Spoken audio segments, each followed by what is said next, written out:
Having that bit of housekeeping, let me go ahead and call this meeting to order at this time and ask all of you to please rise and please remain standing. We're going to begin with invocation. And by good fortune, we have Rick Milby here, the lead pastor of Abundant Life Fellowship. He will deliver invocation. After invocation, please remain standing as we will have the Pledge of Allegiance to the United States of America and to our Texas flag. I want to just correct one thing. I'm no longer the pastor of that congregation. I retired 2.5 years ago, but I'm still very involved in the community. But thank you very much. Thank you. Father, we want to welcome you in our presence today. Thank you, Lord, that we can call upon you as a nation, as a state, as a city and county. Thank you, Lord, for this commissioner's court who recognizes that you're sovereign, who opens each meeting with prayer, and we want to just welcome you here to speak to us and through us. I pray your blessings upon each of our commissioners and upon our county judge. I pray that you would impart to them wisdom. God, you said if anybody lacks wisdom, let them ask of you who gives to all men generously without finding fault. And so I pray wisdom would be upon their hearts and minds. Godly wisdom would be in their thoughts. I pray that you bless the citizens that are here today, and those that may want to speak or share, and for all the business takes place. Thank you for all of our county officials. Bless them, supply their every need, and may your will be done here on earth as it is in heaven. In Jesus' name we pray. Amen. I pledge allegiance To the flag of the United States of America and to the republic for which it stands, one nation under God, indivisible, with liberty and justice for all. Honor the Texas flag. I pledge allegiance to thee, Texas, one state, under God, one and indivisible. Yes,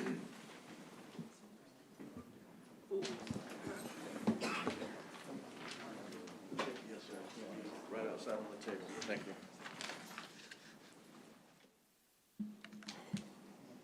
For purposes of the record this morning, I'd like to note the time, which is 8:42 a.m., and the date is July 6th, 2022. We are at Nueces County Commissioner's courtroom inside Nueces County Courthouse. And I do note that all are here and present, all commissioners are present, and therefore, for the clerk, I do certify as the presiding officer that a quorum has been established. Let me announce at this moment item number D. It is the announcement on disclosure of conflicts of interest. Any conflicts of interest or appearance of conflicts of interest at this time with any item on the agenda shall be declared at this time. Members with conflicts will remain from voting and are asked to refrain from discussion on such items. If, of course, a conflict is discovered later in the agenda or at any time in the meeting, we would ask that those be disclosed at that time. Seeing that there are no conflicts, I'll ask you to turn your attention, please, to Mr. Timothy Everest, our risk manager, who will give us a safety briefing. Tim. Good morning, Judge. Good morning, Commissioners. We're meeting here today on the third floor of the Nueces County Courthouse at 901 Leopard Street. Restrooms are located on the right-hand side of the third floor atrium as you exit the courtroom past the Human Resources Office. Please note there's a fire extinguisher located at the rear of the courtroom. There are also 5 additional fire extinguishers throughout the third floor atrium area. In the event of a cardiac emergency, an AED is located on the atrium wall next to the Human Resources Office. In the event of emergency, the person responsible for dialing 911 today will be Connie. In the event of evacuation, the egress route will be down the atrium stairs, exiting the La Pine Street entrance, and assembling in the parking lot across the street. Should there be a need to shelter in place, court attendees will remain in the courtroom. Depending upon the severity of the incident, the courtroom's double doors will be secured and remain secured until given further instructions from the Nueces County Sheriff's Office or other law enforcement agencies. Our shared safety topics for today is there's the active shooter awareness training, which will be conducted July 11th and 12th for Nueces County employees in the banquet hall at the Richard M. Borchard Fairgrounds. That concludes my safety brief, Your Honor. And I'm grateful, particularly about the important information in case anybody wants to attend regarding those trainings. Okay, at this time, I'll turn our attention to the agenda as we begin with public comment and ask that Those online that wish to make public comment, you just need to use that virtual hand icon and let us know, and we'll call on you. For those of you that are here and hadn't seen our digital clock, it is somewhat new. You can see it right there. It basically records the time. We'll ask you to come to the podium. As you know, during public comment, we don't necessarily speak back to you, but sometimes it's related to an agenda item, and you can hear a response. But please know that we are listening intently, and there's always opportunity after the meeting to reach out. So with that in mind, we ask the first person to come to the podium. Even with glasses, this one's tricky for me. Is it Colby, is it Witz? Forgive me, Wiltsey. I see it now. Mr. Wiltsey, welcome. Colby like the cheese. Got it. There you go. All right, well, Judge Canales, Commissioners, good morning. Thank you for allowing me to address the court this morning. My name is Colby Wiltsey. I'm the Executive Director of County Citizens Defending Freedom here in Nueces County. I came here today to address an MOU that was voted on and passed 5-0 by the court on June 8th. It was drafted by Coastal Bend Wellness Foundation in Nueces County. The MOU would give Coastal Bend Wellness access to Nueces County public libraries and allow them to teach Project Rush. You should have copies of that on your desk right now in front of you, all the information. But I wanted to bring awareness to a particular curriculum that is associated with Project Rush called Making Proud Choices. This curriculum is being presented as an innovative community intervention that educates high school youth and their families on teen pregnancy prevention and adolescent health topics, including STIs, behavioral health, and substance abuse. Now, on the surface, that sounds good, but when you look into the curriculum a little bit further, it appears that Making Proud Choices is essentially a how-to manual for sexual activity and implies that many, if not most, teenagers are sexually active in our community. Teaches them how to negotiate condom use and how to obtain consent for sex, and hardly discusses abstinence throughout the program. This program promotes acceptance of diverse sexual orientations and gender identities, and even contains same-sex role-play scenarios for teens to act out in the classroom. Making Proud Choices encourages detailed condom demonstrations and even includes a condom demo kit, including a wooden penis model and 75 premium condoms for the classroom. It's there on the paper from the website. The curriculum includes DVDs, with one of them containing animated steps to condom use, including animated figures acting out different styles of sex. Making Proud Choices promotes transgender ideology. It promotes contraception and abortion and undermines parental rights by teaching children they don't have to tell their parents if they want to go get tested for STDs, and instructs them to call clinics beforehand and ask questions like, what are your policies? Do underage teens need parental consent for testing and treatment at your clinic? When we presented this to Corpus Christi Independent School District Student Health Advisory Council back in April this year, they voted 8-1 not to allow this curriculum into our schools in CCISD. If our CCISD SHAC committee was able to realize that the curriculum is not appropriate for children in our schools, in our community, then I would hope this body would come to the same conclusion. I want to believe that if you had known about this curriculum on June 8th, you would have voted differently. And I'm asking the court to reconsider allowing Project Rush to be brought and taught in our public libraries, to terminate the Memorandum of Understanding with Coastal Bend Awareness, and ultimately protect the hearts and minds of the children in Nueces County from curriculum like Making Proud Choices. Thank you, and God bless. Thank you. The next person that signed up is Carrie Moore. Judge, Yes, people online have their hands up. yes. Thank you. I'll make note right now. Good morning. Welcome. Good morning. My name is Carrie Moore. I am the Education Division Leader for County Citizens Defending Freedom in Nueces County, and the Chapter Chair for Moms for Liberty in Nueces County as well. I coordinate the volunteers at CCDF who research the curriculum that is currently being used in our 13 independent school districts of Nueces County, as well as curriculum and organizations that are scheduled to be presented at our School Health Advisory Councils, or SHACs.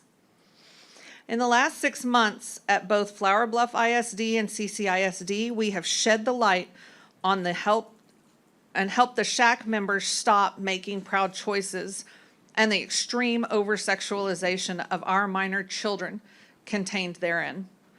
In April, we brought 17 books to the attention of CCISD that violate state obscenity statutes 4322 and 4324 in the Texas Penal Code regarding sexualization of our minor children. As of today, we have another 21 books that also violate obscenity statutes ready for submission. National lists are in the tens of hundreds that we have yet to cross-check with our county that would violate Texas state obscenity statutes as they stand on the books today. The over-sexualization of our minor children is prolific throughout way too many areas in their life. The material that over-sexualizes our minor children makes an enormous impression on both them and their worldviews. It diminishes the value of how God created them and suppresses their natural inclination to protect that value. Our mission is to eliminate the severe lack of proficiency in areas such as math, reading, writing, history, and science by prioritizing these subjects and eliminating the constant over-sexualization of our minor children. We ask that you terminate this MOU with Coastal Bend Wellness. Thank you. Thank you. And now I'll call Sean Flanagan.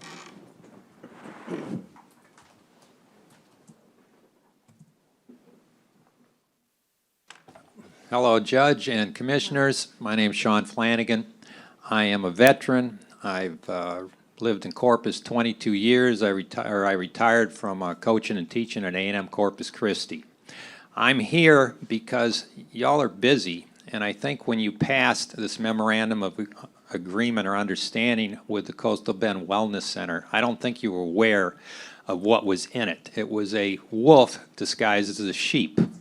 I really do not think there are too many parents in Nueces County that want their kids to go to the public library to learn how to do oral and anal sex, but that's what's in the curriculum. If you look at some of the materials you've been provided, one of the materials you've been provided is the CSE, the Comprehensive Sex Education Harmful Elements Analyst Tool. It picks out 15 different harmful elements in sexual education programs for children. Making Proud Choices flunks 15 of 15. And if you think that's an exaggeration, just if you look at page 4 and harmful item 3 promotes anal and oral sex, they got 2.5 pages of quotations and segments taken out of the curriculum and out of the teacher guide that goes with this program. As a longtime educator, you know, what adults do, what the choices they make is one thing. But what the choices y'all make for the educational opportunities for our children are important. And I really do not think that the county or the parents in the county would be supportive of this type of educational program if they were aware of what's going on in it. And I don't think you guys were aware of what's in it when you voted for it. So I'm asking you to reconsider your decision. The contract allows you to get out of it by written notice within 5 days, and I sure hope you take that option. Thank you. Thank you, sir. The next person signed up is Nancy Vetta. Judge, may she go before I do? Julie Washington, she's right after me. Yes, if you cede to your spot. Okay. Miss Washington is next on the roster, and I'm just calling it in order. Okay. This would, and it, I haven't done this, but the clerk really likes it. If you would repeat your name, I think some of you have done it, and the address. Do you like that, Emma? Is that how you'd like it? If you would from now on, I'm sorry, I did not remind. Miss Washington, please proceed. Thank you. Judge Canales and Commissioners, my name is Julie Washington. I am a Community Coordinator for the Southwest Region for American Federation of Teachers, and I am reading to you a release from President of the Texas AFT, Zev Kappa. Educators stand with LGBTQIA plus students. When will our elected officials do the same? Texas AFT President Zeph Capo commented today in support of Corpus Christi American Federation of Teachers' recent LGBTQIA+ book giveaway after online abuse stemming from a social media post by Nueces County Sheriff. At a time when our state's leadership has made it a legislative priority to bully vulnerable children for trying to be who they are, we must remain vigilant against any attempt to stir up hate against the LGBTQIA+ community. So our union stands disgusted by the vitriol and hate spurred by the social media post, since deleted, from County Sheriff Chris Hooper, sharing his apparent disdain for an event hosted by the Corpus Christi American Federation of Teachers, the Coastal Bend Pride Center, and other community partners. This event included a giveaway of books that show the LGBTQIA+ community in friendly and positive ways, something we unequivocally support. We know reading not only opens new worlds for our students, but can help them understand themselves in the process. Every child deserves to see themselves represented in the books they read. And we are immensely proud of the educators across the state working to get life-changing, affirming books into the hands of kids and families. The sheriff's post is another instance in a long list of elected officials projecting their personal biases in the public sphere, giving license for the hateful rhetoric that leads not only to the violence, but unequal treatment under the law of some of the most vulnerable students among us. As educators, we care for every child in our classrooms, our schools, and it is our responsibility to protect them, support them, respect them, and regardless of a gender identity or sexual orientation. As union members, we long have considered it our collective calling to stand up for those who are targeted or bullied by people in power who take that calling especially seriously when those being bullied are our kids. We wish that only those in elected positions took their responsibility to Texans and Texas children as seriously. Thank you. Thank you. Ms. Vetta? Thank you. Nancy Vetta.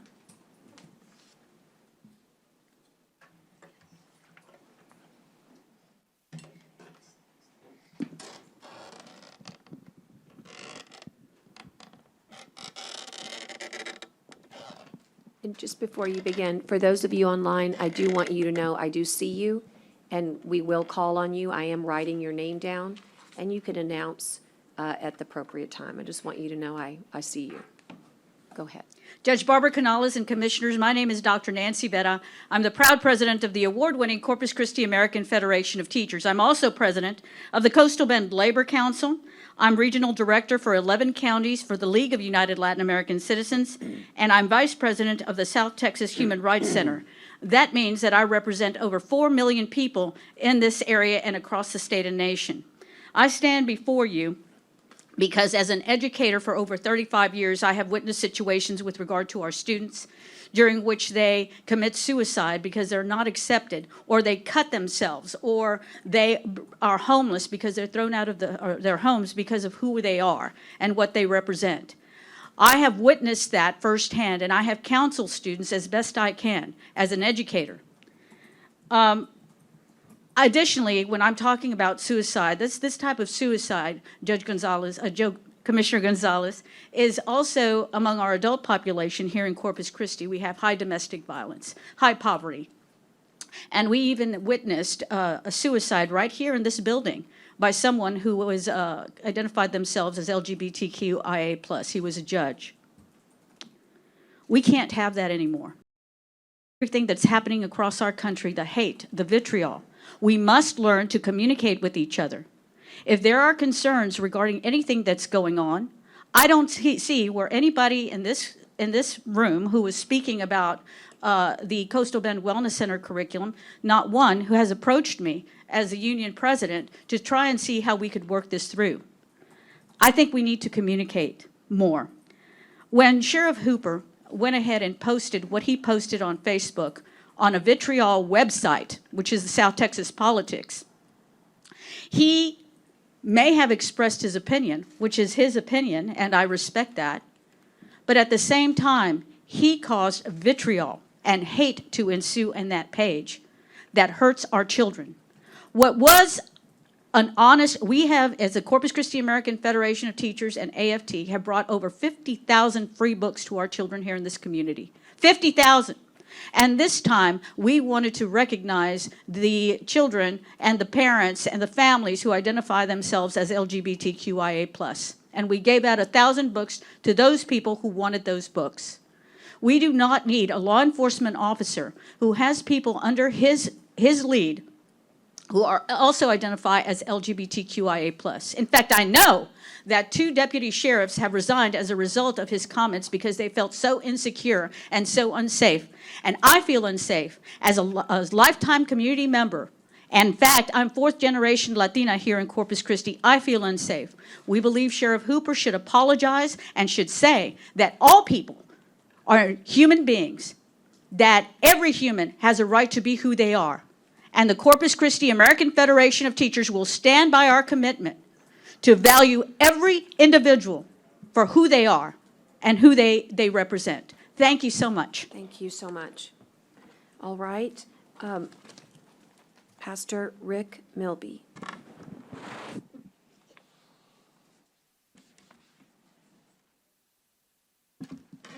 Thank you, Judge, and Yes. thanks to each of our commissioners for your service to our community, and thank you to the citizens that came today to share their views and opinions for our county. I'm a little taken back by what I just heard. I saw what our sheriff put online. Wasn't going to speak about him, but all he did was post a picture that they had put online. He copied and posted again and used the word "wow." I use that word all the time. That's the only thing he said. And yet I heard such bitterness spit out towards him for the word "wow." I'm 73. I grew up in a generation where we opened our school in the morning with prayer. One of our student body would read a scripture. We'd pledge allegiance to the flag. My principal had a Bible on the corner of his desk. I know that because I spent a lot of time in my principal's office. I remember when all the kids that drove to school pickup trucks had high-powered rifles on the back window of their truck and a rack with a scope on it. We didn't have shootings back in those days. We didn't have gender dysphoria. We didn't struggle with those problems that we do. But in 1963, we removed prayer from our schools. 1 year later, we removed the Bible from our schools. 10 years later, we began to murder children in the womb of a woman, and that law was passed. And we've seen this downward spiral take place in our society. The last speaker talked about the suicidal rate that's going on right now. We didn't have that when I was growing up either. We were taught right from wrong. We were taught principles and values and good things. I am offended that somebody would have an agenda to try to sexualize small children. In one of our political parties, in their platform, they want to have sex education from K4 to K12. It's in their platform. I didn't have sex education in school. My parents taught me about sex. We had biology, but we didn't have that till high school. And we were taught values and what we did. I have a 6-year-old grandson, and I look at him today and I think, you don't know anything about sex. Why in the world would someone try to sexualize you, try to teach you that, think that that's important to pass that agenda on? And so I look at who's pushing this agenda. I look at our society, and we blame everything, but the reason is good parental guidance, is good leadership of our community, our councils, and our commissioners who would lead our society back to a right generation, a right way. And so I appeal to you today. Many of you grew up in my era. Many of you are Christian. You identify as Christian, which means that your moral code comes from a book called the Bible. And in the Bible, it warns us about these kinds of things that take place in our society, to shun them and move away from them. I don't hate anybody. I don't hate anybody in this room. I don't hate the people who have spoken already. I love them, and I pray for them regularly. My wife have a morning watch, and we pray for these people. But I don't want an agenda pushed on my children or my grandchildren that's just wrong and not good for society. And we see what it's produced in our culture and in our society today. Thank you. Thank you.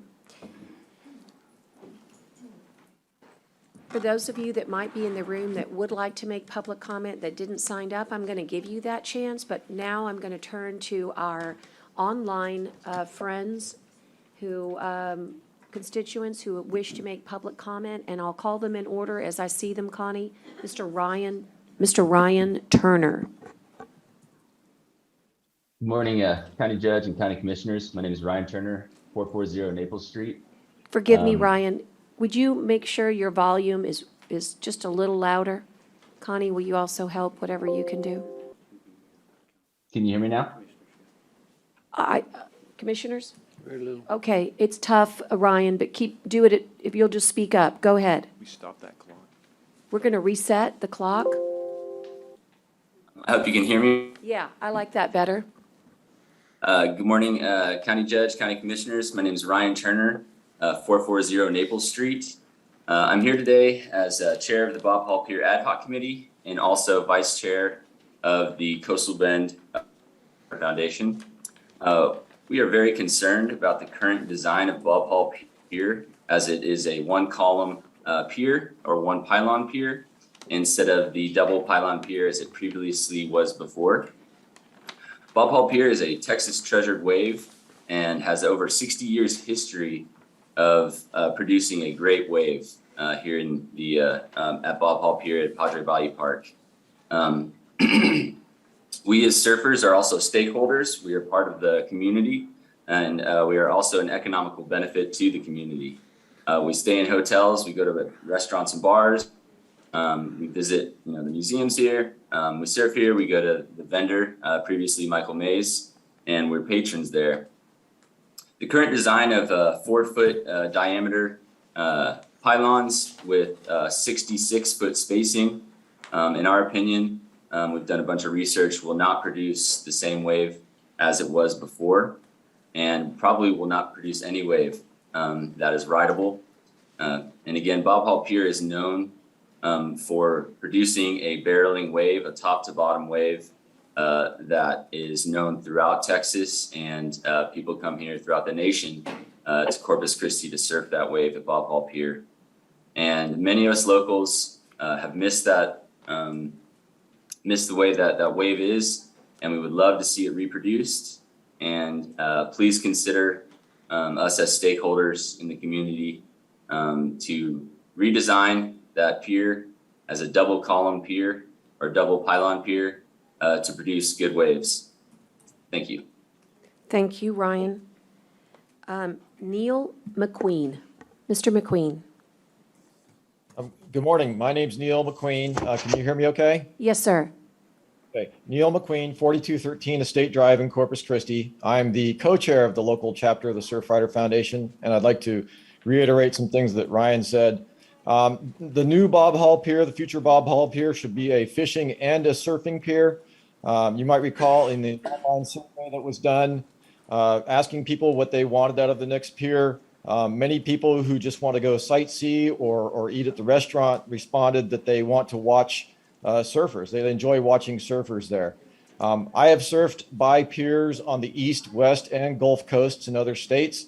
It's well known among surfers that piers and jetties, they slow the sideshore currents down and they allow the sand to settle out, and that forms good sandbars.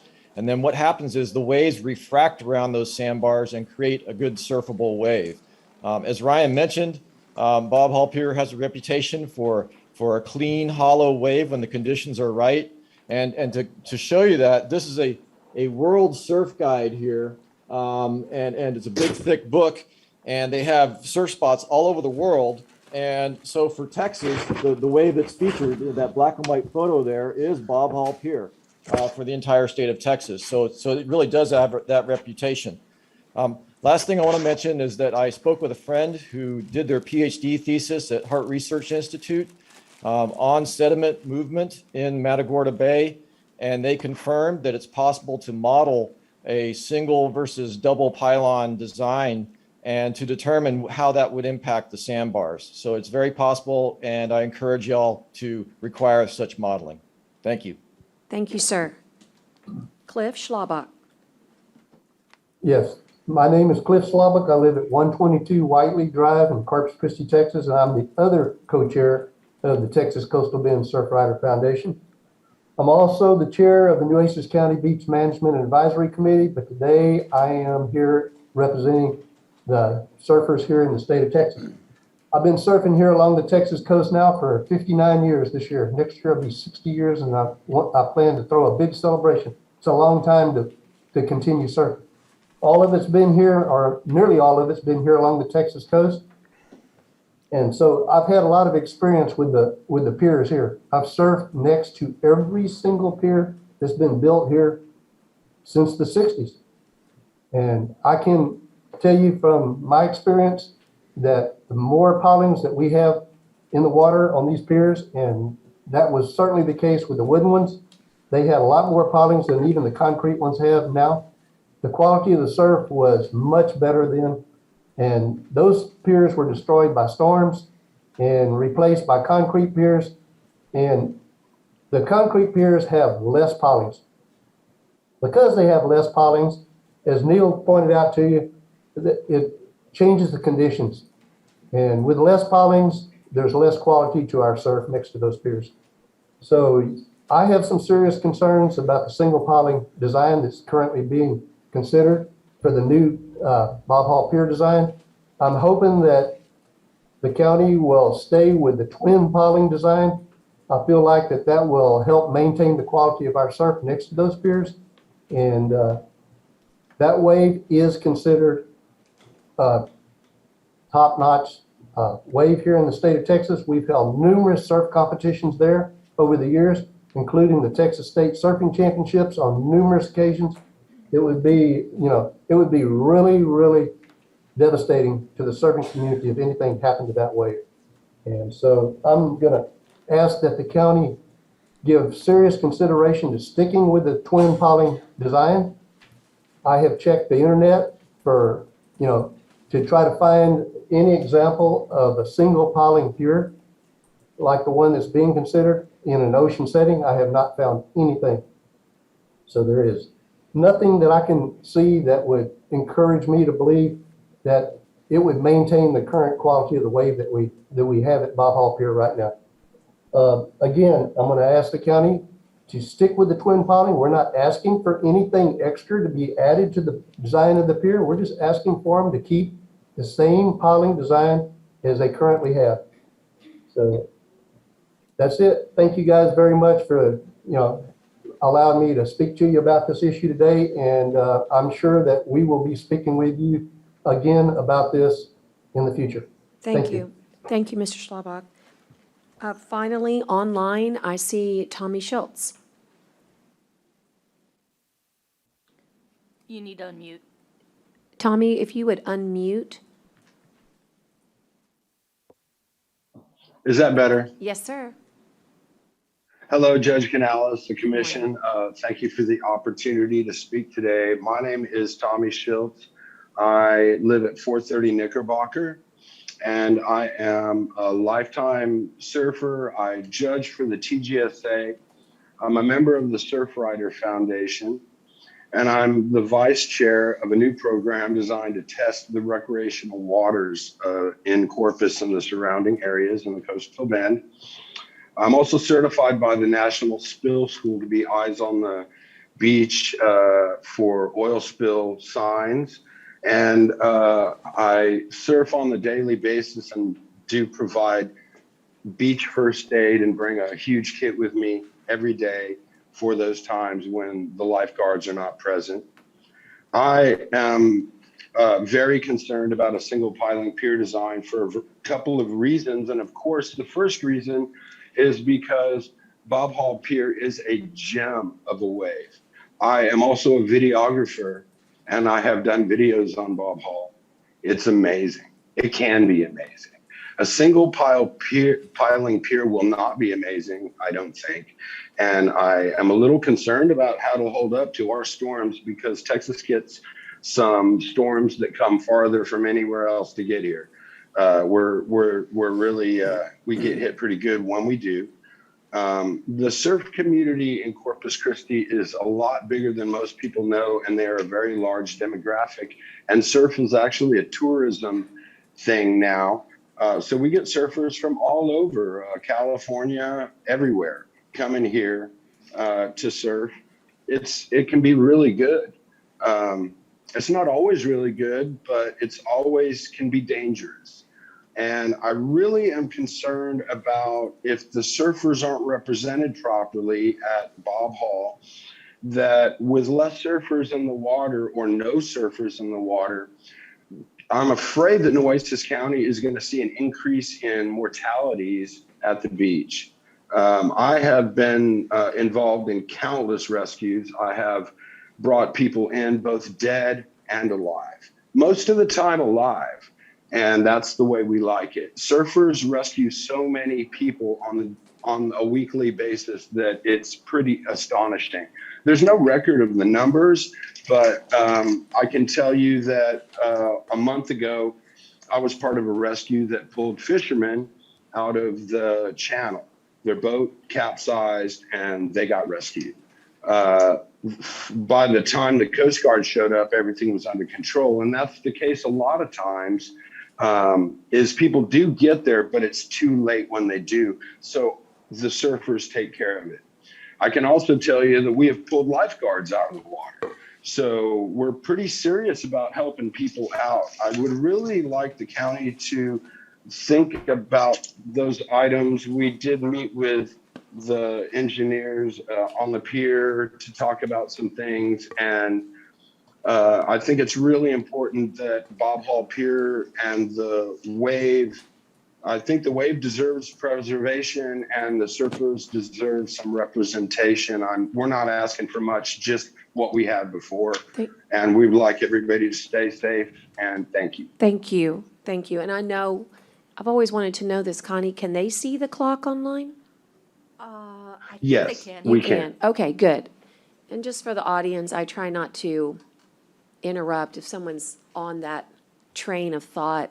Obviously, we always ask everyone with respect to try to be as close to the 3 minutes as possible, but I hope you can see with a little bit of respect for one another, an extra 10 seconds, 20 seconds, I don't think it's going to hurt, but I certainly appreciate If I went everybody's- over, I apologize. No worries, no worries. I just wanted to let everybody know that we try to be equitable here. Okay, with that, and thank you for your comments.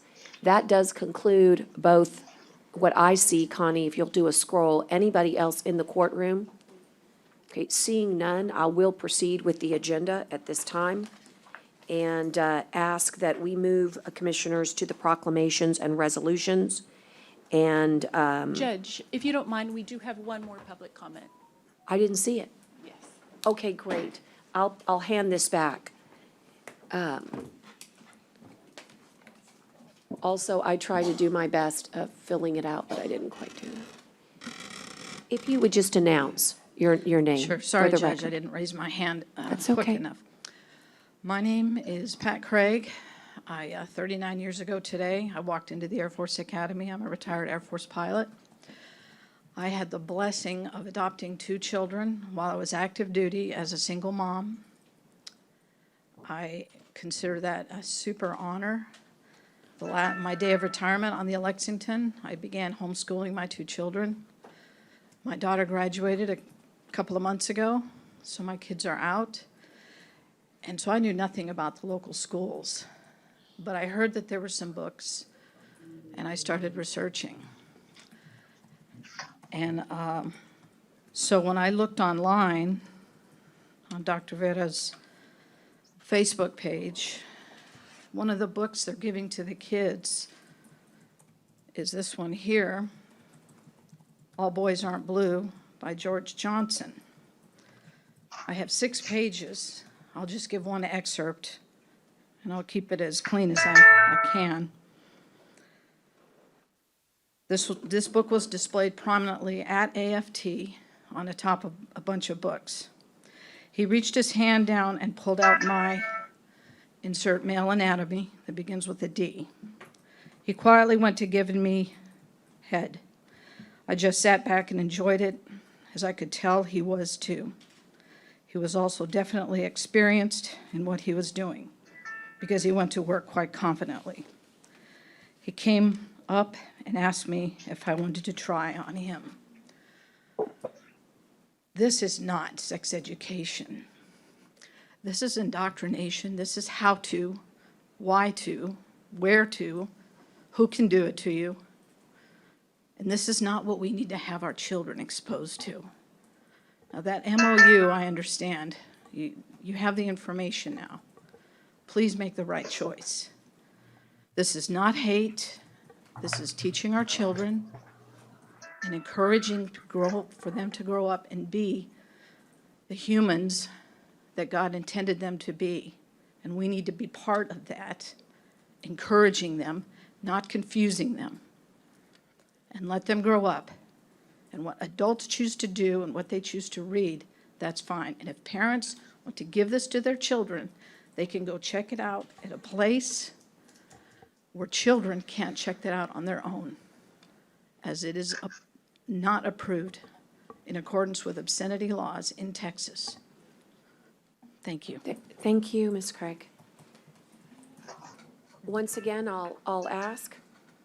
Okay, thank you. Seeing none, I'll move forward, as I said, to the part of the agenda where we showcase our resolutions and proclamations. This month, we have one, and I'll ask Belinda to read it. It's in recognition of month as Minority Mental Health Awareness Month. I noticed that we have Officer Barnes here.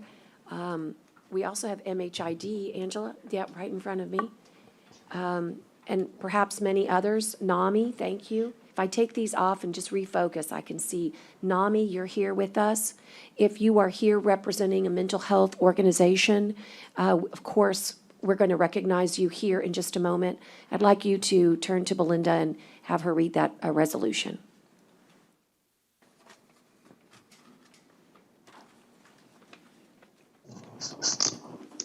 We don't have it ready? I have it ready right here.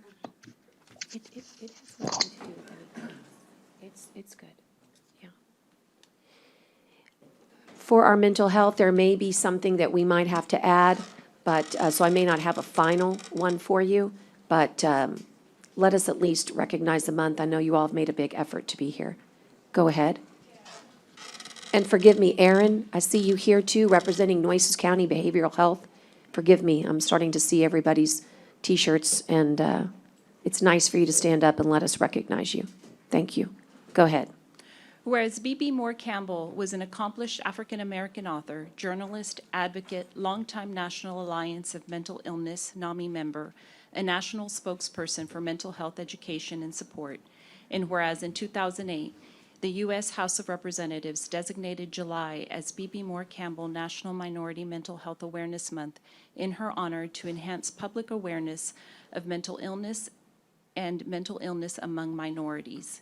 And whereas the annual prevalence of mental illness amongst U.S. adults by demographic groups are 13.9 Asian, 17.3 Black African American, 18.7 American Indian or Alaskan Native, 35.8 multiracial, 16.6 Native Hawaiian or other Pacific Islander, 18.4 Hispanic, Latinx, 47.4 LGBTQ+, and whereas according to the Office of Minority and National Affairs for the American Psychiatric Association, approximately 2/3 of all people with a diagnosable mental illness do not seek treatment due to stigma, lack of community-based resources, inadequate diagnosis, or no diagnosis.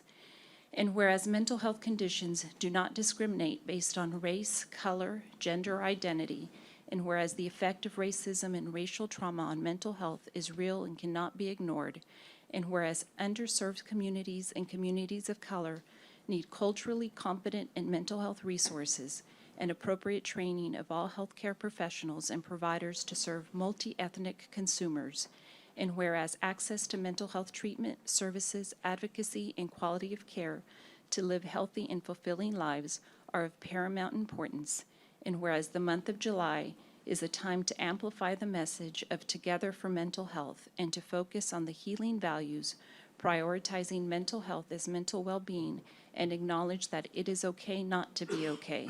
And now therefore be it resolved that the Commissioners Court of Nueces County does hereby proclaim July 22 is Minority Mental Health Awareness Month and calls upon all citizens and community members to eliminate stigma and discrimination for all individuals living with mental health conditions, promote public awareness of mental illness, and advocate for better access to mental health services.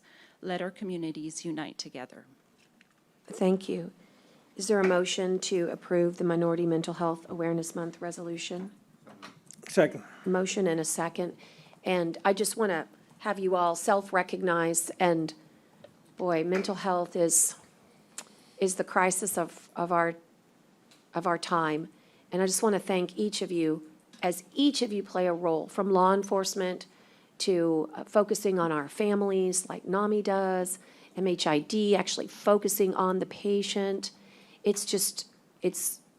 We can't say enough about what you do, and we also can't say enough of how much you're needed and how much we need to continue to increase access to mental health services.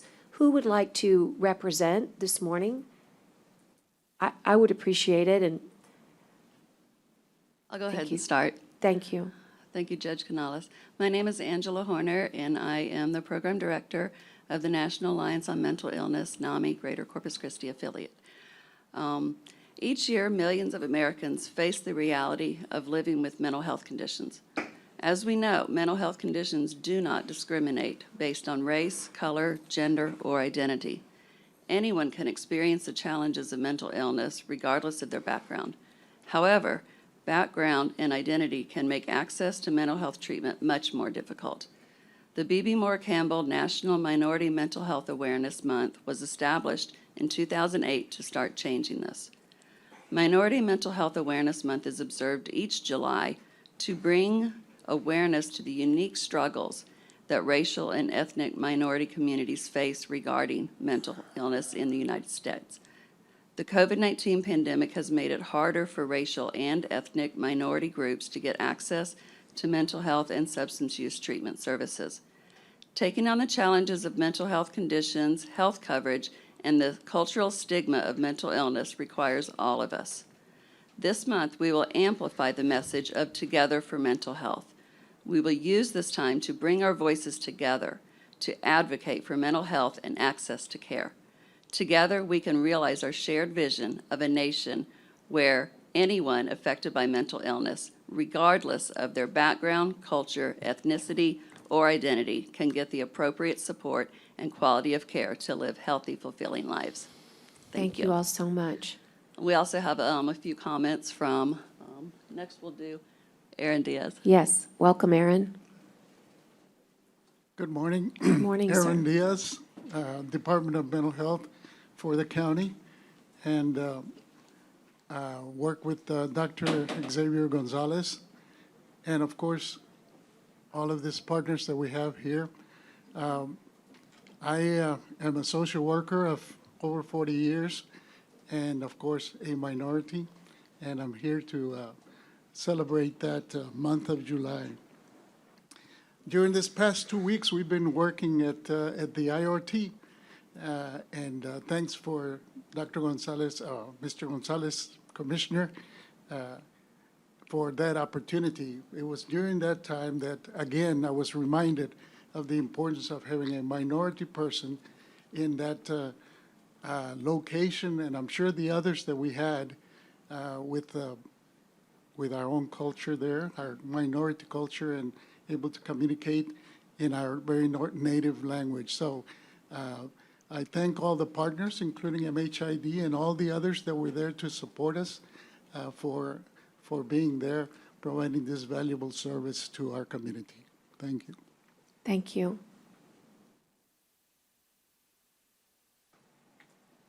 Hello, Judge Canales and Commissioners. My name is Malika Wiley, and I am the co-founder and marriage and family therapist at Evolve Healing Center, located right down the street, actually. And I'm here to say that this proclamation It really helps break the stigma of minorities.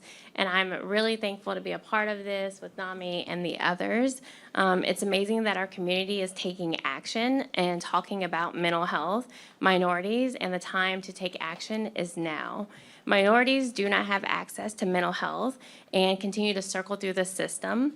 The need needs to stop, and we're here to help that. My hope is that this proclamation encourages mental health professionals to ensure that they are checking their own biases, be aware of cultural differences, and that they're getting the extra supervision or supervision that they may need so that we can continue to serve our community. Thank you. Thank you.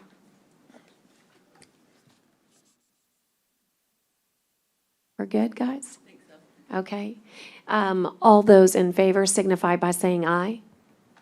Aye. That's the housekeeping part. Ladies and gentlemen, in order for you to promote the good work that you do in mental health, would you like to come forward, take a photo with us?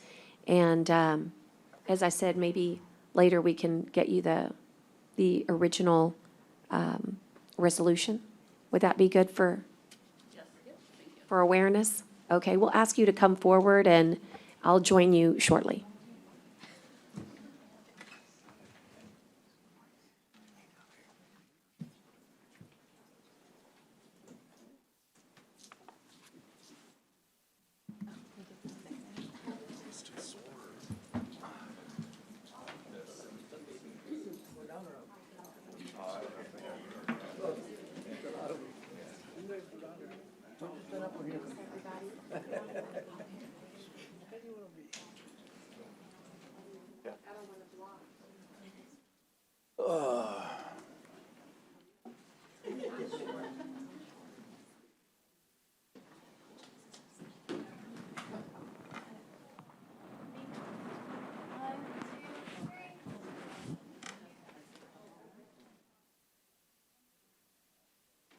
Thank you for all you do. Thank you for all your services. Appreciate you guys. You're the movers and the shakers.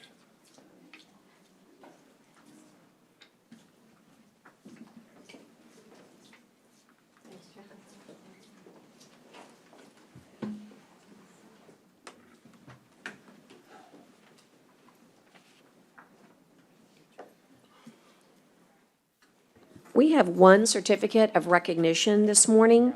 It's under H1 on your agenda, and it's in recognition of Mr. Richard King for his tree donations to the Nueces County Hazel Bazemore Park. This is special, and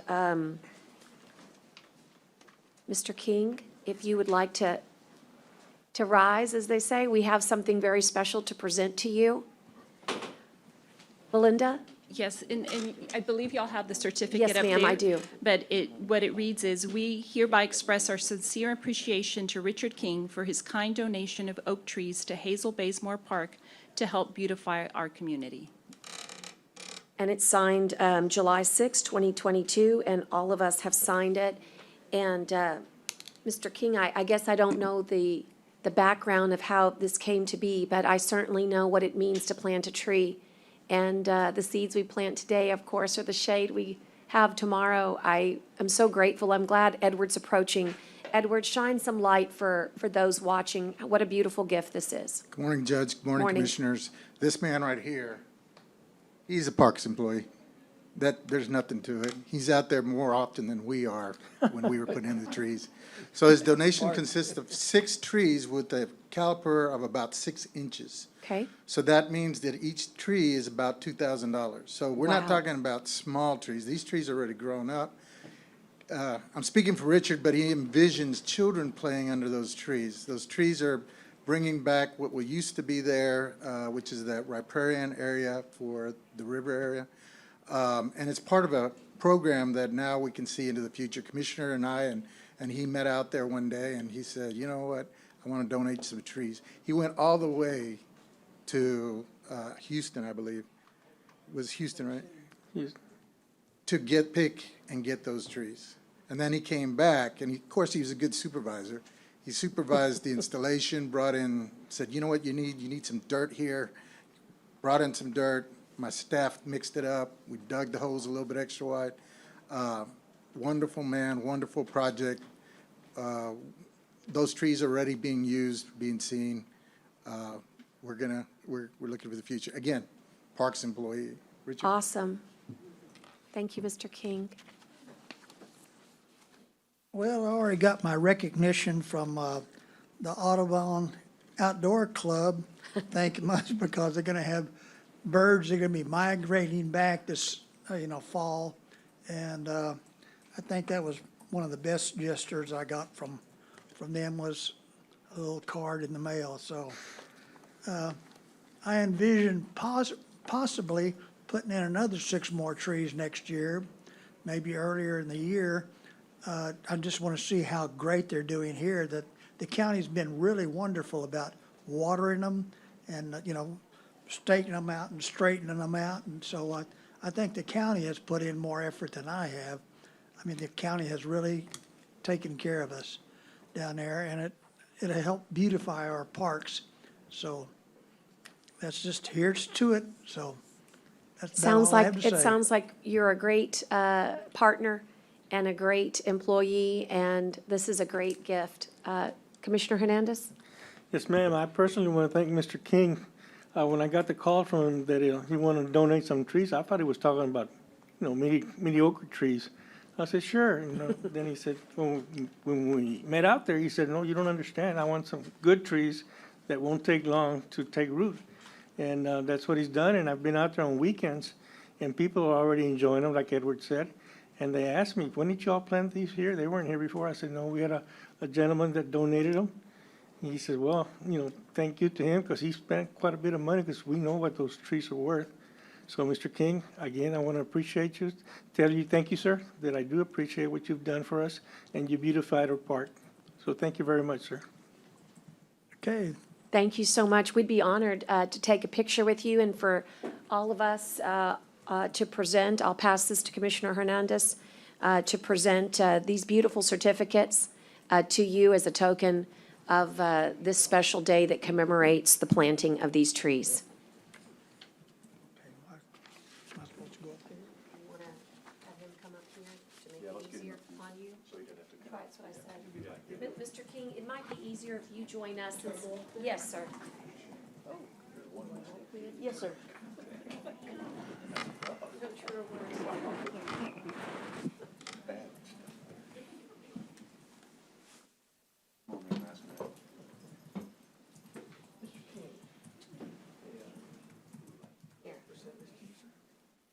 Mr. King, why don't we put you in the middle, sir? Okay. And I'll flank, Hernandez can come right here, and I'll flank John on this side today. All righty.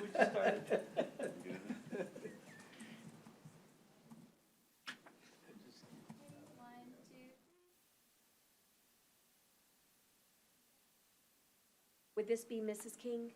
That's Mrs. King. Mrs. King, thank you as well. Thank you, Ms. King.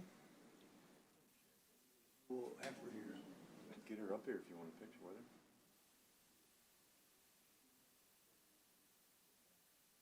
Thank you. Ms. King? Do you want to get her? Would you like to join us? Ms. King, come up here. You should, okay. I'll know.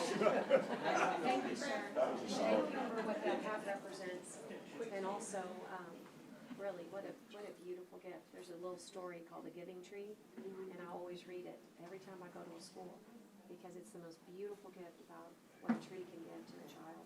So I got to get a copy and have you autograph it for us, put it on the library, because this is really special.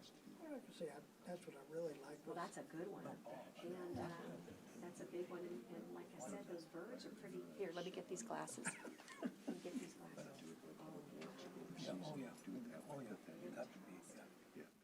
That's very special. That one's to Frank. They're only 18 foot tall now, but they'll get bigger. They'll be our own little redwoods over there, our own version. Well, thank you, sir. Thank you again. Yep. Oh, even when we got through planting the trees, Mr. King invited us to lunch at that. Edward, tell your crew thank you very much. I know they've done a good job. We're just transitioning here, getting everybody back in their places. If you'll just hold for us for just a moment, those of you online. We're going to move to general information reports, and Louis Ray is here with us to discuss those items related to emergency management. And of course, our agenda talks about all the different types of issues that come under, including ERA, ARPA, COVID-19, et cetera. Good morning, Louis. Thank you so much. Good morning, Judge. Good morning, Court. So we'll start off with the weather update. So this week you can expect triple-digit highs the entire week long. So we're looking at an average of about 100 degrees. And the heat index is going to be well above 110. So we're looking at about 111 through 113-ish for the heat index. So that's what it's going to feel like. The average humidity for this week is about 35%. And they're going to be peak wind gusts of about 25 miles per hour for this week. For our KBDI, for those who are concerned with wildfires, the average for our KBDI for this week is about 640, and that's for today. And then our minimum was 562, and the max is 683. So what does that mean? That means there's a lot of potential for wildfires for the amount of fuel, or the potential for if there's a spark to cause a wildfire outbreak. So we ask that you all be careful, and remember there's a fire ban in place. COVID-19. So there's been an increase to the COVID-19 numbers. So we're looking at a positivity rate of about 31.86%. And for our community engagements for this month, so the emergency management team will be speaking at the Nueces County Community Action Agency on Tuesday, the 26th of July at 9:30 to about noon. And we're going to be talking about a few subjects there. One is potential for hazardous weather. Another one is talking about chemical reactions, and how to report them. And we're going to also be talking about active shooters. So the state did a steer purge. That is the state Texas emergency. I forgot what the A is. I'm sorry. Registry. So the steer is what we use to kind of identify those people who are medically fragile and need to have some type of assistance in evacuation. So the state did a purge of those people who registered last year on the 1st of July. So what we're asking those people who registered last year in the STEER program to go ahead and re-register this time around for this year. What that allows us to do to look inside the STEER for Nueces County and see if you need help. Now, remember, if you register in the STEER program, that doesn't mean or guarantee that we will come out and evacuate you from your location, but it also gives us an idea of who needs that kind of evacuation. So I had a conversation with the Driscoll Community Center yesterday about this STEER, and one of the things I wanted to bring out is a lot of times if you are in a dialysis clinic, they may register you for STEER. You can ask them, and they can probably do that for you. But it's not only just for dialysis, it's for people who are on oxygen and need that extra help. It allows the county to have an idea where you are and how to get out to you and check on you. So ERAP, the administrative funding for ERAP has expired. We need to talk about how to pursue the ERAP program to make sure that we are helping the community. HMAP, so the Hazardous Mitigation Action Plan, we're going to have a public hearing for the Hazard Mitigation Action Plan, the HMAP. This will be on July 15th, and it'll be starting at 2 o'clock, and she'll wrap up around 4 o'clock. It's going to be downstairs of the county courthouse. And then monkeypox. So I sat through a training on monkeypox. I put a list of things together that we're going to hang on to the emergency management website and put on our Facebook so you guys can have some ideas of what's going on with monkeypox. It is not spreading as swiftly as COVID-19, but it is in the United States, and there's a couple of people who've been affected with monkeypox in the state of Texas. Cordy, any questions? The only question I have is, and it's really to inspire a little bit of dialogue from the commissioners, God bless you, Excuse me. Thank you. is, you know, it is so hot. And these, the indexes are just outrageous.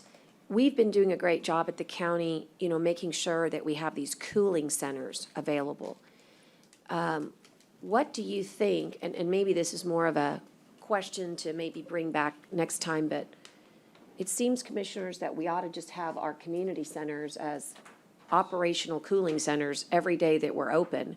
And then any extraordinary circumstances, you know, maybe we should think about what does that mean? You know, like, for example, if we're on a holiday, or I'm just trying to figure out, do we have an SOP for these? Because we know, when you said Driscoll, it popped in my head that we know that Driscoll is the biggest user, and I'm going to kind of throw Edward in here. They're the biggest user of our cooling centers or our warming centers, depending on what the weather's doing.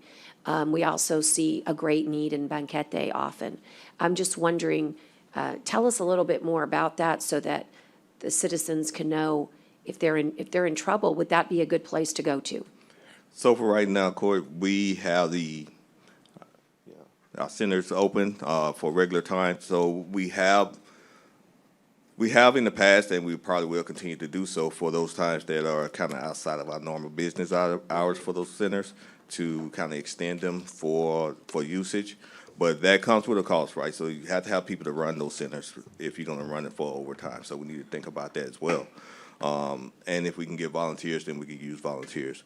I have Edward to speak more in detail about it. Yeah. What's our need look like, Edward? Judge, Commissioners, when we're open 8 to 5. Each center and each facility that the county owns, y'all, the ones that you manage, even the Bishop Center over there, the operations, your little room over there, Commissioner, are open from 8 to 5. That's our current operational period right now. So we will not turn away anybody anyway that wants to come in, cool down, can come in for those period of time. They can even go to the library, I believe, during their operational hours, so that's also a boon for them. As Louis said, if we're given notice, we can shift our hours. Maybe instead of opening 8 to 5, we go 9 to 6. Yeah. That would be the trade-off, and that way we would reduce the amount of time. The only times that it's a problem is, as Louis was saying, is during a holiday, when if we run overtime or run time the way that the county does that, is our employees are going to lose out. Mm-hmm. So essentially what we try to do is flex everybody in those circumstances. Well, you know, if we see that we're going to have that problem, we'll bring in additional park staff so that we can help flex. But someone's going to lose out. Yes.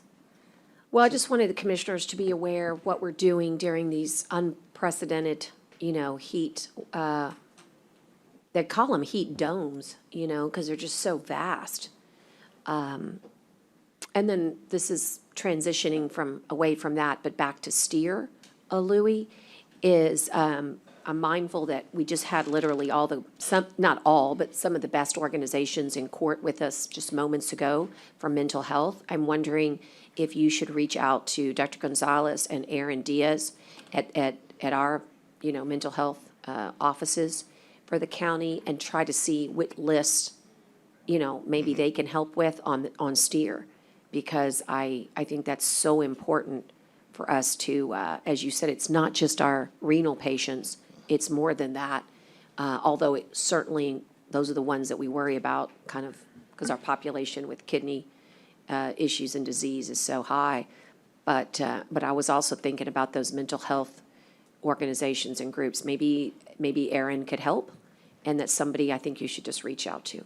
Okay, Judge. All right, commissioners? Any other questions for Louis on anything? Everybody good? I'm looking for. I got a question for Edward. Edward? Everybody, we do the, some of the, because I keep tab, I don't have one, I keep tabs with you. About every 2 hours, you're giving me the numbers. But, and I forgot to ask you last time, do we also provide any kind of meals or anything? If it's, I know we had some a couple of the weekends. Do we provide anything for the people that are there? In that circumstance, no, because it's essentially they have water, toilets, that kind of use, but at this point in time, no, we don't bring any meals, we don't bring any, that's something they should bring with them. And again, they're not kept there, it's not as dangerous if it was at a nighttime ice situation, to where everything is freezing. We don't want them going out because the roads are black with black ice. We have trouble coming in ourselves, so we pretty much hunker down. But in these scenarios, we don't keep them there. They can go to the store, they can go quickly to their home, bring something. So that's same thing for the cooling days, or cooling. Correct, sir. With the cooling centers, I that's just thought maybe we could have some snacks, some bars or something like that. definitely possible. We can do that. Let me know if I can help with that. We could, okay? Will And do, they Commissioner. can use our refrigerators. Okay. Edward, Edward? did I also understand that we do provide water? Yes, sir. Okay. Yeah, and if I can help also with those snacks or whatever you need, let me know. Not a problem. I appreciate it. The Thank thing that, the last time, Commissioner, that y'all helped provide, I believe it was you, Commissioner Jack, was the coloring books, comic books, that kind of stuff is also good, for not just now, but in the future. And I know at Bishop, we have a nice pantry of strategic reserve, snacks, those types of things. Maybe the thing is, you don't have to ask, just if you want to, give, just give, right? I think it's too late when Edward's calling and saying, guess what, there's 50 people here. I think it'd be just a smart idea if you want to be a giver, go help with stocking that strategic reserve at the pantry. I'm certain that's always appreciated. And if it's perishable, well, we need to be mindful of the expiration dates. Yes, ma'am. Okay. Thank you, Edward. All right, thank you guys for that report. I'll just move on, Louis, at this point, and take us to the board appointments, the Nueces County Civil Service Commission. We do have, one appointment coming up, and so this agenda item is to establish the opening for such applications. Is that correct? That's correct. So All right, moved. I've got a motion. Is there a second? Second, and all those in, any discussion? I'll just note that the applications for those of you listening online will be open from July 6th to July 20th. Hearing no further discussion, all those in favor signify by saying aye. Aye. Aye. Post same sign. I'll move to the consent agenda and note for the record that's items A through R. A through R, and I'll look for a motion to approve such items. I've got to pull a few of them. Tell me which ones. Number C, Letter C, special motion, but I need to talk about 14, 16, and 1. 14, 16, and item number 1, okay. Back in the back. Special motion. All right, and which other? That's all I got for me for some. Okay, anybody else? We need to table letter L. Hold on, I got some other ones I want to pull. I thought you was just talking about the special motions. Okay, Yeah. I got F, I want to pull F, okay, hold on, let me do F. F, okay, and I want to pull K, K, L, K, L, O, O, and Q. and Q is in Queen. I think Okay, is there anybody else that has any others? Okay, I'm gonna look for a motion that includes all, with the exception of items C, 14, 16, and 1 on special motions list. Also, item F, K, L, O, and Q will be excluded, but all others will be in. Is there a second to this motion? Second. All those in favor signify by saying aye. Aye. Okay, let's just start them in order. Judge, I think I said L needed to be tabled. That's correct. You want to? And is that's the TIDC grant. Is there a reason? Yes, Amanda called the office and requested to table it. Oh, Yeah, and they Amanda. already talked to the Okay. county attorney as well, yes. And can you tell me, Jenny, a little more? Why? Because that's a huge, important grant that's probably timely, and we're not meeting again to the 27th. What's going on? I think there were some administrative things that still need to be worked out on their end, and it was provided to us yesterday for review, and it is much too large to do a valid review of it to present. And are we within the timeline? Couldn't we do a approval subject to the county attorney review? I mean, I'd really. You could, Judge, but I will tell you, You haven't I'm even. not presenting. You haven't even started yet. Right. All right, so let's see this back as a table then on item. Yeah, Jeannie, I also have L. some because I also have some questions on that one, so. Okay, I'll Judge, do- do you want to communicate about that? Yeah, Okay. I'll get you later.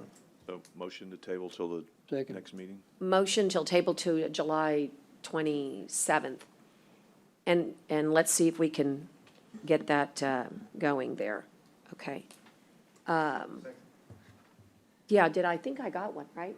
Yeah, sorry. All those in favor signify by saying aye. Aye. Aye. Pose same sign. Okay.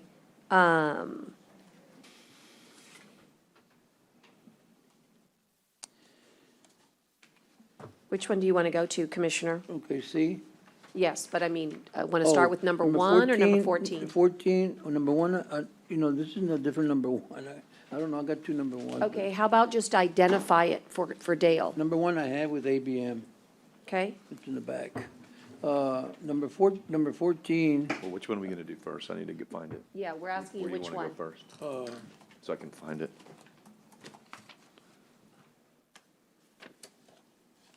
what do I do with it? It's in the back of the motions. It says number one, vendor name, it says one, ABM Building Services. Okay, Is it an invoice that you're looking at, Joe? Yeah, that's the last page in the motions. and what is your question for Dale? Well, now, let me go back to C, I guess, number 14, right? All right, we'll start with number 14 then. Excuse me, Judge, Yes? I'd like to pull O and Q. Already got it, Well, Commissioner. we already pulled O and Q, sir. Oh, you did? Okay. Yes.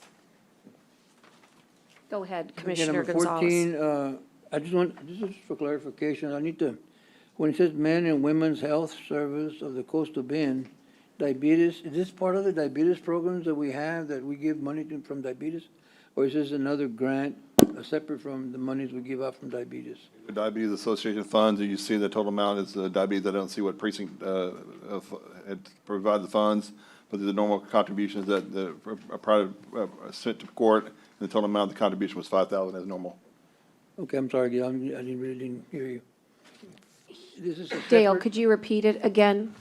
Yes, this is a normal diabetes association. This was brought by to Commissioners Court for approval, and I don't know which precinct this was for, but this is a normal diabetes association that Okay. comes out of our funds from the hospital district. Total amount contribution was $5,000. That's what I wanted to know. Yes. It So- belongs to one of the Yes. precincts, okay. Okay, so can we Yeah, get a so motion, moved. please? I've got a motion, I'll second. All those in favor signify by saying aye. Aye, Aye. pose Is that same the- sign. Item number 16, Same thing perhaps? for 16, Dale? 16 is the same thing, and you'll see on the item there, we actually have a listing of the precincts, precinct 1, precinct 2, and precinct 4. I believe it's 4, yes, 4. All of the contributions that are matching for our diabetes association in the amount that is approved by each commissioner. And which is that one? Number 16. Number 16 for the American Diabetes Association. Oh, Okay. right. Okay, so is there a motion? So moved. All right, I'll second. All those in favor signify by saying aye. Aye. That takes care of 14 and 16. What about the last one? The other one is on the, it says number 1, but ABM, on the energy projects, both dated 3/31/22, 3/31/22, and one is for 178,000, there's 248,000, so 426,000. So what projects are these that, are they finished in the same day? Are they finished, or they just a payment, or what? These are the normal payments for their contributions they're working on. I believe this is still at the fairgrounds. I'll have to give you the invoice numbers for that to find out exactly where they're at. As they complete, I don't believe they're completed at the moment, but we'll make sure you get the information for that. Good, but that's already been paid? They were already paid, already approved, and we were submitted to Bank of America for the funding for it. And how do you know whether it's the jail, the annex, or? The invoice will say that it's been approved, if Okay. it's been paid, it's been approved by Public Works through their Right. initiation, has been submitted to to Commissioner Court Administration for submission to Bank of America for Okay. drawing of funds. So by the time it gets here, it's already gone through all of those steps, from Public Works all the way here. Okay, do you have any other questions? Okay. Commissioner, And we do have Judge. the invoice, right? We can get you the invoices. Commissioner, Yeah. invoice number 7 for ABM, and it's for the jail, and it's for juvenile detention. The jail's portion is $178,965 and 90 cents. And for juvenile, it's $247,500 for the total of the $426,465.90. And what kind of project is that? For the jail, I'm sure it was for air handlers. And the juveniles has been the roof. For juvenile, it's the cooling tower refurbishment and roof replacement. What, I'm sorry, Teresa, what is it? Cooling tower? It's for juvenile, it's for the cooling tower refurbishments and the roof replacement. Cooling tower. Okay, thank you very much. Appreciate it. Okay. Okay, is there a motion, sir? So move. And I'll second, and all those in favor signify by saying aye. Aye. Okay, let's move on to item F. It is a personnel action. F1. Well, let me see. Yeah, I just have general questions about the personnel action report, and I don't know, is Julie here or not? Well, we can call her. Can I skip to another one and then come back to Well, it? I just want, really what it is all of them. I just want to make sure that I'm reading it right. Okay. Like, everybody has a number on the far right. Does that mean that money is coming within the department, or money has been added, or what? I mean, all it says is reclassification, and then it says about how much is paid. Okay. And then it says the total, so I don't know. So, Ide, would you be so nice as to please call Julie, or could you answer his question just by looking at it? All right, let's just skip for a second, now that we know what the question is, if she will come in. And let's go to, K was pulled. Who pulled K? Commissioner Gonzalez, did you pull the East Hidalgo Detention Center? Yeah, Go ahead. I just want that clarification. What does this mean as far as the marshal services related to Nueces County, East Hidalgo? Are we having the marshal inmates there, or what? No, sir. So No, this is the contract that we have, sorry? Commissioner. This is the contract that we have with them, just for the transport that we have for prisoners that we have. Okay, So so that's this- normally by this time, they request this kind of adjustments with this mileage. Okay, so this And is the per just for diem. transport, not for detention. It's for the detention as well. Yeah, because it's covering the East Hidalgo and the, So, okay. and the then- coastal bend as well. All right, let So me that get we the- had the contract with them, and we just adjusting the So mileage. the This is, contract for them is for holding inmates, federal marshal inmates. and the transport of them, that's correct. Detention at Hidalgo, right? Correct, that's correct. And the Hidalgo Detention Center is, which one is that one? The coastal bend Hidalgo? That's in the valley? Yes, and then we have the Hidalgo Center, yes. So And then we have the funds as a special revenue, and we always get the funds from the U.S. Marshal. Okay, I'm confused because if we have a contract with them for detention for federal inmates, and we're holding them in Hidalgo. So Commissioner? where do we, how do we do this contract? I mean, We have a contract already we in gotta place, have- yes. we And gotta then have a this is just the amendment just to adjust the mileage rate. And this normally happens in this month, in July. So every July, Commissioner's Court approves this so how amendment. many federal inmates do we have contract with them right now? I Do can we pull know? the info because every time we receive the invoice from them, and it reflects how many people we're moving and the mileage. So we can get you So that. Dale. When we first started with these federal inmates, it was to save money for the county, right? But evidently, we're not saving any money because we put them in Hidalgo. So. And we get the money from the federal. We need a state, timeout. yes. Yeah, I know we get it from the federal, I mean, I know all about the federal, believe me. But I'm just saying, the contract, can I just have a copy of the contract? Sure, then? yeah, I can provide you all that. And Dale, could you just provide a little bit of information here? This is a contract we've had for years and years and years and years. And what we do is we receive a lot of money, Commissioner Gonzalez. We make a lot of money on our administration of these funds. For the transport. The federal government requires housing of inmates, but they cannot do a private company by themselves, so they have to contract through Nueces County to do a contract with we have two facilities, one in East Hidalgo and one here close to us, and we provide them, they come through us, the billing comes through us, the money comes through us. We bring in about, we spend about 35 million each year. We bring in about 37 million each year, and with additional funds we have, it goes to our general fund as a transfer of about 1.6 to 1.8 million each year. And as Ida was saying, this is every year they do, their labor costs go up as do ours. And this is just a renegotiation of the costs that they have to bill the U.S. Marshal for to cover their costs of labor. This is the agreement between us and the U.S. Marshal, because that's how the contract has to be, because, again, the federal government cannot contract with an outside prison. This is not our county employees. These are not county inmates. These are federal inmates. Right. And I understand that, but the only thing then, so when we get those monies from the federal government, like we used to have them here before at the jail. Yes. So that money actually goes into general fund? No, we have a special revenue fund called GEO contract with the U.S. Marshal Services. As we said, for the East Hidalgo, we probably bring in 25 million each year, and we spend 23 million giving to the facilities. And the difference, we keep that, and as budgeted each year, we transfer any proceeds that we have up to 1.5 million from that fund over to a general fund. So the 2 million we make profit, so normally we put 1.5 million. 1.5 to 1.8 million each year in the general fund. At the end of the year? Yes.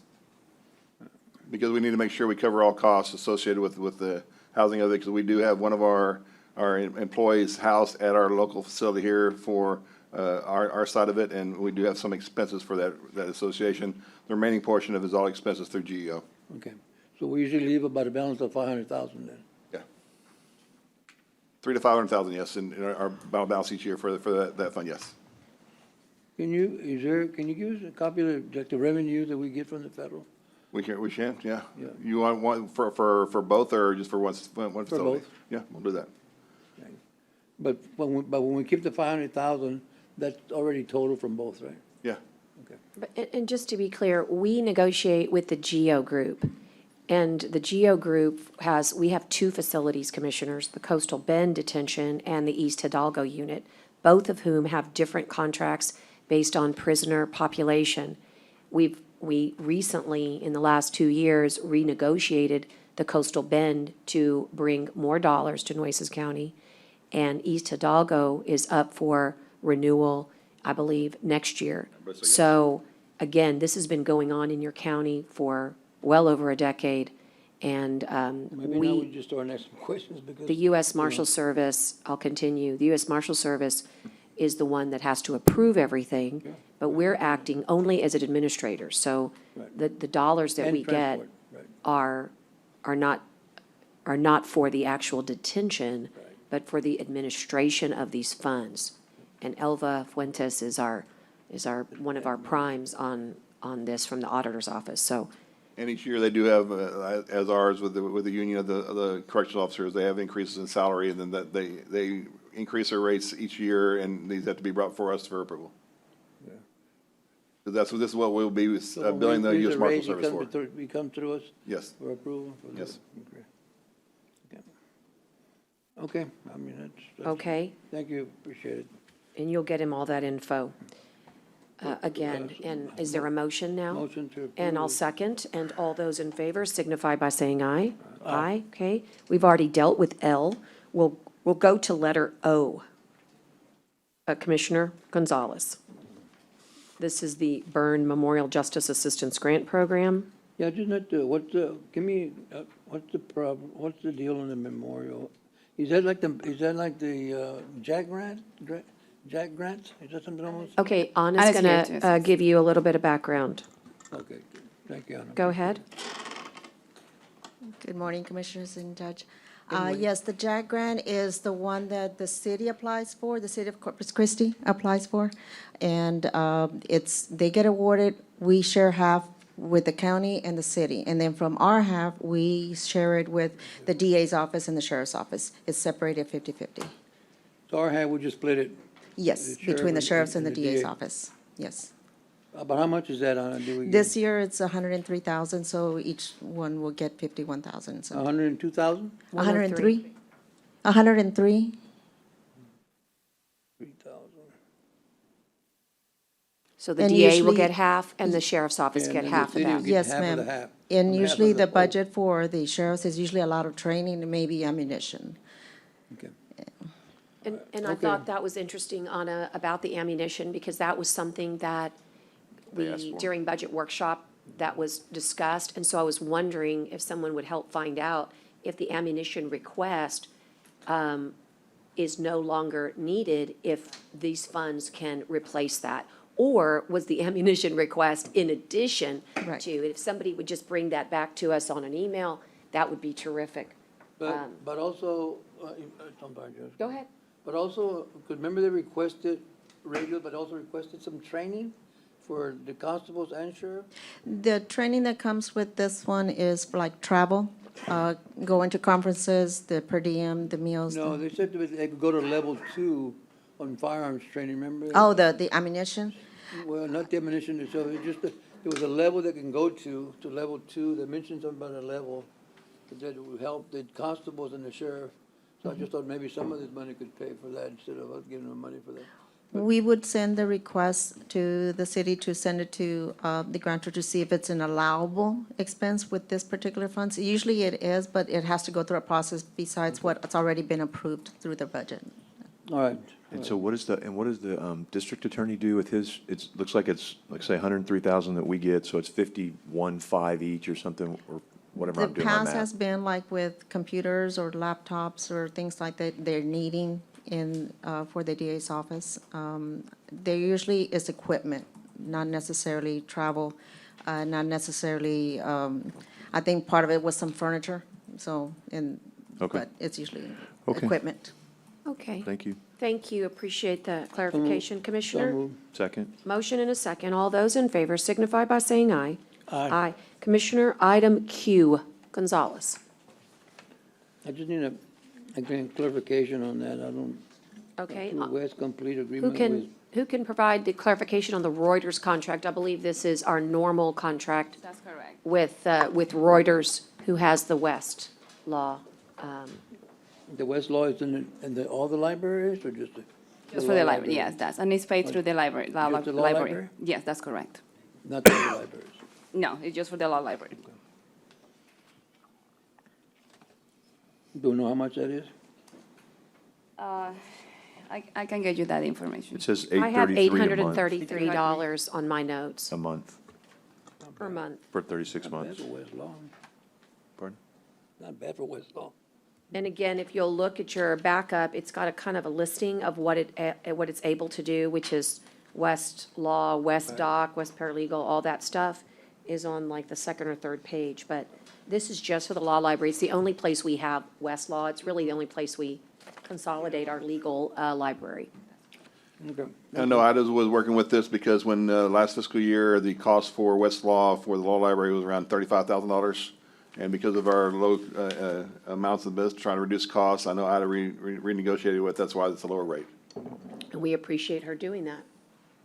It's very much utilized by the lawyers in the office, but it's nice to get a lower price. Yes.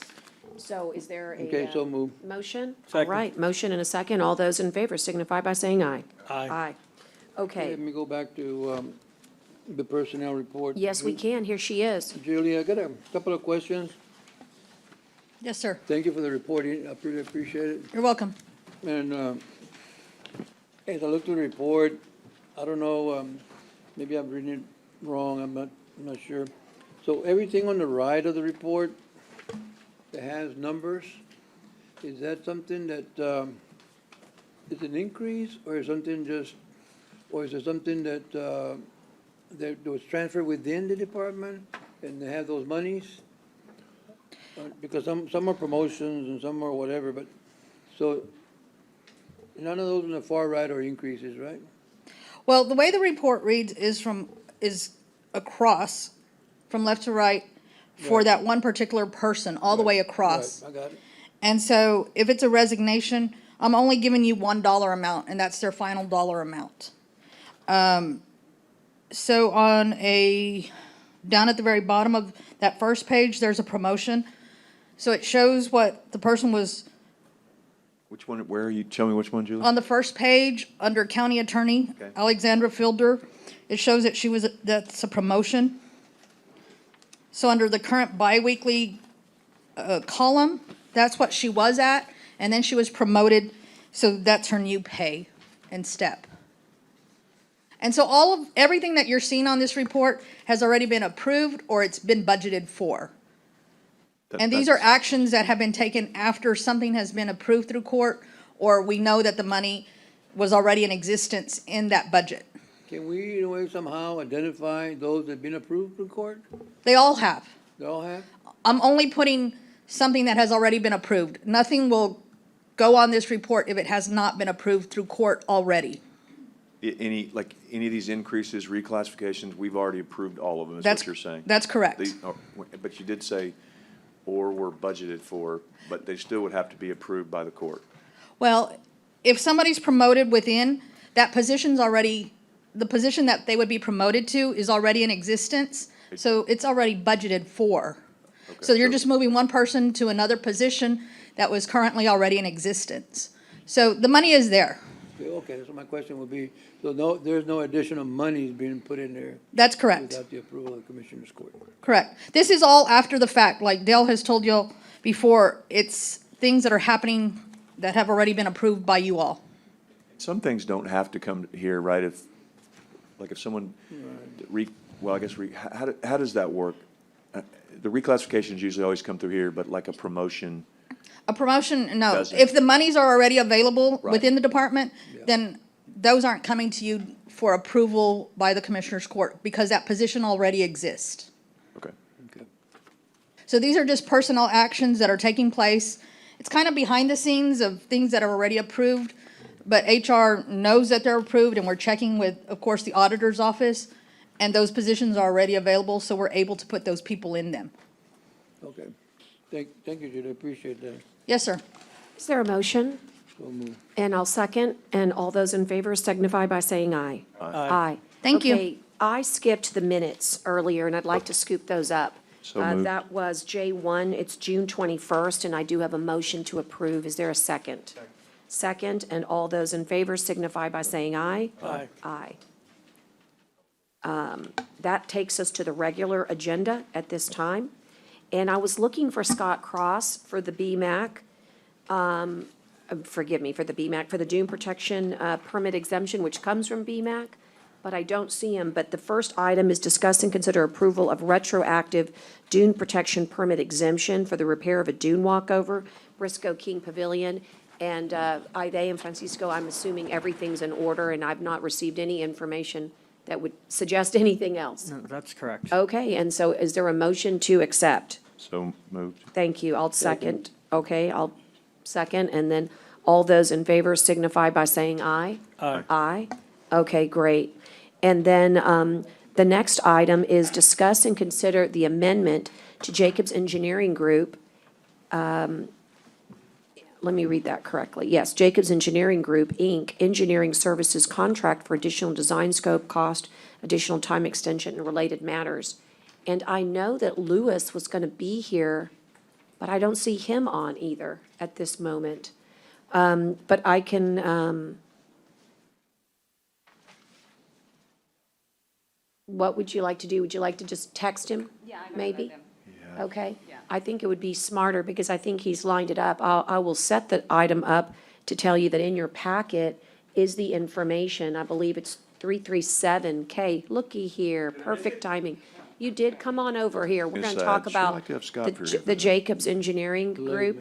Yeah, he's here. Yeah, if he would mind coming in. I'll just catch you up. A moment ago, we did approve the dune protection permit exemption for the walkover, and I would like for you just to tell us that everything was in order. It was. Thank you. That's retrofit. I mean, Correct. retrospective, because Judge, if you remember, that was the end of Briscoe King Yes. dune walkover. Hannah took it out. It was not usable for about a year. You gave me the money to go fix it. Yes. So I just went and fixed it and worried about cleaning up the permit action later. Okay, so we're good now. Yep. All right, thank you. We're going to wait for Lewis because we need you guys to introduce this item. Here he comes. This is, again, for the record, an amendment to Jacobs Engineering Group contract.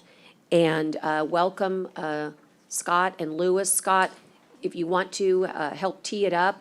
Tee it up. And then let Lewis take the technical questions or any of the questions the commissioners might have. Yes, ma'am. So, working with Land and Jacobs, what you have before you is a request to amend their current professional services contract with additional fees to cover the engineering and design aspects of all those elements that y'all all agreed upon that you wanted to see on the pier after the town halls, the public scoping meetings, and all that. After we got all that input, then you say, okay, well, yeah, we want to see this. We want it 19 foot. We want our high, want it 20 foot wide, all that stuff. So that's what this request is about.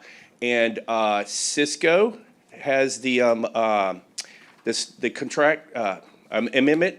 We just got it back from them last night. So I know you don't like this, but I don't have any control over it. Is this budgeted? Yeah, I mean, well, it would come out of the part of the 26.33 million. Right, but we had soft cost in there. Yeah, we had contingency. Yeah. Because I asked him that very question yesterday, and I think he can help address it. Yeah. Okay. So let me let the expert. Commissioner Chesney, Commissioners, Judge, appreciate the chance to come here today. With respect to the budgeted items for the fees, it is not, this amendment is not a line item in there. However, as I mentioned to Scott and the Judge Canales, is that when we put together an estimate, we look at always in the future being able to trim those costs through good engineering, tighter design. So even though it is not a line item, we fully expect that this project will come in lower than 26.3 million, that roughly 380K will be available after the other costs have been reduced. But I'm looking at this and maybe I've read it wrong. Items 1 through 11 are 372 and items 12 through 15 are 381. So that's more like 700. Correct. So what you're looking at there, the items that have construction budget, the items that are within that 26.3 million are the items 1 through 11. So those are included in? Those are included in that 26.3 So the answer is million. some is, some isn't. So you're Correct. saying today what the 372 is already accounted for in the line item, using your term, but the 381 is the additional request for today. That's not included in that line item? No, sir. Neither one of these is included as a line item. The 372 and the other ones, if they end up being budgeted, funded for construction, we expect that the fees will be able to be absorbed in the lower cost of the actual construction project once we get further along in design. But we always hope that's the case, but that's not. That is correct. But you're asking for 750,000 more than we've got in the budget so far right now today. That's what the ask is. That is correct, sir. And it depends on, to clarify that a little bit, it really depends to the county on whether all of these items are budgeted for engineering at this time, or only the items that have construction funding are budgeted. It could go either way. That's why we've given you a line item for each one, sir. So I do have to kind of ask here, I don't know how to, I mean, I'll take any responsibility that I have on it. How does this not get put in the allocation when we had that entire meeting and had the court approve all this stuff? How does this number not get approved then? Because this is an additional $750,000. We can't budget based on, we hope the cost will come down. We have to budget as if we're going to spend every dime, because we're a governmental entity. We represent taxpayers. We have to do that. So I have to ask, why wasn't this in that original deal? Because this is more money. That is correct, sir. At that time, Jacobs was asked for construction costs for all these elements. We provided those. I did think about it in the back of my mind, well, what about engineering costs? It was never asked, so frankly, we never provided it, even an estimate. So I apologize for that, sir. So I would, Commissioner, can I what do make you a think about suggestion? what do you think about, and for me, that 20%, was put there kind of for this reason. There's a 20% contingency as a line item That's a huge number, and I I think it was think that's. 25, wasn't it? I'm Or was sorry, no, is no, it I'm not 25? sure what, how big a contingent, that's a good point. I Because I mean- thought what we put in was too high too, but what did we put in as a contingency? What That's a is good in a point. contingency there is if you look at the range between the high and the low costs, the high cost includes a 25% contingency, That's which is, huge. which is what is being budgeted here in the 26.3 million. So So- of course, that contingency takes care of inflation in construction, inflation in materials, things that are unknown at this time. So this is kind of a bigger picture discussion because, Mm-hmm. and, $1 million. well, 750. and the contingency to me is high and, I'd like to have discussions, I'm still waiting for the Parks Board to weigh in, but I'd like to have discussions on, which is on the agenda for another item, on that first floor space and what, that's kind of where I'd like to look at because I think we can make more money on a bigger first floor space. So we might need to like really have a tightening up of all of this meeting. Right.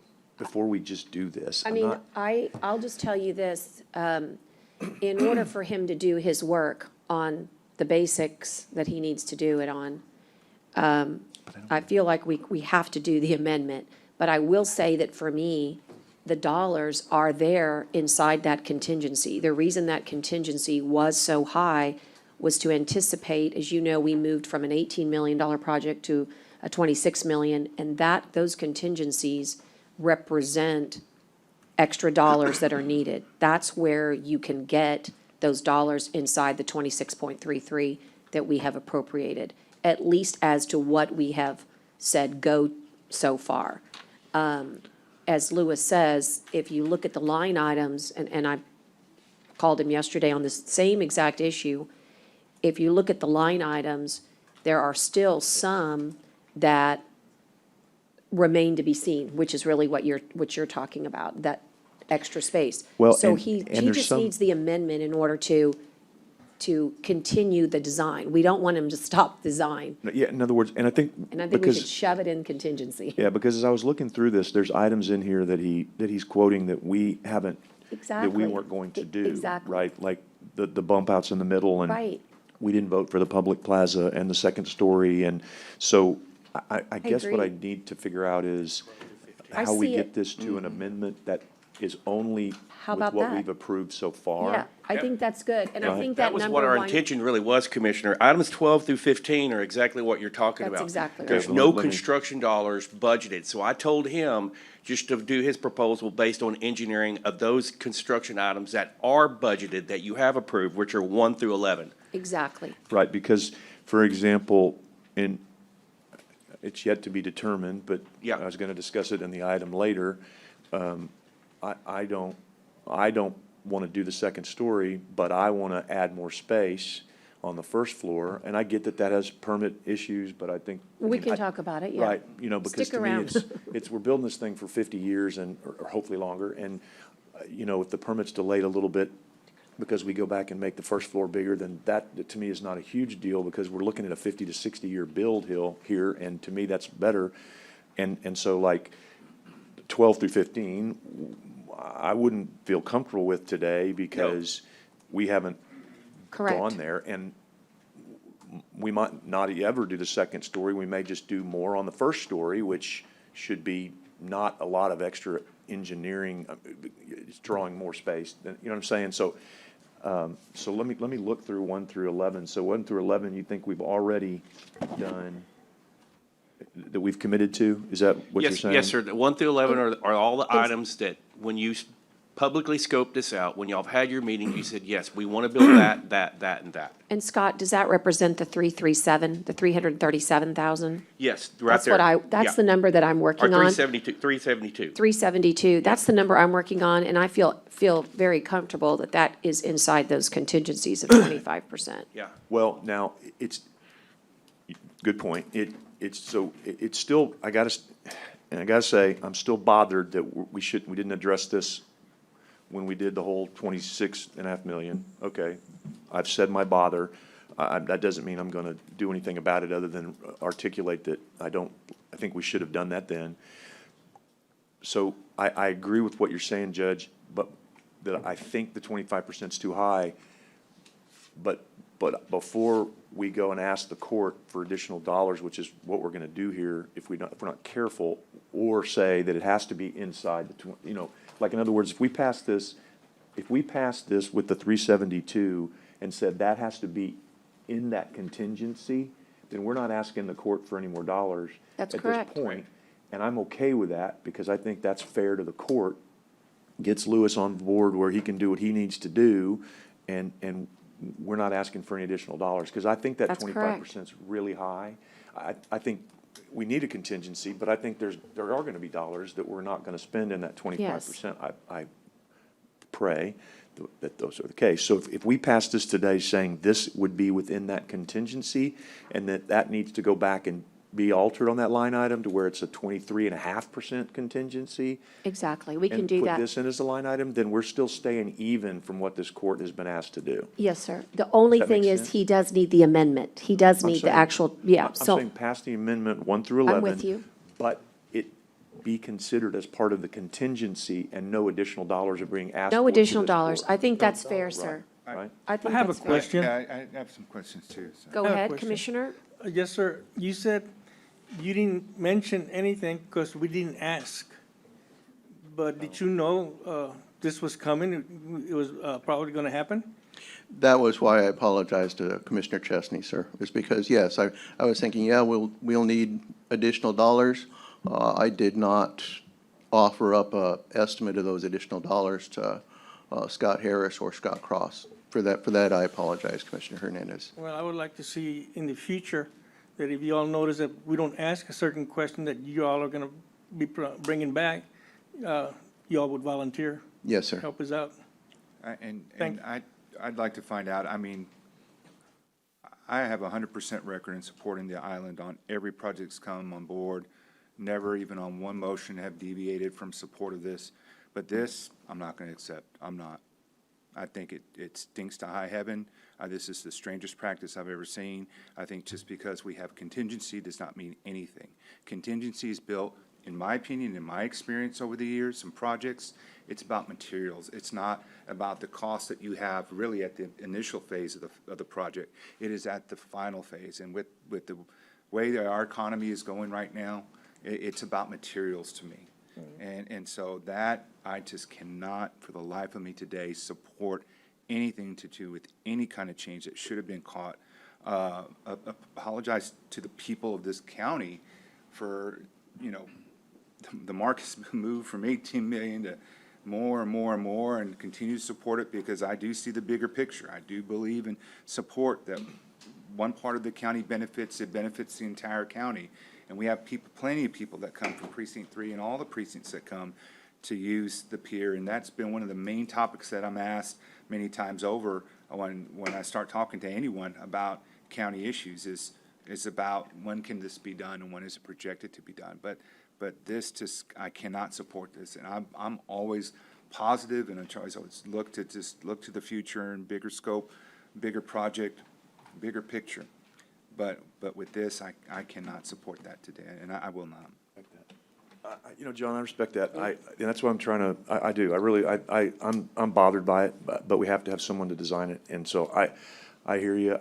I can't say I disagree with your principle. That's why I'm trying to just come up with something that doesn't spend more money, and I can make it as much as a motion that says, and this amount has to be cut out of the project so that there are no more dollars. I mean, and I think we can do that. We're gonna have to go out and of the money we've already allocated, because I'm super bothered by it too, but I don't know what else to do because we have to design it.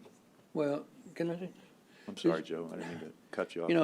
I agree with Commissioner Hernandez and I agree with Commissioner Maris, and I think Commissioner Chesney might be a little upset, but he's not telling you a lot of things why he's upset. And I really, this is really uncalled for. I mean, you guys are the professional. They call you the experts. They call you, I know the judge says you guys are the experts. But, the experts should be able to tell us ahead of time, hey, you know what? We're looking at this. This could also cost you some money here. And this happens every time at the end, and we're talking almost $1 million here. Yes, sir. Of course, Commissioner Jesse might have $4 million coming up. I don't know what he wants to do with that money, but and Commissioner Myers is right, we've gone from 18 million to 26 million, or 24 million, 26 million. And because it's something that's really needed for the community, we think it's a good thing, or else we wouldn't be supporting it 100%. But and I'm not only talking about you, Mr. Jacobs, right? No. Yes, sir. He's with Jacobs Engineering. It's I'm Louis just asking Klossmeyer. him who he is. I mean, can you, what can I call you? Mr. Klossmeyer? I'm sorry, sir, what can I call you? Yeah, Louis Klossmeyer. Mr. Lewis? I'll answer to Jacobs I just call also. you Mr. Lewis, all right? So I'm just saying, for at the end, when we get hit hard like this, and if we leave it under contingency, and what if something happens, that we just need more money at the end, what are we gonna get it? One of the Going back to things- the commissioner's court, right? And this is why really, it's hard when we deal with this way here. I mean, whether it be yours or ours or somebody else's. I mean, I stress a lot that, hey, you're telling me it's gonna cost this much? Well, that's what it's gonna cost. I mean, if you think there's something else there that we need to let us know now, and don't give us a surprise down the road. I can't support this right now 100%. I'm not, because like it's unless Commissioner Chesney comes up with the money, I don't want to I don't want to put this in the contingency either, because that money is there for something else. And if we put it there and something happens, you're gonna come back again and ask for more money, because we use that money. So, I mean, Commissioner might have, like I said, he might have some other monies he might want to use, when we do the ARPA funds, whatever, but, I just can't, I cannot, I want to approve that we go to the contingency funds for this one. So, and I don't know, and I think that I'm really disappointed that you guys didn't let us know, or let Commissioner know, what was going on and what was going to be needed. I really am, really, to tell you the truth. So. Understood, sir. I'd like to offer a practical solution, which is that, I'll be honest with you, in this particular project, while most projects might have contingencies set aside for certain parameters, as you said, materials, this one was not one of those. If you will go back and review, the reason that 25% was set is because over the last few months, we have been making the decisions because of certain granting opportunities, certain other funding opportunities, to go from step A, as you will, to step B. So the project, the reason the 25% was mentioned early on was because we knew that depending on what you decided, we would have to seek additional services for engineering. I mean, that was, in my mind, always contemplated. The fact that we didn't know what that number was, as you said, is unfortunate, but it doesn't change the overall funding of the project. And these contingencies, you have to understand the materials that you're involving here are mainly concrete. So, which is a volatile market in and of itself, but I think our biggest discussion comes in the and related matters, and some of the public comment that we heard this morning, we are in the early stages here. The time to have, I agree, if you don't know about something and you are 3/4 of the way designed, and you say, hey, I need another X amount of dollars, that's a terrible thing. But where we are right now is the perfect time to practically solve the issues that we have. And I would not want to see this project delayed, because now you really are, through our own choice, creating a project that will cost more tomorrow. So I'd like to see whatever it's going to cost, it's going to cost. And again, it's inside the overall budget. The contingencies for this particular project was meant for both. That's why it's not a 10% contingency or a 15%, but that 25 was meant for, we don't know yet if we're going to have that remember, we just discussed that geometrical, we're calling it that mid-angular T, less than a month ago. That was literally probably a month ago that we made those decisions. So as those decisions get made, the cost for design changes. And that's what the contingency is for. So again, unless you want to stop design on items 1 through 11, this amendment practically needs to be approved. And I think the measured approach is you have to live within that budget for now based upon items 1 through 11. And I think you said you could do that, to me anyway, yesterday. That is correct, and that is why they're all individual line items. If the county chooses to do 1, 2, 3, and 4, only authorize 1, 2, 3, and 4. And then we'll just continue on design for those. And I don't want to jump ahead, Commissioner Chesney, to that other item, but I need to let you know, because or maybe you can stay, Louis, so that I can maybe get to that other item while you're still present. But since that and related matters is still there, what you heard this morning, and maybe you didn't hear them, Louis, but we had a lot of members of the Surf Riders Organization talking about the one pier, if you will, or column every 66 feet versus the 2 every 33 feet, and how that, in their mind, either should be modeled or some sort of alternate analysis be performed so that we can see what that would bear. But those are the types of decisions, guys, that will alter a design service contract. That's no different than going horizontal for more space. And although it seems like more space, we can agree on more space, Commissioner, you would absolutely need more design services to go this way than this way, because you'd have to design a foundation. And that foundation, even though you could go horizontal, unfortunately, it has to be supported. No, I've already So- talked to So Louis I about feel all that, like right. that's a really good discussion to have, but don't kid yourself. That's going to require design services.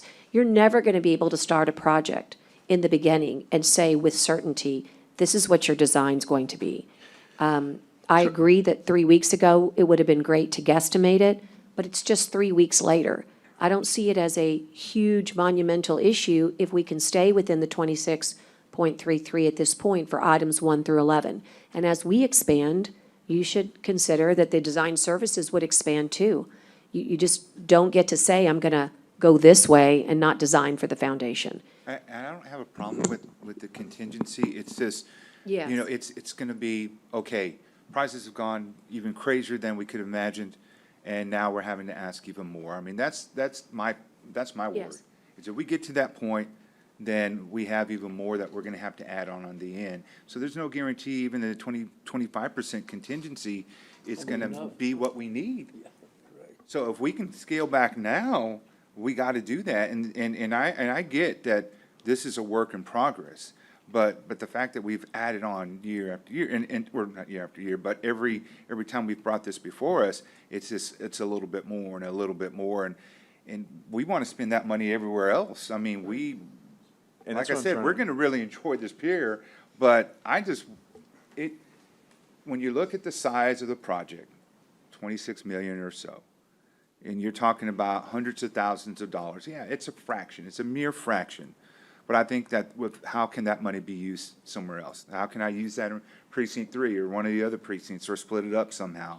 That's how I see it. And so my worry is, okay, we could say that it's going to be in the contingency, and it'll be okay. We planned for this, and we move forward. But there's nothing that guarantees that when we get closer to the end, that we might not exceed that amount. And that's what worries me, because I don't want to say today, I approve of this, and then in the end, it was still not enough. That we were still Right, off. and And we don't- Commissioner- That's a guarantee And I think- that none of y'all can give. But None I of think you that's can. fair, and that's We why can I'm plan as much as we can about it, but that's not any guarantee that you can give to us. The guarantee is you have the opportunity before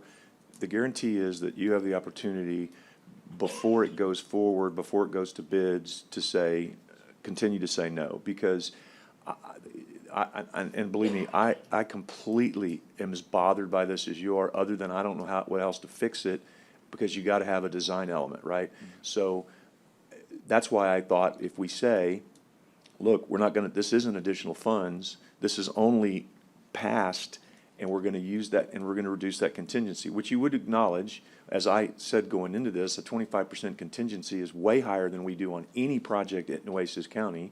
And there was reason for that, probably because of things like this that could come up, and maybe now it's turned out to be sound, because I thought 25% was too high to begin with, but maybe now it's not. So that's why I was trying to put forth something that just said, look, we're not spending any more money. We're gonna have to make this project work within the money that's been allocated, and if there has to be a cut somewhere else, then there has to be a cut somewhere else. I don't think there will be, but I would never want to represent in any way, shape, or form that I know that or could guarantee that.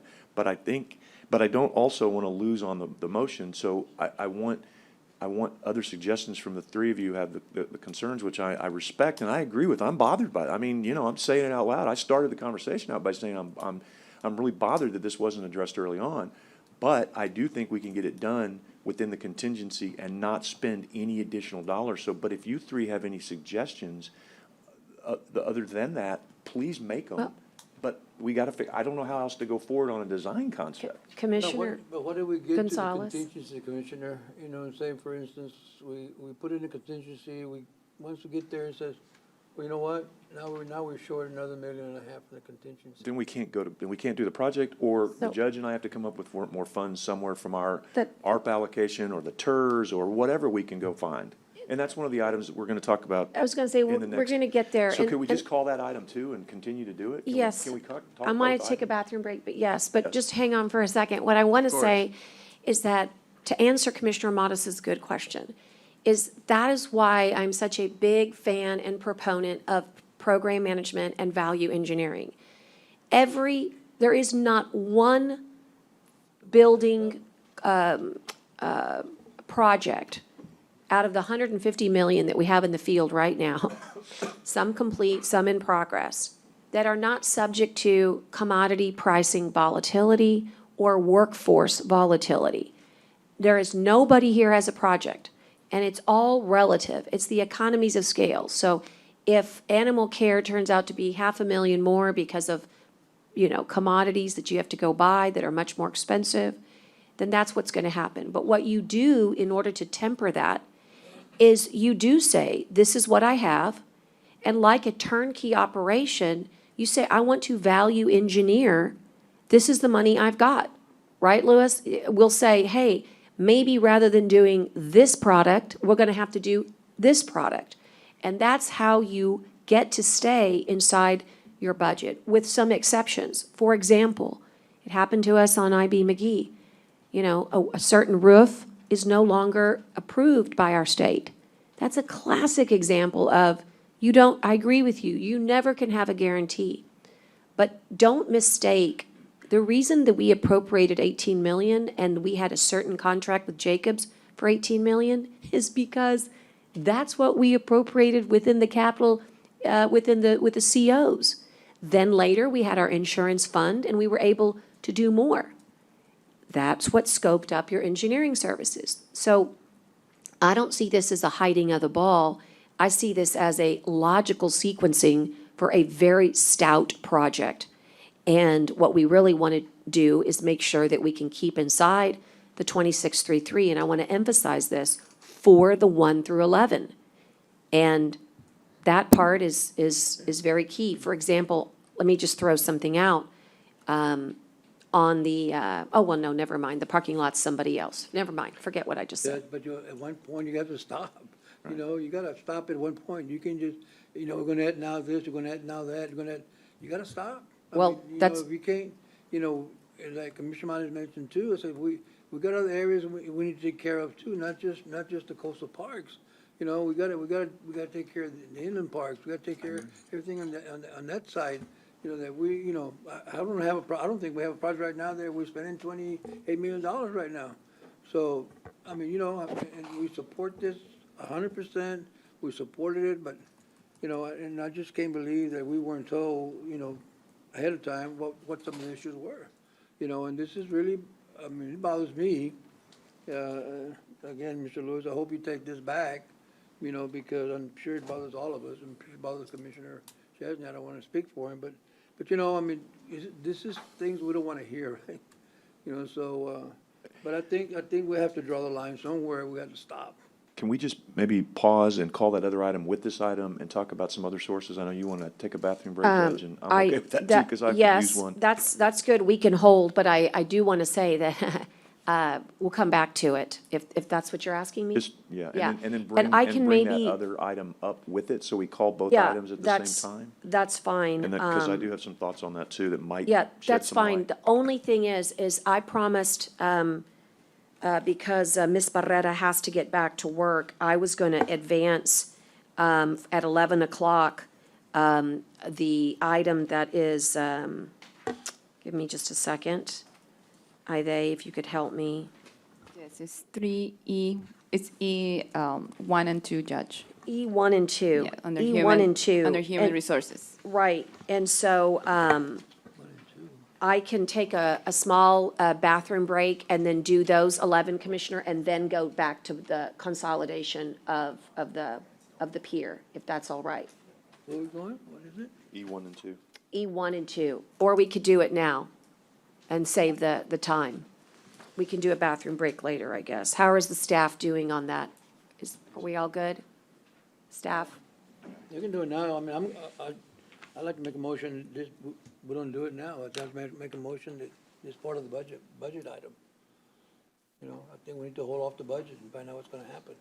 Well, I'm gonna have to call the, Oh, you're talking about you on E? I'm talking, yeah, you're on E1, I'm on this other. I can call the item so that we can at least present it and get information. So let's go to E1. Louis, if you would just hold for just a minute. Yeah, I'll stick around. Okay. This is discuss and consider reclassifying the deputy director and number 24 to a pay group 32 and adding the car allowance. In other words, taking the deputy director and consolidating it inside the budget that exists right now. And Cindy Barrera is with the NCDC and is here to give us some background. Go ahead, Cindy. Good morning, Judge. Good morning. Good morning, Commissioners. Thank you so much for your time. As you all know, yesterday was Holden Hopkins' last day. He served as Deputy Director of NCDC. We're thrilled because he's on his way to Harvard University. We're very proud that he's a product of Nueces County, and we wish him well. With that, we're asking the court for assistance in a smooth transition and help us with the immediate approval of the posting of the NCDC Director position. This is something that can be done with a net zero impact change by reallocating existing funds in the Department 1389 budget. And our request is that we move quickly on this and are able to conduct interviews for the director position within 30 days of the close of posting. And we look to you all for your assistance in finding the director and allowing for members of NCDC to be part of that process as well. So 1389 is what budget? is your budget? Yes, that's the NCDC budget. You have money there you can transfer? We do. We do. We're fully funded by the port, and so those funds are already in the budget. For this fiscal year? For this fiscal year, The correct. port only funds $50,000 for NCDC. The rest of it comes from the port, though, I think, right? We have 125,000 come from the port currently, yes. Right, but you've only spent, in other words, I guess the question is, if you went to this pay group, do you still have the funds inside the fiscal year? And the answer is yes. Yes, we do. Okay, and do we have projects right now that necessitate a director so that we can hopefully see something happen with regards to fruition of those projects? Absolutely. We've got several ongoing projects that need constant work and review. We have, I want to say, a total of about 8 active projects. We have one very exciting one that we just started on, and so we don't want to lose momentum.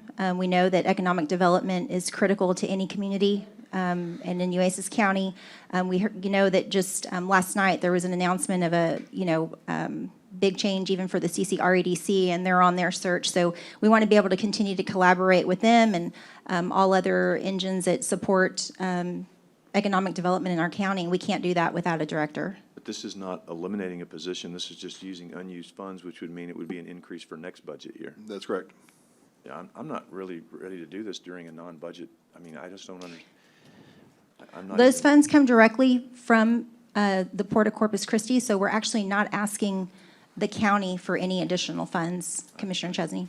I get it, but if they're a Nueces County employee, and if the port's funding dries up, then we're on the hook for it. And I'd like to have a whole discussion. I'd like to have the NCDC come and talk to us about these projects, see what they've been doing, before we even post a position at all. And especially when we're talking about increasing this person significantly, this is a significant step up in pay and everything else to get someone when we have an EDC, Robstown has an EDC. I think this is a huge, big picture discussion that we can't do in 5 minutes because she needs to get back to work. So I'm not Well, ready to Commissioner, move I'm forward. here, I'm not rushing No, back. I'm saying, And I think do want to respectfully share that every month we do have a meeting that you all are invited to. We have had one of our projects, that's Project Banner, it's a green hydrogen development project. We invited all of you to participate in those meetings. Right, but I wanna So have it engagement here has so to that- work both ways, but Right, the I wanna projects see- are active. Right, but Cindy, that's great, but the public doesn't get to see it if we go to the meetings. I want those presentations here. Right. Because I'll be honest, I don't have time to attend every other meeting that comes up. I go to meetings all the time for my constituents, for things that I have, some I can make, some I send my staff to. So we have commissioners' courts meetings so that you can bring it, so the public can see it, so that we can show the public where they're doing it, because it's not just about educating us. So I appreciate being invited to those meetings, and sometimes Peyton goes, and sometimes she doesn't because I've got her at other meetings, because Right. we're split out amongst other things. So I want that presentation here so the public can see it. I want to have. Well, I hope you'll understand that some of those projects that we're working on do have some confidentiality. And we There's don't times need when to- we're under NDAs and we can't discuss the specifics. We can do so with you all, in closed session or privately in meetings. But it's information that at times we can't disclose in a public session. And that's great. I think if you say that to the public, they understand that, and that goes on as well. But this is a significant increase. This is a significant ask. It doesn't matter if we have the funds or don't have the funds. This is a significant commitment that I don't think can be done quickly because, we're here, and I would have thought this would be better for the budget to do. And again, I said this the last time, I've got a lot of questions and a lot of, things that I want to talk about with NCDC in general. Commissioner as to- Chesney, we were here a few months ago and had a presentation, gave you all an update on several of the projects. And what I'd like to say is we are more than willing and have been willing to have those meetings. We've requested them time and time again with each of your offices. No, I want to have it here. I keep saying that. I don't want to have it. But I we wanna have have it been here and we have given updates. Months And my ago, question to several all months of you is there something that we can be doing more? Because we have given updates, we have had some successful projects, we do have several ongoing projects. I'm happy to share a list of them with you. Again, we ask that those not be shared with the public. Yeah, the answer is, But Cindy, what is it that we can do? What is it that you're comfortable doing? Because what we don't want to do is lose momentum. We can't operate without a director. We've got an incredible board of volunteers that works tirelessly. We represent every part of this county, different industries. We're ready to continue working. And I But we appreciate need a that's- director to continue what we're doing. I'll finish my train of thought because that's exactly where I was going before you interrupted me, was to say, I believe that there's a lot of duplication of things going on in this county between the Robstown Economic Development Corporation, the CCREDC, the NCDC, and I think there needs to be a very big picture discussion amongst all of these entities and this Commissioners Court as to whether or not we need to continue to do all of these different things in the way that we're doing it. That is the big picture issue that I think needs to have discussions with, that is not just a presentation of projects. That's exactly the kind of thing that needs to be. I think the REDC needs to be involved. I think the Robstown EDC needs to be involved. I think the NCDC needs to be involved. I think the Commissioners Court needs to be involved. What I'm saying to you is it's not a 15-minute presentation conversation. I have concerns and I have questions of whether we need to have all three of these entities doing things that may be duplicating services. We may, in the end, indeed see that that's not happening at all, but until we have that presentation, until we have that joint effort, I'm not comfortable moving forward with this. So that's the answer to your question that you've asked. So I think y'all work hard. I think the REDC works hard. I think the Robstown Economic Development Corporation works hard. Maybe we need all three of them. Maybe we don't. I'm always going to be someone who looks at, are we duplicating services? Can we consolidate services? That's what I look at in life all the time. I'm consistent for my entire time in public service, on every board I've served on every commission I've served on. If I can consolidate and save taxpayer money, that's what I'm going to look to do. So that's the answer to your question. It has nothing to do with NCDC alone. It has to do with all of these things that I am concerned and I have questions of whether or not we are duplicating things and spending taxpayer dollars in places that we don't need to do. Well, we understand and appreciate the diligence. We're more than willing to have that discussion with you. What I will share is that NCDC was created out of the need of an entity that focuses on economic development solely for Nueces County. That engine does not exist without our existence. So we want to move quickly. If we can schedule something to address your concerns, answer any questions on your behalf or any of the other commissioners, we're willing to do so. But we do ask if we can do it as quickly as possible, because again, we've been building momentum and don't want to lose opportunity on any of the projects that we're currently working on. And I would like to just at least offer this. You can still have a budget discussion during budget, but to abandon ship with 8 projects that are pending, when you don't have a deputy director, but you have an office and a clerk, Right, that is going to create a loss for the taxpayer, not a gain. exactly. And so at minimum, we should replace like with like and get a deputy position posted. And if that changes in the future, well, then it might change in the future. But to literally say that you think you're saving the money for the taxpayer when we clearly have 8 strong projects that are, that are on the table, including some that this body has issued an RFP for just recently. Right, we've created jobs, we've brought taxpayer dollars into the county through our work.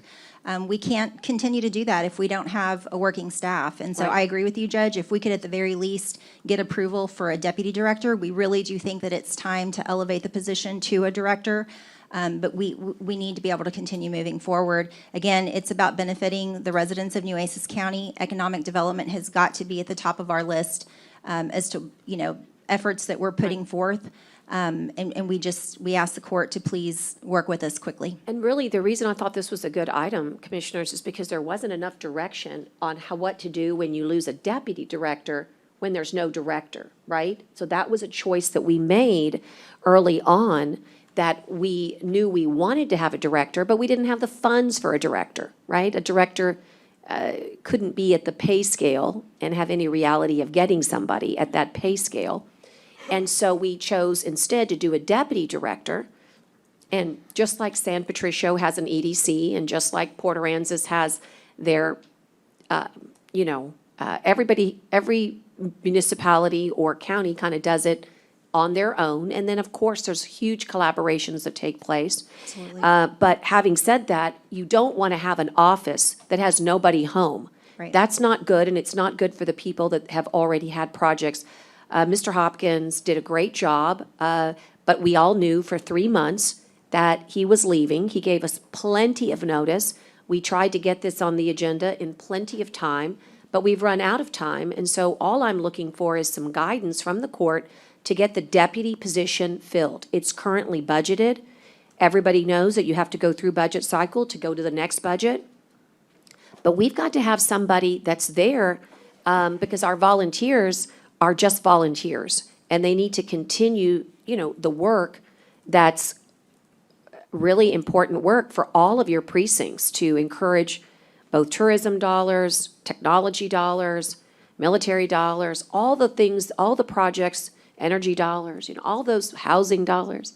Right. But how are we going to do that and recover from COVID-19 if you don't have anybody home? This court needs to, at minimum, authorize the posting of the deputy position to fill what we're completely missing and Well, move on. I want to address one more concern that Commissioner Chesney brought up, and that's about the port losing interest. We're very fortunate to have Commissioner Catherine Hilliard, who serves as one of our board members, and Sean Strawbridge, who is ex officio. So they're very bought into the work that we're doing, very supportive, and it's a partnership, a collaboration that we're very proud to have, and we feel that delaying this process would be the only thing that could jeopardize that relationship at this point. I think also that we need to look at the opportunity that has been provided, and Judge, I saw your comments yesterday, and quite honestly, Which ones? regarding the removal of Mr. Vacy, and I agree with you. Was a little shocked by that myself, and little disappointed in that. Don't know what went on behind the scenes there, and I know that you didn't support that according to the news. I don't know if that's correct. That's correct. And I, you know, I'm a little disappointed in that too. However, what that provides is opportunities to look and see if there are ways to do things in unison with the EDC and do some sort of consolidation between the two, to where maybe there's I don't know, maybe there's just a bigger picture here that this can exist as a entity under the EDC with some sort of independence, but yet not having to, you know, having an NCDC that ran under the EDC that was totally focused on Nueces County projects, but yet still ran under the EDC, and with the new EDC director coming in, I don't know, I just think there's some opportunities right now. I don't And again, discount I didn't opportunity. know that I was don't coming. discount opportunity. I think that's an awesome idea, but I just think that nobody's home there either. I know, because I was there at the meeting. They're going to go out for a nationwide search. That's going to take some time, no matter how efficient we are. What you don't want to do is have the projects that are in the works not have a deputy. We have a deputy. If Holden had decided not to go to Harvard Law, we would still have the NCDC director position. He made other plans. All I'm saying is that I think it makes smart sense to get a real director, like we always said we would, when the money was available. The money has become available, regardless of our budgetary contributions, I might add. Okay, so if Nueces County tomorrow decided to give $0, you still have the dollars to do this project. 100%. I'm sorry, to do this to do this motion or, you know, this. So it's not about Nueces County budget money. It's about making sure that we are providing the opportunities that the people expect us to do. Now that the EDC does not have a director, it's more important than ever that we get this done. And I think that opportunities should be explored, have no problem with that. We talked about that earlier with the RADC, if you might remember as well, just because there could be maybe but that doesn't negate the concept that we need help now. So my hope is that what we could do, and let me look to see how it's read, how it reads. If we amend this, that we would just say that we would not at this time reclassify the director, but just leave the deputy director. Then on item number 2, I would say, please allow us to post and get folks interviewed so that we can get somebody at that office that we are utilizing, and get that clerk with a supervisor, Miss Hope, and let's move on down the road with some of these great projects. And if there needs to be, a executive session item on July 27th, I'm glad to put it on. As they say, if the mountain won't come to Muhammad, then let Muhammad come to the mountain. Come on in and share with us all those 8 projects. If that's easier for the court, we could do that on a quarterly basis. That's just an idea, but we need a deputy director. We need somebody to continue the work and not leave that office blank through the fiscal year, which would be October 1. Right, and we're here, obviously for the benefit of the county. We want the court to be advocates of NCDC. So anything we can do, there's always room for improvement in communication. If we need to meet with each commissioner individually, monthly, quarterly, whatever the request is, we'll fulfill those wishes. Sure. Because we, again, want your support. Thank you, Commissioner. Judge, for me, I mean, the money's already there, right? And that's the thing. Absolutely. Even if we said right now, we're cutting off our source, it's still funded. And Right, so we don't need funding directly from the county at I this have no point. problem discussing the future, or I have further ideas of how do we maybe look at the partnerships that are existing out there already. But the fact that it's already there, it's already allocated and available, I support that. Now, come budget time, I think, hey, if there's an agreement on the court to look at what other ways to handle that come October 1, that's fine. I think that's fair game. But I think for now, at least, I support this because the money's there. You're right. We cannot allow projects to dry up. We do need leadership. I'm assuming you're probably taking the lead in the absence of anyone being there. Right. Oh, I mean, I know you're already there, but I mean, especially. I'll be now that working Hope closely is with on. Hope until we're able to fill the position. Yes. So, okay, thank you. So when is Hogan leaving? I'm sorry? When is Hogan leaving? His last day was yesterday, Commissioner. He's gone. And he's listed as a deputy director? He was deputy director. Yes, sir. So you're saying, John, that we continue as a deputy director? Yeah. And budget time, look at whether we need a director or not? Whatever the funding, I mean, I know there was some discussion about changing the title. I think the title's just a name. I mean, I think the question is the dollar amount, and the fact that we just have someone hired that can handle this job at least through October 1, or once our budget cycle dictates what our next step is, but it's already there. So that's, I just want to take a very practical approach that the money's there, it's available. I would hate for this to stop anything in its project, in the working project. I think of Amazon that we had come along. I mean, that wasn't a too shabby project or Sure. name to bring into our community.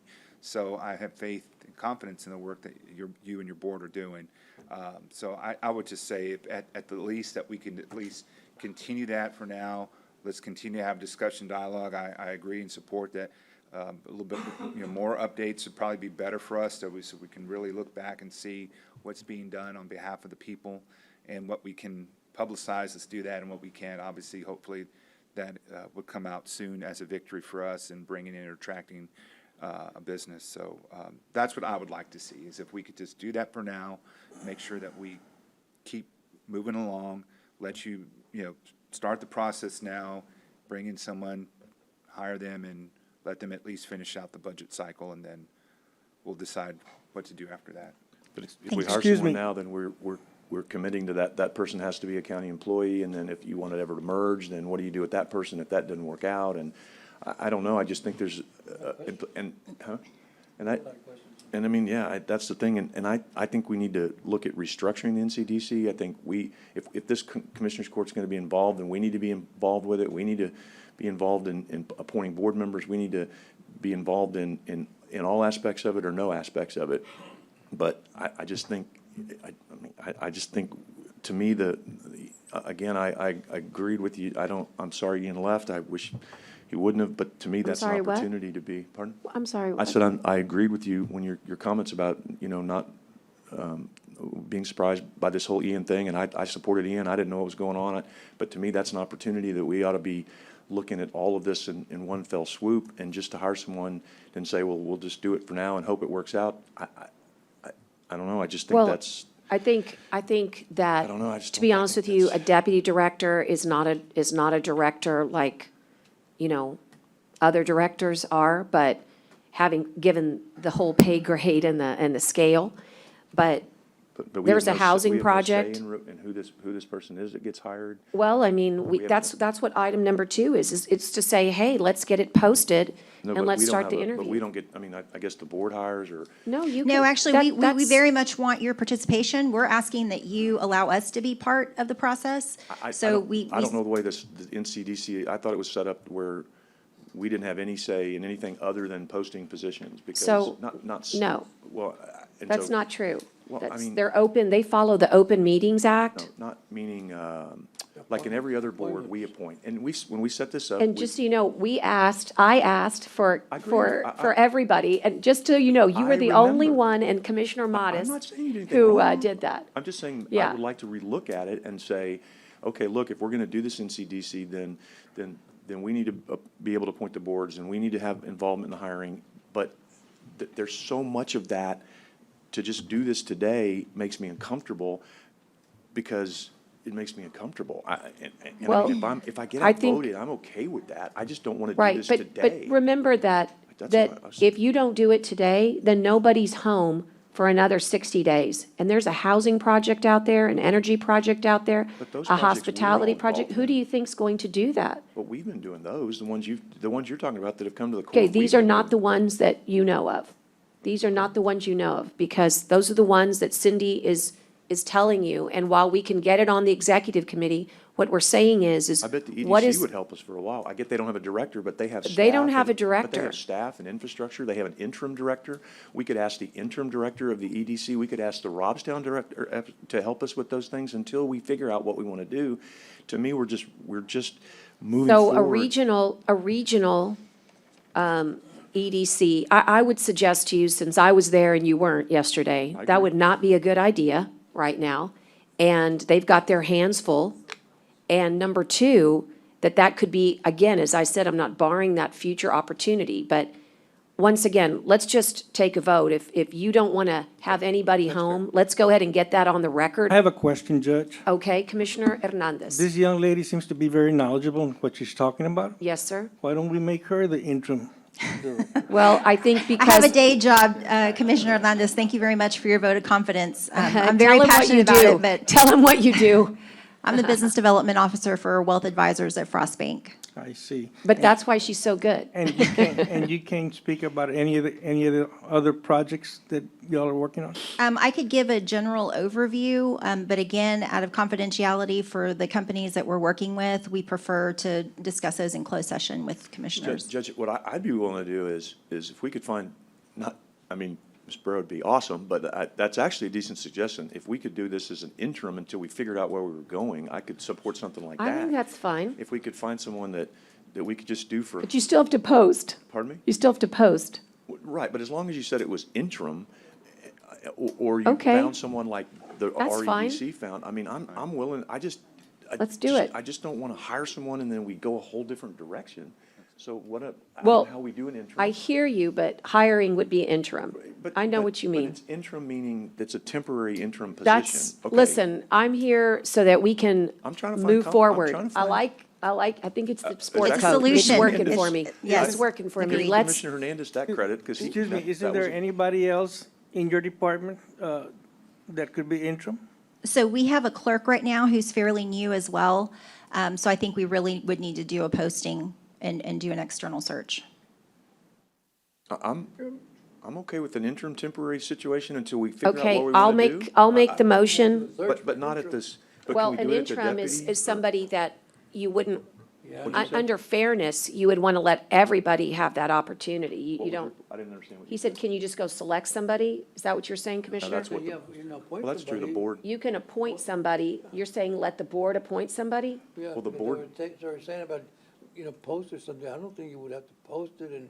the board, Well, I just don't know the employee policies on that. As a county employee, maybe Julie could run back in here, but typically what we do as fairness is that we don't just select. We do allow the community to say, hey, I want to vie for that job, even as interim. That's usually why we post, but but if it's an interim and a temporary, that's a good point. This court could say, we want to, and I'm just throwing this, I'm just not saying this is the person, we want to appoint John Breyer to come back for 2 or 3 months and do what he was doing for us on a contract basis before. We did a contract with him. I mean, it's a valid point. I mean, because if I don't know who's gonna, you got to post for 2 weeks, who's gonna apply for an interim position?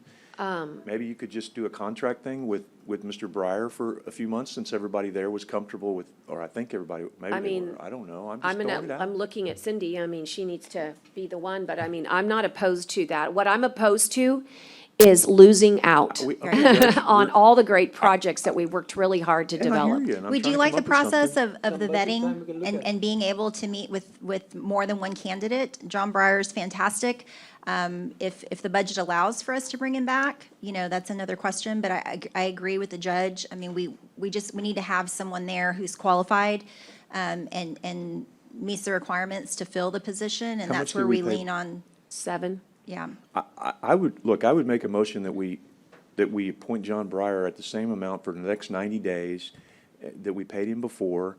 It's in the budget, and then let's do something and have these joint meetings or whatever we need to do and figure out where we're gonna do. I'll put it on the agenda for the next meeting that we have a Can we have a large-scale backup plan in case John's Yeah, not 'cause available? what if he says, I've got Yeah. a project I'm working You on, have a or, backup suggestion? I'm No, really. I would say, I mean, if you're willing to post an interim, that we hire an interim and go through the hiring process. I don't think it has to be John Breyer. I think we can. I don't care. I'm just trying to get you I somebody. like just the until we idea of figure an it out. like the idea. interim. I'll be honest with you, I mean, Okay, if I the- withdraw it. I withdraw it. well, it's a good idea. I'm just saying to you that I think that what would be smarter is to actually go through the process and say, look, you're an interim. How about this? How about this then? A motion to hire an interim for 90 days, and y'all come up with, some Okay. more general motion, right? Doesn't Yeah, have to be that's him. good. Right? So help me craft the All right, motion they- that gets us 90 days. That's And I'll good. put it on the agenda for the next meeting to have this big discussion, or maybe the first in August, since, I don't know, I'll get it on. But tell me how you want to craft it to where we get you 90 days with whomever, so that we don't have to necessarily post it, but we could do it as a personal services contract with someone that, Okay, that the board, that the board picks. I'll let and you the board pick 'em. picks. Okay, Pick 'em. can you I have just, great confidence in your board. Let the all board right, pick them. July 27th is our next, that could actually be faster than going through the It will hiring be faster. process You can at do this it- you point. can pick however you okay? wanna pick. So July 27th is, we'll bring that back. Okay, so And my- if that's meets with the court approval, so I'm going to need to table this item. I'm sorry, not table it, just, I was going to make a. Go ahead. That okay? go ahead. I would make a motion that the NCDC be given the authority to hire a personal services contract with someone for 90 days at the same amount that we were paying John Breyer, and the board picks it, and you go. And that's for the Emma, that's going to be in lieu of item number 2, That's the way we can look at it. okay? That's on number 1, and then I would just move to table 2. All right, Yeah. that's fine. Okay, so that would be on item 1. Sorry, Emma, thank you. On Does that- item 1. Does that give you flexibility? Is that? Does that give us enough okay with that? flexibility? John, go I mean, ahead. I support it, I mean, but what's, in the title, is this interim Interim director? director, deputy director? Interim deputy director. Deputy director. Yeah, I mean, we're, yeah, yeah, I don't care. I think it'd be Interim Like interim you said, director. I'm not so sure that the title, How about, Yeah. how what about, we want to say is that you're in charge. You're answering the phone. About You're interim- following your directives as a board, about right? interim person who runs the NCDC? I mean, let's, Okay, now we're getting silly. Let's Well, just. I'm just trying I to- think we got it. I think we got it. I let's go. understand. I think you guys, that splits it a little bit. At least it gives you surety until our next fiscal year, and it also gives you the autonomy to get things done. If you don't have a July meeting, only thing I want to encourage you to do is get one on the Yeah, schedule. absolutely. And please let everybody, Something to know look at about for it. the budget time anyway, too, so. And then we get to look at it, the budget, and do it through the budget process. Julie, we thank you for your help, but I guess we're good, okay? All right, all those in favor signify by saying aye. Aye. Post same sign. And then how about the table? Motion to table? motion to table 2? And how about a second? Second, All right, sorry. thank you. And all those in favor signify by saying aye. Aye. Aye. Okay, good. Thank All you right, all very we're good. much. And I see that we have, and thank you for that, I see we have Judge Hassett, so I'm not going to do our break right now. Judge, I apologize. I know that you're in trial. So I'm going to advance items that were placed on the agenda that pertain to the purchasing board. Items number 4, discuss and consider the process for reorganizing the purchasing department so that it reports directly to the Nueces County Commissioners Court. And then item 5 also deals with the purchasing board, discuss and consider recommendation for amending the Nueces County policies regarding purchasing card, P-card use. Let's just take them in order. Item number 4, Commissioner. Oh, we're going to 4. Wait. This is your item regarding the reorganization of the purchasing department. Actually, Judge, I wanted to table that one and All righty, discuss 5? And discuss the P card. Yes, Okay, ma'am. let me make yours a motion. I'm sorry, yeah. I And I'll motion look to- for a second. Second, That's and all number those in favor signify by saying aye. Aye. Aye. And then let's go straight to number 5. There you go. This is Nueces County policies regarding P-card. This is going to be opportunity to discuss and potentially take action to recommend. Go ahead. Judge, I just wanted to open up the discussion on this. What I've gotten from Ms.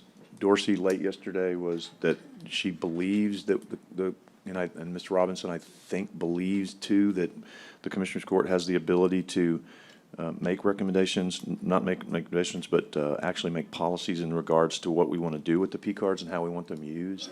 And so I just kind of wanted to get a feel for what everybody, my discomfort is on the food purchases. At this point, others may have others, but that's kind of where it stemmed from me.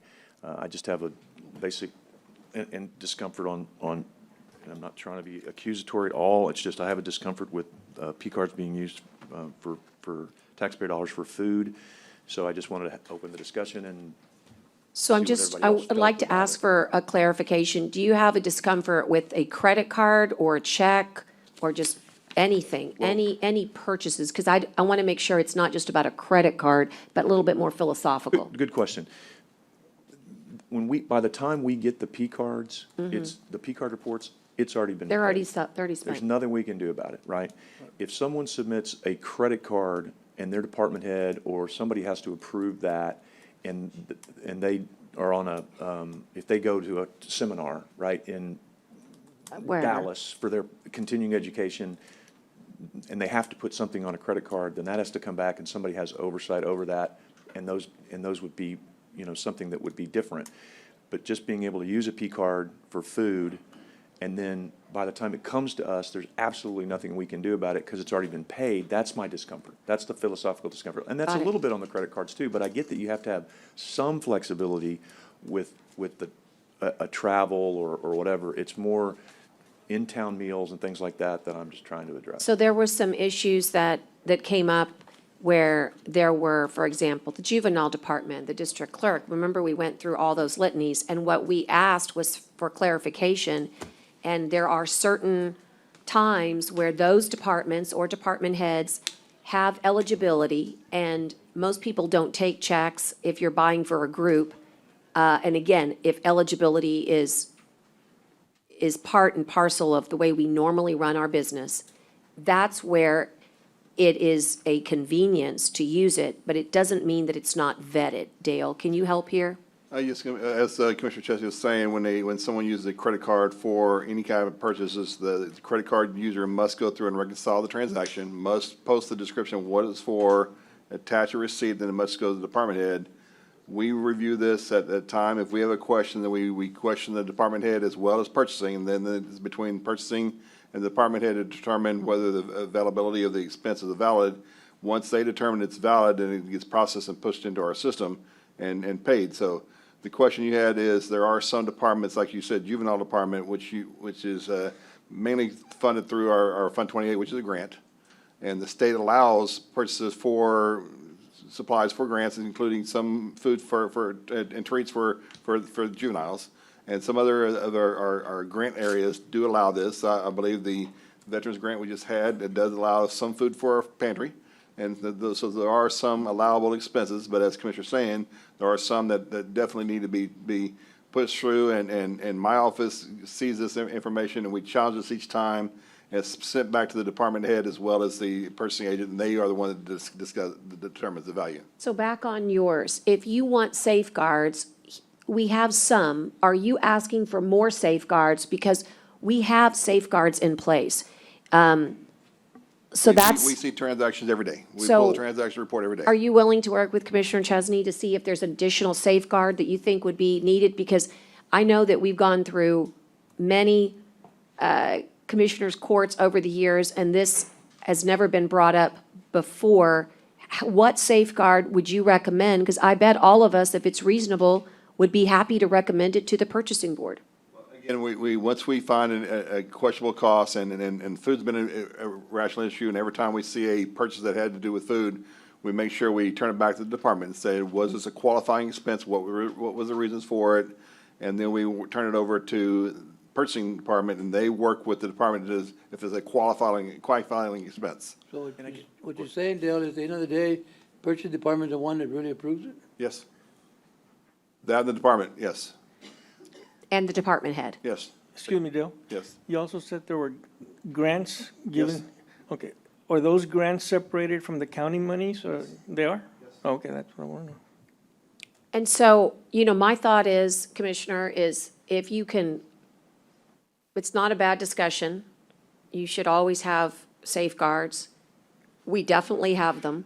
But what recommendation are we wanting to What we send can up? do is, if this is a challenge, and what my staff and I can do is anytime we see something that we question on the food purchases, as we said, we talk to the department head and purchasing. We can also forward this information over to Commissioner Court Administration as well as Commissioner's Court, saying this was a challenge item we had, and it's up to the department head to determine, and the purchasing department to determine the value, and this is what we're seeing. But the We can do that. problem, right, so the problem still lies with, and I don't know how to, and I don't, like I said, I don't have a solid suggestion on this because the problem still lies with, once we get a P card report, there's nothing we can do about it.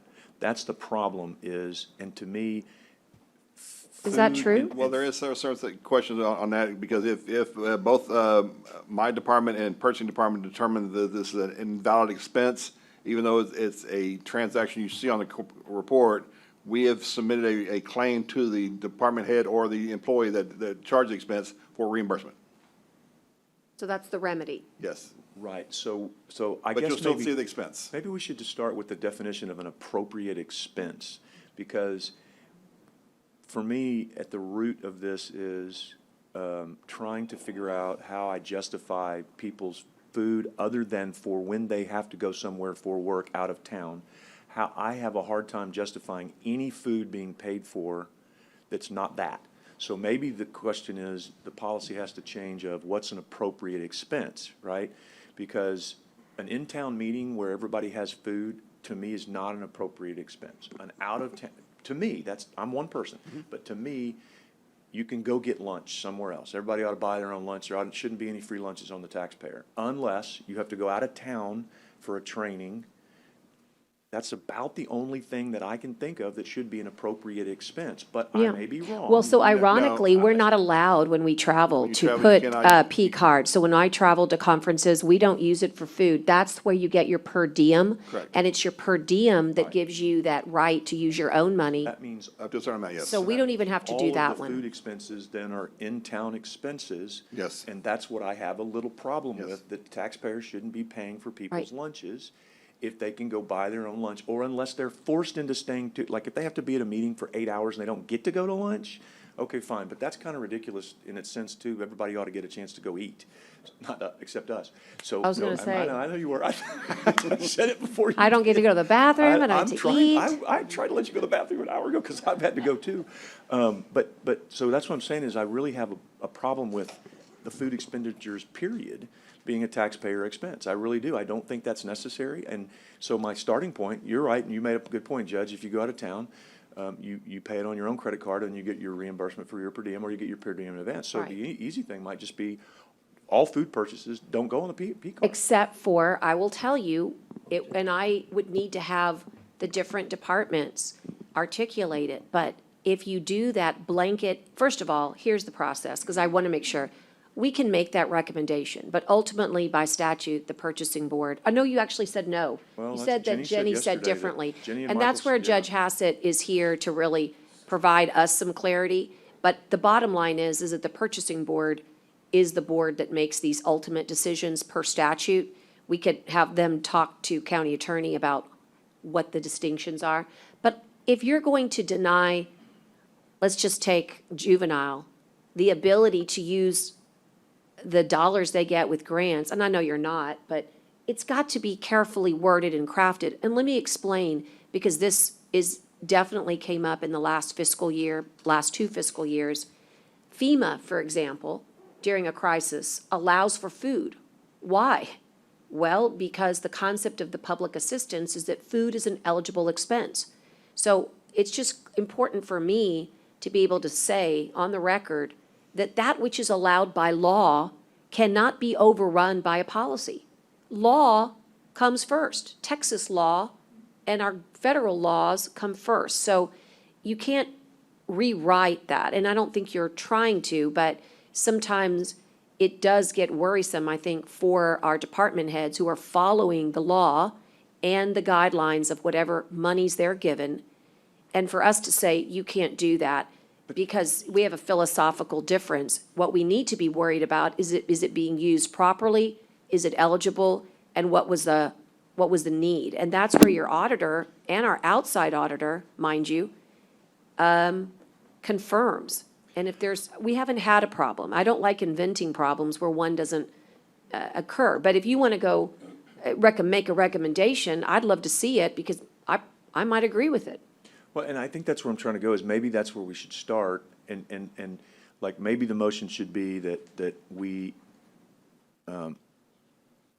consider looking at no food purchases should be paid by a P card, and then bring that back next time, give everybody a chance to digest it, and then tell me why I'm wrong on that, because I just don't, and again, Judge, I wasn't really trying to go there, but yeah, just because it's allowable doesn't mean it's necessarily like, that I like it. Right, Or that exactly. that I'm comfortable with it, and so. I just don't want I'm our just not kids to not comfortable have with it. snacks. I don't want Edward's coming up, which makes me think he uses the P card for maybe our senior centers.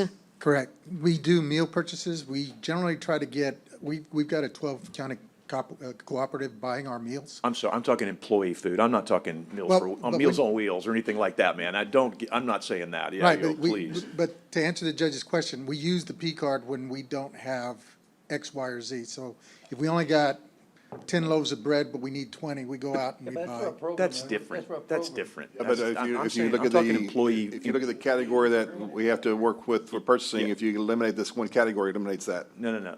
I'm saying employee meals. But No. still, you have to eliminate a category from the P card. You can't eliminate just meals. It has to be a category.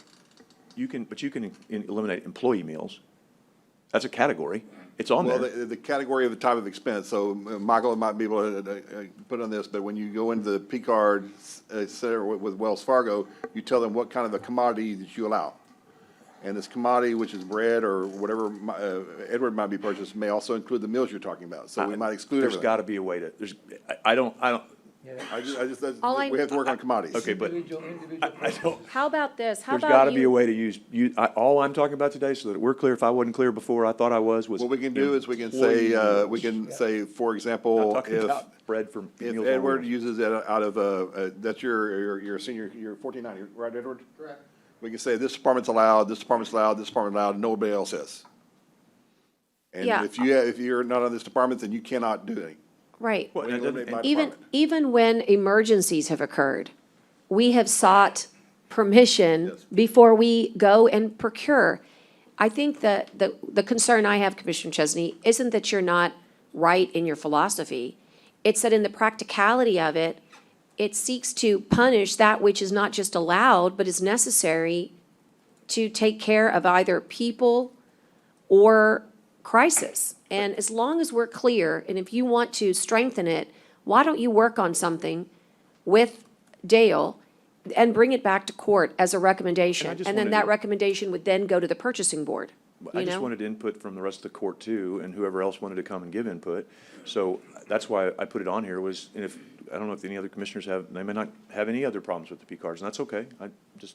Commissioner Chesney, this is what I can recommend. Michael and I can work together on bringing a list of departments that would be a justifiable expense. And we include those as being allowed this and no other department within those be allowed. And again, I don't believe that we get to make those decisions, but So it is we'll the person- work yes, with yes, everybody. yes, yes. Yeah, on purchasing on that. Saying, this department is, this department is, this department is, and all the rest aren't. Yeah, again, the idea here is not to punish. If there is something that has not been followed in law or statute, please bring it to our attention. But everything that has been done has been followed according to GASB practices, Purchasing and Procurement Act, as well as FEMA. And so I'm just confused as to what we're trying to limit here. But if you can help identify it with purchasing and throw it to Commissioner Chesney, County Attorney, and the Purchasing Board, I'm all for it. I just don't see, I mean, I don't see where we have an issue. How And many, if how we- much, do you remember how much we spent on employee meals last year? Not offhand, no, Commissioner. If we talk about, even if you talk about COVID stuff, it's in 20, 30,000, maybe. But Currently, we haven't spent a lot. Okay, so it shouldn't be, like I said, I didn't mean for it to be this long a discussion. It shouldn't be that difficult because we're not talking about a lot, but I think the perception that I have and that I get from other people too is that we shouldn't be paying for employees for meals. That's all I was trying to address. I think that should be simple to do. It had nothing to do with Edward's programs for food for people. Again, let me reiterate that so someone doesn't misinterpret that. And so that was all I was going to say, is just that we don't do employee meals and going down the road, but I don't know why that's that difficult, so. My concern was when I was going through the P cards, the list you gave me, I would see things like, purchasing snacks, $200 some odd for snacks. That was one of my concerns. So I don't know how they were buying them, for who, the public or what, but that's what I read, that's what I saw on that sheet that you gave me, that list. Well, on those lists, and Michael's here, he can agree with what I'm saying, but normally when they do inventory, it's a 1 or 2 day inventory. They're here all day long. So that's when the only time they buy a snack for the department. I believe, No, Michael, is justified I that, worked so. there, I understand, they also would get us lunch. Yeah, that's But that's what this was HEB the buying snacks snacks. for their inventory. $200 and some dollars? Yeah. Okay.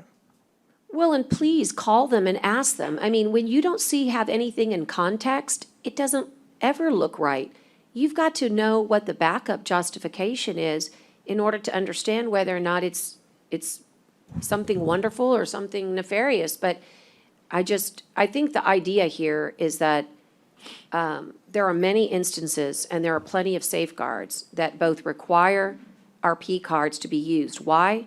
Number one, because it actually documents it better than any other way. You literally have a credit card statement that documents everything, including who purchased it. I think it's a great record. And if it's not allowable, the auditor's office, along with our outside auditor's office, along with the department head and the purchasing department, are 4 different layers of making sure that it's done right. But if there's any concern, we need to, address. I mean, let's address it. But saying I saw something on a bill without context of what that is could mean the difference between Homer not buying, the nourishment, and believe it or not, they do get afternoon snacks in detention, and not. And so I don't want us to create or invent a problem that doesn't exist, because it sounds like, When I asked about the We're juvenile being department, vigilant. Judge, I didn't know back then that they were getting a grant from the state. Uh-huh. Okay, so that's why I asked that Got it. part. But the purchasing department did concern me that they were getting $200 and some odd in snacks from HEB. Well, when you say it like that, it just sounds terrible. But if you know that it's something that's, like, if you can say, hey, on 5-1-21, you purchased this, Michael, what was that for? I mean, I have the backup documentation. It might be incredibly normal, but we just have to have facts. Could be, yes, I You know. understand. But like Commissioner Chesney said, by the time we look at anything like that, they've already been processed. Right, but by the time we look at it, the auditor's office is our checks and balances. They're an independent group that we trust.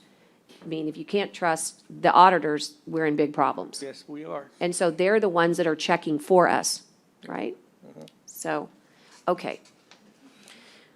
Well, what do you think about your motion, or what do you think? Yeah, I was just going to Want to say. make something? I think Dale had the right suggestion. I would just move that at the next meeting, Dale brings back a suggestion based That's on the good. input received Fair from the enough. court today on the Fair P enough. card use. Dale, are you willing? All right. All right, we'll just move on then. Judge, Commissioner, you had asked. Yes, to I speak. mean, I know we have representatives from the Nueces County Water Control Improvement District Number Yes. 3 here. If maybe we can move them up on the agenda. I know they're busy, I'm- as I'm- everyone is, but I mean, people that are here, I think we should try to honor them first, and then. I'm if I'm everyone happy else is- to extend the courtesy This to is you, item Commissioner. number 19 under the regular agenda. Yes. Item number 19, I'll advance it out of courtesy here for another political jurisdiction. That's discuss and consider American Rescue Plan Act funds to support the Nueces County Water Control and Improvement District Number 3 Booster Pump Station Project. And Commissioner Modis, I'll let you introduce, and also Water District Number 3 is here. Yes, Judge, thank you for recognizing. This has been one request that we've had here brought to us in the past. This is to help support booster pump stations, and this is a project whose offices are housed in Precinct 3 in Robstown, but actually service residents in Precinct 3 for the county commissioners and Precinct 1. So Commissioner Hernandez in my area, and there's a lot of requests, especially dealing with the growth in the northwest part of our county, of our community, and also into the Precinct 3 area.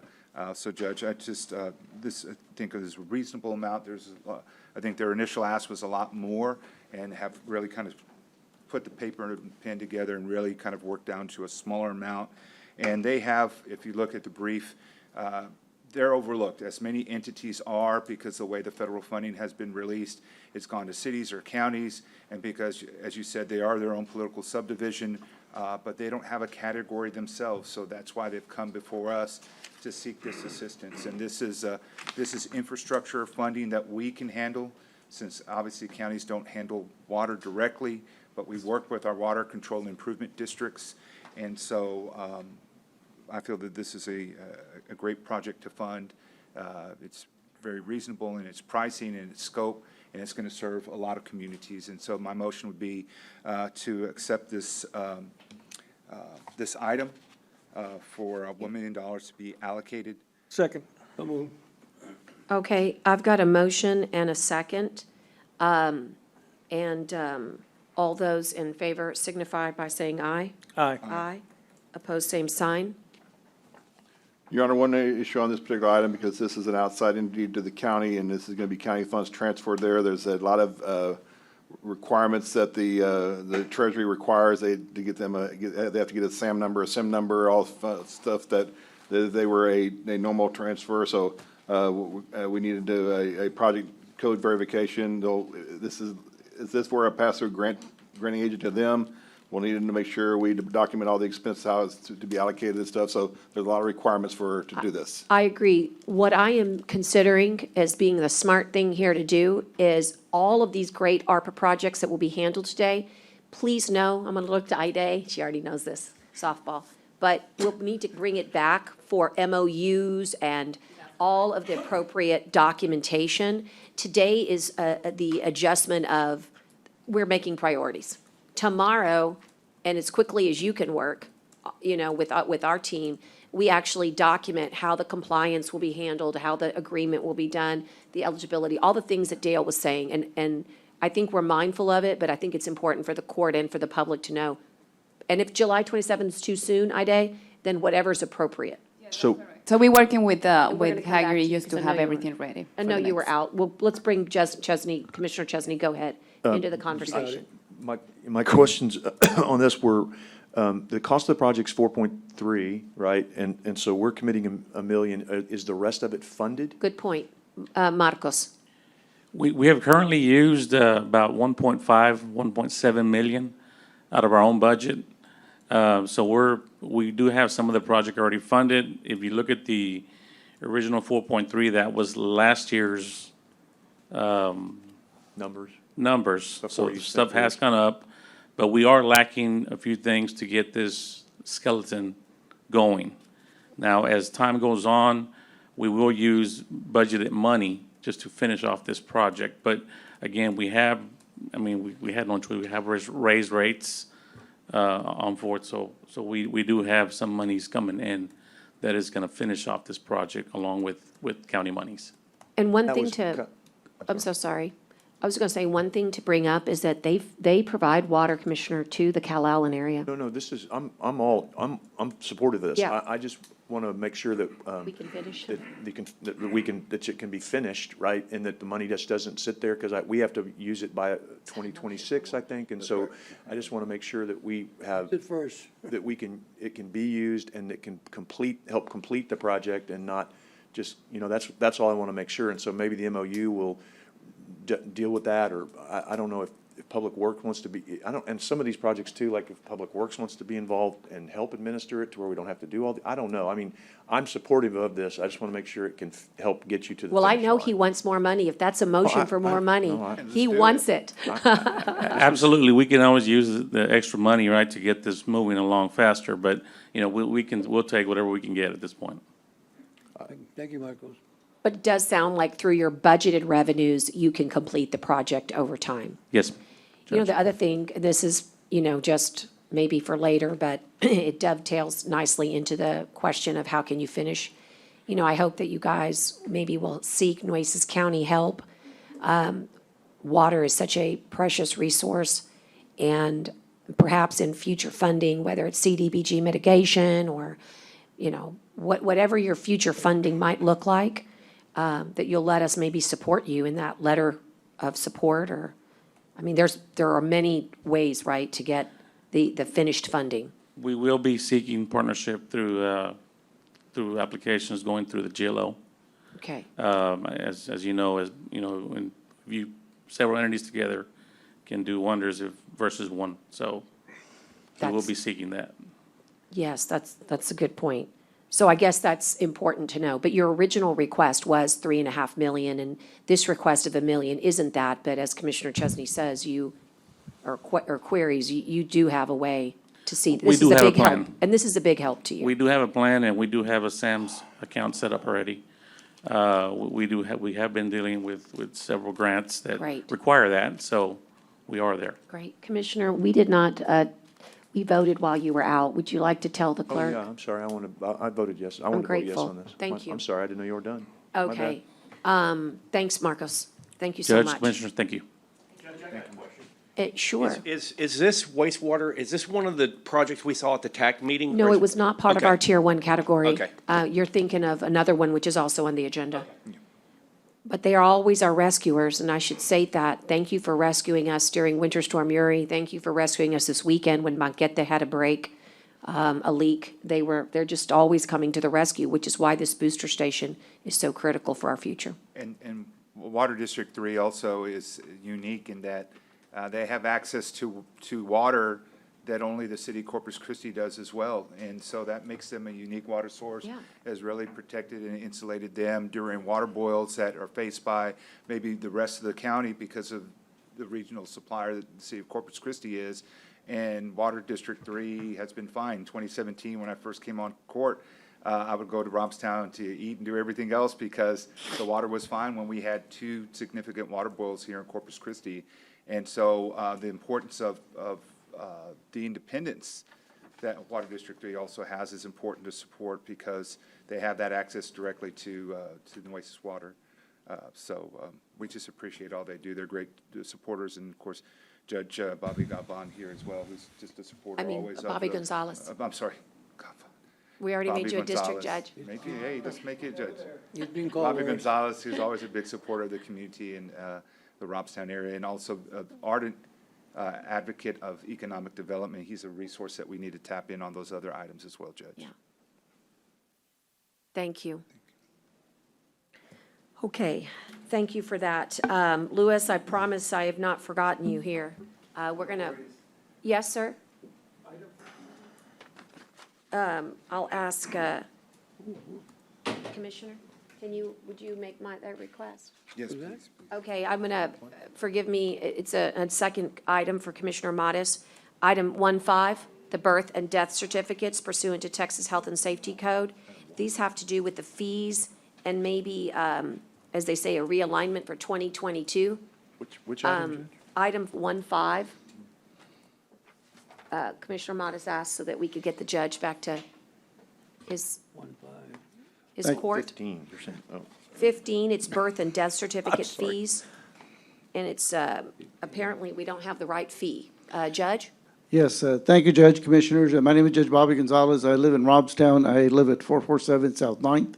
Been on the bench for 22 years. I am a member of the JPs in Nueces County, South Texas JPs, but also new Board of Director for Justice of the Peace Gospel Association at the state level. But today I'm here because there's 2 JPs in Nueces County that deal with death certificates and birth certificates. That's myself and Judge Lawrence and Bishop. We know that the county clerk deals with most of the certificates within the city limits of Corpus Christi.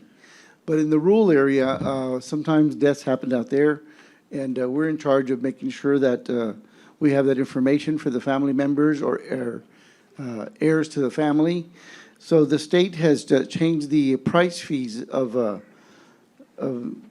collections on those birth and death certificates. And as you can see on the HSC 191.017, they went up to $23 for birth, $21 for death, and $4 for additional certificates. So we as judges can't increase the fee from $1, but it went up. So we need the Commissioner's Court motion to be able to proceed forward and collect that new fee as stated by the Vital Statistics Organization. So moved. Second. Motion and a second. All those in favor signify by saying aye. Aye. Aye. Okay.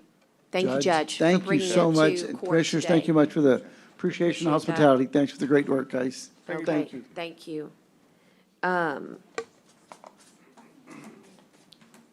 What I'd like to do now, knowing that the second item, Commissioner, wouldn't be just a 5-minute, can we take a bathroom break for the next 5 minutes?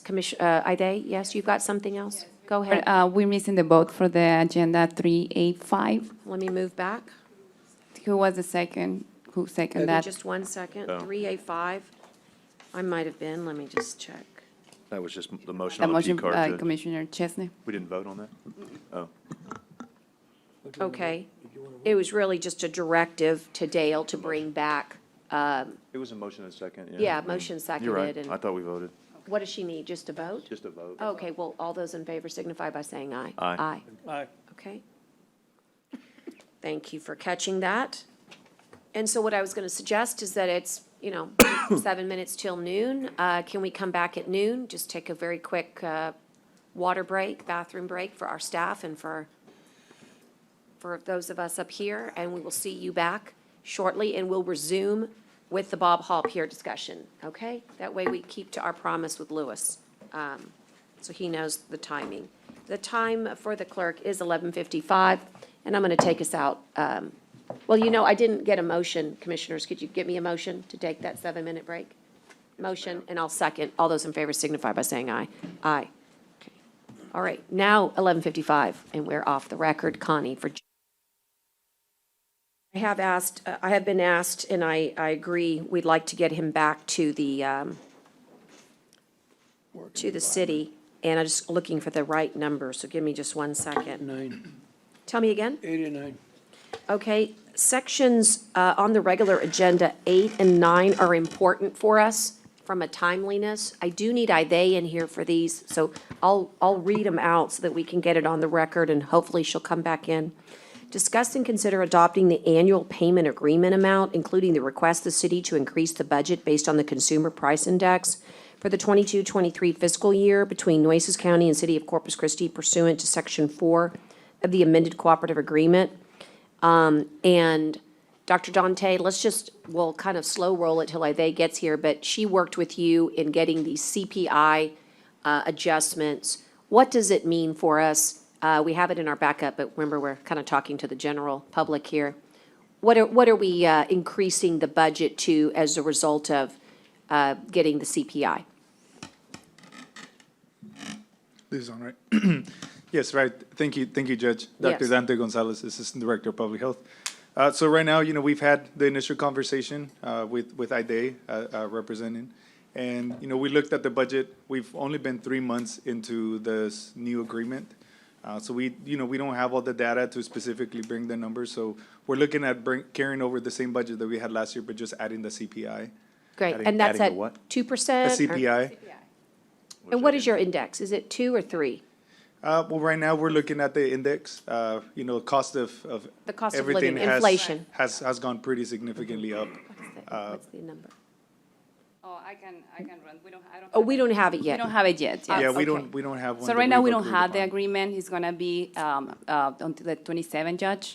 But right now, we're just talking like what is expected to be for the 27th in the Are you agreement. looking for us to have a motion so we can get those agreements done, then you bring them back, the final one for signature? No, right now, we're just discussing this. Just It's not any motion that we need to Okay, talk about all it right, right well, now. then, that sounds like a good thing.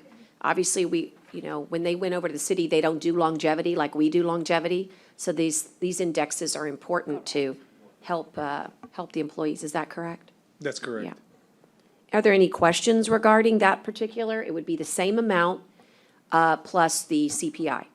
Anybody? Any questions for Dante? And once we have the proposal, I'm gonna share with the court to be ready for the PPI could be 2 27th. to 3%. Correct? And the PPI could be 2 to 3%. It could be between that. It depends on the number, the Right, and consumer we're, price index. and we're looking at what is currently published. There's the CPI, whatever is currently published by the U.S. Labor. By the U.S. Department of Labor, there's a CPI that they have on there, so we can use the CPI that is currently published. And they're gonna provide all the backup on how they got to that number. Sure. So it's gonna be exactly the same budget plus just the CPI. That's what they're requesting. Got it. Well, the scary part is that if you look at it today, it's increased quite a bit in the last 12 months. Well, again, you're just gonna bring it back and see. I mean, we'll look at the whole thing before. And just so we Final. know, since it's just discussion only, how are y'all doing on your vacancies? When we left you in March, there was like just a couple. But have you all filled all your vacancies from those county budgeted? Remember, there was county budgeted employees. Have you all filled them all? Yes, we are actively, we have filled a lot of the positions already. Okay. You know, we were waiting also on some of the grants that were being carried over from the county and moving into the city. Right. And as we're doing that, we're converting the positions to a city position, so we're moving forward with all those vacancies. I started back at the health department on the 21st. You left the Parks and Rec and came back? Yes. Okay. Okay, and we still do not have a permanent health director, correct? Not yet. Correct. Okay. Not yet. And But we're you still are, looking. but you are a real assistant health director, I am the assistant director. right? The assistant director. Okay, and Dr. Onifrak, is she under you in the org chart? Well, she currently works as the physician for the health department. She's the clinical director, right? Got it. So she Okay. acts in that capacity for the clinics. Okay. But not as in the capacity of the assistant director for public health. Okay. So, I guess since we're not, it does say, Ida, to consider adopting the annual payment agreement, but do you want us to not do that today? Yeah, right now it's just discussion right now until we Okay. have the formal All right. agreement. Okay, And so then we'll go. just pass on that as just discussion, Dante. Can we go to the item number 9 then, since you're right there? So Yes. We're not doing anything, she says, on item number 8. table it, since it's an item? You want to table it? We can Fine. table it to 27, Okay, that's fine. motion to table till the 27th, Judge? All right, any second? Is there a second? 8 All and right. 9. And all those in favor signify by saying aye. Aye. Aye. Number 8 only, correct? 8 That's 8. only. Then you want to talk about, no, okay. He's gonna talk about 9. right? And so let's talk about 9. And I guess 9 will be a part of the agreement as well. That's correct. So it's discussion of the 11-15 waiver funds for 22-23 fiscal year between Nueces County and City of Corpus Christi pursuant to Section 4. And tell us about, I guess it's kind of self-explanatory, but what would you like to say about it? Well, it's gonna be basically the same thing, Judge. In the conversations that we had with IDA, we're taking both budgets and then providing the CPI for both of the budgets, so both for the health co-op as well as for the 11-15 waiver component of it. So it would be rolling over the same budget, but with the CPI. So in other words, whatever number of people the 11-15 pay for, then those people would also be subject to the increase from the CPI. Right. Is that right? Wait, repeat that Well, again, because I have a we're- hard time hearing you. I'm having a hard time hearing you, Yeah, Dante, I'm sorry. I don't know if maybe I can get closer. I No, don't want to that's- get too thank you. close to it. Yeah. But yes, so the same thing with the 11-15 waiver budget. What we're looking to do is carrying over the same budget, but just including the CPI. Fair enough. And it includes, I mean, the CPI would include it for everything, right? Not just for salaries, Judge. It would also include for the operational cost. So it would be for the whole budget, not just for one portion of it. I think Kenna So mentioned. one of the things I'm concerned about is that we seek reimbursement for these costs from the hospital district. Have they joined us here today? Have you met with them? I think you have. In other words, when we talk about CPI, it's probably not a hard sell, given the inflationary, index today.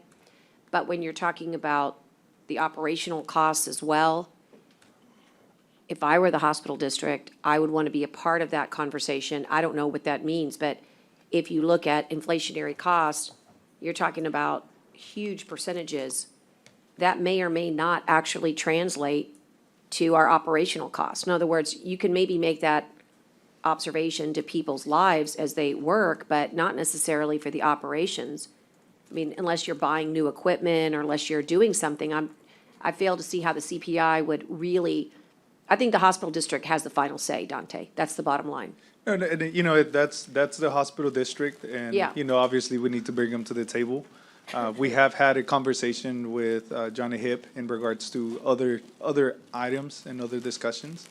And his direction that he has given us is that he's not moving forward unless the county approves it. So I think he's waiting on approval from the county, and I believe this probably be the same reason, or the same reasoning behind that. Right. All I mean is that, I don't know, maybe you could, but we can talk about it. You'll have to show me what you think the CPI would affect on an operation maintenance for the purchases of consumer goods, right? That's what CPI means. It's a consumer price index. What about your resources are consumer-based that would require CPI for that? That doesn't translate to me, but having said that, there Right. could be gloves, swabs, syringes. Those are types of items that you have to procure, right? That is correct. That could be part of your O and M, that I could be persuaded, but I hope that the hospital district is listening. I don't see anybody listening online, but maybe they're out there in TV land, that they really need to pay attention here, because I don't think we should blanket a CPI for everything across the board, because it could be 30%. I mean, it just, Well, we and I have don't to think be we're- thoughtful. And we're not approving that today. Well, I hope not. No, we tabled, and we're Yeah, not, we're, okay. we're just. want to no, make no, sure I'm- if someone's watching. I No, think no. on people, No, I'm not. yeah, I- you're with me here? I'm with you, yeah. All right, I okay. want to look at the budget intensely. I just wanted Got to it. hear what he's saying, and let's go from there. Right. And just for your comment, Judge, we have seen an increase in medical supplies. Right now, they're a huge commodity, obviously, especially when it comes to several different things that we use there at the 1150 waiver. We look at patients that have, diabetes cartridges have an increase in price, and several other components of Oh, it. So yeah. so as you can imagine, it's not only people, right? It's not only on the salary component, but on the operational side, and there is going to be an increase in Yeah, just I- the prices. And those are, There's Those a are lot of valid. things in back order. There's a Those lot are of things very in back valid. order right now. We're looking at sometimes 6 to 12 weeks before we get an item in. Yeah. So we have to look at different companies, and sometimes the companies that have the items happen to have a little bit more of an upcharge, right? Yeah. And we look at that. We have procurement policies, so we have Totally. to get quotes. No, listen, I'm with you. I love to see the justification, and I hope that we can, get you everything that you guys need, because you're gonna need it come fall. They were just a little off, weren't they? They said we were gonna surge in April, May, and they were just 30 days off, but they are so darn accurate. The last question I have for you is really, hopefully, it is definitely affecting a budget. And I've asked the question many times and gotten zero answer, but now that you're here before me, I'll take it full advantage. I wanted to know whether or not the health department was following any of the FEMA public assistance dollars, and whether that was, allowed. So in other words, public health normally does crisis, including viruses, right? But what I didn't know is whether or not you guys had opened any, what they call those project worksheets, so that we could avail ourselves of the 90-10 or the 100%. The deadline was July 1st. I kept asking and asking and asking, and I never got an answer. Do you think you could find that out for us? Because we ought to be winning here with federal funds on the public health side. And since we're not in charge of the day-to-day operations anymore, I don't have a visualization that when we were working together on operations, we, the county, and as of just yesterday, or let's see, no, whenever it was, Tuesday, we just got notified that we're approved through April. All our costs through April are 100% covered for vaccinations. I was wondering if y'all's were the same. And that's really important as we go into this budget, because if you all are missing out on dollars, I don't think we, the county, should quite frankly not hold you accountable for getting the dollars that are out there for free, right? Because that's what they are. They're dollars to do our job. You may not have the answer, Dante, but at least you can help me by taking that back. I've tried to no avail with your superiors to get that answer, and it's not hard. It's just yes or no. Either yes, we have a project worksheet for FEMA PA, or no, we don't. And I don't understand, because we were allowed reasonable questions, And that seems really reasonable to me, to make sure that the county, when we give you this budget plus CPI, that we know that it's being stretched. Anyway, I'm glad you're back. I always thought you should have never gone. I'm really happy to have you back where you belong. You're an epidemiologist of the very best, qualifications. And we need you in public health. And I'm glad you're there.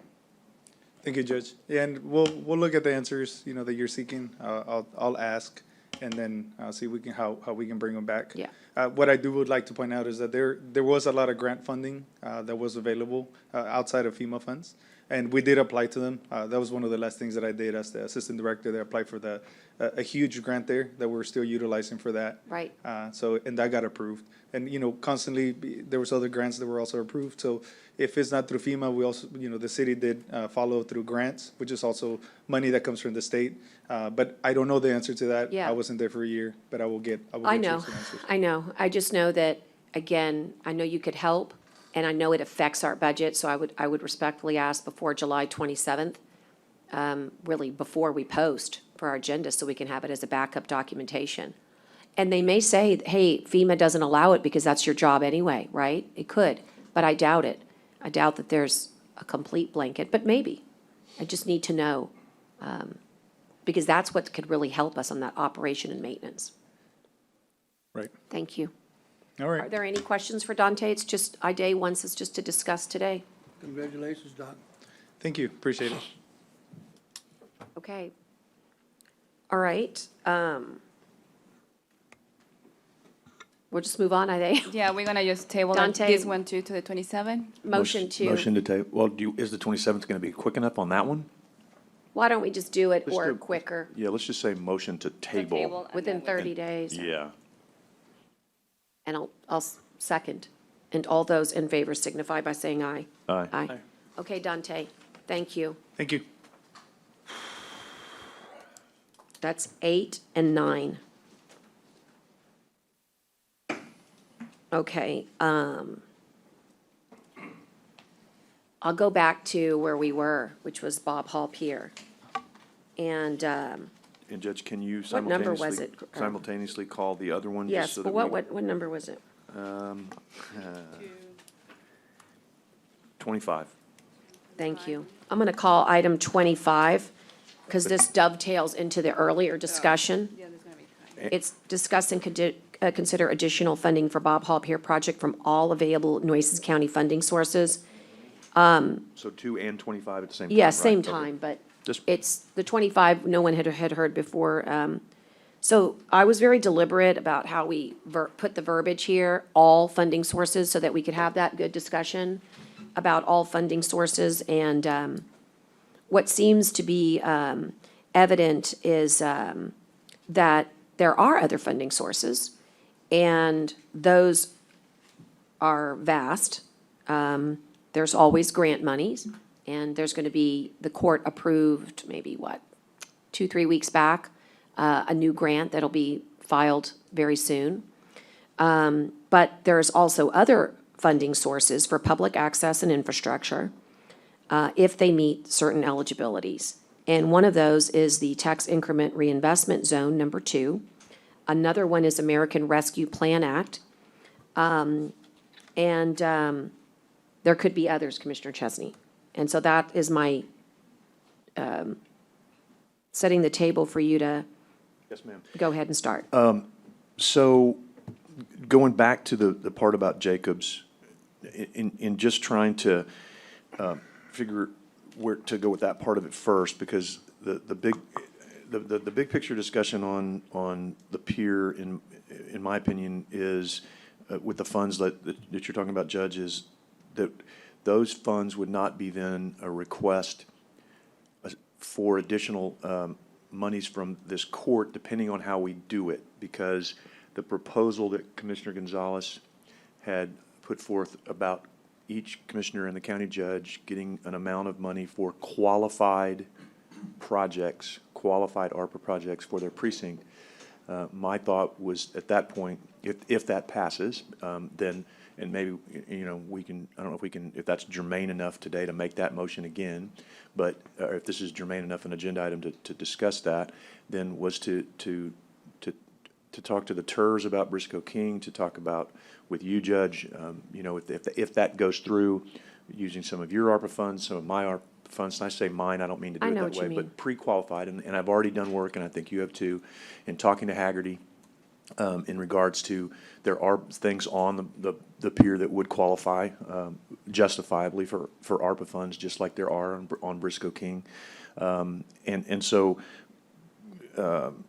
that's kind of the big picture that I wanted to make sure the rest of the court understood where that was going, because I do think the possibility exists to come back, but those will not be requests that will take away from anything in any other commissioner's precinct, because if that motion passes, then that would be one of my priority projects, and hopefully one of the judge's priority projects. I'm not speaking for you, Judge, at all. I'm just, that would have been my ask for, you know, when we got there. So I'm trying to make this all kind of into a ball, going back to it to make the point of, I hear what Commissioner Montes and Gonzalez said, and I agree. I don't want to come back and ask the court for additional funds that would be used in their precincts, because the court has been super generous with this. I 100% believe this court has been, it's been 5-0 votes on this Bob Hall Pier since day one. I'm appreciative. I say that everywhere I go. I put it in print. I say it on TV, everywhere I can go. And so that's the last thing that I want to do. This is an exception that I'm not happy with. I've expressed that. I think it is what it is, and we are where we are. And so, again, I go back to the only way that I can think to fix this one today, because we have to keep moving forward, is to do what I had talked about prior to our timeout, I guess, or our little break, was to say that, you know, it's not going to be an additional, it's going to have to be done within the money that's already been allocated. And if that means that some of the contingency goes down by a percentage point from 25 to 24 to cover this, then that's what we have to do. But I don't know anything else to do, right? I don't know how else to move forward on this design part, because I don't know what else to do. And so that's why when I thought, okay, let's just take it out of what we've already allocated and not ask for anything more, then that was the fairest way to handle a problem that and again, I'm not trying to point fingers, but it is what it is. And I don't, you know, I've expressed 2 or 3 times now my displeasure with how it's come down, but I don't know what else to do about it. And if anybody else has any other suggestions in that, but I don't want to lose on that motion either. So y'all are gonna have to tell me, because I just don't know what to do. I mean, I don't like it, but, so, you know, if anybody's got a better idea, then let me know. But that was all I was gonna do, is just say, this has to be paid for, but this is not additional funds. This has to come out of the contingency. And that's the only way I can figure out how to do it. And then we're not asking Like I for said, one more dollar. I don't like that we're in this position. This should never happen again, never. I mean, I know that this is an ongoing process, but it's, you know, death by 1,000 cuts. It's gonna be, it's got this, for this project, this has to be a one-time thing. I mean, we cannot operate moving forward all the time that, oh, we didn't consider this, or we didn't anticipate that. It's always gonna be something. But my worry is the commitment that we're making to the community. What's our projected completion date of this? You're in the mosh pit.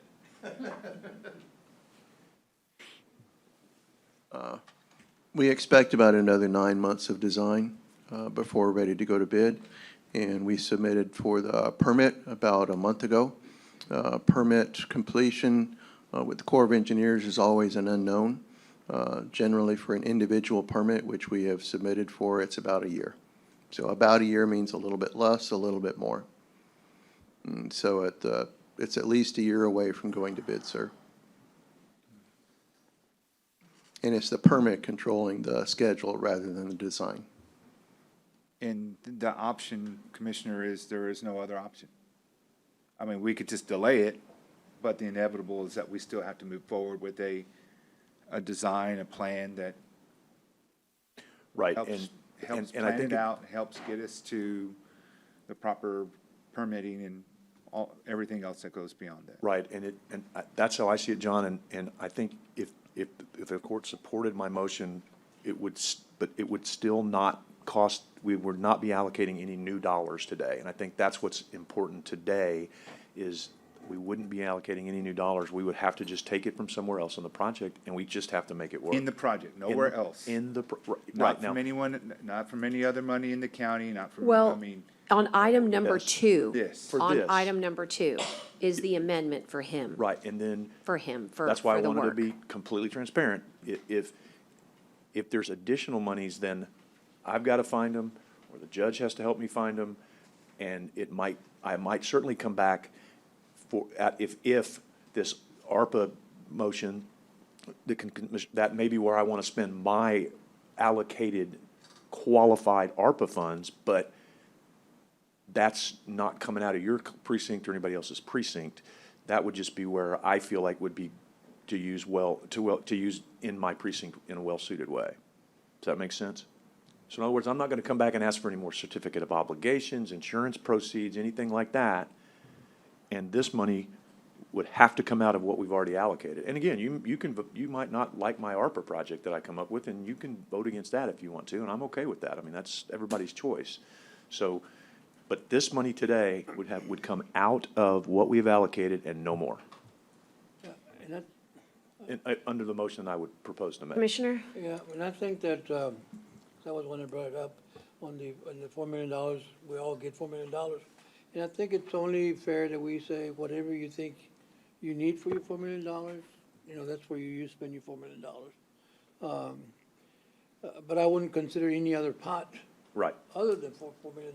right, and I wouldn't You ask know, for it. Because, it's like Commissioner Marty said a while ago, I mean, you know, we keep on digging, we keep on digging, we keep on digging. But, I mean, if you wanna probably spend $1 million of your, or $2 million of your $4 million, then you only have $2 million to deal with, Right. you know? And same thing with us, I mean, I know I have projects that I need 4 million, point something, but I mean, you know, I'll take the 4 million, you know? Right. So, you know, I would consider that but I wouldn't consider anything outside the 4 million. So and it sounds one like of the we have a things semblance of a motion, at least on the amendment. Can we start there Yeah, I think I wrote to it try down and somewhere. advance our day? I would do as well, Commissioner. Yeah. I feel the same way. I agree. Seems like they have us every time when they say the design. It's always the design that needs to be completed and then needs more money. Okay? So, and I don't like that idea about, well, you didn't ask, so we didn't mention it. Say that again? I couldn't hear you. I don't like the idea when they said, you did not ask, so we didn't mention it, you know? I mean, all this could have been prevented, and I'm against that. But it's the design, you know, it needs to be completed if you're gonna go forward with this thing. So I'm in favor of helping you out, but Okay. again, that's where it stops. And I appreciate it, I really do. And again, so let me try to make the motion and then if anybody needs to tweak it so that it's not clear, but the motion would be that we consider the amendment to Jacobs Engineering Group for items 1 through 11 only at this point, and that those funds are to come out of the already allocated funds that this court has allocated. Yep. That. I'll second. Emma clear, Scott, you're clear, Louis, everybody that's clear to everybody? Okay, all right. I appreciate the support, thank you. All those in favor signify by saying aye. Aye. Pose same sign. Okay, now, going to item 25. I put this on with a little bit of, Not us, right? We're done, right? Well, it's still no, Bob hang Hall. with You're- us, hang with us here. Yeah. So I've been learning a lot about peers. And, you know, there's some things I want to bring up for transparency purposes because I think it's important. And it's really the impetus for me putting on the additional funding. Number one, I've learned that the work that we're doing, that was sort of from the general renderings, was based on a theory of generalized economy. In other words, one big pier every 60 feet, okay, versus two piers every 33 feet. And one of the things I'd really like to see, and this was articulated by the Coastal Parks Board, Commissioner Chesney, that an alternate analysis is important. And I asked Lewis yesterday, is that possible? How long would that take? I think this court should at least understand the design could, I'm not saying it would, could impact this iconic surfing pier that, as you saw, is inside the book of surfing books, right? We made the top list, and that has a lot to do with multiple factors. Ryan Turner, who's the head of the chair of the ad hoc committee, is also a scientist at Conrad Blucher. And we also heard this morning from Mr. Schultz. And so that we know that there are ways that we can talk about the parameters that affect surf, the current, the sandbar, and potentially these piers. And when I say pier, I mean the foundational structure, right, guys? Not the, is there a better word, Louis, I should be using? Not pier, pile? Should I use that word? Yeah, the piles support the pier. Okay, let me rephrase then. I knew that sounded very lay terms. So the piles that support the pier, whether they should be designed the way you've done it, which was to do what we said, right? To design with economy in mind. But we didn't know at the time that it could, and I emphasize could, have a potential impact on surfing. And so with that in mind, and with the second piece in mind, which is that we didn't go through the exercise of spending the money with Pettis for nothing. We didn't ask 2,500 people to give their comments so that we would ignore it. And we certainly didn't have 3 town halls and I don't know how many virtual meetings, a dozen at least, to ignore them either. And so what I'm seeing is a real connection between revenue that supports coastal parks and more space. And I'm going to shelve for just for a moment what kind of space that is, Louis, whether that's vertical space or whether it's horizontal space. But it's more space. And for that, we need more funding. And I don't see it the exact same way as everybody else. I see this as a investment we make in 2022 for the next 50 years, and that's super conservative. And that investment has a revenue producer attached to it.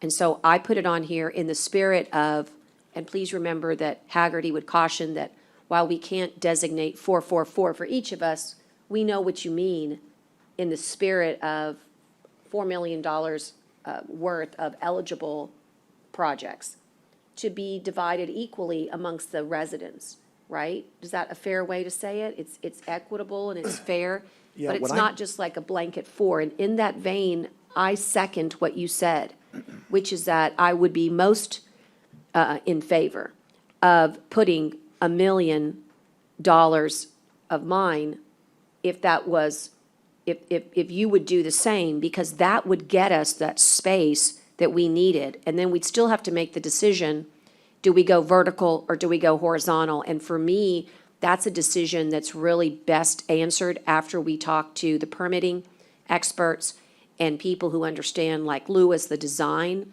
of going horizontal, and could that mean more dollars because of a foundation need or not? I'm not ready to have those conversations today. What I was ready today is say, I say yes for the $1 million, because it can be joined with another $1 million, and then I'll feel better about really not delaying the design and the alternate analysis. We can get those going, and we can get this pier up sooner rather than later. And so that's, Commissioner Chesney, why I put it there. That's not to say, sir, that I'm not excited about other opportunities that could be out there as well. But just yesterday, somebody interviewed me on FEMA. Why aren't we getting FEMA money? And I explained why. But, you know, one never knows if the gods want to give you something. And tomorrow, the President of the United States could say, I declare Hurricane Hannah federally declared disaster. And then all of a sudden, we're back in business at 90-10. That's probably not going to happen, but the concept is that these are the dollars that we would earmark or allocate today, knowing that there's a lot of other items on this agenda that are doing the very same thing. And I was hopeful that we could do that, and that's why I put it on. And that doesn't take away the TERS, Commissioner Chesney, at all, or any other ideas that you might have, federally, state, or local. And what I mean by that is that for those of you that are listening that don't know about the TERS is the Tax Increment Reinvestment Zone. We sit on that, Commissioner Chesney and I. We vote, every time we have a meeting, we vote to support projects through our budget. And there are sufficient dollars there to support additional funds for this very unique geographic area. And it could be for this, it could be for another item, as he mentioned, or both. And so that is something I've also tried to get onto the agenda for our next meeting with the TERS. So with that in mind, Commissioner, I would love to see a motion that would help allocate additional ARPA funding only as it applies to yourself and myself for a total of $2 million. I think, Judge, the better part of valor, although might seem to be, because, and I agree with about 95% of what you said, and I don't disagree with the other 5, I just have a little different perspective, so I don't want it to be a disagreement. So, to me, there's agenda items throughout here that I would believe we could make the motion to do the allocation, because I didn't get from Haggerty that it couldn't be. In fact, at the convention that we all just went to, they talked about how several counties are doing exactly what Commissioner Gonzalez said, and saying they allocated, in fact, some of them said they allocated all their money to the commissioners and the judges for qualified projects, and Haggerty did not tell me I couldn't do it that way. So that's the only like small tweak on that one that I have a little bit of, that I think we could do that, and I think we should do that before we go further, so that then we can live up to I can live up to what I just said, was I'm not gonna ask the court for something that isn't coming from, quote, precinct 4 qualified projects. So I would like to make that motion first. I and think then that's fair. The second part of that is, I am very on board with horizontal. I am not on board today. I'm not saying maybe tomorrow, the next day, somewhere down the road. I'm not on board with vertical. Am I getting that right? I don't. Yes. I like going out. I want it to be a firmer foundation. I want it to be a more solid. I think the people that I've talked to in the business community think that's going to be more efficient use. It's going to be less maintenance. It's going to be less all kinds of things.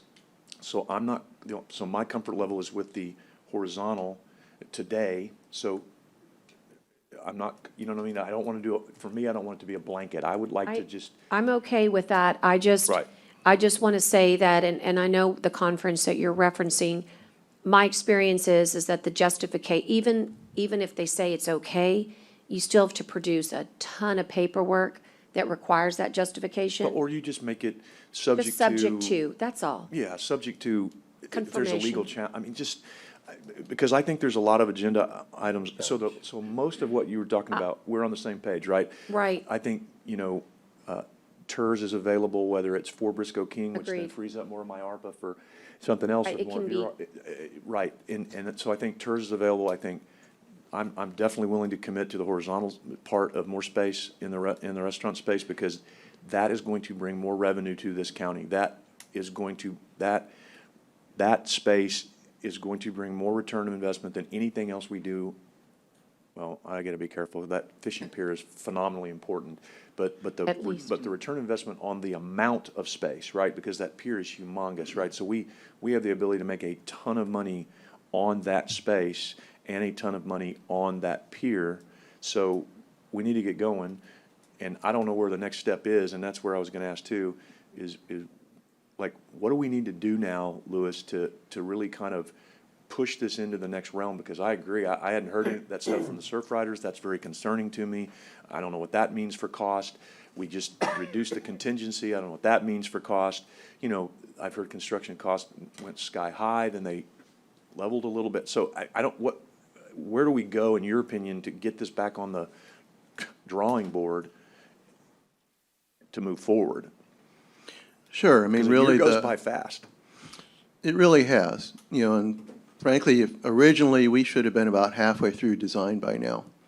But it has taken a lot of, we've had a lot of public comment, a lot of hesitations along the way because of that. Frankly, I did not think anybody really cared how many piles supported the pier. I didn't either, till today. No, and Well- that's why you keep having public comment. And that's why we have public comment. That's great. And my gut feel as a ocean engineer is they're probably right. The number of piles does affect the wave. I've had a number of conversations since I first met with the surf riders on, can I quantify that? There's all sorts of different variables. The water goes up and down, the waves are large, then they're small. I got a indication is, sure we can, but analysis always say, oh yeah, we can do that. But it's difficult. I mean, they're saying just to get an indication of monopiles, a single pile per bent every 66 feet versus 2 piles every 33 feet, just to get an indication of what it would mean to the substrate. Is it going to be deeper? On the order of $500,000. Just analysis. And they're going to say, we think that's the case. It's not a given. So it's frankly, in my mind, that's not money worth spending. I think it'd be great to propose it to the Blucher Institute or Texas A&M PhD grad student, do an analysis about that. Great thing for that. I don't think it's a good use of public money, though. I don't know So where it's, my gut feel is it does affect it. I do know that the industry is going, it's less expensive to drive fewer piles. Fewer larger piles is less expensive than it is to drive more smaller piles. Because time is money, time is labor. Labor is expensive these days. And really, more smaller piles is also more product, more material. So it will cost more. But you could also, yeah, and I guess, okay, Maybe- so we're getting kind of farther out down the Right, path. Right. we're getting So a little detailed, I'm but just asking you, what do we need to do next? Because I think the judge and I are about 95% on this. Yeah. On this, and hopefully the court will support those ARPA projects that are qualified when it comes forward, and we can get to Commissioner Gonzalez's motion, which will do it, but So what I give would us a like to do, timeline. sir, Do something is- so we can get off Right. dead center. Right, what I would like to do, Commissioners, is to, let's get going now that we understand what we want to design again, the baseline, what's budgeted right now. We will continue the design to the 30% level, at which point we recheck the budget every single submittal. So we'll take a temperature of what is construction cost at that point. And then we'll come back and say, at this point, 30% design with these elements that we're looking at, this is what we think it's going to cost. And is 30%, because this is a good little exercise, is 30% far enough along to not spend too much of everybody's money, your lands, all that stuff? Is 30% kind of that number? Because I don't want to go spend 40 or 50% like we did on one project that we all got a little, uptight about, and then go, oh crud, we're kind of on the hook for this, and if we change it, it's going to cost us a ton. So is that kind of a number? 30% is an excellent time to sit there and do a check, because at that point, we'll understand how many piles, what size do they need to be, the size of the major members, which is going to control the structural cost. At the same time, we'll have a much better indication of how everything else is designed, the layout of the restaurant, and what's the cost of the restaurant. So 30% is, If you're gonna discuss this later on, bring it back. to yeah. the I'm board. just saying. No, it's that's fine. a So- it's a so- very important decision point. Okay, that's fair. Okay, so lay out, just send us a timeline or something to get us off dead center and let us know what we need to do. And I don't want to keep going on this because we got a ton of Can other. we go back to the motion things. that you had earlier on? I don't think we voted on it. Yeah, I think we. Did we? No, we didn't yet. You made the motion, but then we veered off. And your motion, We voted. Emma, did we vote on the 337, on the amendment? I don't believe we did, Commissioner Chesney. Okay. Oh, yeah, yeah. But your motion stands. Yeah, y'all Did made we? that motion and approved it. I think we did too. Emma, we're good? On item 2, we did vote. Right. Yeah. I mean, you're starting to make me think I'm insane up here, but I know Okay, we sorry, voted. I'm just watching Emma here. Okay, she says she's good. Okay, Okay. thank you. That's fine. And we can so now, just to redirect us, the concept here is, I'd like to find an item to you make want to it- attach it. Well, yeah, I'd like to find an item that is germane, that we can make Commissioner Gonzalez's motion in regards to allocating qualified projects to each judge, to the judge and each commissioner, so that that's in place, because I know I'm sure everybody up here has probably already got projects in their precinct that they want to start putting on the agenda. Okay, and we can do that maybe we have some that say things Tons. like, Number 23. in additional funding sources, okay? And then let's just move off of 25 for right now, Judge, if that's okay, and And then, we can come right back to it when it's germane. Yeah. But just so you know, 25 does help us. It's, just give me a second to, Louis, I think you've answered the questions. The rest is up to the court now. If just you take want I think you to could take just take the off, first but one. I just want you to know. Bye. It's appreciated. Okay. I'll pass on 25 right now, and we'll come back to it to see if there's a way to make all that work. But I'm going to come back to 25 if not, because I feel like it's liberally written enough to I do get too. us there. There's a bunch of Yeah, them. I know that Cedar Driscoll is here. Can we just? Let's Cedar do Driscoll? theirs. Sorry. 21. If you'll just ask me, I'll be happy to 21. do it. 21. I'm happy to do number 21. We've been trying to help all the political jurisdictions that are here get to where they need to be as quickly as they can. Item number 21 for the court is discuss and consider the use of American Rescue Plan Act funds to support the city of Driscoll in the amount of $150,000 for drainage widening and rehabilitation. And Commissioner Gonzalez, this was yours. The only thing I hope you noticed is in the backup documentation, I attached a number that I think would be more appropriate, which is 660,000. That's the number that was designed. I believe that would be the number that they would need to affect the change that they seek. Right. We're gonna do away with the 150 and just use 600,000? I would use the number that, it's attached. If you'll just take a look at it, Commissioner. And It's, someone's going to keep our tally as we're doing Yes, these they're- items, they're right? online. Oh, They're online. No, I mean Teresa or whoever's Yes. keeping the tally. Teresa's online? yes, Okay. they're online. They're watching. Just so I know, what are we starting the day with We were at, remaining ARPA funds? I'm going to have to yield to Tom Leatherby. Oh, is A he month on? ago, Okay. it was 48 million on regular and 6.3 million on the just wanna make governmental sure we know- services. yeah. But let me look here. Tom, are you online where you could give us the update? Or Rachel's online? Hi, this is Rachel Knobloch. I'm pulling up the numbers. Give me Appreciate one. you. While she's doing that, it's 632,653.13. It's up to us as a court how much we would want to allocate, but I'm just suggesting to you that this is the right number, or as close to it as it can be. Well, if they're looking for construction and infrastructure, I guess the 632,000 would be beneficial to them.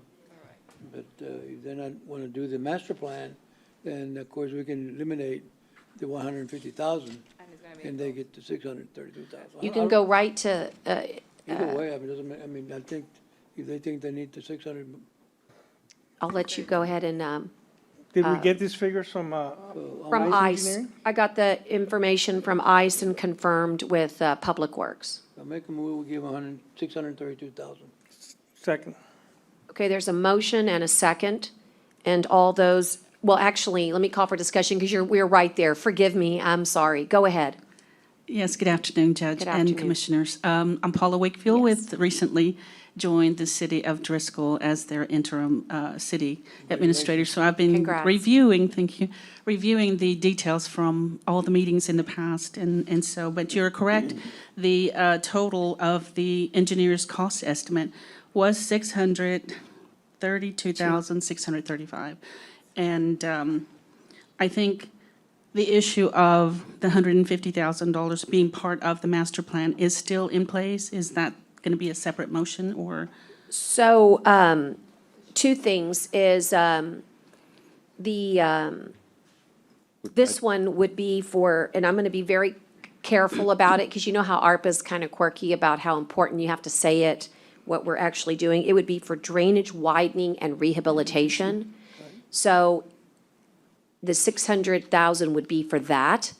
And maybe what we could do is visit about a master drainage plan, because under the Texas Water Development Board, we got that extra $450,000 to be able to, we took your request and stuck it inside that Water Development Board grant. And so you are getting a master drainage plan exactly as you all designed it and was submitted. I think this is giving you 630,000 correct. instead of 150, which is That's correct. that's a pretty good. But you're still going to get the master Yeah. drainage plan. And It's you're gonna just get the not from plan these too. funds. It's just not, yeah, in other words, it's Right. just, yeah. So instead And of, we like, can the work motion with you. today is 150,000 only, what Commissioner Gonzalez is saying, or Judge, both of them Yeah, are saying both. is, instead of 150, we'll give you 630,000. I understand That's that. a pretty good, I That- don't know that's how an to increase. say. it. But since you just got there, let us, we owe like a you really a nice sit-down, thing. Yeah. right? We owe you a sit-down to catch you up to speed on all the other, because I want you to feel good about the fact that the drainage plan is important, and we believe that we have a deliverable that's owed to you, and it's based upon super specific criteria that you all gave to our engineers. And so I feel like you're going to get exactly what you want, but that this is definitely the icing with maybe a couple of cherries. Because this will actually get you what you need Absolutely. versus not. What do you think? We're overwhelmed. This is Okay. a good decision. We appreciate it. The citywide projects are immediate. They're, as they said in past years with the stimulus packages, they're shovel-ready, They're shovel ready to ready. go. So, yes. And Paula, you were not here earlier, or maybe you were. Today is kind of a day where we're earmarking and allocating dollars. And then a very important new meeting that'll come up sometime in the very near future. We'll be working with you and our court administrator on the documents that make this actually happen. So today we say this is the dollars, but please know that we'll have to continue to work with you on those MOUs and all of the things that Dale, as our auditor, brought up. And I'm sure that's not foreign to you. I just wanted to remark that the money's good, but we just need to button it up, if that's okay. That's absolutely Yeah, fine. okay. We understand about the MOUs or anything else exactly. that's required with signatures. It's just and required, yeah. the seals, so we can get started. Exactly. Yes, ma'am. Okay, all those in favor signify by saying aye. Aye. Post same sign. Rachel, I didn't forget, do you have those numbers now? Thank you. Thank you, Judge. Thank you. Commissioners. Thank you. Thank you, ma'am. Rachel? Hi, Rachel Knobloch with Haggerty Consulting. The numbers you're looking for are the totals you've already allocated to ARPA projects, correct? Yes, ma'am. Okay. How much As is of left is what I can't barely hear you, but how much is left is We're what I was. turning her audio up right now. And have we received the extra money yet? Yes, we have, I can confirm. Perfect. Okay. Go ahead, Rachel. I'm sorry. How much is left of our $70 million initial allocation? 55, really. All right, let me 55 pull that up. first. We got those. No, we got it all now. Oh, got it. Yeah, that's what they just said. I can confirm. Yeah, no, that's, so go ahead, Rachel. I'm sorry. I can't. Subtracting some new numbers we received this morning.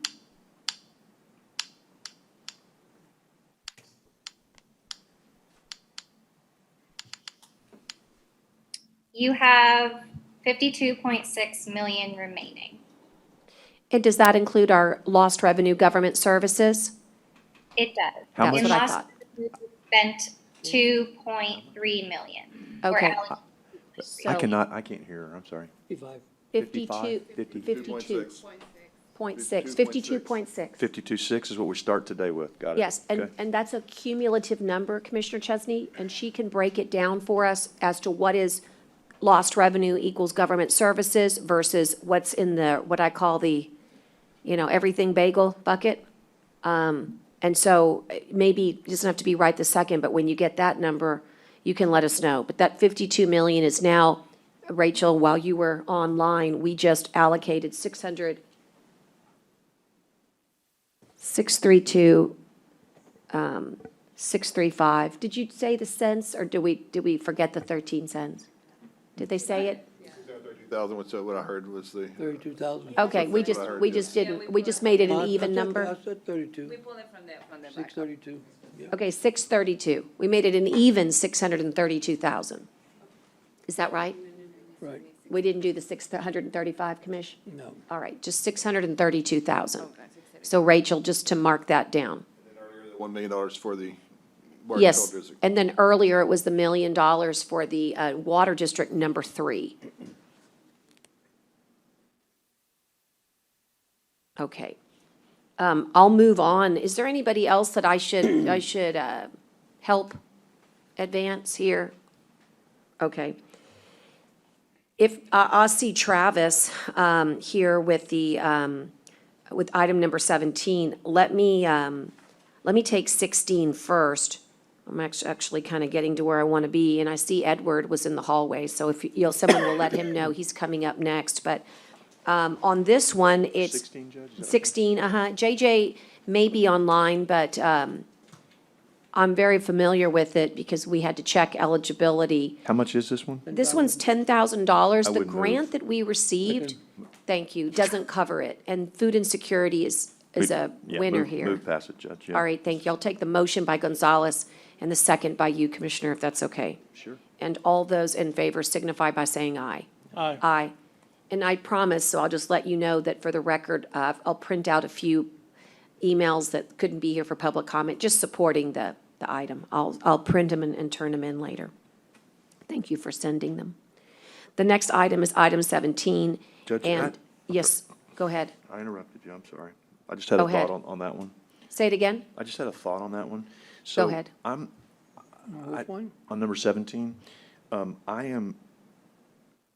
not sure, I'm not against this or for this because I'm not really clear on it, right? I've met with the people on Zoom, I've heard the proposal, but they are advocating for their position. So my thought on this is before we allocate $500,000 for something like this, is that we hired our own independent engineer for a couple of, maybe $2,500, something like that, to give us an assessment of this project that is independent, that says, not someone who's advocating for someone else, because I'm not an engineer, I don't understand this project very well, even though I've talked to him about it. And I just thought if we hired someone like, say, Hanson, John Michael, that has environmental, and we did that, so that I didn't have to get into a big fight over this. If there's a fight, maybe just something is that okay? It's fine, and the only thing I can tell you is that I did not notice that. But if you would run it as a PO, or, in other words, we did not notice that. I think if it's Well, I'll pertinent turn to this, if I just said that we were to allocate $2,500 in ARPA funds to hire Hanson Engineering, John Michael, to do an assessment on this and report back to us as quickly as he can, because I'm not trying to delay it. I just don't know if this is worth spending $500,000 on a study for or not. So that would be my motion. So I didn't mean to articulate too much there. No, I hear you. And because I think it's reasonable, we can motion second and get that going. I just want to say that, that this one is, I wish Scott hadn't left now, this one is what they call, this one is in the process, but has already made it to the Tier 1 category, which means that scientifically, it's made it to the General Land Office realm for what they call the Technical Advisory Committee. So I think it's not a bad idea because you will get somebody who will have a lot of data points to be able to adjust. But this is a huge project, and actually, I think it benefits your area as much as everybody else's. That's basically to create a regional wastewater system that doesn't exist right now, and there's no way to basically have more homes supported in the rural areas for precincts 1, 3, and, Bishop 2. It's really everybody. It's 1, 2, 3, and 4 without this being done. And so they're going to be doing this in phases. Dan Leindecker wanted to be here, but he had RTA today, and I don't think he's online. But I don't think there would be a huge delay if somebody looked at it. I just want to say, you think it's okay to make that motion, Francisco? Can you repeat the motion? My motion would be to use ARPA, $2,500 worth of ARPA funds to do an independent assessment on item number 17 to see if this is a worthy project for us to fund. And I mean, I, it's pertinent to the do you project. think for I think it's- 2,500 that would work, I guess? Yeah, I asked. Okay, thank you for Before I that. hit it. I was a Yeah. little worried. No, I did, because it's, Okay. I think it's sufficiently related. All right, thank you. I'll second it, and Wait a second. you already seconded it? Okay, I'm sorry, Commissioner. Gonzalez wants to be the second. We're all fighting now for seconds. You can have it. No, I'm just, it's a pun. Anyway, all those in favor signify by saying aye. Aye. Aye. Okay, post same sign. So we'll make this happen quickly so that we can get this vetted and brought back to court, okay? The short fuse, right, And you're going to take the lead on getting that, Commissioner Commissioner, Chesney? you're going to Ma'am. take the lead in getting this proper paperwork going? tell me, Short fuse. just tell, I don't Just usually work hire with engineers. I IDA. don't do that a lot. Just tell me what you want me to do. Just work with IDA, please. I will let them know that it's coming, John Michael at Hanson, and then I'll let y'all contact him. Okay? All right. Okay. Okay. And really, it's Anna Aldridge that's the lead, the CEO there for the local office. But I'm sure they can direct, John Michael can direct us, sir. Okay? All right. That takes care of, we're really flying now. We're doing good. I'm going to Judge, let me ask you before you move off that one. go to is- 18 is- because he's here. Where is the one that would be pertinent to potentially make the motion? It's coming, it's just, I'm taking I'm forever sorry. here. No, I'm But sorry. it's You found coming. one, that's fine. I'm going to go to the next one, which is, because he's been standing here very patiently, which is number 18. Edward, would you mind joining us to give us background? Discuss and consider the use of the American Rescue Plan Act funds in the amount of $6 million or other amount for the purpose of making necessary investment and improvement within our inland parks for outdoor recreational activities, supporting health and wellness for all county residents, including improving our community center facilities to meet pandemic operational needs. This was very important for the wording that you worked with Haggerty on. Thank you for all that time. The wording matters because it tells you as a public why we're doing it and how we're doing it. And I'd like to definitely make the motion to approve. But I was wondering if Edward also wanted to give some background, if you wanted to, Edward. Judge, you've said it perfectly. The way that they crafted that, the way that we're going to implement it, the way we're going to get with the commissioners on the priorities that are in their precincts and the projects, that is what we need. Yeah. That is what we need for the investment. Commissioner, I just want to make a comment. I appreciate what you did here, because I do you too. did exactly what this court asked you to do. You came in with, I think, what, $20 million of initial requests, which we couldn't do because we didn't have the money to do everybody else. We sent everybody back and said, reduce your request. You've done that. I think these are great projects, great programs. I appreciate that. You did exactly what this court asked you to do, and I support this, and I think this is great projects that you and the commissioners came up with for Inland Park. So that's all I wanted to say. Thank you. Thank you, commissioners. So move. Second?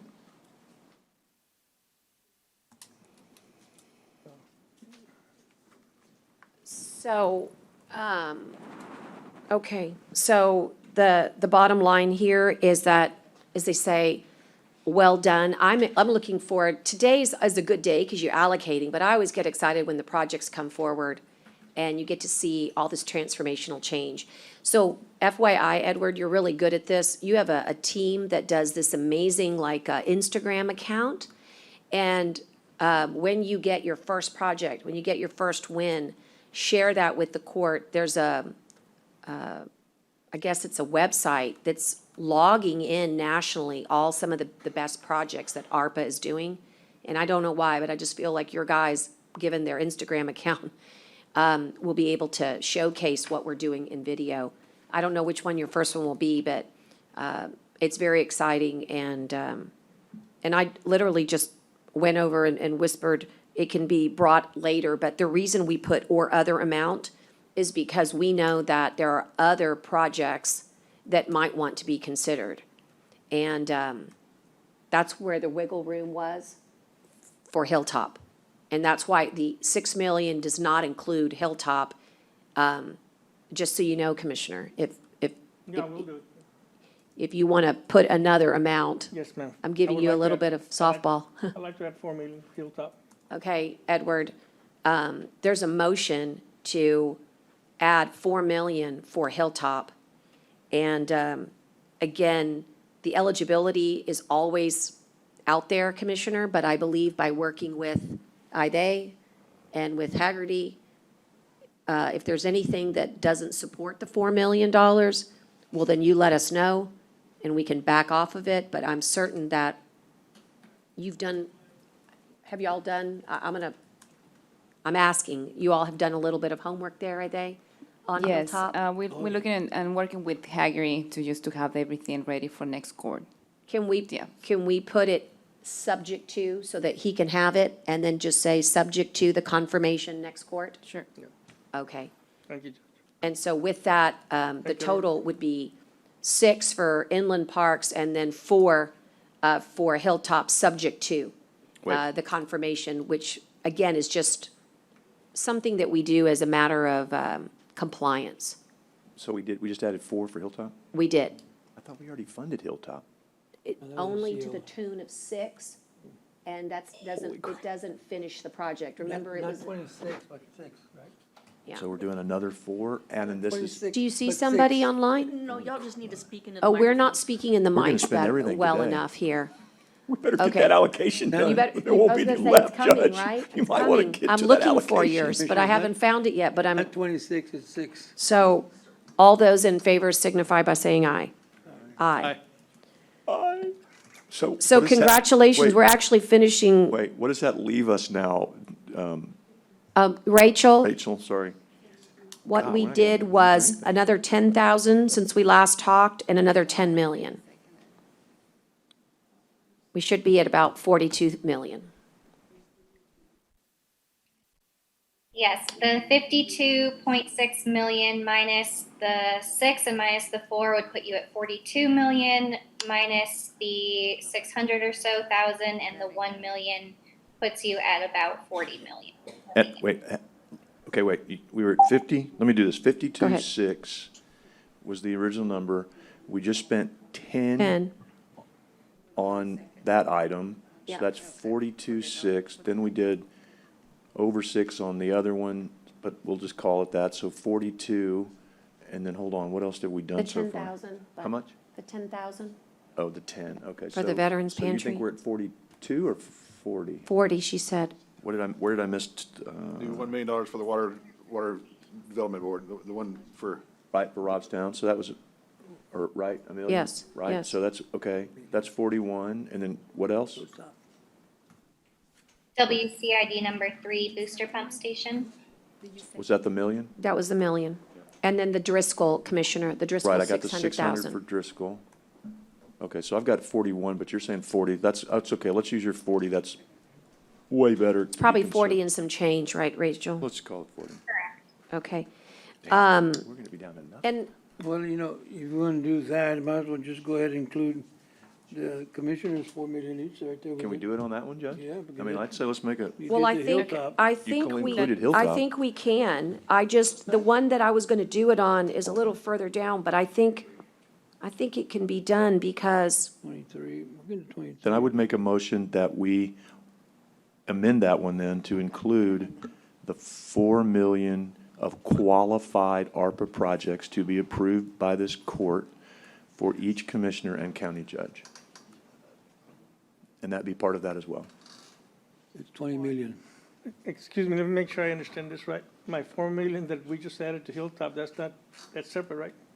well, that, I you're guess. saying, well, I thought that would, No, then, so you don't wanna spend your 4 million on Hilltop? no, I got other projects I, wanna do. That's what I Yeah, you did. do. Okay, Yeah, you do. I did, okay, so How about All we, right, how about we, that's how about fine. we pull out Hilltop for a minute Yeah, just hold there. That's fine. and include, or I don't know, I don't know what we, Well, this particular item, well, I'll tell you what, just hold the thought. We can always come back. Let's continue to go through them so that we really know what our Well, number well, no, is, Commissioner. Well, but we know we want to do the 20, so let's do the 20, but I mean, I'm trying to figure out where the Hilltop, if, All I so, know, I have other plans for that 4 million. I can't use it on Hilltop, all of it. Well, we have, yeah, I mean, they just have to be eligible projects. Right, And what right, we right, just did was all of the community centers and the Okay, so- parks and yours. so we've got the parks, so then how about we add the 20 that that I put that on the motion, and then if y'all want to hold the Hilltop for now? Or, I do. okay, let's hold the Hilltop, Judge.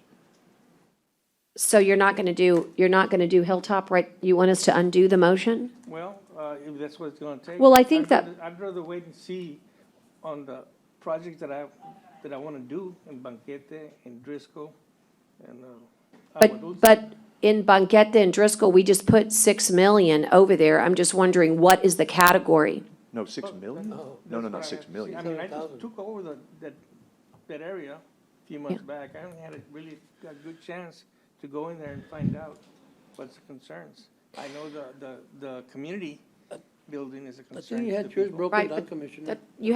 we have to talk about the eligible. I think that's why it's important to do You had it. the way we've done it. So like, for example, the 6 million that we just appropriated is gonna be equitable, right? Edward, you're gonna work with each commissioner.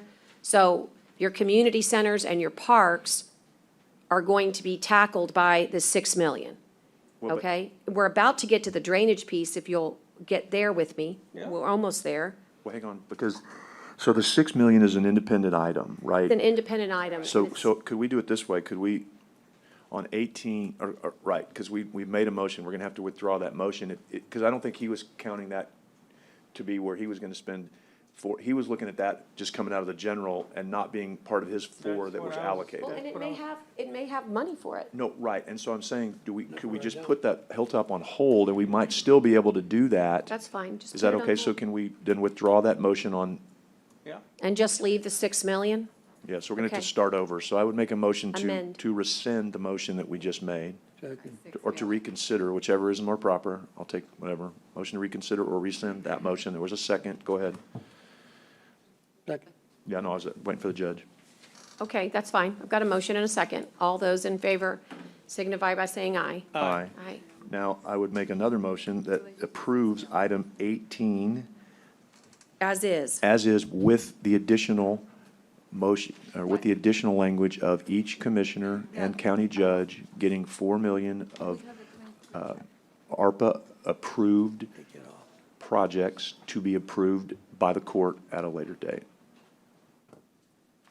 So that's, Yeah, I need a second on that. yes. that's taking care of 2023? They'll take care of 23. Okay, because What? 23 is the 4 million, it has Yeah, that one. 23 takes care of it. That's Yeah. where I was headed, Yeah, so Commissioner. just do, But I don't it's know, we do okay. 18 and then we just It's move fine. to 23 That's to fine. make it cleaner. Well, it doesn't matter because our projects may not all be drainage. They I may not all agree. be, Just- mine aren't just- drainage. Just stick to your Right, motion. so I've made my motion. I think there was a second, maybe? I'll do it. Okay, thank Second. you.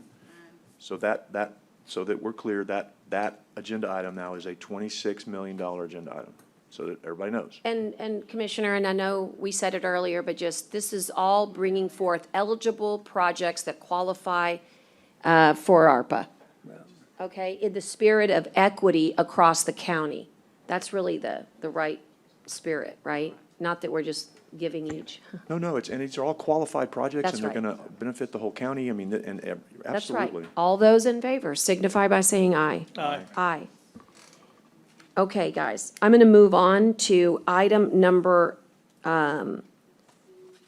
well, I'm going to hold item 20 because there's Public Works, there's a bunch of things that hit to item 20, so if you'll hold there, we've already done 21, let me do So, 22, I'm sorry, so that leaves us 20.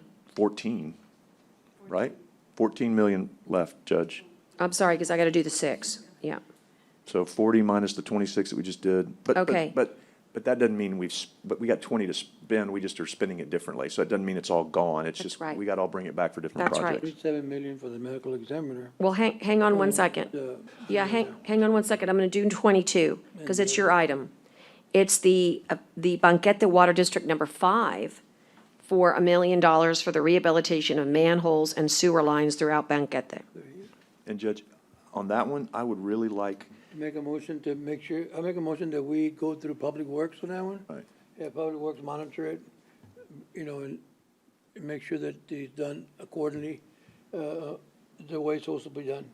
Because if they don't have any, extra funds to finish it, then we can't do it, I don't think. And I was reminded, Commissioner, that this was the project that came to court a long time ago as a presentation that Texas A&M Kingsville Right. did. Sure. And so this would be something that that Juan would bring to court as an RFP, and they would go out and do this work, and he would be looking at this work. as You'd long be as looking Public over Works this is, that's work. great. I'm good. I I don't- second that motion. So motion and a second. I had already talked to Juan about that project, and we're going to get involved. Right, right. But these are the projects that, that I thought were going to be inside the 4, but you're saying that these are not going to be inside the 4. Commissioner, I'm sorry? would these be inside your 4, Which ones? the banquete? Because no, it's no. uniquely to banquete. Well, Banquete's not mine, but. That's mine. According to. No, I know, but it was his agenda item. I'm just I wondering. know. Because the commissioner wasn't here, he was off sick. That's what I was submitted for. Okay, all right, so let's go ahead and just say, I've got a motion and a second. And this is another And million. this is another million, and all those in favor signify by saying aye. Aye. Aye. Okay, and I don't know what 23, 23 is the drainage, and again, oh, these are Oh, those, that's already, we already take care of 20, so that was the one that you said would be inside part of 18, for county drainage improvements. That would be part of your, 18, number 18? right. No, yeah, 18 part was- of the 18. No.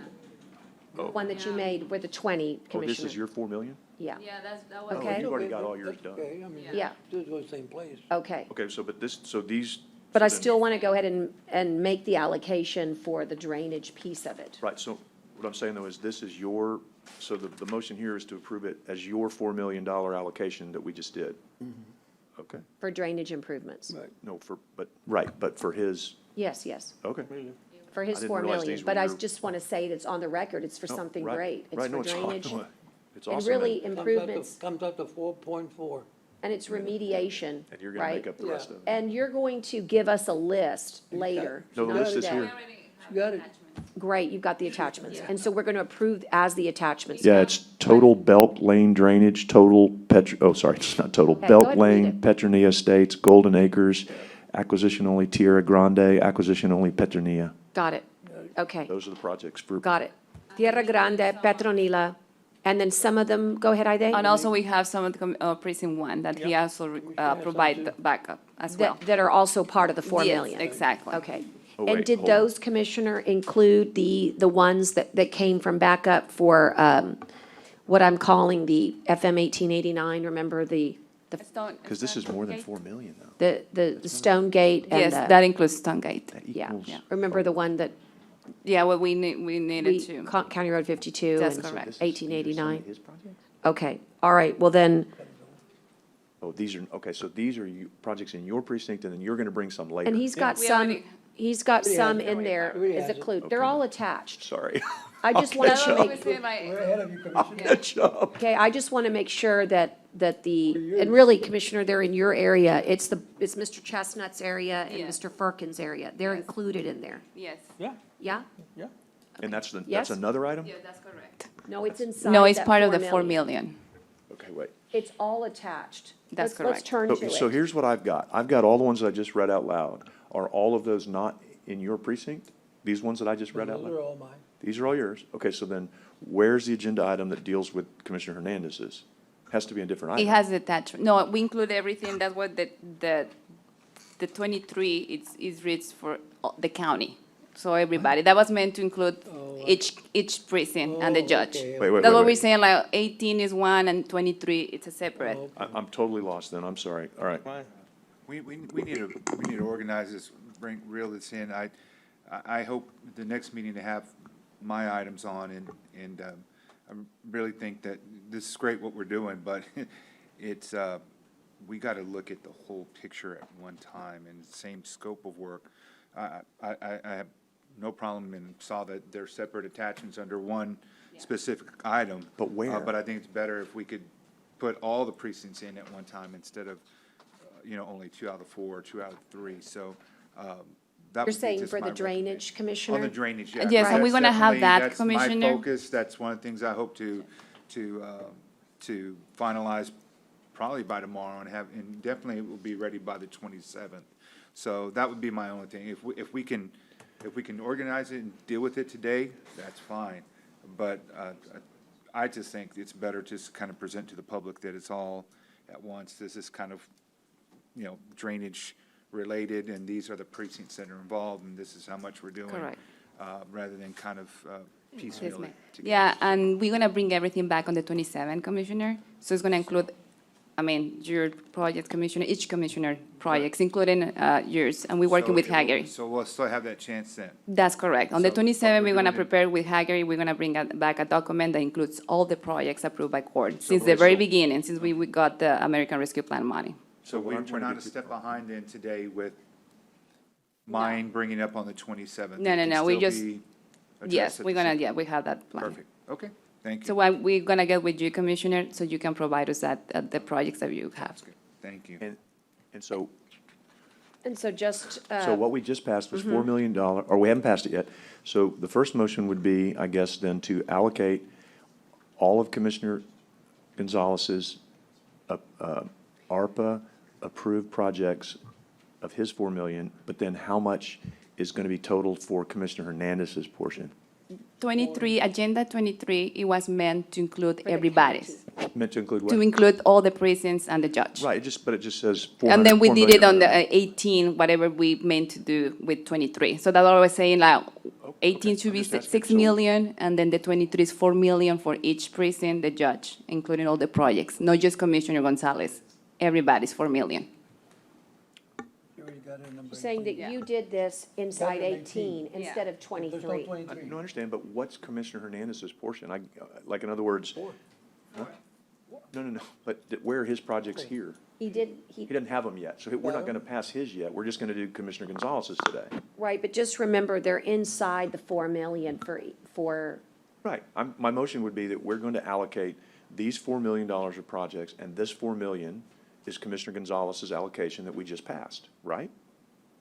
And we're not touching Commissioner Hernandez's today, because I don't, unless, okay, that's all I was trying to Yes, get. Well- includes Commissioner Hernandez too. So the attachment, and I'm gonna look again, it should include his projects as My well. project. Which You one's don't, his you don't have it project? there? Okay. But And- which, I've got the attachment, but which one's his project? It says Stone Gate, it was one of his Look on projects. top of the project. Look on top. So it has all the Commissioner Gonzalez, and then it has all Commissioner Okay, so it's Hernandez. just Commissioner Gonzalez's are the only ones listed. Yeah, it was listed there, Okay, so and then we let's do 'em- combined. Let's do them separately, because I don't know what Commissioner Hernandez's are, and I just read the ones that Commissioner Gonzalez has allocated. So let's do that as a motion, and then go back and and the other- clarify?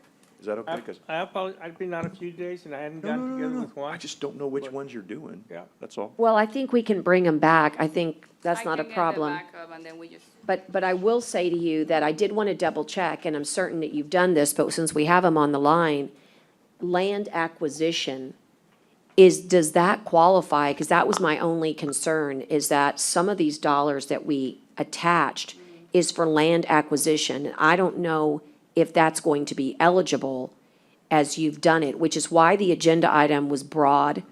And, but I'd see here that you have attached construction. Just know that as each item comes forward, all we're doing today is just saying, hey, guys, you've got this much money for this type So of we're not going to approve his remediation. projects today, then? Well, I would say that would have to be subject to the final vetting. That's why we worded it very specific with drainage. Then maybe we'll just bring these drainage back one at a time as you want to do them. improvements. If you don't take the land acquisition, I mean, we can always use it in drainage anyway. Well, I don't, That's yeah, I right. don't know what That's the why question on land acquisition. it's really meant for drainage improvements, and I don't know if land acquisition is going to count. You gotta have land acquisition to be able to do. And Well, I that's, know, but the government's bizarre. They don't always see it the way we see it. It's a good point. It's a good point. Probably will, but let's question. But, let's but ask. that needs to be, and on the 27, Hager is All going to of it. present everything, what qualifies, what Right. it doesn't We're not qualify. gonna do 23 today, then, is what we're saying. well, Because we- you can, sure. All we're doing is saying escrow the dollars, Right, but you're saying the Commissioner. land acquisition is a question, and that's. Yeah, but I'm saying that the 4 million is for drainage improvements. And that's what it is right now. And I don't know if it's going to be when I look at his, I don't think that that's gonna work. But what I know will work are drainage improvements, right? The widening and the mitigation for flood.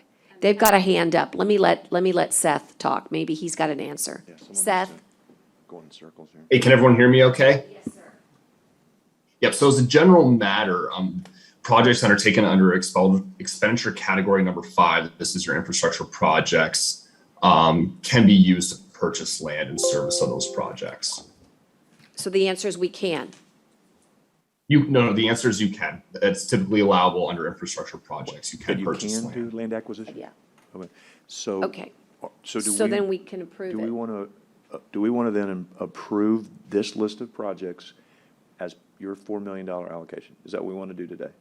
Yeah. Is that what, okay, then. I mean, if these are your priorities, I'll make the motion. the only thing I wanted to make sure of, and I'm gonna say it for the 5th time, is that Bobby Chestnut and Larry Firkin that is- concern be in is Hernandez. addressed, because they have been the most diligent. But that may be in Hernandez's. It group. is. It Okay, is, so and then the I was attachment just is gonna- there, so And I it's can just there. bring it back. It's a Stone Gate, and it's for We can- Well, I was just gonna do one at a- 660,000. So it's 660, does that sound about right? Yeah, and I have the backup.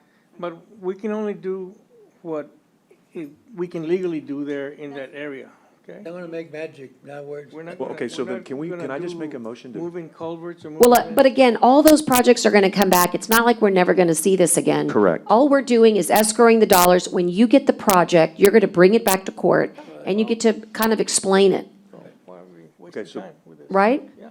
Okay, so then what I'd like to do first is make a motion to approve in concept to escrow the dollars, the projects that Commissioner Gonzalez listed in the backup package. That would be my motion, and that would be under his ARPA-approved $4 million allocation. Got it. That's a clean motion. Okay. Motion, and then Gonzalez is gonna second. Yes, sir? Yep. He said yes. Okay, and all those in favor signify by saying aye. Aye. Aye. Now, can someone read the ones that Commissioner Hernandez wants to approve today, and we can do that under his $4 million allocation, if you're ready to do that? I just don't have that listed, and I don't know how to, I just wanted to list them for the record. I'm not ready to do that. Okay? He says he's But not yeah, ready. I mean, Yeah, we're ready for, yeah, we have Have you been talking to attachment. Juan? The thing that is not listed here, but the agenda has the have attachment. you been talking to Juan? Those are the ones that was provided through Juan. Okay, all Yes. right. Yeah. Okay, list them, and let's write them down, and make sure this is that you want, because, Yeah, no, okay, no. go ahead, Ida. Which So ones we are have they? a Stone Gate drainage improvements. For how much? This is for 660,000, 660? 660, 571.50. Say, 660,000, 571.50.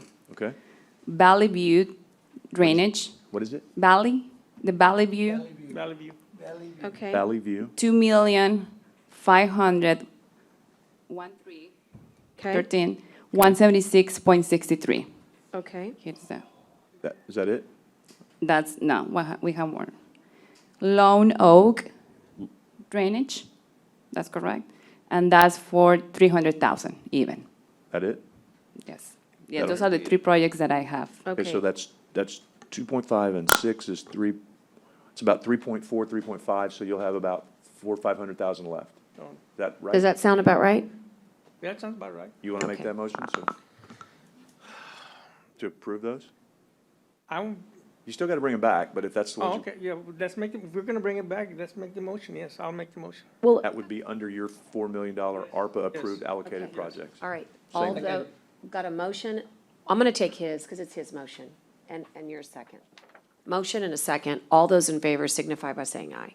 Aye. Aye. Okay. And now,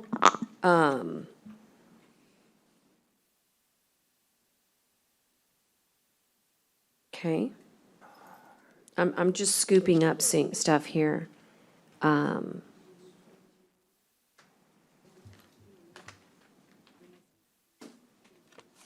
Okay, so now, Commissioner, but I don't know if we ever got our chance to do, our, within R4. We never got our chance. We can go back to item number 25 now. Okay? Is that right? Yeah, item number 25. So now that you've made the availability of the 2 million, I'm sorry, of the 4 million. No, but you did it on 18, Judge. I did it on 18, but now that we've done that, now what we can do is appropriate the million from your funds and a million from my funds We have to bring it for the back. Bob Hall Pier. Probably have to bring that back, right, in the next. Well, it's noticed now. I'm saying what we didn't have was the bucket of dollars. Now we do. And so my motion on 25 is to allow us to take a million from Commissioner Chesney and a million from mine to do those, and I'm gonna call it extra space. I'd like to stick it with horizontal right now, Judge. That doesn't mean we couldn't come Can back I and amend it. just say that contingent upon it not being more expensive? No, because I might come up with more funds. Because I really believe that first floor space is the right thing to do for this county. I think it will get us the greatest rate of return.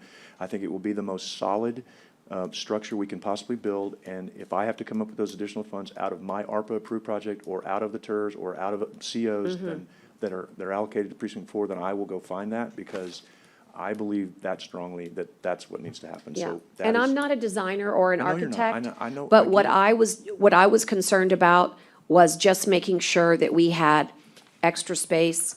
I love the idea of the view, but I'm much more interested in getting us what we need for I know. revenue To me, it's And- kind of a and the foundation and all that, bit of a so. compromise position, if It- you will, in my opinion, right? I think it is. The only thing I'd like to do is, will you work with us to figure out that foundation and the permit and Absolutely. all I've of already- that? Now that we've got Lewis on board and I can feel Yeah. good about, since he's being paid to do this now, Right. right? We weren't- Okay. Right. So all those in So favor? the motion would be for the horizontal, more space on the first floor. I would put the money towards that. That would be my motion. Okay, If you're, and I'll second that, because I want more space, because Right. more space means more revenue, but it does mean a different design. And so he'll have to, you know what I mean, he's not there yet, 'cause but he's- that's what the I was asking renderings about. will change. How about if I say it that way? That's why I was asking how far along he is, because it's really kind of He's not just- that- Right, because it's really, if you look at it, they're not designs, it's drawings. I'm with you. Right, it's not drawings. So my motion would be then that I would put $1 $1 million million. of the ARPA approved and along with the judges for the horizontal extension of the first floor space. That would be what I would support. That would Okay. be my motion. All right, I've got a motion, and I'll second. And all those in favor signify by saying aye. Aye. Aye. And that, and again, to make sure that comes out of my That allocated. comes out of our funds, Right, out of our 4 million. Okay? so $1 million each. All right. And then, time is it? 15 till 2.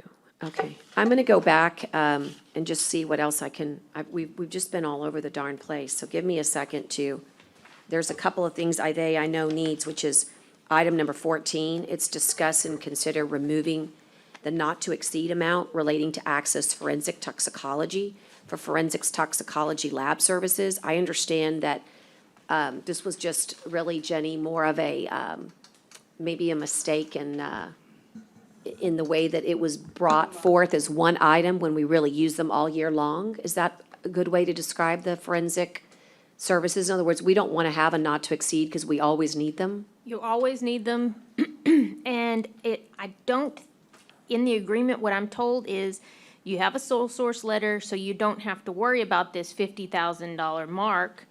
I believe there should have been a finding that it's a sole source as a step in that process. And so, yeah, if you need them over 50, you have the ability to do that. But I believe earlier the court said not to exceed, and so I think you just need to go back and correct that or change it. And you're recommending that? Yes. Okay, so with that recommendation, court, can I have a motion to do just that? To remove the not-to-exceed amount, given that these are the services that are required? Is Elizabeth the one that's gonna read the cases or what? No, no, no. That's different. That's for the toxicology. This is the normal, This is normal services that they have with the, for the medical examiners, lab, yeah. huh? What it was, the problem is when it was discussed here, the motion reads not to exceed 50,000. And that's why we're bringing it back, just to exclude that. We can go over 50,000. Correct.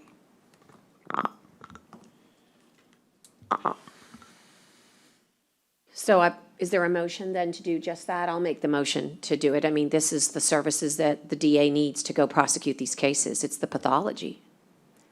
Is there a second? Second. Oh, you did it, sorry, John. All those in favor signify by saying aye. Can you restate the motion? I'm sorry. Yeah, you had already made it, right, John? So I'll take mine as a second. Well, can you just restate the motion? I apologize. John, would you mind restating it? Oh, gosh, I just Or said Brent. so moved. Or Emma can? He just said so moved. Said so moved. With everything the judge had said earlier, I mean, just, On which, as it's written on 14.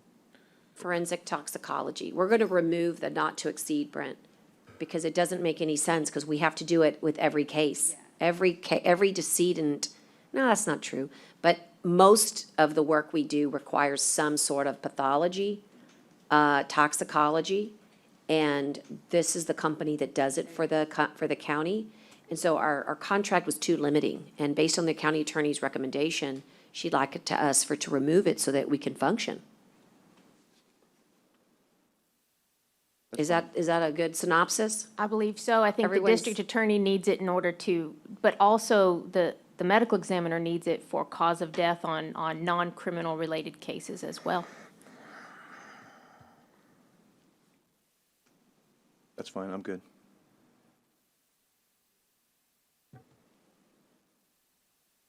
Is that okay? All those in favor signify by saying aye. Aye. Aye.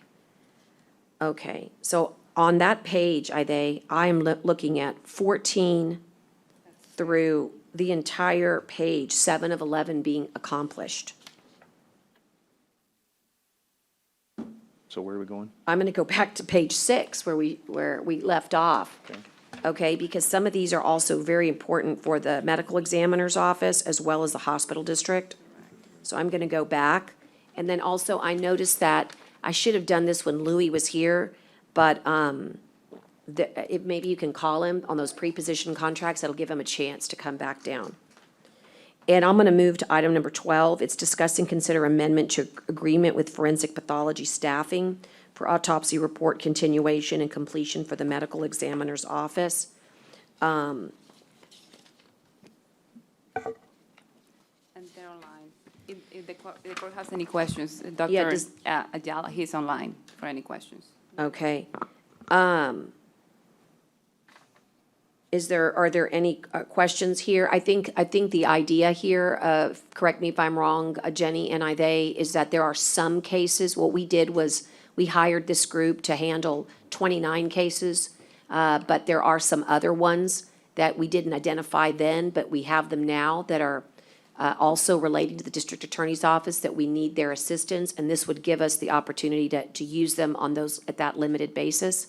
Is that accurate? I think they were time of the essence autopsies that had delay. I don't know if they are related to a district attorney. Okay, so in other words, it doesn't have to be a homicide. It just has to be time is of the essence. Fair enough. My bad on that. Let me correct. It could be, but doesn't necessarily have to be. It's just a time is of the essence. And so the idea here, is we need court permission to tackle those. How many are there? 2 cases. 2 additional cases. I'll make the motion to approve that, given the need. And these are Leiden cases or what? No, this is Dr. Shakers. Dr. Shaker's cases, but these are ASAP cases. Somebody else is gonna do them? That's correct. The company? They do it, yeah, they taking care The of ones those gonna do 2 Leiden? cases. Oh, 2 Oh, Leiden, yes, we had the contract with Leiden's cases, which is 29 cases, and the urgency for these 2 cases are Shaker's cases, so they're gonna take care of Just this. 2 of them? Just 2, What happened to the rest of them? that has to be a different contract that we need to discuss. This is just for 2 cases.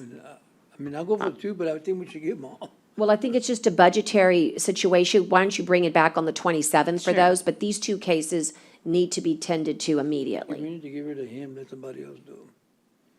So, I'll go for the 2. You'll go for the 2, and you can bring it back on the next court for the others. Is there any discussion further on this matter? Is there a second?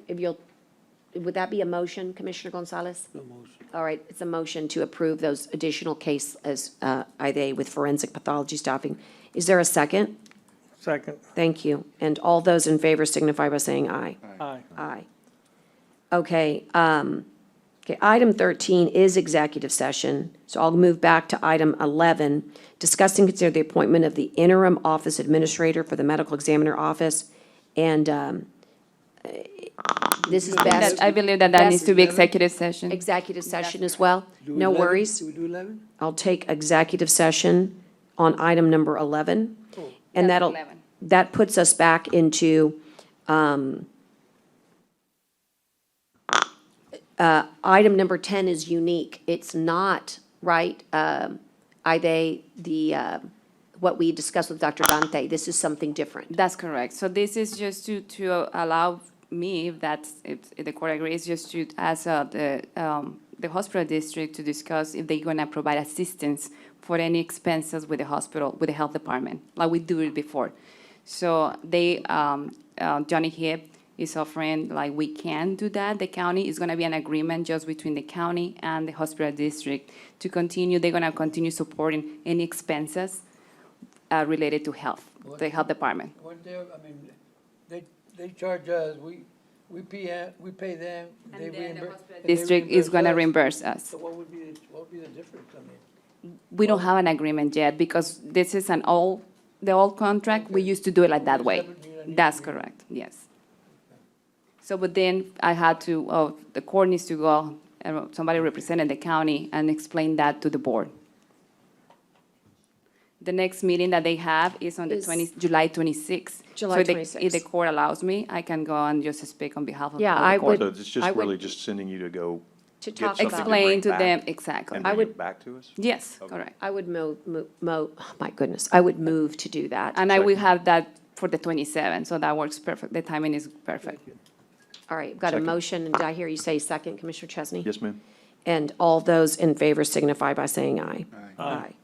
Okay, that takes care of 10, 11, 12, and 13.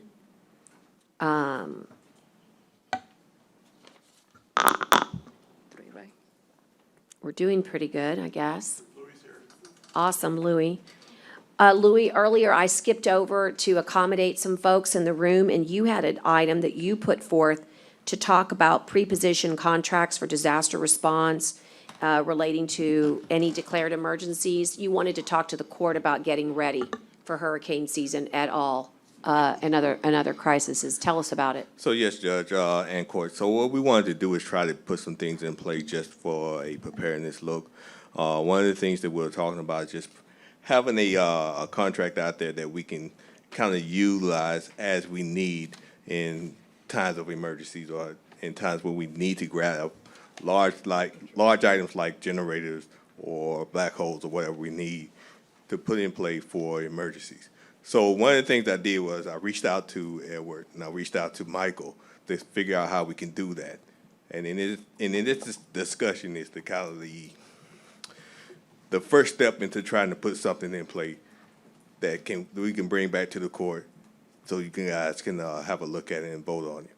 Now, I'm hoping that Edward would come and talk more about the kind of items we're looking for, and then we can go from there.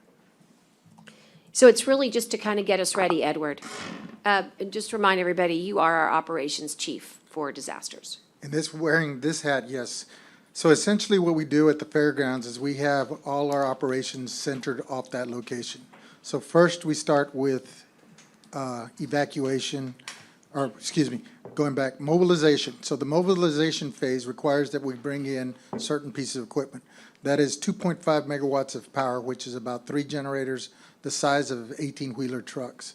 We also bring in fuel tankers. So a fuel cell storage system, so we'll have both diesel and gasoline, regular gasoline there as well. We lock up on food, we stock up on water, we get everything prepared. So then we go into the evacuation phase. So at that point, we start with the RTA, who is our partner, who starts bringing in people for us. So let's say that you wanted to be evacuated.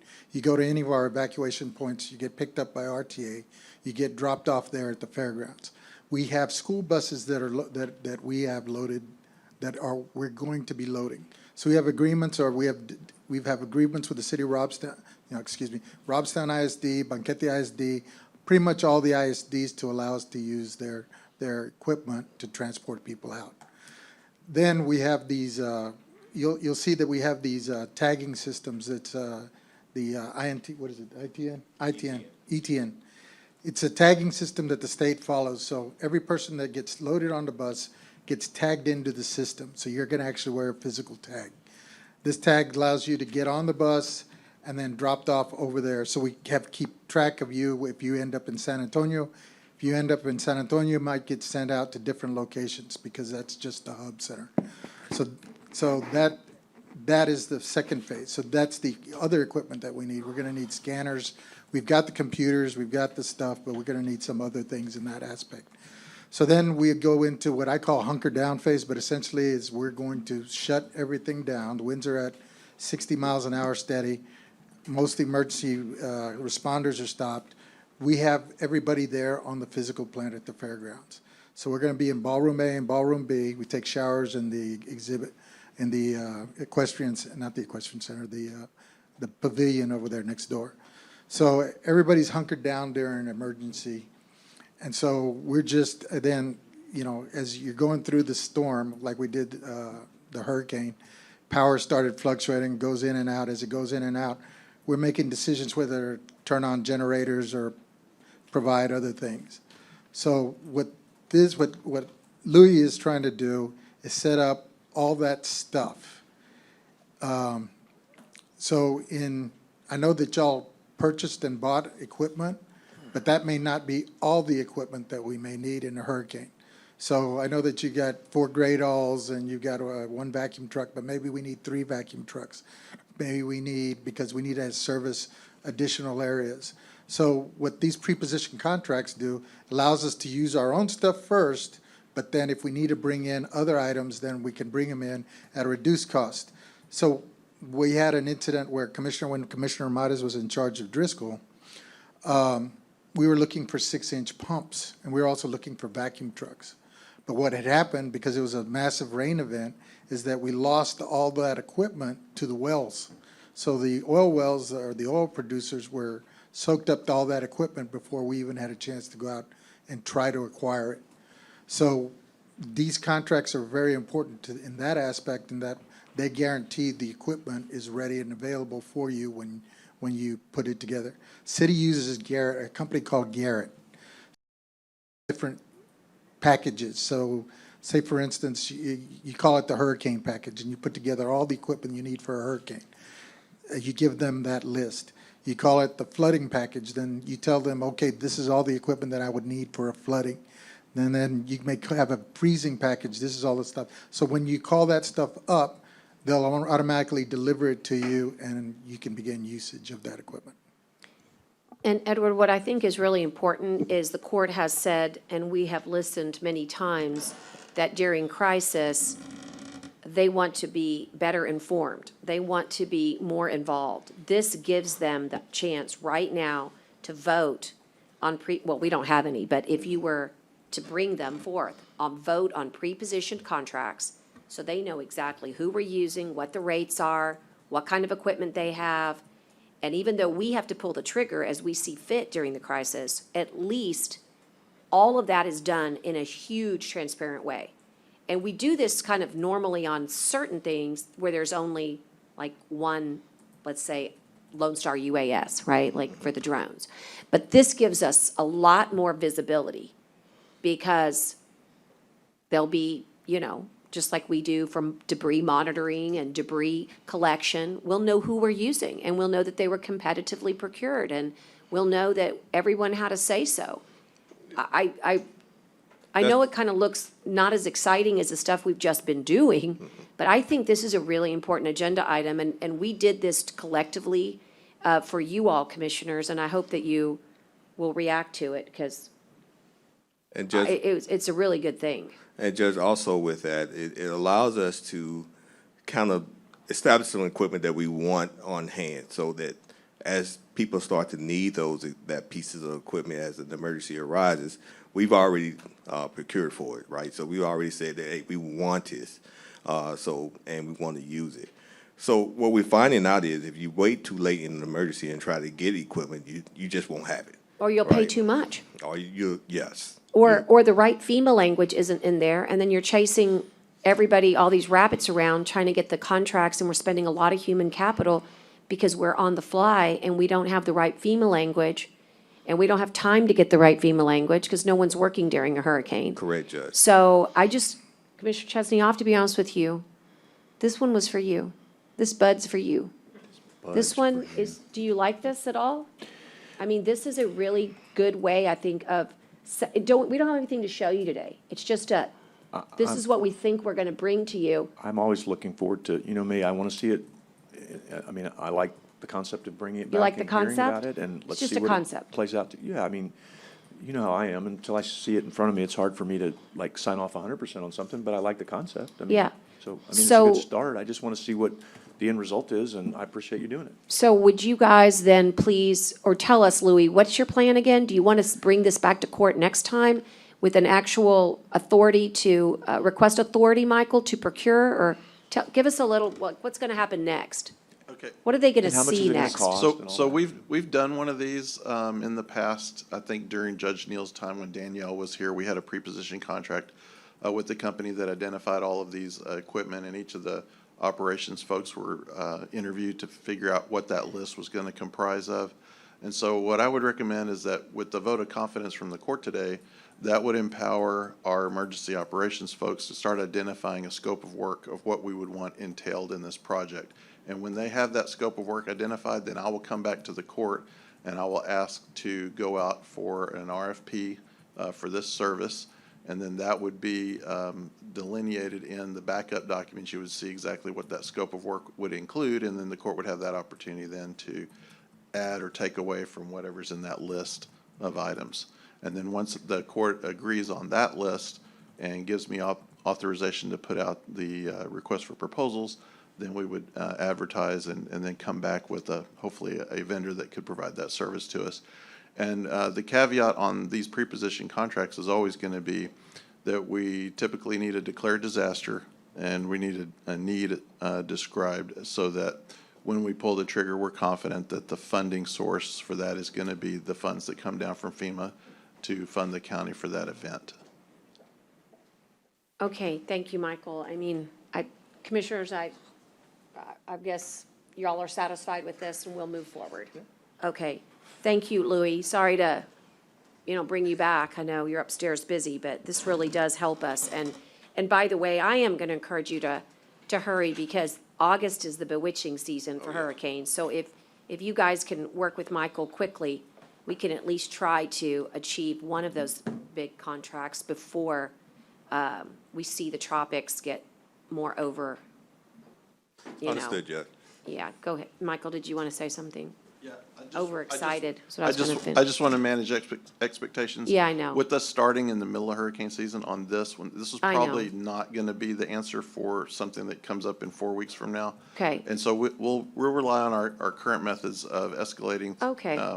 To get those emergency contracts if needed in the event that we have an event coming up.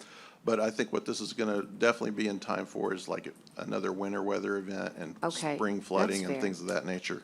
Okay, I appreciate you setting the expectation bar, but I still think getting still started gonna- is getting started. Yeah, we're still going to. Okay. All right, okay, I think everyone wants me to move on there. We're having the afternoon, the sugar drop. Oh, wait, man, I'm good. Let's go. There, Just are I you? just want you to move on just because I'm ready to go I on. know, Yeah, but mean, I my just, sugar's I good. feel like everybody's at a lull. Kara's here and no one's even acknowledged. Hi, Kara. I was trying to wave at her, but she, Okay. All right, so, item number 7, is next. And, And so that was discuss the Smith Group Professional Services Agreement regarding the medical examiner facility and related matters. And we can wait on, the Smith Group's not able to join us, but the concept here was to try to understand that there was a couple of items on the agenda that relate to hiring somebody and also working some potential dollars for a medical examiner's office. So I thought it would be smart to remind everybody what we've done, where we are. So today, all I'm really prepared to do is to remind you that you guys somewhere in your offices have copies of two things. One is the abbreviated conceptual planning for the Nueces County Medical Examiner's Office, and then the big feasibility study. This is what they look like. They're really big, and each of you should have them in your office. If you don't, and you just need to have a replacement, we can get those for you. But the Smith Group was hired under the court's authority after an RFQ was conducted. And I looked it up, and the court spent about $155,000, more or less, to date.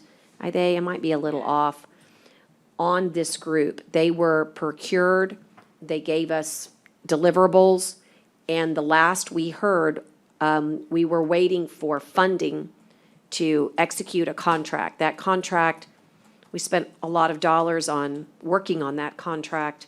But again, you might remember back in the day, before COVID, we did not have those dollars to complete the project that the court voted on. It was Project B, the middle one, where there was a shell of a toxicology lab. And because we didn't have those funds, that contract never got executed. So that's the update I wanted to provide, and I learned that thanks to Aide's office looking into it and our office getting a copy of all of this. So I think that's going to be important as the backdrop to some of this, to another item that's here regarding another firm. And so with that, I don't know if there are any questions. We can always lump it to another item here later, but that is where we are with the Smith Group, is considerable time and money and management has gone in, and we had not advanced that project because of a lack of funding. And that's where we are here. Okay. I guess there's no comments, so, Deal number 20. what now? So what's the deal on number 20? Yeah, so we're gonna go back there. I was trying to do this one as okay. did you, I don't know, you stepped out, you stepped in, did you hear what I said about the Smith Group and where we are on that? Yeah, we paid them for the study that they did. Yeah, we've paid them for the study, and we also paid them for planning, and the court voted on a concept, and we had a site selection committee, and we voted on that, and we were pending contract, even though the contract was negotiated, because we did not have the funding source. But they were procured as the architect for a new medical examiner's office under an RFQ.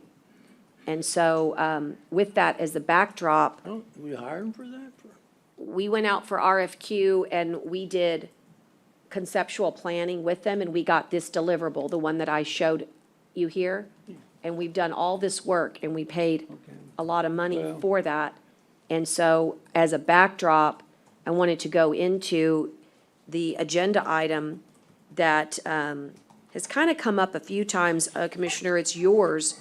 It's discuss and consider the use of American Rescue Plan Act funds in the amount of $7 million for the purposes of renovating our current medical examiner's facility, including a new addition of approximately 6,600 square feet for proper space, I don't know. and to Public Works ensure a out here? safe environment for the staff and public, is how it reads. What number is that, Judge? It's item number 20. 20. It's Commissioner Gonzalez's, and You know, I was trying to get a hold of Juan, so he can come on Zoom if he could, but I can't get a hold of him. Okay. And maybe, I don't know if Public Works will be here, but can I skip it and come back to it if he comes on? sure. All right, I'm going to move on to item number 24, and it's received clarification regarding the unclaimed capital credits received by the Texas Comptroller of Public Accounts from electric cooperatives. And it cites the section 74.602 in the property code, and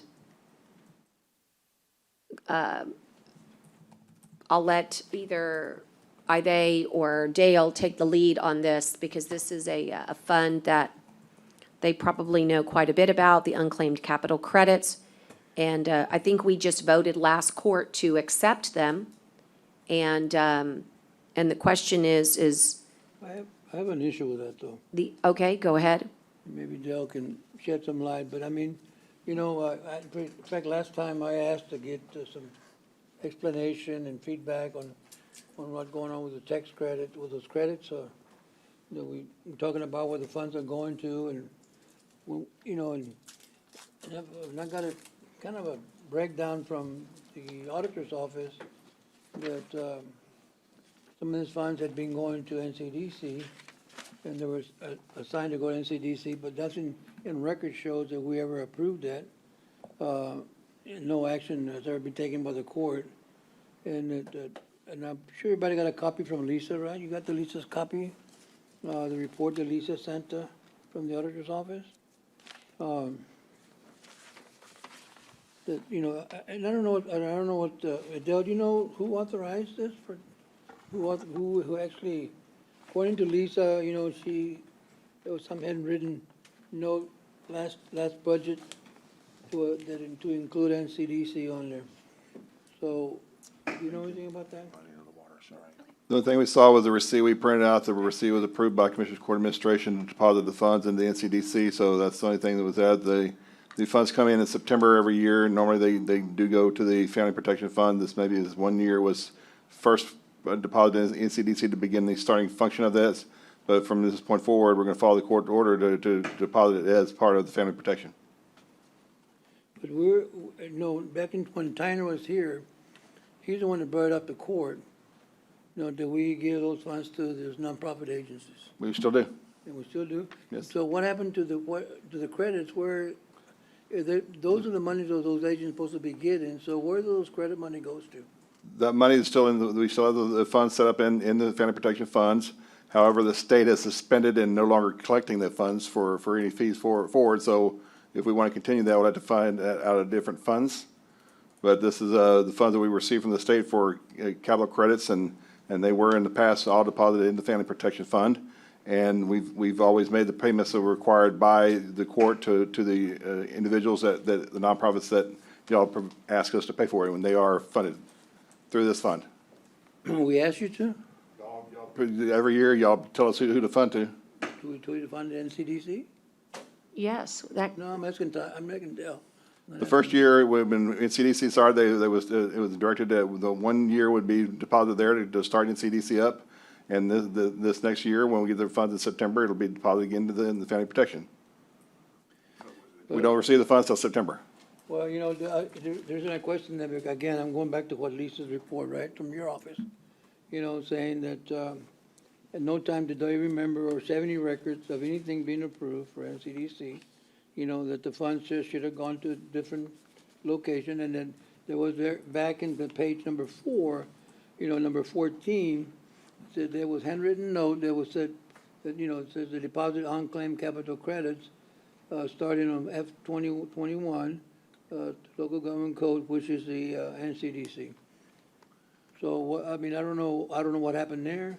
They received the checks coming in Commissioner Court Administration. They're the one that they coded it, and then we got a copy of the receipt to submit to court. Administration did that? Court Court administration did that? Teresa's the one that authorized it and to tell us where to deposit it. So who authorized Teresa to do that? They received the checks. You know, this is really, every time we ask something like that, you don't know what's going on, and you're the auditor, man, you should know what's going on in your department. You know, and every time I ask you something, I don't know.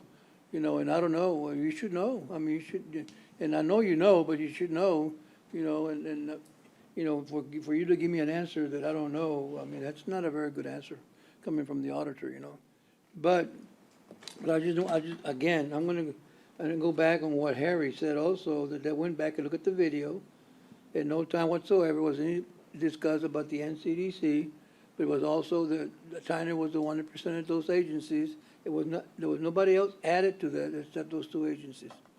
So I don't know, the money, if you want to get it, if it's not going directly to the funds, which it shows here they probably are not, you know, I don't, you know, I just don't know. I mean, I think that something here is not right. I mean, I'm gonna just tell you that, you know?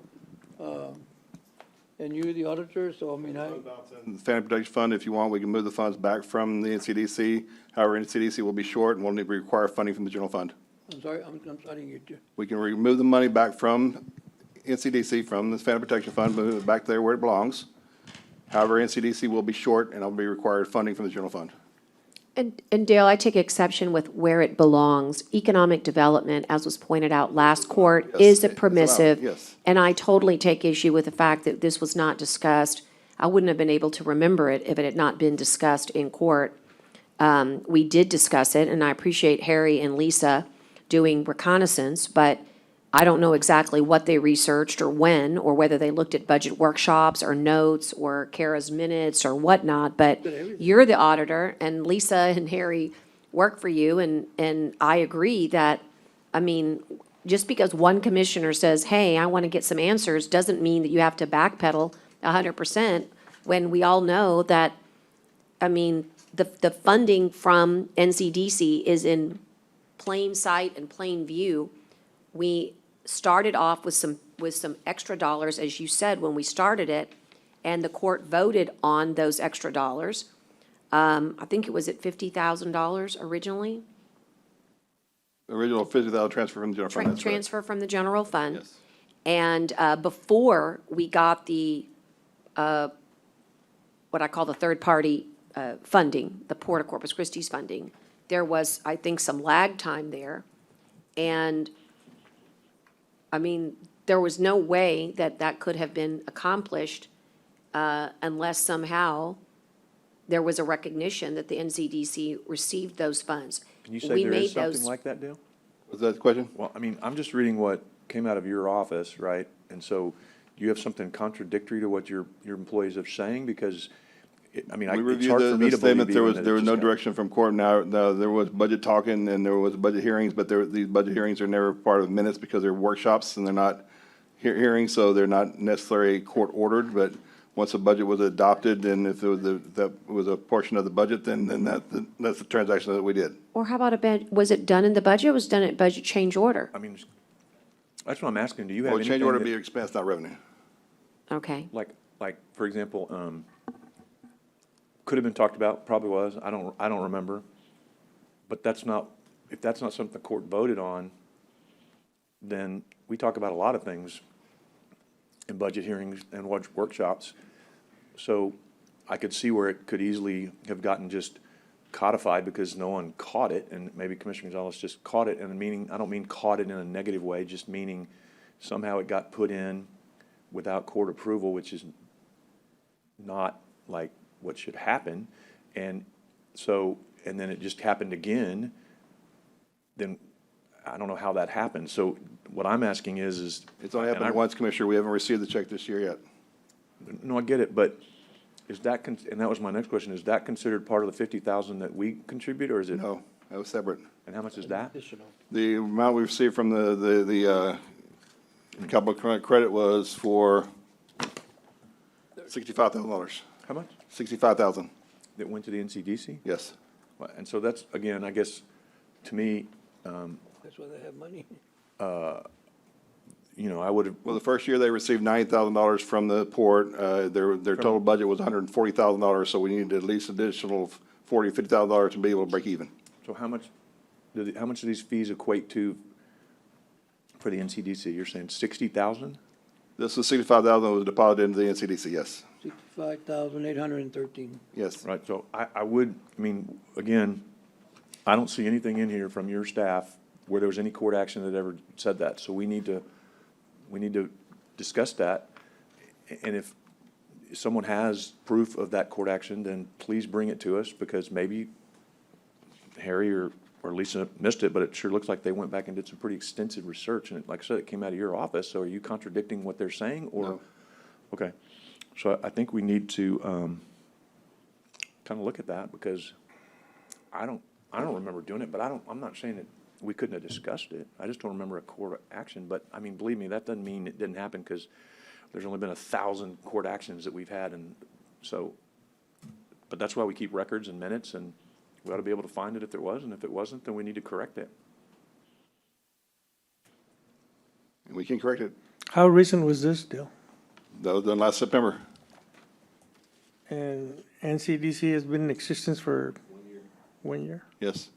And so they don't need funding from the county, they get, thought the lady Their said, budget is I thought $150,000. They that- receive 125 from the port. They're supposed to bring funds from fundraising of over 50, which they haven't done yet. The first year, we contributed $50,000 from the general fund. We have a contingency this year of $50,000 for the general fund if needed. well, no, I understood that the port was totally funding them. They're on, the port contributes 125,000. Their total budget is 150. Okay, So they're 25,000 short, at least. all right. Yeah, and I know I've said many times that this county's only putting in $50,000 to the NCDC, and I thought the rest of it was the port. My bad, my responsibility. I shouldn't, but I mean, But that would be certainly- greater than, if you had 125 plus 50, it's 175. 175, yes. And you just said that their budget's 140? 140 right now, yes. Right, so Why did they forgive me, need- that's a delta of only Yeah. 15,000. So this county has not even given So then why more do they- than 15,000, not 50. Right, so, good point. So then why would there be a shortage? If we remove the 60,000, because we haven't contributed any funds from the general fund this year, and this was for the last year, so if we remove that, then the balance would be negative, and we'd have to then do the transfer of the general fund. But see, I'm agreeing with the judge on the delta here. So if the budget's 140 and they get 50 from us and 125 from the port, that's 175. We don't give the 60 and we give it to the, neglected children, abused children, the things that it had gone to in the past, which would be good. How is there a shortage? The shortage is basically, if I took the 65 away without giving the 50, they'd be short. So if we give the 50, they won't be short. But just to say that the nonprofits have not been neglected, we've paid everything the courts ordered us to pay. Right, I'm saying, we haven't, so you're saying we haven't paid the 50 either? No. Well, we owe the 50, because The that, 50 was contingency based on, because they're supposed to be fundraising as well. So it's contingent on year end, so when. okay, they haven't done that either, and again, we'll Yeah. talk about some of Well, that. because of COVID-19, I- nobody was I- having any okay. events, Right, but the 50 is budgeted. It's budgeted as a contingent, yes. and we haven't used it. Right, We so haven't used it yet. for now, because again, we're in this 90-day phase of trying to look at the NCDC as a whole and not to spend the rest of the day on this, but I do think if we don't have to put that 60 in, because I don't think there was a court action or I can't find it, then we should put that towards, what it used to go for, which was the, more than neglected children and We will. abused folks and children. I mean, oh my gosh, those charities can really use it. And then we'll worry about the fact that COVID, whatever the reason is, they didn't raise their 50 when we're having these discussions later on down the road, Well, so. and it gets even more interesting and complicated than that, is in order to really raise it, they need to form a 501c3 foundation, which that would allow for the receipt of the donations and receive the tax deduction. That's how the chamber does it. And so that conversation needs to take place as well. That never happened because of COVID. But at any rate, it sounds like they don't need the extra dollars. It sounds like the court can choose to put both previous dollars and future dollars towards any of the eligible charities that we do. I think we already have, so basically, wouldn't we just take that 60, that number, whatever it is, and divide that amongst the ones we've already approved, and then give the 50 that we budgeted to NCDC? They should be more than whole. Yeah. And You then could we do figure that. out what to do with NCDC later, and we'll figure it out. I mean, is We can do that that. reasonable, Dale? Does Yes, we do that. Yeah, because financially they work? have their Is that a budget, they joke? haven't even touched yet. So then, do we need to make a motion then to undo this, even though I don't know there was a Well, motion to do it? I think that it's just to receive clarification. If you want to, oh, no, it doesn't. It says discuss and consider. Right. You can do it under that. Let me just ask Teresa one question, she's here. Teresa, on this other page that you submitted, this is from you, right? Because they don't have a name on it. and it's not from the auditor's office, so is it from you? To the agenda, Commissioner. I'm sorry? It was attached to the agenda to help explain. Well, it wasn't, but it wasn't there first. I mean, you attached it later. I attached it and we were asked to remove it, I've got it. but it was attached to the. Oh, agenda you added some stuff to it. To explain the history. Because it didn't make any sense. It didn't make a lot of sense, you know?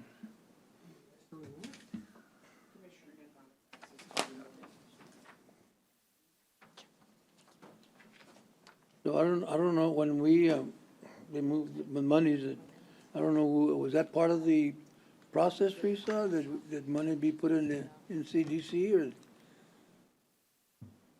So for the budget process, we So- requested each year, in 2021, we requested that the funds that we receive from the unclaimed capital credits be deposited into the NCDC account. Who's that? Who ordered It's that? totally different from the fees that are collected in the Family Protection Who Fee ordered that? account. Who tell you to It was do a that? part of the budget, Commissioner. It was a budget request that was included in each budget year, 2021, A budget 21, request? 22.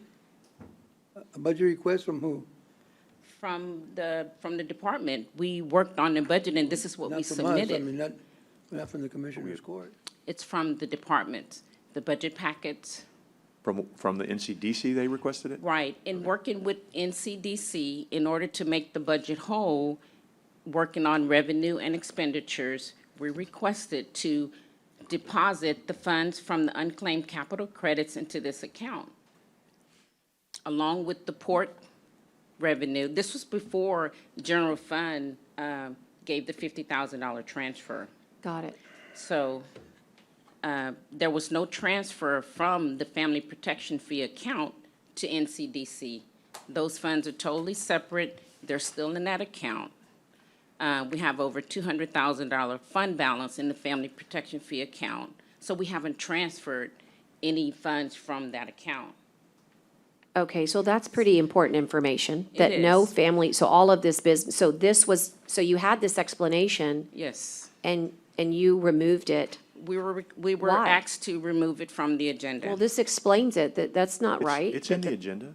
The No, public it's should have not. been It able was to see removed. this. It was removed. It's in my packet. It wasn't removed from Okay. mine. It was part of the package. Okay, it's not good. removed. It Never was was remo- part of the, never was part of the agenda. It was part of the package. It's The in the packet. packet. Thank you. It was not removed, We'll Teresa, give it- because I'll I've give you got the- it. Yes, sir, it was Mine. removed from the agenda. It's a part of the packet that went out, and then we were requested to remove this attachment. Teresa, it's in my packet. Because you received the confidential packet when we finished posting. But then Right. it got And removed. so we So it were didn't get removed. requested to recollate and take this document out of the packet. Okay, but To I'm just take it saying- out of the agenda. You have So- it because you received the confidential packet when we completed the agenda. But not part of the other open. But when, Wow, so- but it was updated and Your eyes finalized, only. and this document came out. Okay, I got it. So now this is completely different than what we were just talking about with Dale, which You doesn't know, I make any think Dale sense. and I are on the same boat, that we did not transfer any funds from Family Protection Fee account, and that's kind of where I'm going. These funds were simply deposited into the Family Protection Fee account. We haven't received the funds for this year. Which funds were put The in? unclaimed capital credits, they were deposited to the NCDC account. The unclaimed capital credits, we received these funds at the end of the year, like in September. So if you choose to not place them in the NCDC account, then we can put them back into we can put them into the Family Protection Fee account. But they're separate funds. Or we can There- put them in something else, or we can just not transfer the general fund transfer, and we can change how we do the NCDC later. That's correct, because the department needs the funds regardless. So if we use the deposit from the unclaimed capital credits, then we don't have to use the general fund monies to supplement the cost. Or like Dale said, general fund would have to pick up that additional cost.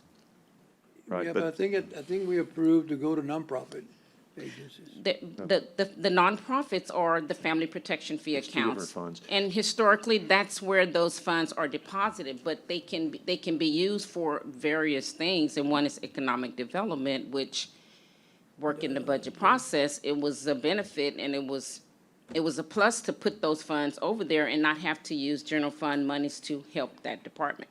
Okay, so what's really confusing to me then is Dale just said the budget for NCDC was 140. Is that right? For this year, He just said Yes, 140. 140. Okay, so then, so this revenue streams provides 230,000 for NCDC.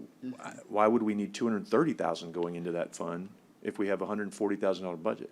well, you have the port revenue, which is constant, right? We wouldn't not have to do the general fund revenue, and we would have the funds from the unclaimed capital credits, which would allow that department to have a fund balance moving forward, because it is a special revenue fund. In order to not have general fund to keep supplementing, we need to build the fund balance in that department. So, but It sounds like it's So- booked a certain way, but nobody's used those dollars. The family Right, protection it's not fee. done until the end of the year. Yeah, it's not done to the end of the year, and in this case, we haven't even used the 50,000 that was budgeted. That's correct. You know, so I mean, all of this is, quite frankly, it is confusing the way it was presented, but it's not confusing when you look at the facts. That's right. I mean, in fact, it's very misleading the way it's presented, as if something's, done somebody wrong, when it's the opposite. So I guess I wanted to be clear that we're not transferring funds from the Right. family I protection totally fee get that. account. We're all not I'm- taking funds from the nonprofits. I just want to make sure that's That's clear. understood. We're not doing that at all. They have a high fund balance. We can fund the nonprofits for the next 7 years at the level we're funding them right now, which is $30,000 a year. Well, I'm just remembering what Dale usually says, is that any money that are transferred or going somewhere else, it's gotta go to the Commissioner's Court. It's not a And transfer, Dale usually Commissioner. says that, This was not a transfer. it's not transfer, but anytime monies that are moved or This was placed a somewhere move. else, This was it's gotta deposited into NCDC. it's gotta be That's approved by correct. Commissioner's Court. That's not a transfer, Commissioner. Okay, whatever it is, it's gotta be approved by Commissioner's Court. Okay, so we need to bring every receipt to Commissioner's Court for approval. Well, So you I got think receipts? when we're doing the budget, That's a receipt from funds that was deposited. I don't understand. when we're doing the budget, we need to have someone to help us focus on this during the next budget, because Yeah. this was confusing, because until you walked in, we were having an entirely different conversation. I agree. So right, so that doesn't make any sense to me either. So we need to, you need to remind us at budget time, please, that we need to address this and figure it out, because Okay. I understand now what you're saying, but that wasn't what we were saying for 15 minutes before you came in here, which is a little frustrating, so, all right. But I think the helpful part is that we've now distinguished that the family protection fee is preserved That's correct. and is not touched, and in fact has a very healthy balance. That's correct. And also, we've established that the budgetary, which we all at least recall, is $50,000, and we have not used that. And what we've got is an opportunity to receive unclaimed capital credits. Correct. And we're gonna do that, and then we'll get to say where those should be directed very soon. Right. So, I mean, as they say, that's the receiving clarification, but it's certainly not posed in a, I think we're clearer now. What other questions do you have for Dale or for Teresa? Dale, on the, another area here on the special revenues for assets sold, like maybe vehicles or something else, what funds do they go to? What question was it, Commissioner? The assets that we get from sold, from assets that are sold, like vehicles or some other stuff that are sold. 1331, I believe is the code, yes. Are those in the same one, the same pot that these other ones are? It's a different department. Okay, and that money goes to where? That money, it goes to anytime assets sold according to the budget resolution that the court passes every year, those funds are in a special revenue fund by itself and only can be used by the court's directions. And what, our balance on that one? I believe it's around 600,000, if I'm not mistaken. We cannot talk. We did the way we just said, I didn't include the Port A property, so it's probably an additional from that, so. Yeah, this is no part of the When- agenda, when do we- Commissioner. huh? It's not on the This is no agenda. part of the agenda. She said. I'm sorry? She said this isn't posted, so you. Oh, I'm probably sorry, shouldn't. okay. All right, just, thank you, Dale, appreciate it. I'll get with you later. All right, so I'm going to move on and ask everyone to reread this, please, because it thoroughly explains it, and you got a copy now. And we'll move on to item number 26, which is discuss and consider, and I don't know how y'all feel about this, but we did take that 5-minute break, but none of us have really had like even 10 minutes to at least get food. So I do want to at least see if we can get through the regular agenda and then maybe take another 10-minute break. So be thinking about whether that would be acceptable to you guys. And can I just Discuss ask, and Judge, consider. on 20, are we going back to it? Yeah, or- yeah, no, Not I'm right this going- minute, but I mean, are we going back to it or not? Is he, I'm going back to medical examiner, right? at some point, Yes, we I'm will. on vacation, so. or someone going to be here to cover it? TLK is here. Yes, Okay. And, okay. We can go back to it. Remember, you said that we couldn't reach one. And I know, so that's right, I'll but have he's on to, vacation, I'll but- call it in a minute. I'm gonna call 26, see if we can finish these, and I'll get to you. Discuss and consider amended work authorization related to winter weather recovery with Haggerty, providing for a decrease of $8,000. And discuss and consider amended Haggerty work authorization for ERAP for an increase of $8,000. So I understand you've been working on this. This is a net neutral. It's decreasing one $8,000 and increasing another where we need it. Is that accurate? That's correct, So Judge. moved, Judge. That's a. All right. I get that one. Motion, and is there a second? And all those in favor signify by saying aye. Aye. Aye. Okay, so I guess we can go back to the item number 20. I said no, mine was no. You said no? Good. Okay. Okay, item number 20 is discuss and consider using the American Rescue Plan Act to provide for funds in the amount of $7 million for renovating a current medical examiner's facility, and in the amount of $6620 for proper space and to ensure a safe environment for staff and public. And there's also some other items on the agenda that are related, and that's why I guess you're here, Javier? And so you want to, Commissioner Gonzalez, you want to maybe bridge, are you trying to bridge these two items, B2 and the 7 million? Which is it, B2? The $7 million for the medical examiner's Right. office? And which It would other? be a renovation, not a new facility. That's what you're proposing? No, 7 million is for a new addition. A new and- addition? And renovation. I guess let me explain what the scope is. Can you pull your mic up? Yeah, Thank well, you. hold Yes. on one second, because I got to make sure that he's going to agree to bridge these two items. Is that what you're trying to They're do? together, they're together. Which ones, Judge? The, Well, he's got a public works item to select you, and I want to Oh. point out that you have not been hired by the court. So you're here just as a friendly resource? Have you been Yes, ma'am. hired? No, ma'am. Okay, so you're doing, We want to hire him today, is what Right, it she's is. saying you want to do both at the same time, right? do you want to do both at the same time? Because Right. you, whatever you're here for, I just need to know how you're here. You're here as a resource, right, and a reference? Yes, ma'am. Okay, because we haven't hired you yet, That's correct. and just so you know, ARPA would require competitive hiring under a certain process, so you're really here as a loss leader for your company, but just to help the court, because you're so nice and friendly? Well, let me, I guess, give you a little bit of backdrop. That would be to, very helpful, You know, to how I'm here. like how you got here. How did I get here? Primarily, Judge, I was asked to review the magnitude of a potential medical examiner's facility.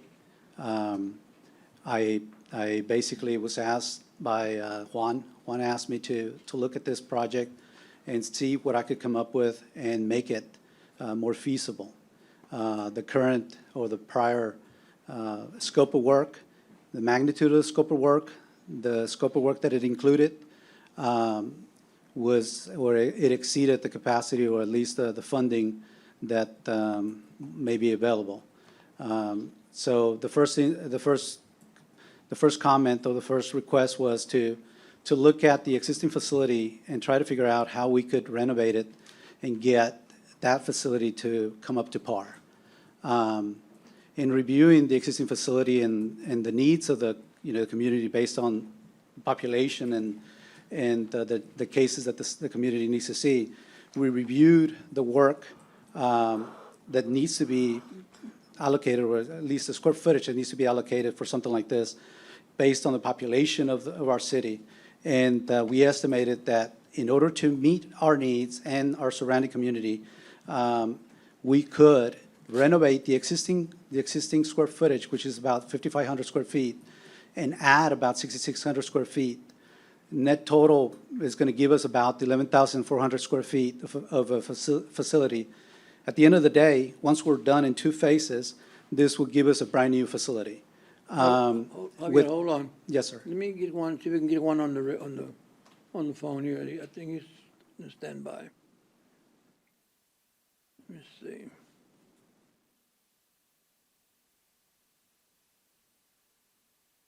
So you did a review and an analysis on your own. Well, Juan asked you, Yes, ma'am. On your own. and you didn't charge us for this. You just did it just because you were asked to review it? Yes, ma'am. Have you, in that course of your work, did you get to review this study that I'm holding up? Yes, ma'am. And so you reviewed this whole study? Yes, ma'am, I have. Yeah. And did you know that we already have an architect for a medical examiner's office? My understanding, Judge, is that their scope of work was to do a feasibility study. And the feasibility study is basically to outline the program requirements of a new facility. And are you aware that through their feasibility study, they said that we needed a lot more than 6,600 square feet in Yes, addition ma'am. to the 5,000 square feet? Yes, ma'am. And are you also aware that's not all that they've done, that we came to court and that we did another study, another renderings, and we actually had a contract negotiated with somebody? No, That's just, I it's have very no, odd I have- professionally to Right. interfere with another person's contract. I'm just very concerned about that, how you got here, why you're working on top of work that we've already expended taxpayer money on. And I don't understand I don't think it's a this. fair question So- for him to ask. so- You can ask us for that. I'm You can ask speaking Juan. to the gentleman But I that's don't here. think he- He's the he- one that he's spoke. He's doing what we asked him to do, Judge. Who's we? You know, the Juan Pimentel, the public director. Who's the we? And myself. And you? Well, we need court authority for somebody to come and do work. Well, then, I think really it's. We really- I this think is it's very really more fair for concerning. you to direct your questions toward our staff member and our commissioner, not the man who's Yeah, don't trying try to. to Well, put him he's on the he's hot gonna seat give me here. the honest answer, because Yeah, I Juan, know can you give him Javier. the He's a phone? very honest Yeah, I person. think he's given you, but you're kind of continuing to, Yes, I don't understand. well, you're asking me about, to there a comment number on you can call professional Juan? this and that, and you're kind of getting into an area Is there a that, number you can call Juan? let's just, I would like Figure for it out. Juan to come here and He's on explain. vacation, Judge. He's on vacation? Well, then why don't we table this item till Juan can come and explain? We can, I mean. Let's do it. I'll motion to table. I mean, Is there a second? Is there a second? Table it until Juan can come and explain. Because you don't work for us, and I want you to be a reference, but I don't understand this. And we asked earlier, Commissioner Gonzalez, to wait for our future medical examiner from July 18th. Hey, he's trying to call you. And, you know, They're gonna call me? Yeah, okay. Okay, all right, thanks, bye. I would like to table it till he can be here and explain what it is that we're doing here. And I also want the county attorney to help me review, because we had a 5-0 vote. Maybe it was 4-1, maybe Yeah. it was an abstention. You No, abstained.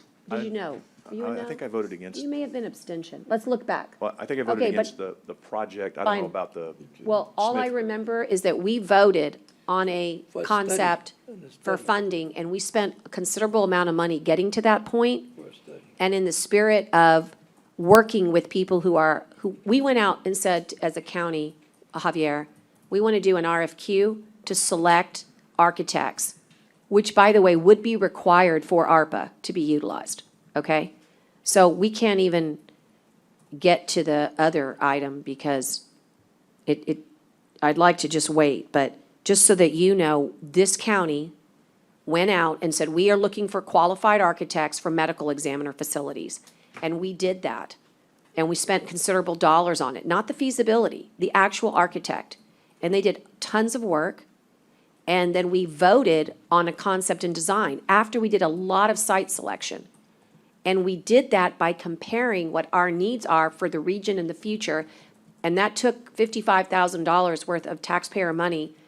And if we're gonna switch directions, that might be just fine. And I might be 100% for switching directions and appropriating these dollars. Might be better. But what I don't appreciate is this court having already done all that work, somebody without telling any of us goes around and he has to come and answer for that. And that's what I don't like. I don't like that they used you as a good architect and a good company that's already working in this courthouse as a means to do it. And I feel very strong about We that. need to use him for the project, that's what we need to do. He's a Well, good man, he's a good man, and. I don't discount that at all. CLK does good work.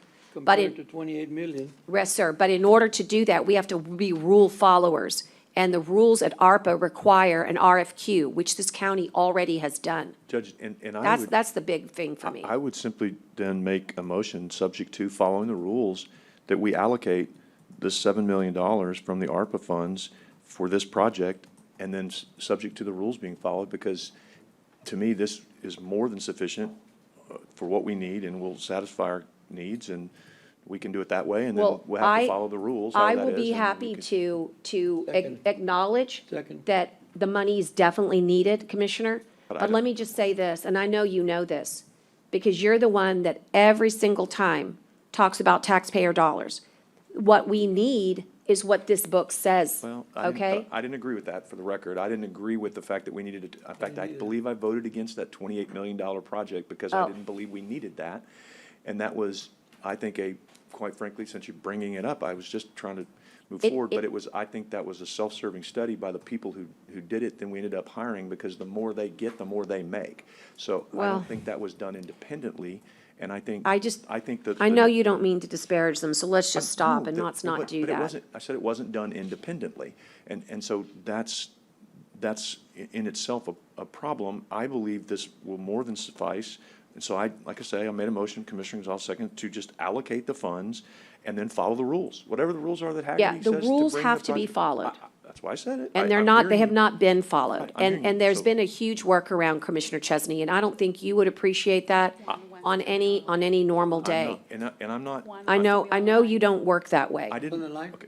Well, so in the vein of that, so that it's clear that, Appropriate the funds. right, for this project, and that then. But we don't know what the scope of the project is, because and then $7 let- million well, and then I just think comes we can- out. I think we can then go to the next item that's on here related to them, and then hire him to come forward, as long as it follows the rules, subject to the rules. If Haggerty says you can't just hire him, he's got to be competitively bid, then I can live with that. I'm just trying to move this along to where it's subject to. Right, the but rules the being medical, followed. under this, guys, and just so you know, it is about right for a medical facility to be in that $1,000 per square foot range, because that's what you've got here. For $7 million, you're about 1,057 per square feet. But let me just say this, why would we want to, I don't have a problem with allocating good funds but for a much-needed project.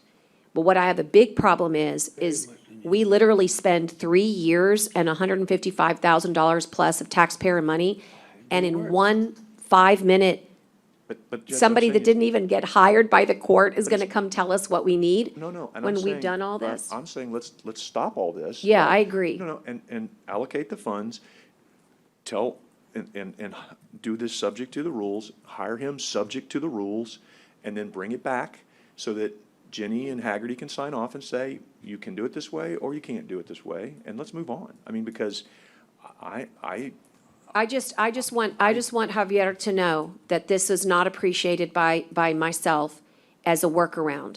It's not right, and, it's just, think he this is not how, you know full well how engineers and architects get hired, and this is not how you do it. And you know that for a fact. And I just don't like it. It's not right, particularly when we've spent tons of taxpayer money, doing it right.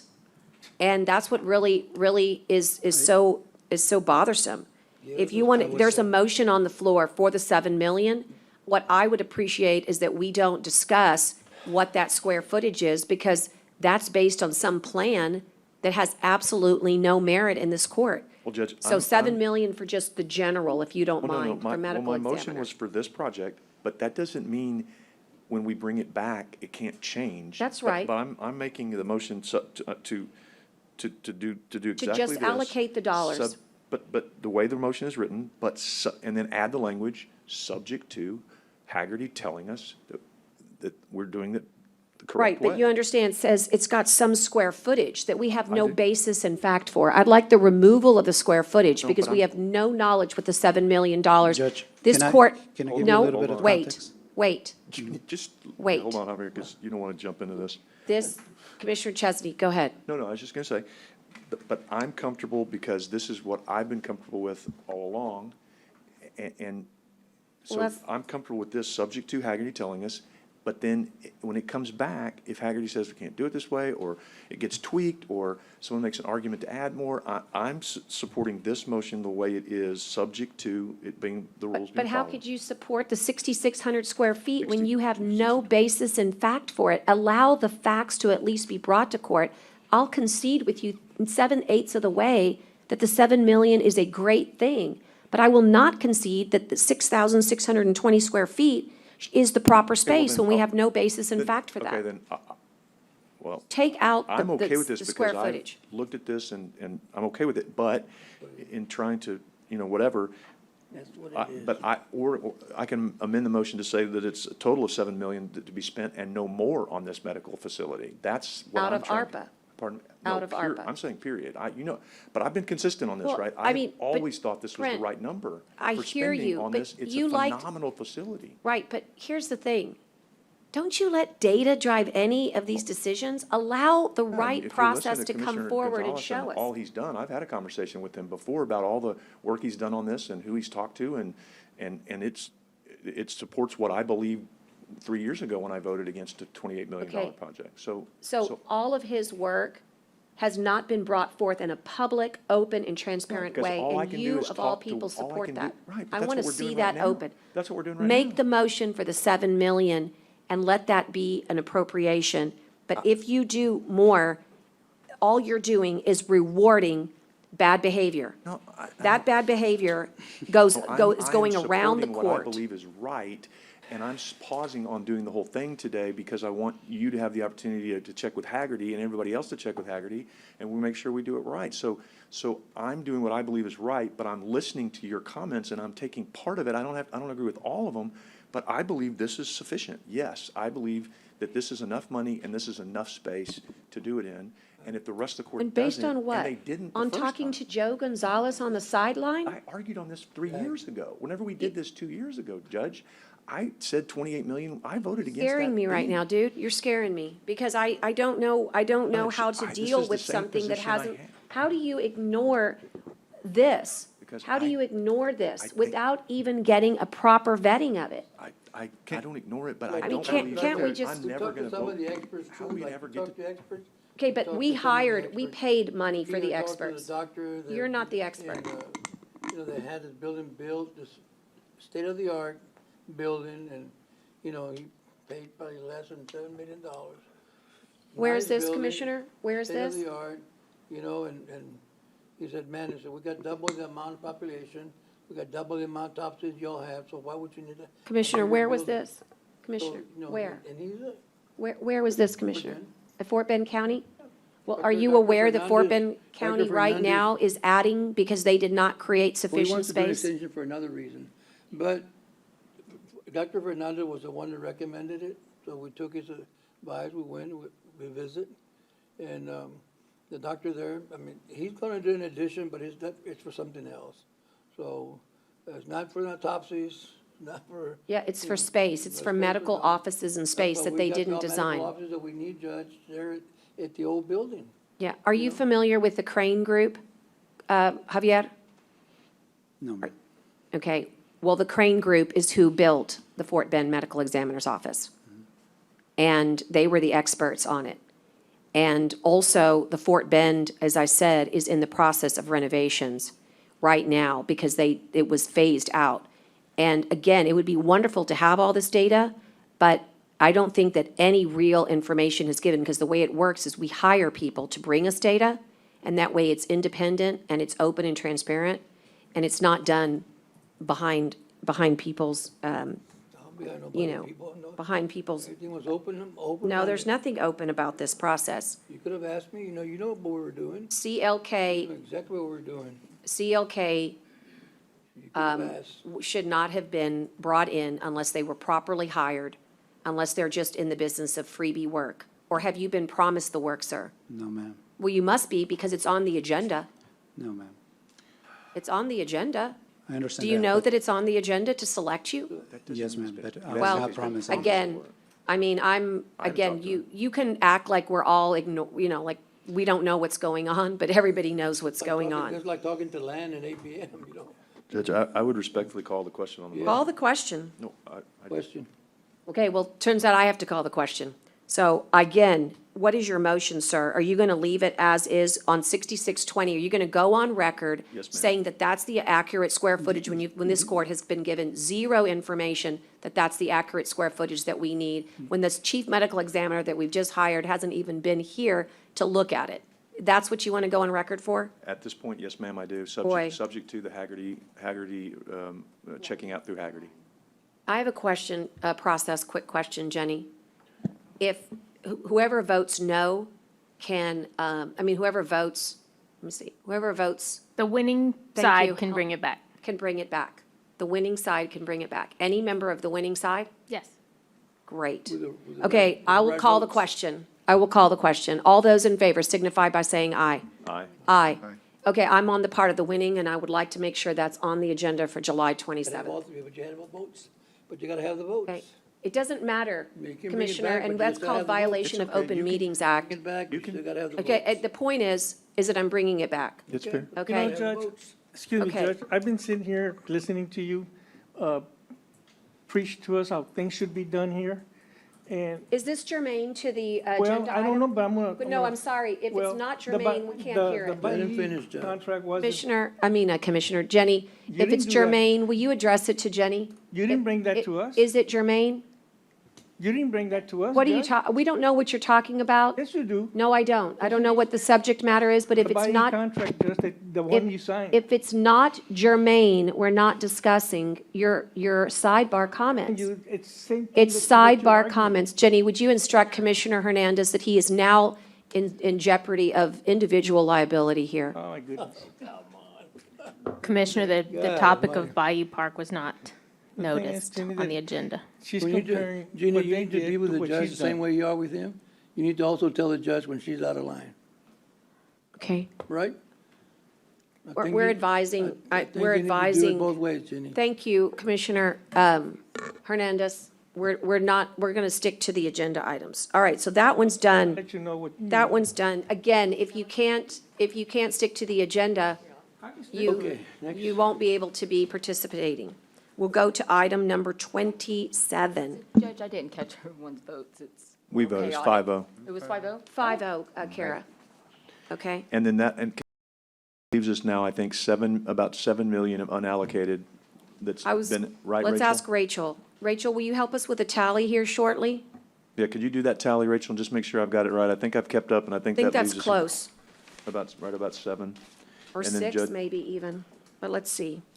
Let's have her do it. Hello, I have the 22 million before the medical examiner discussion. 20, no. Do you have that? You have We the- started today with the 52.6, and then we have 1 million for booster pump station, 632 for Driscoll, 6,000 for parks, 1,000 for the food pantry, 2,500 for the engineering assessment, 1,000 or 1 million for banquet, 20 million for the 4 million each, and then 2 million for Bob Hall Pier. No, but 2 million from Bob Hall came from, one from my allocation of 4 and one from the judge's allocation of 4. So don't, On your list, you mentioned the parks was only 600,000, and that should be 6 million, is that correct? yeah. And the inland parks is 6 million. Correct. I'm pretty sure I had it down right, but keep throwing away my paper. Yes, and if the 2 million from Bob Hall Pier is pulling 1 million from two of those allocations, then that would push you back up to 24 million remaining. I think we've missed something. Let's because give we- her a little bit of time. You And put it- how about if we, Dale, will you, somebody text her all the agenda items? We can go over them in just a second if you'd like. We're gonna take a little, just 5-10 minute break, Commissioner, again. Let's go ahead and get on the phone with her with IDA, and she'll text them all so we can get a real number. Okay, yeah, I I'd think like it's to. good to have a real number, do but too. I think it's better if we go over them per the agenda, if that's all right. And so I'm gonna move on and go to, Daryl's here to talk about audio-visual capabilities, including our microphone system that will help us. You know, our peripheral vision is not the greatest here, and it would be great to look like some of the other jurisdictions with microphones. Daryl, what do we have? Well, actually, I wasn't real prepared for this agenda item. Okay. Which one, Judge? I'm sorry. 27, I'm just Okay, going in got it. order now. Oh, no, actually, this was mine. Oh, I'm sorry. Oh, no, it wasn't. My bad. That was 28. My bad. Go Yeah, I ahead. think it's 27 is Sorry. Daryl. Sorry. Yeah, this came up a while back, and actually, this is kind of in regards to what I'm putting together with the new IT position we're moving in, and getting partnered up with another AV outfit that's more localized, and then also working with Zoom personnel, which I have a meeting with on Friday. And so when you look at the Commissioners Court setup, we have you look in terms of things being misconfigured or things being broken. So there's not much broken. We've had a little problem with these wireless mics up here, but I got Connie some new batteries for those. But after the Commissioners Court was set up a while back, COVID came in, and so Zoom got thrown into the mix. And then in that process, also, the podium got moved to right here where I'm at instead of where it's at there. So Zoom and the Swagit streaming system don't exactly mesh well together. If you ever connect to both of them, they're very out of sync. So what we have here is where things have changed over time. So the standard AV approach has been kind of had a monkey wrench thrown in it with the where Zoom or other types of meeting software has come into play. So we now have to integrate it. So the point that we're getting at here is we now have to look at the entire system, the whole setup, where we look at our audio side, our video side, and then now this meeting software. And where the Zoom and others, what I'm going to learn, which I kind of already have, but I'm going to start getting into much more detail with them, is that Zoom actually has the potential to replace Swagit. Now, I'm not saying we're going to do that, but what I'm saying is that functionality has actually come about that much. So I need to work with these companies. So this is going to be a pretty big project. So right now, we're just looking at if something breaks, well, we fix that right away. But what we're really discussing here is a massive overview of the entire setup. So that's why this discussion came up in the past, actually not too long after I was here, and the agenda item has just kind of floated around, and then it's been on previous agendas. And so at this point, I'd ask that we not put it on any more agendas until I get all this stuff Okay. organized and And brought sometimes, back. Daryl, it just lingers because we'll say, we'll talk about it next time, and then it just, in You're order right. to fulfill the actual motion that we're tabling till the next date. But we can do that. We Yeah, can I- adhere to your request there. Okay. The one thing I was gonna say is, on this camera that's like right here in front of me, if. That's a broken part. That's the Zoom introduction that brought Right, that but I'm camera. saying to you, it's super, I have to tell you, it's really frustrating to look straight when I've got a camera. Yeah. Right in front of me. So is that also part of what you're Yeah, talking about? that's one of the main part. That technology? that camera standing right there and Conley having to manually spin it around, that's the center point of our discussion right now. Right. Is that camera doesn't belong like that. these nice cameras we have in there can actually be used with Zoom as well. Unfortunately, we can't do that because that would remove them from streaming.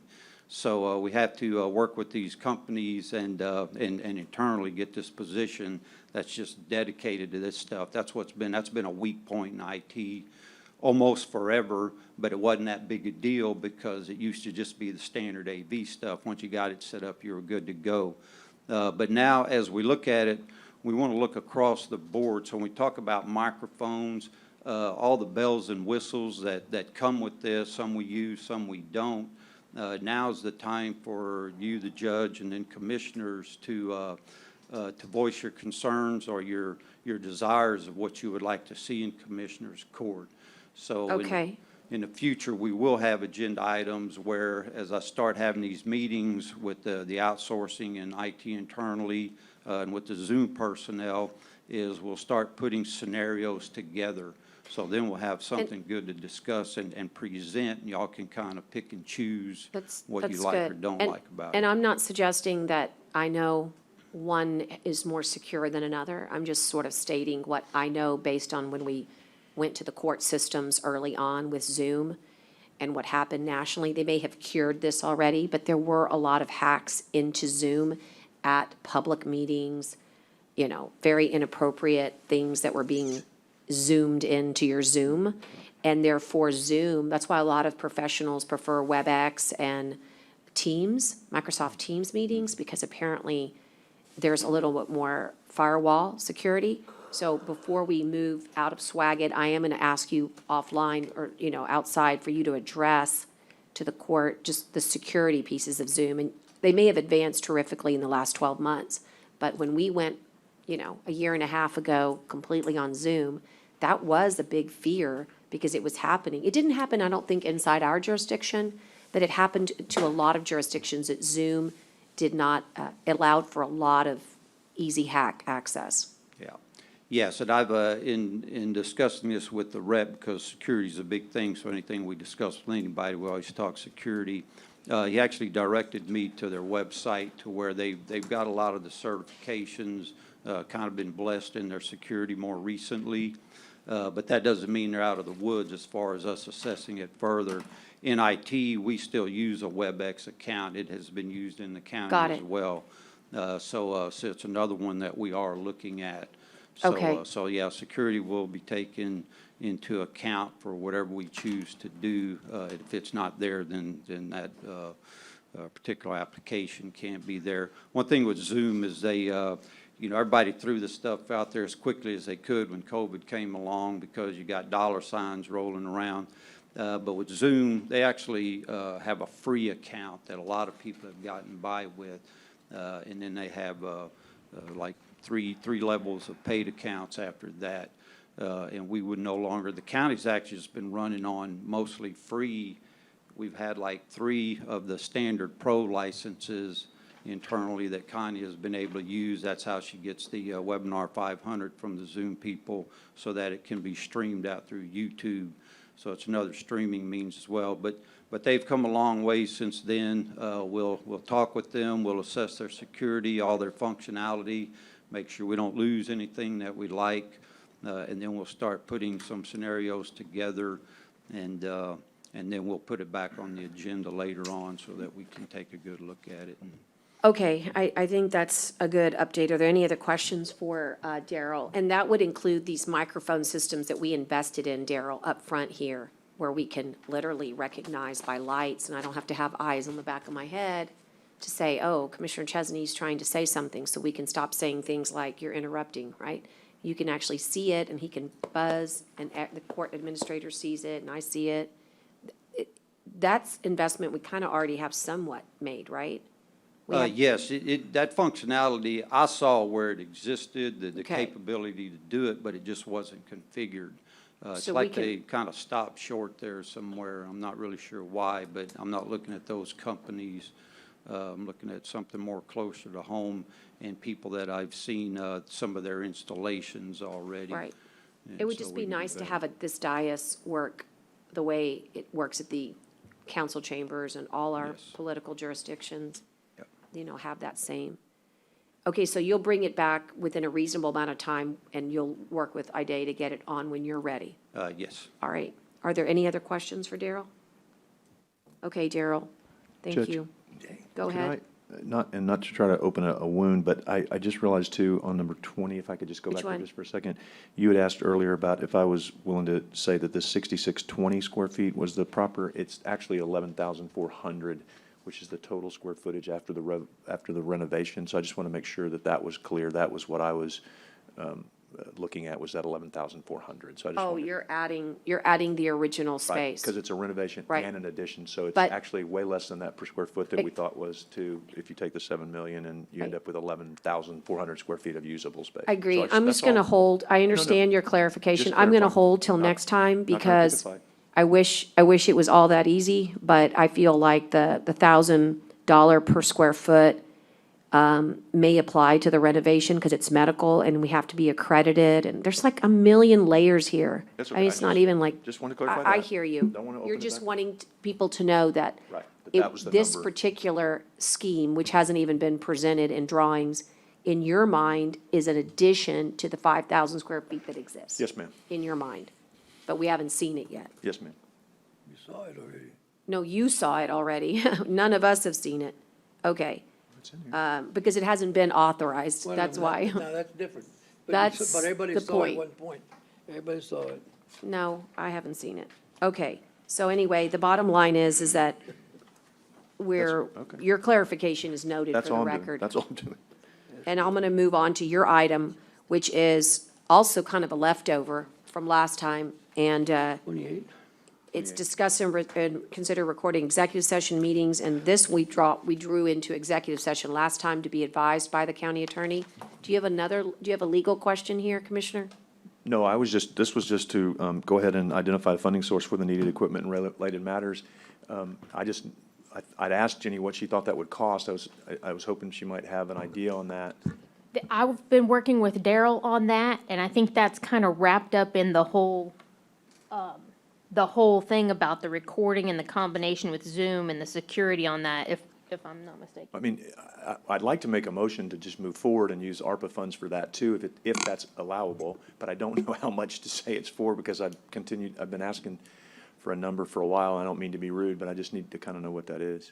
I mean, Well, from myself, since this is such a sensitive area, recording executive session items, very confidential, I was looking at keeping it very simple and keeping it within the county attorney realm, which means Absolutely. that what I'm doing, when I talked about the Zoom accounts earlier, if the county's going to continue with Zoom, what we're looking at is going with 10 business accounts from Zoom so that we cover enough, make sure nobody's using these free accounts. We get the ones that are funded so that they're fully functional, and that's where your security, everything's going to come in at. And I appreciate that because that was going to be part of my motion so that because I know the judge had concerns over things getting leaked out. So if we kept it to where it's only in the county attorney's office, then we know if it gets leaked out, it's coming out of the current county attorney's office. I don't mean that rudely. I know she'd never do that. But so I just need a number and to see if the court's okay with it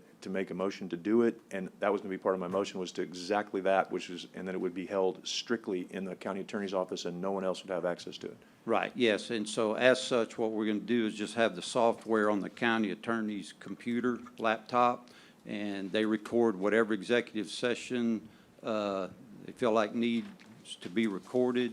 Then they just turn on the recording right there on their laptop and record it. And that will include the Zoom account, so if you have anybody interactive that's allowed for that executive session item, then they can come in and connect through that Zoom link. Just like how Connie does it here, though, they have to be allowed in. So nobody can just Zoom in. County attorney lets them in. They have the session, they're already recording it. And when that executive item is over, then they stop recording. Everybody disconnects. You go to the next executive session item. If there's no recording of that, then nobody's recording anything. And you just choose which ones you want to record and don't record the ones that you don't want to record. And that way, the software is on the county attorney's laptop, the recording is on their laptop, and they keep it confidential there. So, And that would need to be a laptop that is not one that is used in the ordinary course of any employee's business. right, $10,000, I'm just trying to allocate some amount of money that you feel like will cover 5, 10, 3, 2, I don't know. so that I can- $2,500. Pardon me? $2,500, talking a Zoom license and I a mean, don't we laptop. have that in our capital? I mean, you don't have to ARPA. No, I The, don't the, have to. the human capital in justifying that will exceed $2,500. It seems easier if you want to spend those dollars not to do it from ARPA. I don't know why we'd want to do that, given the county attorney's recommendation on the advice of counsel. But if you want to do that, my goodness, at least don't, it'll take you more money on That's what I was just- compliance that's fine. from I was just- ARPA. So my motion would be that we record all executive sessions with the approved software by the IT director at a cost not to exceed $2,500 to come out of the general fund, and that those recordings be kept 100% solely in the county attorney's office, and no one but the county attorney has access to that. Second. So, point of clarification on that and this item in general. I think there's parts to this, so I can we can't hear you, break that John. down? Can you get in your mic? Can we break this down just a little bit? I mean, the way that this motion, or this item is written is discuss and consider recording executive session meetings. That's already been resolved based on the opinion you gave us? Well, we did issue an advisory Right. that outlined pros and cons and a recommendation. Right. But that's, I mean, this, still the choice of the court. Now, I would be willing to house those things. However, those are gonna come with very strict rules. And so, I mean, if we butt heads about access to that later, it's gonna Well, be in my control. Right. Well, the rules are the rules on the access. I mean, none of us can get, it's got to be like subpoenaed, and there's all kinds of, yeah, I mean, I don't, right. And if you want me to make that part of the motion where you. So, where well, you're the- that's what I'm saying. I think if we can just divide this, because, I mean, we've been given the opinion, the pros and cons, and I appreciate that. On that item alone, I have my hesitations. I've never been part of an elected body that has gone into an executive session that's ever had it recorded. I think most people would just say the cons are probably, the pros out, or the cons are outweighing the pros as far as the benefit of doing it, right? So no one, I've never been a part of a meeting that's ever done that. So I find that part unusual, and it may take me some getting used to, and if the court, that's the direction that we take, then, and the majority of the court says that, I understand, I go with it. I feel confident enough that our county attorney has done the research, her and her staff, and that she will protect it properly. Okay, so that's my statement on that. Like I said, I do feel that that is an unusual position. I will say that here publicly. I don't know how much I'm going to interact in executive session, because that's just very unusual to me. I know that there will be times to start and stop. We will always have guidance from our county attorney office or her firm to guide us on when those parts are to start and stop. It's unusual, right? And people, when they expect things to act and react a normal way, certain way, they react differently when it's not normal or not usual. So that's all I'm doing. It's just kind of sharing with y'all kind of what's in my head, on my feeling with that. On the funding source, I support, if that's the route we go, then obviously I will support funding. But I would like to see this broken down into separate items, because if there is a majority of the court that feels that we need to execute recordings during executive session, I'd like to be able to voice my opinion on that. But if we still move forward, to be able to show my support for the proper equipment. So I feel that there's two different separate items here. Jenny, is that correct? Or is this can only be taken as one? I know that what the motion was made, but I think you have discretion. can it? You've decided one way, and you can split it up into different votes if you like. That's all I'm asking. It's just, like I said, I have my reservations on it. Can like I someone said, I read don't back feel to like me it's, what you know, my motion necessarily a was? bad thing. I know it can help us with recall questions that come up. Obviously, that was expressed earlier, right? We have an issue of whether, you know, one item, how it was delivered, or if it was recorded, or how it was recorded in our minutes. But like I said, at least for this one, I'd like to be able to So what do voice you my want to pull opinion. out? And Just like the I part said, about the I feel, yeah, if we can pull it out, just separate the two, see if this first item, how it goes. And then if there is a majority of court that says that we should, then I will support, obviously, the funding. That's not an issue to me, right? If we get to that point, there's at least three or more that say we should, then that's okay.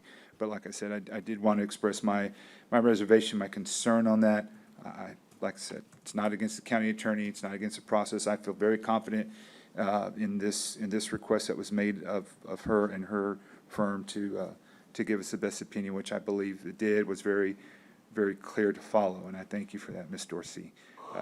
Like I said, I'm just hesitant because we never had a city council meeting, never recorded, and the school board never had any meetings ever recorded, and in my first 5 years here on the court, never had executive session meetings ever recorded.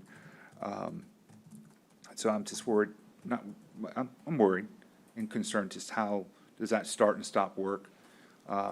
Will somebody be as versed as they should be, as I feel like Ms. Dorsey sometimes is on trainings or leave or other items that she will not be available? So will the person replacing her be as versed as proper on when to start and stop?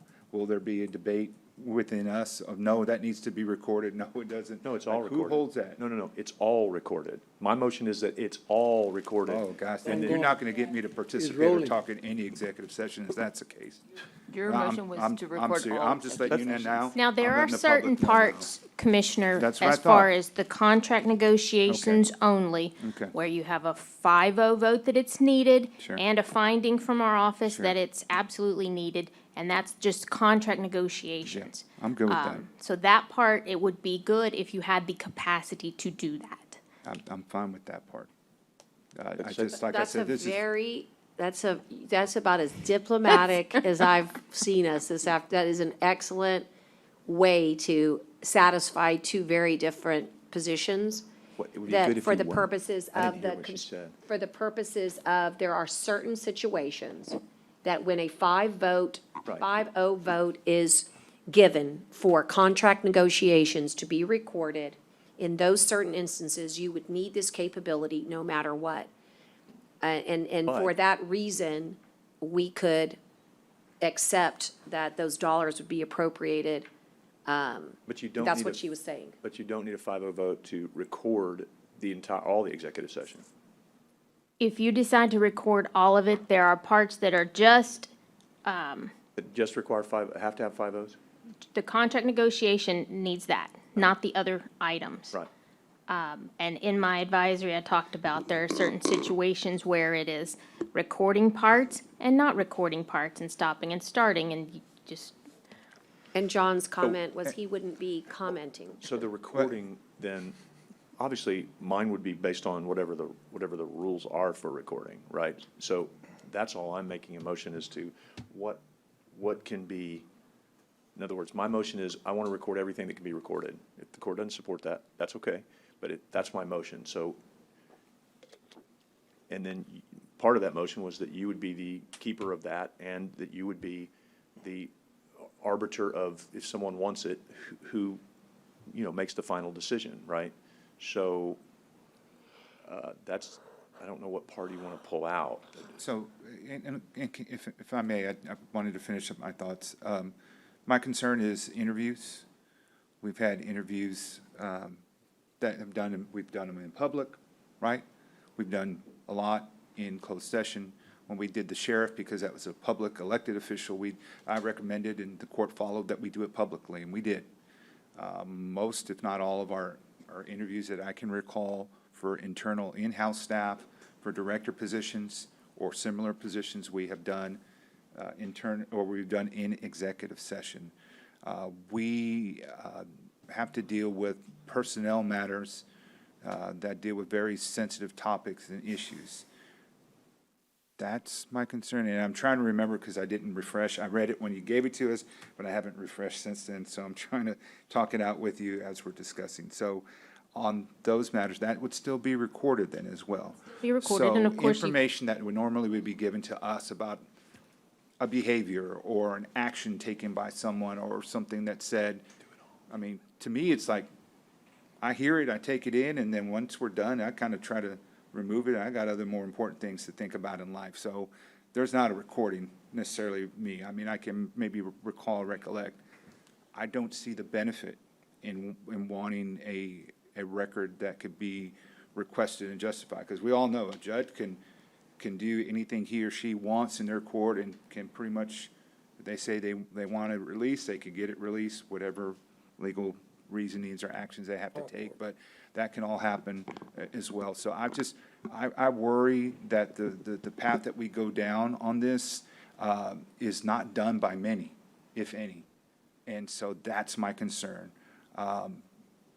It's going to be a challenge for me to get used to.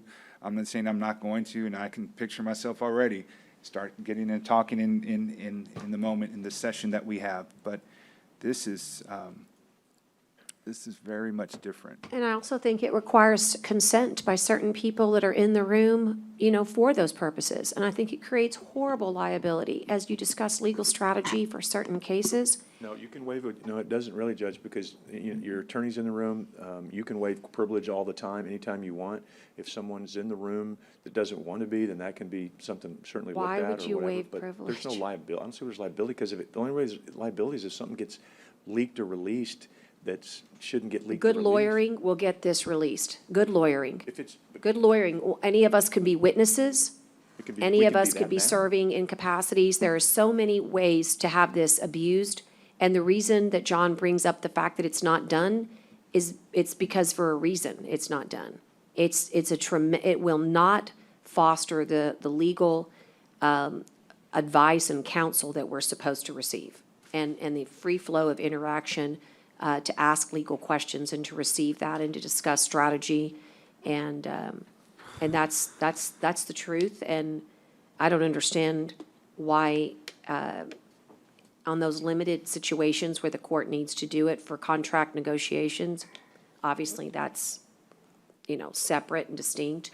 But other than that, it's not a tool that's used for obvious legal and litigation reasons. And we have a tremendous amount of litigation that this county endeavors in, and, I don't think it's smart. In fact, I think it's negligence on our part to do it as part of the county. John, is there something you want to pull out? I'd be happy to respect your request to vote on something individually. You said something about breaking it down. Otherwise, I can. No, I just meant I think your motion was to include the entire agenda item, and like I said, Whatever the rules allow. I don't know, because there's things that Jenny's saying that wouldn't be everything, but whatever the rules allow, that was part of them. So your motion allows for some attorney-client privilege pause on the recording so that is not part of the recording. No, whatever, you outlined certain things that can be and can't be without a 5-0 vote, or whatever the case may be. I don't know what you're saying, pause, why would we pause? If you throw away the idea of recording everything, you still have an obligation No, I to would like to record. record everything. You said I can't record everything without a 5-0 vote. No, the 5-0 vote is only Right, in the contract. event of the contract negotiations. Right, I would prefer to record everything, yes. That was the motion I made. But you I don't- said according to the rules and the laws that provide, whatever the law is that we can do it, I would prefer to do it all, yes. Then that's the motion. Right, and if you want to pull something out, because John, you said something about, I was trying to respect your wish to vote on something separately, I don't know. No, I just meant the funding. I think your motion included the funding component and the vote itself, so that's why I was asking for separation. So what do you want to pull, This vote on the first item, which is discuss and consider recording executive session meetings, period, first motion. And then if that passes, then we go to the equipment part. I think that's what your motion was. How about if I just make that 2 motions in 2 seconds. Yeah, and yeah, yeah, we'll just- that's that what way I'm it's- saying, yeah. I'll make it 2 motions in 2 seconds, and Judge, you can call whatever order you'd like to make them vote in. Obviously, probably the first one first, so that if Well, it seems like the first one first, makes Right. more sense. just- I just wanna, you have the motion, right? Yes, ma'am. And who's Oh. gonna second it for you? Commissioner Gonzalez seconded it? Yes, ma'am. Well, I'm calling for discussion and placing on the record and for future, that this is a terrible idea for litigation purposes.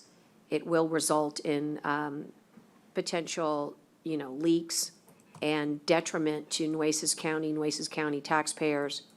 And this is really super unfortunate because I don't understand, except for some political motivation, why you would think that it would be a good idea when your counsel tells you this. And I really do fear for all the cases that we have to discuss in here, that we will not be able to ask questions and get answers for fear that those answers could be used in a civil trial against us. I think that's as a lawyer, I would ask you to really think about that. That is, it's just an absolutely, it's not done because, because most lawyers know that that's a terrible idea. And I don't understand it at all. So I'll be voting no. But again, protecting our county is our number one job. And if you can't do that with confidence, even inmates get the protection of privacy when they're talking to their lawyer. You are not affording us that same right of privacy with our lawyer. Because fact of the matter is that once you record, it is a record that can be touched. And that is the truth. And that's why the advice of counsel was, not a good idea. And it's just shocking. And I haven't heard one justification. I'm just curious, what is your public policy reason? If it's never gonna be touched, what is your public policy reason for doing it, other than for some lawyer to come get a hold of it to hurt us and hurt our county? I'm just curious, what is it? Because I'm Judge, I think- trying to I keep think an we are open a mind public- today. We are a public body, and I think everything that we do, that we touch, should be transparent in the vein that we are allowed to be transparent. So therefore, that goes to executive sessions, and that will allow us to be transparent in executive session in a confidential manner, that if a court believes we need to disclose that it should be disclosed. I don't think we should have anything to hide in regards to anything. And so I believe it's an open, transparent argument, and that is why I think that we should do it. And I served on other bodies too, and quite frankly, I never knew you could do this before. I would have probably argued I to don't do know this. that you Well, can. I'm gonna finish. Yeah, we can. We know we can do that. That's not I even don't know. being argued. Jenny's, if you're gonna take the same advice from the county attorney, she's advised we can absolutely do it. So, that's the case. And so, that's my argument. I think So we your should be as your open argument and is transparent as we can. transparency. In the realm of which we are, executive session is far less transparent, but we should have, in my opinion, a transparent record so that if anybody ever questions or says something or does something or accuses us of something, and it needs to be put forth, and the court says it needs to be, that we have a proper record And of what about that. privilege?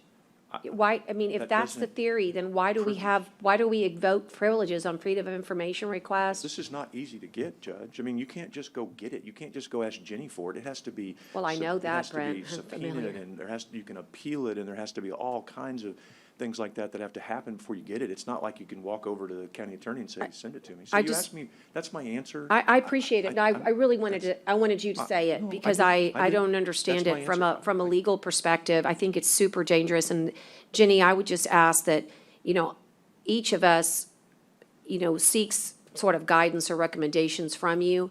Don't I, as an individual, and each commissioner have the right of privilege? Can't I invoke privilege with you as the county attorney when I'm talking to you on email and I say, hey, Jenny, that's privileged information? What makes that different She's the than me court's having? attorney. Well, Judge, I'm would worried ask about that- my individual privilege with you as the county attorney being recorded. I want to invoke privilege every single time. How can I seek my protections if that doesn't take place? You can have your conversation privately and not record it. But I mean, I don't think that's I don't then- think, I but think then she's that's the not court's- open. well, I don't think she's the court's attorney, Judge. Like, I can't go tell Jenny something that's adverse to you and she keeps a secret from you. That doesn't, that That's wouldn't. not what I'm talking about, Brent. Well, I'm but that's- asking for the invocation of privilege. We use the county attorney. Every document that we have where we are talking back and forth to one another, if we're anticipating litigation, is privileged. Not I per will se, but- advise the court in executive session on this matter, but not in open session right now. Got it. Okay, then I'm going to ask that we go to executive session on it, and we can come back right afterwards and vote on it after we receive that legal counseling. 29? Can we We do gotta go to executive 29? session That's on that, executive too, I guess, session, and yeah. 30's executive session. Is Mr. Turner online? Is he waiting for us? Mr. Turner, what am I saying? Mr. Ramirez? Oh. He's online, Bert. Okay, Can we do Mr. Huerta's other Yeah. item since he's still here? we can. That would be good. The what? Mr. Huerta's Bert's other here. item. But We he can went to- do, we can do, to the And I- funeral. Judge, I was just gonna make that subject to that we it can, being, we can do item number, Let's go ahead and do number 1 and public well, he's works. not What's the here, I problem? don't think. no, I was gonna do Huerta because he's still here. But he's not here. Turner Ramirez is Oh, not no, here. no. We No, didn't but do it's number okay. 2. I mean, do you need him here? He was here last time. Well, he never gave the presentation. Right, I was just. We've never seen the There presentation. wouldn't be a presentation because we It haven't hired was him. only to do with buy board, that's what it was. Well, it says, I'm reading it, it says, receive presentation from Turner Ramirez Architects. I'm wondering if Mr. Ramirez is coming to give us the presentation. That's what it's noticed for. That's what we Said he was asked for. going, he was at the Adler funeral today, he said he was going to be here at Okay, some so let's point. just postpone it for a second. You say he's gonna come back? You want to try, he went to I don't know. Adler's funeral. Okay, so let's hold out. We've got a bunch for purchasing, and we have a couple for Bert. Number 2 is being tabled. Can we just do number B2, Judge? Well, Table. B2 was gonna be tabled. No, I was gonna do it Oh. to hire subject to the I, Haggerty checking it out and it being legitimately done. the other And if it I'm- it follows the rules. well, may I ask, Haggerty, I don't know if we have our expert online, but under the ARPA, do we need to procure rather than select on professionals who are doing work for us that we'll pay for out of these funds? Well, that's a possibility. Generally, yes, funds are tied to the uniform guidance procurement regulations. I can So barely in hear. I that think case, she I said cannot yes, consider but- selection And- at this time, Brent. I heard her We say would have yes. to RFQ it. We need procurement. And Judge, it's not ready for the county attorney. That's what she told me, that this item is not ready, right? Even if all of that, the contract was given, Kent in our office has it, but it is not ready. He has not been given enough time to work on that contract. Okay. Then I would make a motion to table this item till July 27th, but we need to get clarity on what we can do on it too. So Well, if you'll and- get us some clarity. That's- and I I just- just didn't want it to sit here forever. I understand that, but we just heard from Haggerty that you have to procure. So it would have to be authority, that the directive would have to be, Well, you she know. said generally yes, so let's just table it and then, if that's okay, and then bring All it all right. back on the 27th and see what the deal is. okay. Table to July 27th. That's the motion. Motion, was there a second? Hello? Anybody want a Second. second? Second. Thanks. Wake up, friends. I'm like, come on. All right. Thank All you. those in favor signify by saying aye. Aye. Aye.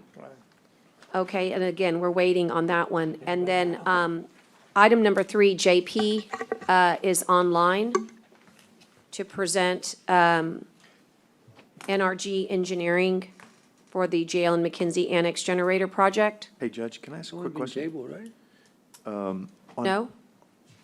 I'm confused on Public Works. on number 1, I thought we tabled that one to get an opinion from the county attorney as to whether we could do it this way. Isn't that why we tabled this one? No, this one was, Hold as on you here. remember, we had to get authority to do the contract from court this way. Which one's that one? Right, but she had said, or somebody had advised us that we could do it through the buy board, and then we tabled it just to get some more information, I thought from Jenny. We've been working on the Barcom contract, and I don't believe I don't believe we have the final word back on, from Barcom on the contract. I mean, the word back, like, Uh, the contract was received, we had edits, and we sent back to Barcom, I think through Public Works. But we're waiting on, my word is we're waiting on Barcom to give us the final word on the contract. But we also have a posted here, and the last court, our purchasing department through the agent told us that we needed to get authority to procure from the buy board from court. That's why it's on this agenda, so that you can bring that contract back, but this court is the one that gives authority and nobody else. And so you can't just do it without authority. And so that's why, if you wanted to tackle that piece of it, we could that's all I was gonna do, Judge, is to. tackle that to- piece. So there's a recommendation. Michael said something. Yeah, they told us it was okay to do it, but we delayed it because you had some concerns, Judge, and we wanted to, so I was just gonna say that we go ahead and approve this, subject to the county attorney's final. Well, my motion is to approve the method of procurement, which would be for Buy board. the buy board, and that be done first. And that way, Michael knows he can enter into a negotiation Okay, that's fine. with this. That's how it's supposed to be done. That's fine. We're So, backtracking second. because it wasn't done correctly. Second. Motion and a second. And all those, any discussion? All those in favor signify by saying aye. Aye. So now this court, Michael, has given authority to use the buy board for this particular contract. And just so you know, that's heavily based upon the concept that that would be in the best interest of Nueces County. But I sure would like for you to share that with us, that from the money side of things, that not going out for bids, that this contract represents a good value for Nueces County. Okay, I can't speak to the value because I'm not an engineer and I don't know Okay. what the worth of this work product is. But I would like to comment on the process that y'all might want to consider. And I think what should happen is when we're working with architects and engineers and we get to the point of, I don't know, 90% completion on drawings, and we're getting ready to want to go bid it out or use a buy board approach, if there's a presentation opportunity that happens at that time, or that Public Works wants to bring it up at that point and say, hey, we're close on this one, before I talk to any individual people that we might hire for this work in terms of contractors, that they seek the court's opinion on the method at that time. And if they choose to utilize buy board, then that's certainly an option that meets the competitive bidding requirements of the Purchasing Act. We can certainly use it. We would just come back one time to court with that quote after it's been reviewed by Jenny's office, and then we could award that contract on the buy board. Also, at that time, you could choose to have me bid it out, and then I would wait to receive the drawings and specifications from Public Works, and then I would advertise and bring back the bids that come in, and then the court can award to the low bidder and go that route. What would be unfortunate is if we go, what happened in this case is if y'all had decided not to approve the buy board process and you asked me to go bid it out at this point, there's some ramifications of that that could be detrimental to the vendor in this case, because they would have advanced knowledge of the project, which would preclude them from bidding on that project later on. So had y'all decided that, then in this case, Barcom might have been precluded from participating in that bid. And then I would have to go through the bid process. You've already, in the agenda item, released their quotation for the value of the work, which also, in my opinion, does not give the county the best opportunity to get the best price, because now we're told everybody what it's worth before I go out for bids. So I think it's a great idea for the court to get that decision made right before the drawings are almost finished. That's a good practice, I think. Didn't So happen do in we this need to make case. a motion to go with the buy board? We did that. We just did that. Yeah, y'all already voted on it. I was We just already giving y'all voted some- on it. It's already at the county attorney's office. It's almost ready. You guys are quick. We're backwardsville. Anyway, I hope that it will be, this will serve as an opportunity to do it correctly from here on forward.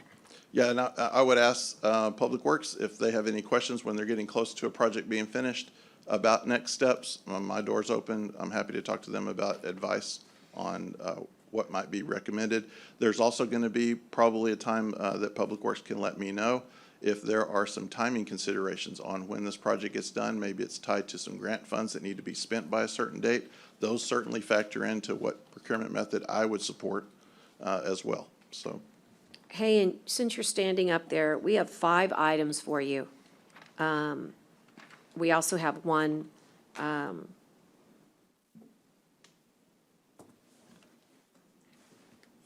some of Yes. them they look fairly quick, but let me go ahead and do item 3 first, and then while you're organizing. But JP Grom is on the phone, and this recommendation is for jail and McKenzie Annex Generator Project. I need to turn to my page to see the value, but it's to let NRG Engineering design another feature, and that's relatable to your item C2. JP, do you want to weigh in here? Which one, Judge? Item 3. Okay. We've done 1 and 2.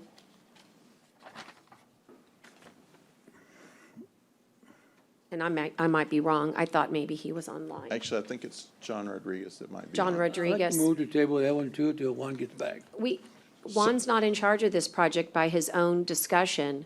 We need to get this done, otherwise we cannot get generators done. This is the company that Juan recommended, and they are running point on this. Is this to pay him an additional 22,000? That's right, because Why they made a mistake? It was their it's- error. we need an additional component, and he needs to design for it, and we need to quickly get those designs done. And he says he can do it efficiently, but he needs to have the scope of work and the services paid for. And it's a very important component. It's within our budget. Here we go What's- again with what's the somebody else cost? making an error. I need to make certain that, Judge, if you would, it might make better sense to the court if we took the item 3C2 first. well, I thought that, and that's why I said stay up there, but I do want to make sure, is John Rodriguez on? Yes, I'm here. Okay, Judge. hey, John, but just so we're clear, so I can get the right amount, can you remind me of the dollar amount while I turn to my notebook here that's got it? For this amendment's about 22,000, Judge? 22,000, About. thank you, but it's got a little more, right? 225. 22, If you're talking about 3B3. Yeah, I am. Yeah, okay. it's 14 and then 7, right? Yeah, It's 14,950 14,950 for the courthouse and 7,400 for the jail. And So, this work needs to be complete, right, John? Yes, this work needs to be complete so that it gives us an additional option instead of the asset optimization feature, which is an alternate feature. So we need to design some additional components that would allow us to not take the alternate and still be able to operate the generators automatically versus manually Got it. at And both locations. at both locations. Okay, and just so we're clear, you can do this work fairly quickly to get us back on time, maybe? Yes. Okay, the timetable is, okay. let me ask John, can I ask you a question? Can you hear me? Yes. So what happened here? I mean, y'all put this thing together, right? I'm sorry? Y'all worked on these generators? Yes, we've been working on this project now for several years. I know. you have. And So what what happened happened- here? I mean, y'all design whatever you want to design, and y'all put everything together, and now something's not working, and now you need another $22,000? so the project as designed is set up for the asset optimization so that we can run the generators while we are connected to the grid. This would allow the county to sell back power to ERCOT and the grid, which is the asset optimization portion. However, that's an alternate bid and, or at least was an alternate bid in the previous bid that we took. And that option was not bid upon by any of the contractors. So we would like to now, since it was not taken, the system for each campus operates manually. So I'm sorry, an excuse me, employee, John, I'm very hard to understand what you're saying. Are you here in town? yes, sir? Why don't you come in person and hear me, so we can, I'm having a hard time and, you coming in and out, but you're in town, why come you're not here? It's like, I wish you were here, to tell you the truth, but can you come in person and then talk to us? Well, Sure, Come on in, I will come on down. okay? Thank you, sir, appreciate it. But I would like to hold John for just a moment here before you leave the line, because you're instrumental in making certain that, I'm not sure that, I mean, I heard you, fine, but the $22,000 is needed because we need to make certain that there's an additional design feature so that we can choose one way or another, but we have all options covered. That is correct. Right, and so, and this is inside our budget to be able to do this work. It's needed work, and you can finish the project so that it can be bid properly. Yes, that is correct. Okay, so I don't know what coming down here is gonna change, although I do admit sometimes it is sometimes hard to hear on our Zooms, but that's the bottom line, is that we need to get this work done, because as you know and have noted, the further we wait, the more costly it becomes to keep those standby generators on. We do not need to delay. This design needs to be accomplished, and it's a practical matter. So I'd like to make a motion that we do this and get this work going so that we can get these generators to the next phase, which will also be discussed in 3C2. But John's work has to come first. We have to have the design so that Michael can do his job. He's got to have the design attached. But didn't they design it already? They did, but you'll It's an understand. It's an additional design option is what we're now including. It's an important part that's been recognized in order for the generators to have very fast, turn Well, on, so in that order- nobody has to, they're automatic switches to be able to get them to turn on without a manual way to do it. And this is important for the jail, and he needs to be able to design for that. And it's an add-on. It's an extra amenity that's necessary. Well, we're gonna ask you the same thing we asked Jacobs. Did you know this before? So maybe I can clarify a little bit on this point. Somebody From clarify my something. understanding is the components were designed with a feature, but it was contained within the resiliency piece. And the resiliency piece was an addendum or an additive bid for which none of the bidders bid on. So it's not as though John made any mistake in terms of the design of what was given to us. It's that the bidders didn't bid on the component. And so when they didn't bid on that component, we don't get that functionality in that component, is my understanding. And John, you can correct me if I'm wrong. Michael, that's excuse correct, me. Michael. If they didn't bid on that component, was it because the component wasn't on the design? No, I it was. can't, I can't answer, the Well, maybe John component, can. the component was in the design drawings, and John can That's answer correct. that. The component was in the design drawings. It was an But we alternate. can't, we did can't not speak receive to, any we can't proposals speak for to the why alternate. they didn't bid on it, because they just give you a bid number. They don't give you, here's why I didn't bid this line. And this is a huge, item. It's a huge, $6 million plus project, or $8 million project that we've escrowed. And this is a $22,000 needed design feature. NRG Engineering has done good work, but they need us to approve these amendments and have confidence in them that they need to design this because they're telling us this is what's needed. I'd like to see us get through this so that we can get to the 3C2, which would get us to the next phase. So I'd like to make a motion that we approve this because it's absolutely needed. And we didn't get anybody to bid on the other piece of it, which would have contained it. So let's put it in the main package and get it done and continue to move forward on our generator project.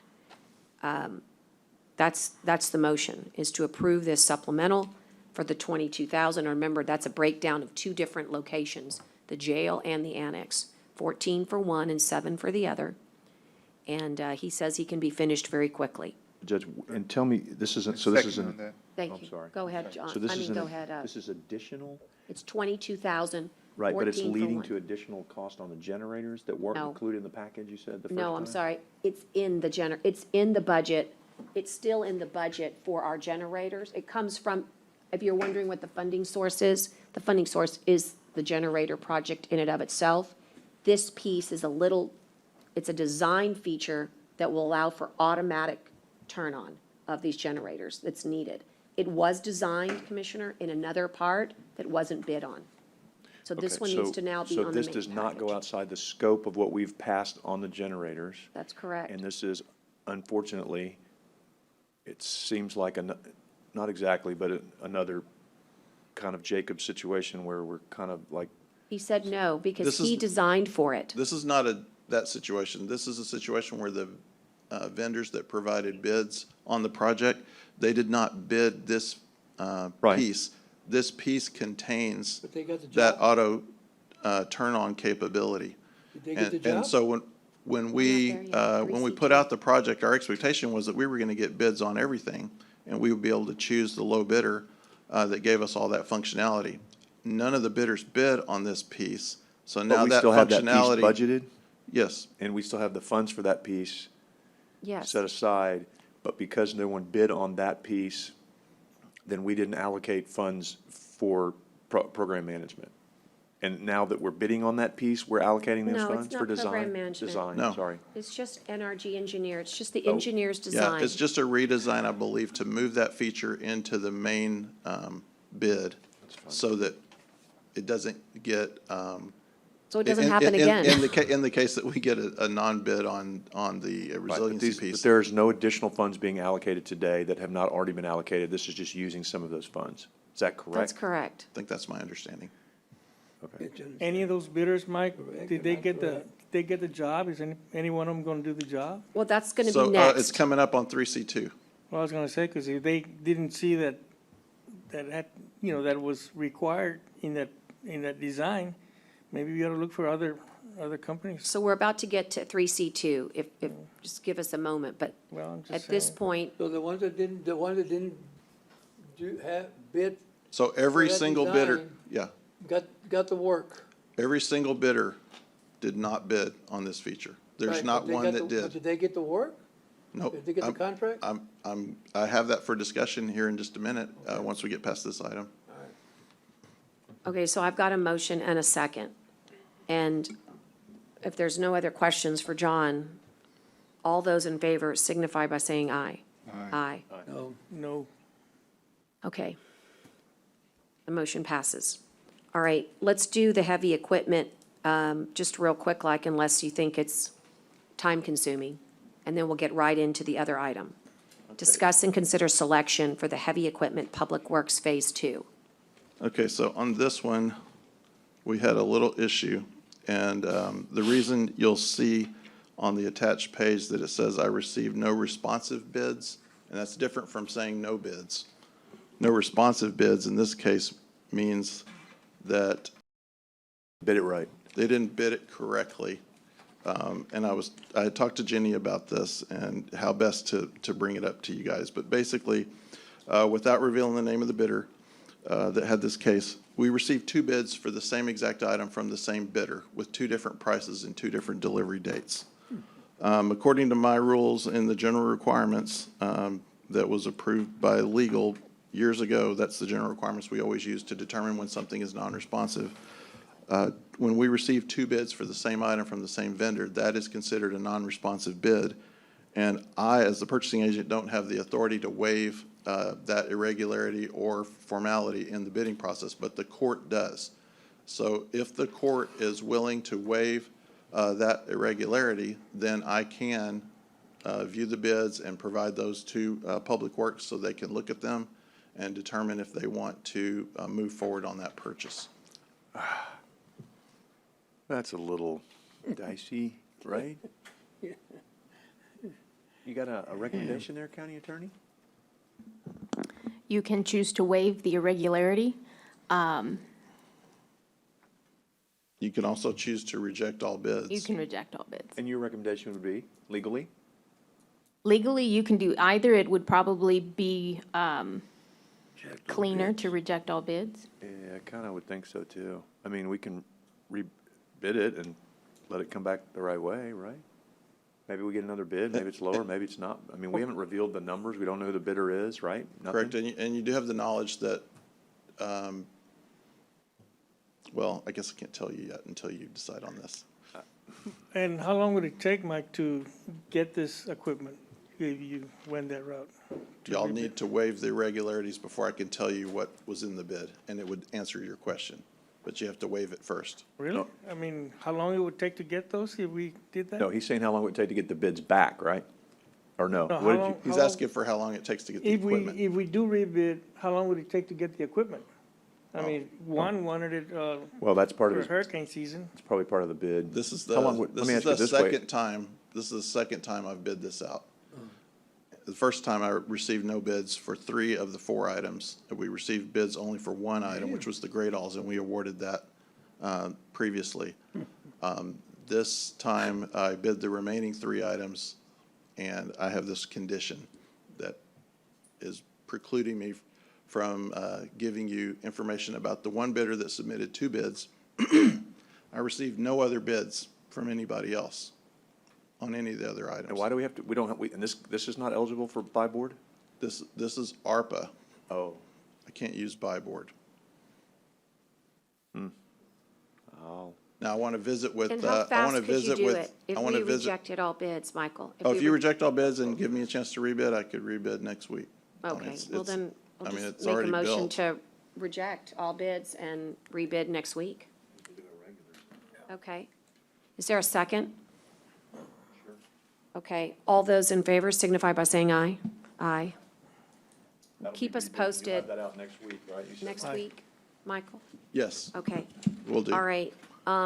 Okay, the next one is discuss and consider rescinding the conditional selection of CSP 319222 for emergency generators, main jail and jail annex. Discuss and consider rejecting all bids. Discuss and consider authorizing the purchasing agent to rebid using the IFB method. So it's my understanding during negotiations, there were some differing assumptions regarding the previous vendor that was conditionally selected, which was HJD Capital. They had some differing assumptions about the proposal, and there were some variances that were reviewed as well that were determined that could both disadvantage the county and the vendor. And so it's recommended, based on that we rescind that conditional selection, and then I'm recommending that the court reject all bids and allow me to rebid at a later date once I get the new drawings from NRG. And we will rebid instead of CSP. Last time when we bid this, we used CSP method. This time it would go IFB, just straight up low bid. And so you're at liberty to say what happened on that?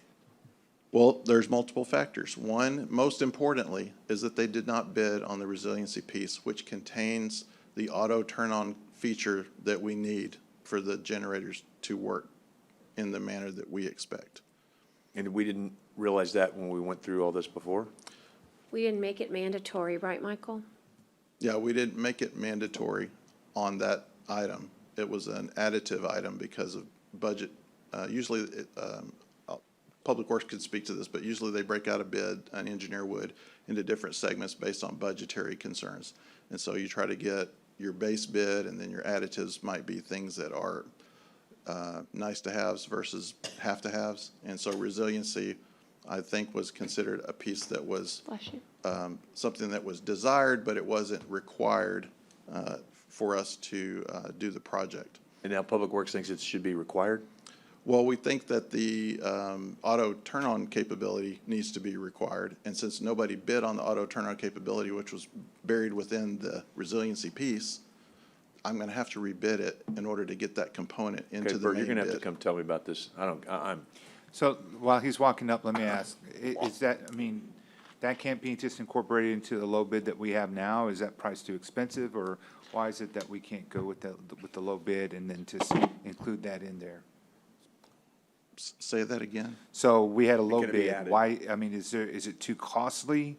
Are they gonna bring it closer to the first bid? I mean, it looks like pretty decent bid, almost $600,000 difference in bid, and you're saying they both didn't bid.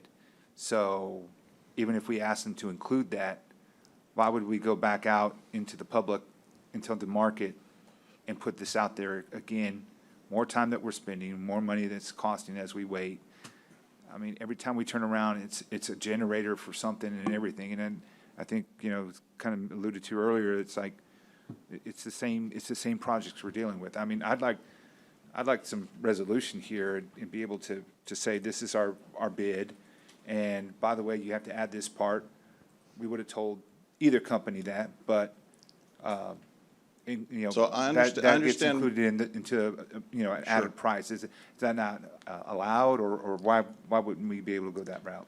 So, there's a couple of different aspects that I had talked to Jeannie's office about, and I'm not certain if this is the right forum for that piece, about whether we can award work on an item that was not bid on. So the resiliency piece being the part that was not bid on by anybody, I don't know that I can award that to necessarily this bidder, right? Without adding cost to the project. And if that cost brings us closer to the next bidder, then we have those Who also considerations didn't as bid well. on that, though? But who also did not bid on that, is that correct? Correct, and so, but we don't know what the price of that add-on was. And so if vendor B had a lower price on the add-on than vendor A, and that item could be the one that causes the balance to switch to another vendor, it's an unknown. But if both are lacking the same part, And the drawings, I mean, most importantly, what was bid on did not include this feature. did not include what? The auto turn-on well, capability. that's what I was gonna say. So like, Both parts are like, lacking that one feature, that one part. So even if this one includes that price and brings them up here, they still have to, Group B still has to raise their price to cover for that part as well. Isn't that logical? Isn't that, I mean, you would assume that would happen. They're not gonna do it for free. Very logical. Is We're the- getting, does we're it getting to go some in- technical areas probably Can I that's just get Bert beyond to come me. and Does shed it some- go to the, wait, is it worthy of taking in, because I'm dying to take a little break, is it worthy of taking two executive session or Two, not? Or you could bring in purchasing for specific questions during executive. Could we do that? Well, can I just wanted to, I just want the specific questions on Bert. I don't understand what Michael just said about, like, because we were, we were in on this, Judge, I mean, right? None of this came up. We No, thought this was this was the one we did, right? Correct, mean, correct. I think so I'm the trying to issue understand is, what- I think his legal question is, Oh, I don't have, is that he wants guidance. who to- does? Michael? Michael wants guidance to do it. For example, you know how we have our contracts and we can only do 25% of a change order? I think he's wondering how much I that can't switch would substantially cost. change the scope of this bid. And Yeah, that component may be considered a substantial So he's change. asking for guidance whether or not No, no. that $20,000 worth of new design, if it's worth, is it a 50, do you mind if I ask John Rodriguez? I Sure, I would was- prefer that y'all not discuss amounts. Okay, never Because if mind. I have to rebid I'm this with you. again and we're Okay, revealing those fine. amounts that Right, could so I jeopardize just was our asking best Bert price. technical questions. So Bert, as an engineer, can you explain to this how we got here? Commissioner, as far as Public Works, is LAN's handling this project, we are a little bit familiar with it. Can you pull that closer to you? As far as Public Works, we're not, LAN is working on this project, and we're kind of familiar. We've reviewed some plans and stuff like that. But as far as the changes, I believe it's just an additional automatic transfer switch, like the judge says. I believe maybe, and tell me if I'm wrong, JP, the base bid requires it to be manual switch, and this component is just making the, adding a piece of equipment that's gonna automatically change from generator directly to grid without anybody having to go out there and manually doing that. So, So so I guess I'm trying to figure out is, it's if substantive. JP's on here and you're on here, why didn't we deal with this when we did all this? I'm asking you, I'm asking JP. In my both. opinion, and this is just my opinion, I guess the base bid was designed to have the manual. And when we, in my experience, when I used to do projects, based on budget, I wanted the project to work and put a manual switch if there was additional funds. We basically did additive bid items to see what the cost was, and if budget allowed, we would take that automatic transfer switch and build it into the base bid and. As an additive? As an additive, yes, ma'am. And- And I think that's their intent. That was the intent. Can Of you- course, nobody bid on it. Can you just bid the additive? You I know, and again, I'm More asking. likely, in my experience, you cannot. The base bid, you have to So bid Michael's it. question is, can it be added to the contract? Yeah, I know, that's Michael. I mean, and Yeah, Judge, you it did can. mention something, and Huh? again, The additive You can. think so? If it was again, in my non-bid. experience, I mean, if it's within, I don't know what the project cost is right now, but if it doesn't exceed 25%, this, you could do it through a change order, like you said, Judge, as long as it doesn't exceed 25% of the total project. Well, plus we added the additive was there. We did not have it on the bid, just no one bid it. Right. So if we feel like now we need to add the additive, why wouldn't we be able to go back and negotiate with the low bidder to add the additive and get them to bid it? I don't understand why that would violate any procurement rules or anything else, because, I mean, now the numbers are all out in the open. That doesn't make it fair, right? So, I mean, why can't we just do that? The additive was on there, nobody bid it. That was my point, yeah. Right, so why can't we just go back and negotiate the additive with the low bidder, because, just because they didn't bid it doesn't mean, right? Well, I think that's Anybody? Michael's question. Historically, No, I'm we've- asking we've- Jenny, I'm not asking Michael, I'm asking Jenny or whoever wants to jump in here. I mean, I thought on something like that, you could go back and do that. And I don't think the 25% matters, because this isn't a change order, this is a, look, you didn't bid the additive, we want the additive, you wanna give us a price for the additive, and if you don't, we don't like it, then we reject all How of much it. more, yeah. We just don't have an indication right now of how severe of a change that is. Is it a box? You can't get in, I'm sorry, Jenny, but you can't get into a change order until you do an award. I'm not getting into a change order. I'm asking if you And I can go can't- back and review and rebid the additive. I didn't say, I said no change order. That doesn't, it's not relative here. We don't know the scope of, or how big or how important that piece, that change is. If it's very small, it's No. very small. It's a legal question, right? I don't know what the number is either. I'm not talking about change order. I'm saying legally, and we may need to table this and come back to it. Legally, can we go back to the low bidder and say, look, you didn't bid the additive, we want you to bid the additive? That's all I'm asking. And if we can, then let's do that. Then give us a chance and we'll look at that. So can we table this till, is it gonna kill us not to do this right now? Well, Well, I'm not I guess, I mean, I just why? have a quick question for Bert. I don't Bert. want to lose this bid. Don't those switches, aren't they there automatically? Aren't they included in the design automatically? I mean, because when the power Well, no, goes off. in this particular instance, I believe it was a manual switch in the base bid. No, but to have those. There is a switch, but it's manual. It's a Yes, sir. switch, but it's manual, but don't they get them on there automatically? Because I've No, been to that's- several that- buildings and that's- power goes out and the generators kick on by That's- themselves. That's an additive. You could have either one, and in this case, I believe the automatic switch was an additive. And I think But what they're we're not on the forgetting print is there side, was a automatic. separate, No, sir, not there that. was a separate, I don't know how to say this, there was a separate, item that was not bid on, that had all of that. And there's sort of an unusual circumstance here that those did not get bid on, right? Otherwise, this would not have occurred. So it's kind of hard Michael, to not be able to answer the question, I know, when you really need the question answered, Well, right? What about this way, Judge? What if we said, let's do it that way, subject to the county attorney saying that we can? And if we can't, then we just put it back on for the 27th and keep moving it forward, because I don't want to lose these bids. Those are, that was, I mean, I mean, so I don't, I just don't know why we couldn't go back and ask them to bid the additive. You mean, oh, just the lowest bidder though, not both? Right, Yeah, yeah. that'd only be fair. Or you know what, you can bid, you could go back and ask them both, I don't care, but I'm just saying, there's got to be a way to do this without having to rebid the whole thing and start all over again. But nobody seems to be, it's kind of not rhetorical. I'm Well, looking for from some where I'm guidance. standing, Brent, it's apples and oranges. You're asking me to create another bid process within a bid process Yep. for an item that's totally different than the original item was bid. Yep, that's what I'm asking, if it's legal.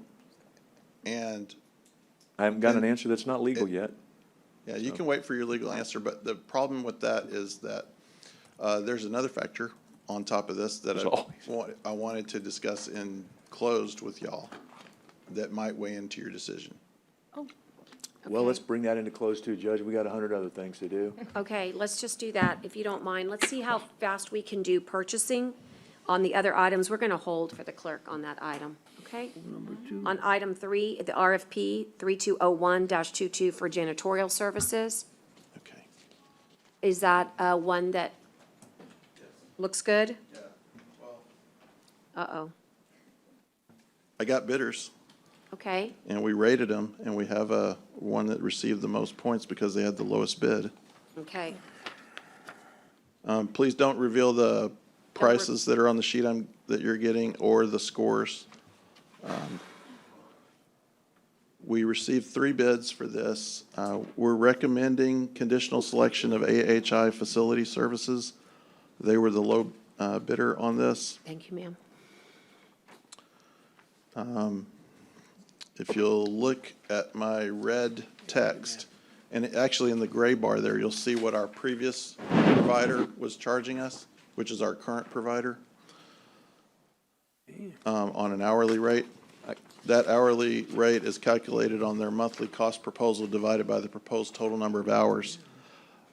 We adjusted those hours to be equivalent to the hours that we're currently getting. And so in comparing those across each other, AHI had the lowest monthly costs and therefore the lowest annual cost. But in the red text, you'll see that we're going to have a significant price increase over what we're doing right now. Wait. Can I read that red thing? I don't understand how that red thing makes sense. If I'm So- not, I don't know if I can read that out loud or not, but I'm not trying to. Yeah, I just want to say, I'll just read without giving the figures away, but the low bidder is higher than our current provider. And that first figure is in 1 year. Because they all went up. Because everybody went up. Yes. Yeah, in other words, what you're saying is the low bidder is still the low bidder, but it's higher than we're currently paying because everybody went up on their prices. Well, we're in a month-to-month already with our current provider, which is, I think, scheduled to end in the end of July. And so by making this award, I just wanted y'all to be aware of the financial impact of that decision. But I'm not understanding the numbers either, Michael, and I don't know how I can, like, the one that you, on the tabulation comparison? Yes. So who are you recommending? The one in green. You We're have not a full- saying, we're not saying anything right now. You're representing. It's AHI FYI. Facility Services. Okay. It's in green on your. I thought he said that, but to me, it looks like. The on one your- in gray is not a bidder. That is your current provider. Oh, they didn't bid at all. No. They didn't bid, and they are, I just wanted y'all to have a comparison. Oh, okay, I see. Right. That's I'm just- sorry. it's I just- just- and we have no options Yeah. on that current bid, that current provider? It's going to cost us more, I got it. The current provider, like I said, we're in a month-to-month. Month-to-month. So y'all have, I want to give you all the options you have. Why The don't we options do- you have are A, award to the low bidder, B, reject all bids, and we stay in a month-to-month, and I rebid later, Will they continue to do it on a month-to-month? We'll have to check with them.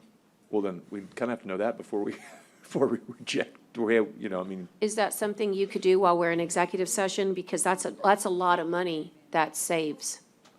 yeah, why, I don't know why they didn't bid. Over 3 years, it's really a big deal. Yeah, I Well, don't know why we were under the understanding that the county was not happy with this provider. We had them under contract. This is only, they've been under contract 1 year of their new 5-year contract, and I was asked to take it out to bid again inside the first year. Hey, Michael, I can tell you firsthand that their cleaning services is not good at all. You can go check our bathroom right now, okay? Oh, yeah, you're not getting any, Well, I'm just telling you, words that's the from- type of work they've been doing. They've never scrubbed those floors. They just don't do anything. So we're not really getting anything, we're just paying out money to people that don't do any work at all or don't bring any chemicals Yeah. for the employees. to work. yeah, I'm not I representing, think I'm not that's a representing very, any. I don't know, Jenny, where are we going here? Please Might just want to help. move on, Judge. I mean, Yes, and we I might just mean, need to that's accept this and not- move on, and just I hope that mean, this is better. I just want to know that, I didn't realize that, I didn't know all that, that's. well, I don't, that's one person's opinion. Well, no, I I mean, during didn't know we- did COVID-19, we say they to were go out for bidding? exceptional. and We have all kinds of great emails saying how exceptional they were. So I was given direction from the contract administrator, which is Public Works, that they were unhappy with the service. Oh, okay. I check every contract. We send a notice to each department before we go out to renew and ask them if they are happy with the service and they'd like to renew. Then I come and I'll bring a renewal before you. If they're unhappy with the service and they'd like me to rebid, then I rebid the service. I was informed that Public Works was unhappy with the service. I think Daryl mentioned that IT was unhappy with the service they were getting out at the records warehouse. And so with those reasons, we came to court. I asked permission to bid this again. Y'all voted for that, and I actually gave y'all that whole background when I asked to go out to bid as Fair enough. for the reasons why Judge, I don't- why Fair we're here. No, we got it. I think that we, you know. But because y'all are It would be nice responsible to for give the them a chance for to the- say, you know, I would like to know if they would continue month to month and change the direction by letting them know that we have other options. Do they not want to do the work? I'm not sure why they didn't bid. But we already, Well, I know, but I think everybody else knows too, but I'm just concerned that that's a lot of money over 3 years, Michael. It is, That's Judge. more money than we can really afford. well, it's the same. I mean, I don't know what we do. How do you 'cause- do that? Isn't there any way that we could at least find out in our break whether they're willing to continue and whether they're willing to take some direction and guidance to improve their work for Records Warehouse, which we talked about? And scrubbing Mr. Hernandez's floor? Judge, as your own words you used earlier, why do we want to pay people for doing bad work? I disagree with you. I think that Well, we've I had disagree tons with of you, Judge. information. Well, I'm just expressing an opinion like you have one. Yes. So what I'm saying to you is that the work that's been done during COVID-19, where we had heightened service, It's been bad, Judge. It's been was Been bad. very good in the tower. There was a lot of The work that tower. was done for sanitation. First And floor, third we got a floor. lot of compliments and a lot of emails regarding that from the judges and the Board of Judges. And that's what I'm referring to. Yeah, And if ABM, your ABM has had individual this areas contract for needed 10, help, they've had this contract for 10 years, 2 different 5-year spans. And then we just started our next 5-year span Right. a year ago. And so. I'm just saying for the amount of money, we should at least try like a remediation. You know, everybody, I mean, unless someone's just handing out money I mean, freely, it seems like. It's gonna be a $500,000 more Who's your low over bidder 5 here? years. We can't say which one it is? Yeah, he already No. did. I mean, all He's I already can, said I'm it. looking at it right. I said know the I'm low, looking at the it. low bidder is AHI Just don't say the Facility amount. Services. He's just telling you the low bidder is. Can, this doesn't have any bearing, but we don't have to get into numbers, but, He said it. we have some Said a number. extremes on the final category between the 3 bidding companies. Can you explain that without getting into numbers? I don't want to release or embarrass any Well, so company for their. each bidder bid a certain number of hours they thought it would take to clean the building and a cost, a total cost for that number of hours. So we divided that total cost they proposed, divided by the number of hours they proposed to get the rate that you see there on the hourly rate. And then we multiplied that rate times the number of hours that we're getting from our current provider so that I could normalize the data, because each one thought they could do it with a slightly different number of hours. And so when we multiply that figure times the hours that the county is currently getting now, that is the rate that they would be charging us for those hours. And so even the rate that you see there for AHI is not their bid amount. Their bid amount is even higher. That is the amount, the rate is the same, but they bid a higher number of hours. And so I have the ability, if the court wants to move forward with conditional selection, another option is that Juan and Daryl and. I'm sorry, I'm talking about the scoring sheet, Michael. Oh, I'm sorry. I'm sorry. So there's an extreme. Right, so in the bid documents we published, we utilized a scoring matrix which allowed for percentages of scores to be given out. And it's based on up to 13% difference in price.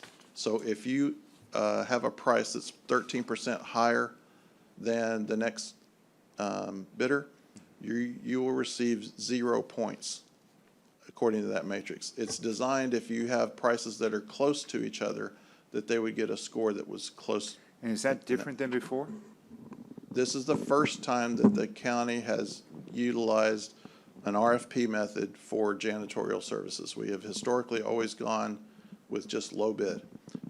So for previous RFPs, though, would we have seen scoring matrices similar? Because I can guarantee you I've never seen a scoring matrix of polar opposites like that we see on that final. Yeah, it's based on their price difference is more than 13%. And on the schedule that's in the bid that was published, all the bidders knew the game they were playing under and all the rules, right? And under that schedule, there's a percentage that if your price is 2% different from the low bidder, then you're going to get a percentage score times the 50 available points.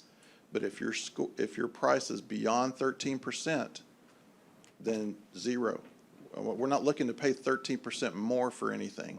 I'm looking for the low bidder, right? And so what this does is we went from a method that was 100% based on price to a method that is now only 50% based on price. So this is very much data-driven? Yes. It's not arbitrary? It's data-driven.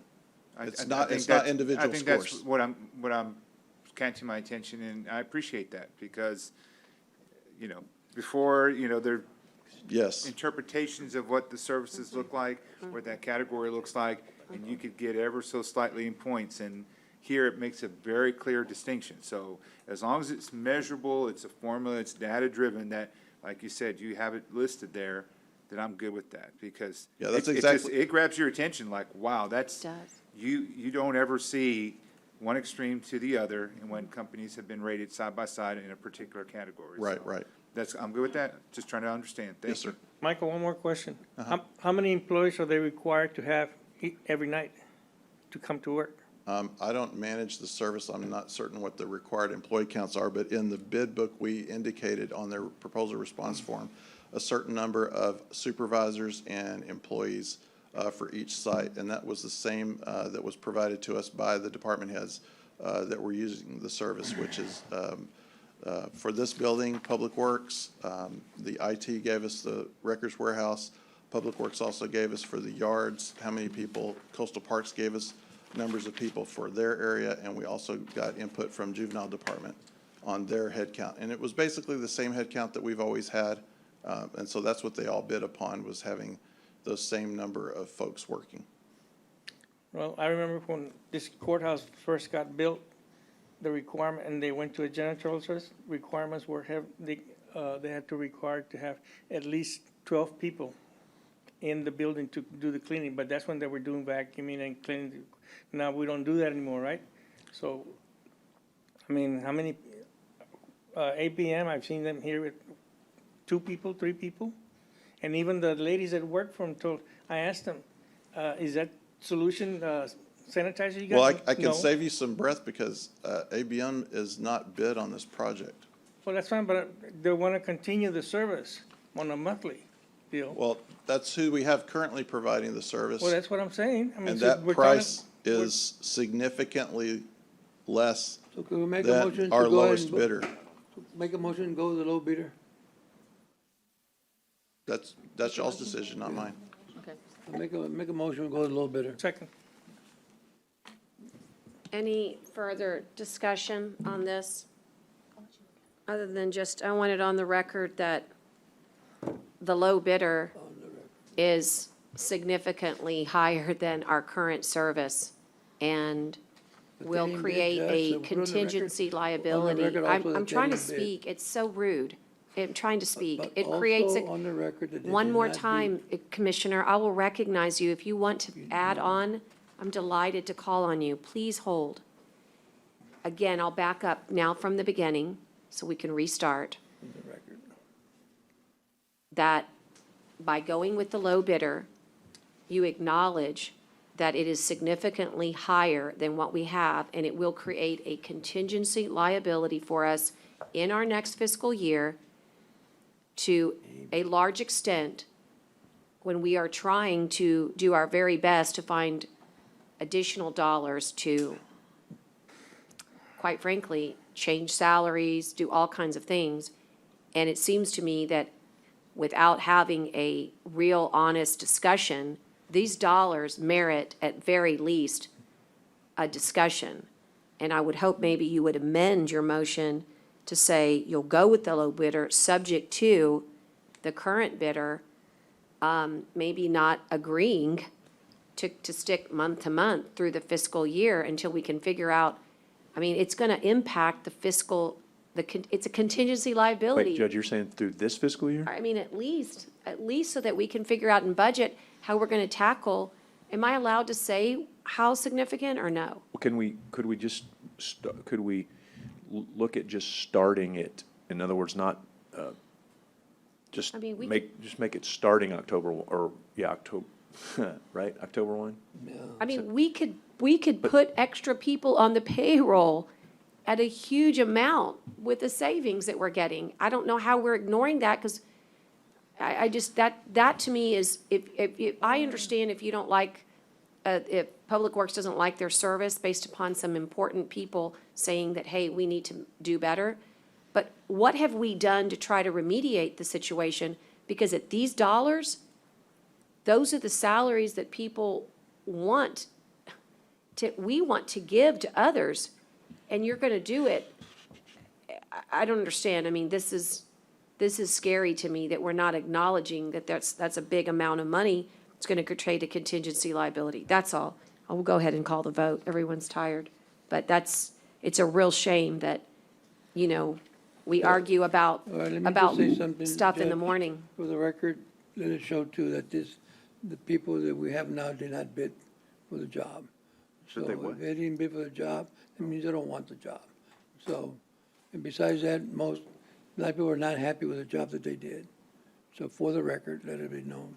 And that's a good question. So does the current provider, were they discouraged from bidding this again? You would have to ask them, Commissioner. Well, I can't speak for them. well, There's a so- personality conflict between the Public Works Director and this company, and Well, that's there's- been you don't know that, established. Judge. I've had people starting to weigh in, telling me that, yeah, there's not very good. I think the county clerk would tell you that they didn't do it real well. I mean, there's lots of people that say that now, but I so I don't think it's just the Public Works Director has a conflict. But, Blame it on Public Works. and I We mean, the have problem is I rats. wish we They would don't have think I'll maybe debated this more, like when he brought it to us before, because you brought us this before, you gave us all this background before, we approved it to go out for bid. So it's kind of one of those things like, sometimes you bring up, Judge, if we go out for bids and then it comes, you know what I mean? I don't love it either, and I don't know. I'm because just but I saying agree for with these you on the dollars. Pardon me? For these dollars. No, I agree on the liability issue that it presents between now and the end of the year. It's gonna be, money that we have to figure out where to Cut somewhere else. pay for. So let me ask you this, because we're having this discussion. For that contingent liability issue, could that be covered by ARPA funding to make up that, because it is, What, COVID-19? it's COVID-19. I mean, couldn't we say, because I think This is I our think- maintenance and operation. No, I think think we any- need to make a change, but I also, I'm hearing her, she's right on the fact that if we switch now, that it's gonna cost us 50, 60 extra grand that we're gonna have to come up with somewhere to make it through the end of the year, or through the end of the fiscal year. We're gonna have to deal with it in the next budget too, but at least for now, I don't disagree with that. I mean, could you use those ARPA funds to make up that difference? Because I don't wanna have to pay for it out of the general fund.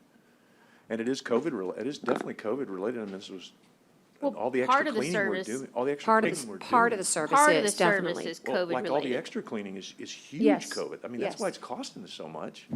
Is because we're having to clean repeatedly more than we ever have cleaned. Now in that the we're back to lives trials. I mean, yeah. So that's gotta be COVID related. I So think that would probably be a pretty fast evaluation, I by think part of Haggerty. I think part of part of it, not all of it, Yeah. but part of it, and maybe that's the part that can be handled, but I'm just saying that it seems strange that we have an ability to, really see for the first time these numbers glaring at us over the next 3 years, and knowing what we're facing, I would rather say, hey, get your act together. You've got multiple complaints. These guys are in the business of global cleaning. They do Bush Intercontinental Airport, Del Mar College, huge facilities. It's not, we need to be, I wish we could have gone to them. I would vote to reject bids and go to them and say, you better do better, or in 2 months, in 60 days, we're gonna go out to bid again if we don't see Wasn't huge there a motion, improvement. Judge?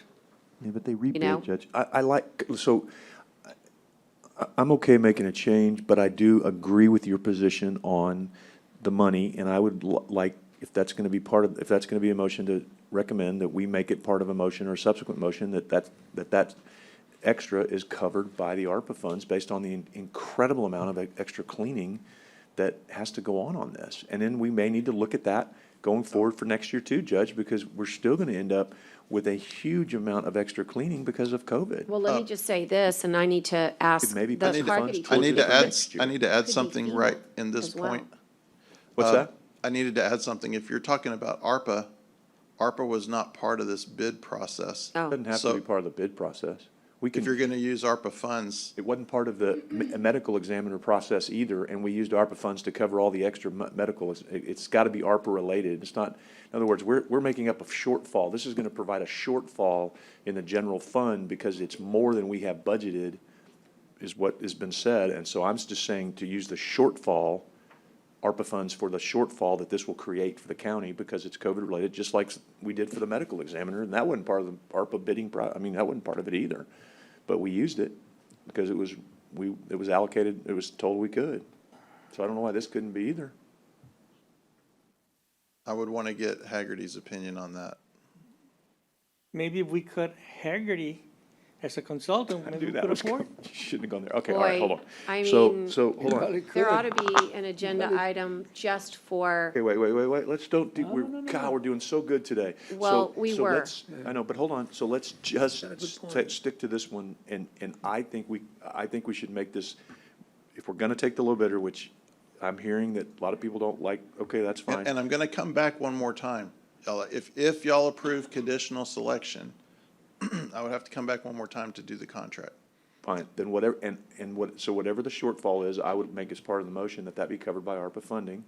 And we need to look at it possibly for next year's budget too, or FEMA, as Judge said, somewhere else, because we are spending an inordinate amount of extra money on janitorial services because of COVID. There is no ifs, ands, or buts about that. So we have to be able to recoup some of those costs. That is a legitimate recoupment of cost without question in my mind. So I would really want to defer to Juan on what they're actually spending the money on. Because if y'all recall, the predominant source of this expense pre-COVID was 90+% of this cost. And the so the 10%? enhanced cleaning is very small compared to that. So Okay. I wouldn't say, and I don't think we'd be able to make a great case for COVID driving that amount, enough of the increase to really Base has. put a dent in that. 10% of this amount is about what the budget shortfall would be. Yep. So you said 90, take your 10% of this would be about I would say 20. what we think the budget shortfall is gonna be, and so if it's only 10%, then let's do it. And if Haggerty comes back and says we can't, okay, we'll adjust So- it, but I think Judge has a good point. If we can find the funds to cover this, we need to. And you also have the option to table this a little bit and give us some time to go check out. No, I don't think we want to table it. I think Commissioner made a motion and we should go with it. I make a motion, again, to use 20% of the, 10% or 20% of the ARPA funds. Or whatever Well, first we have to do the selection. whatever the budget Well, I shortfall just is. made a motion that we select the low bidder. I think that second. was- I have to, with let the me condition rule we, on that one. Also look at with the condition that we also look at the ARPA funds, as a 10% or 20%, whatever we can get. So there's a motion and a Second. second. And all those in favor of taking the low bid signify by saying aye. Aye. No. Okay.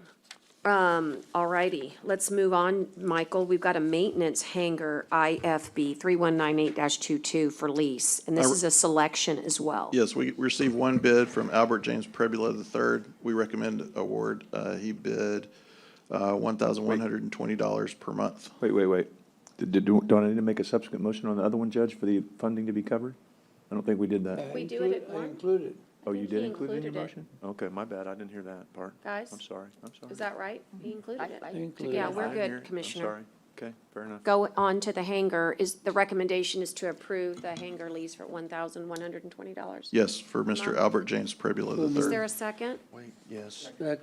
A second, a motion by Gonzalez and second by Modis. Any other discussion on this airport hangar lease? Hearing none, all those in favor signify by saying aye. Aye. Aye. Okay, And sole source purchase with Daily Wells for 100 law enforcement radios for the main jail and McKenzie Jail Annex. This is purchased from Daily and Wells. They're the sole provider of this radio for the Metrocom network that requires the P25 operation. They've authorized a payment plan if we wish, 3 installments totaling $423,433.40 with 0 interest. Okay. And we Is that for the recommend individual approval. radios, right, Mike? Pardon? That's for the individual radios. This is not Metrocom, right? Correct. This is just 100 individual radios. Okay. yeah, these are Okay, oh, yeah. P25 radios. I believe the court needs to make a finding on the record that it is a sole source based on what you've heard from. Correct. So let's do that first. Or is that correct? You want that first? So I'll make a motion that we do, as a court, find that Daily Wells is a sole source for these P25 law enforcement radios for the sheriff's office. Is there a second? Second. And that, of course, is based upon the information that was provided in court. And any other discussion? Okay, all those in favor signify by saying aye. Aye. Aye. Okay, and point of then the clarification, second part is the Jen- actual purchase. Jenny, I probably want to get with you on this because I believe I determine if it's a sole source, and then the court just approves the order or not. Okay, but either way, you now have backup. Yeah. You No, can do no, it, that's or we good. just gave it to you, but No, that's- either way. That's good. I just you don't, got I that just want to one. like speed things up in the future so we don't have to do two Yeah, steps. no, that's good. And now, let me do the second step, which is going to be exciting for the sheriff's office. And much appreciation to working with Peter Collins to get this Daily Wells opportunity. Can I have a motion, please, to purchase the actual law enforcement radios with the funding source that's been identified?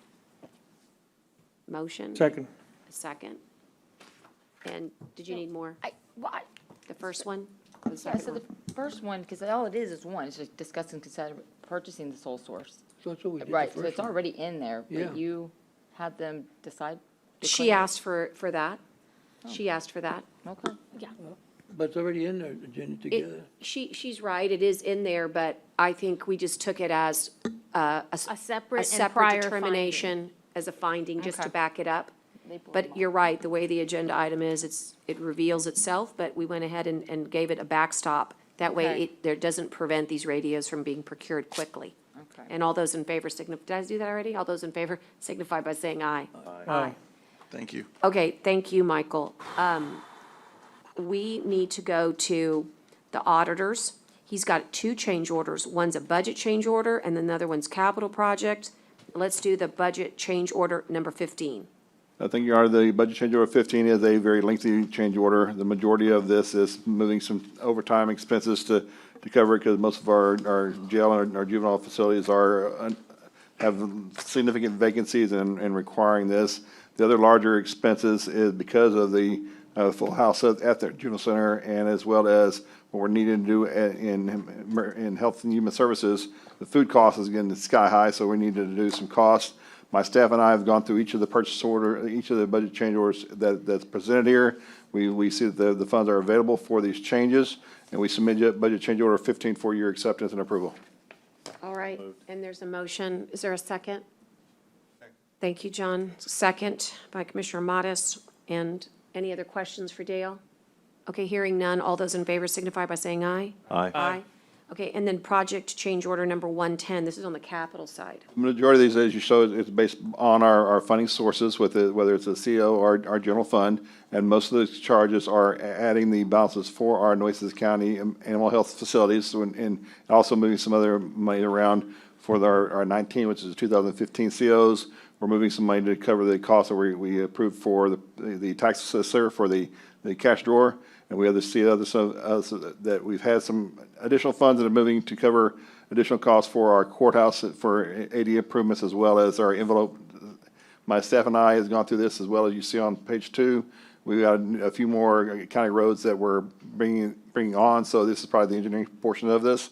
So we submit project change order number 110 for your acceptance and approval. Okay. So moved.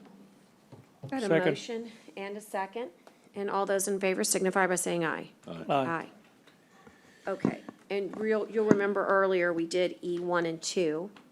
And we're getting close here to making some decisions. I wondered if we could get a motion to go to 5:30 today in light of So moved. everything that's going on.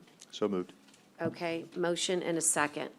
We may have to table some things in order to get that Second. 5:30, but Yeah. we can at least try. Judge, I can. All those in favor signify by saying aye. Oh, I'm sorry. Aye. Aye. Go I can- ahead. I was gonna say, I can table the fire marshal job description if you want to. I was trying to get a hold of Chief Clack because he sent me some information. I don't exactly understand what he's telling me, so if you want to table that one as well. We can table it because I owe you some information that I got from the state as well that I hadn't had a chance to send to you. Let's do that, because I. July that way I could- 27th. If we do July 27th, and then, like, maybe start with that up high day, so I can get Chief Clack to kind of weigh in. I just want to make That would sure be that very the court good. hears from him, too. That'd be very good. Okay, thanks. M- That'd be- Motion and a, Motion second to table, I'm sorry, motion. I've to got a motion and table. I'll go ahead and second. All those in favor signify by saying aye. Aye. Aye. Okay, item number 4 is a little tricky, and I don't think they're here or online, but I think I can explain it. And I think Ida and I have gone, oh, here comes Julie, good. I think we've had a lot of good discussion with the district attorney's office about this, but I'm gonna kind of let you and Julie lead.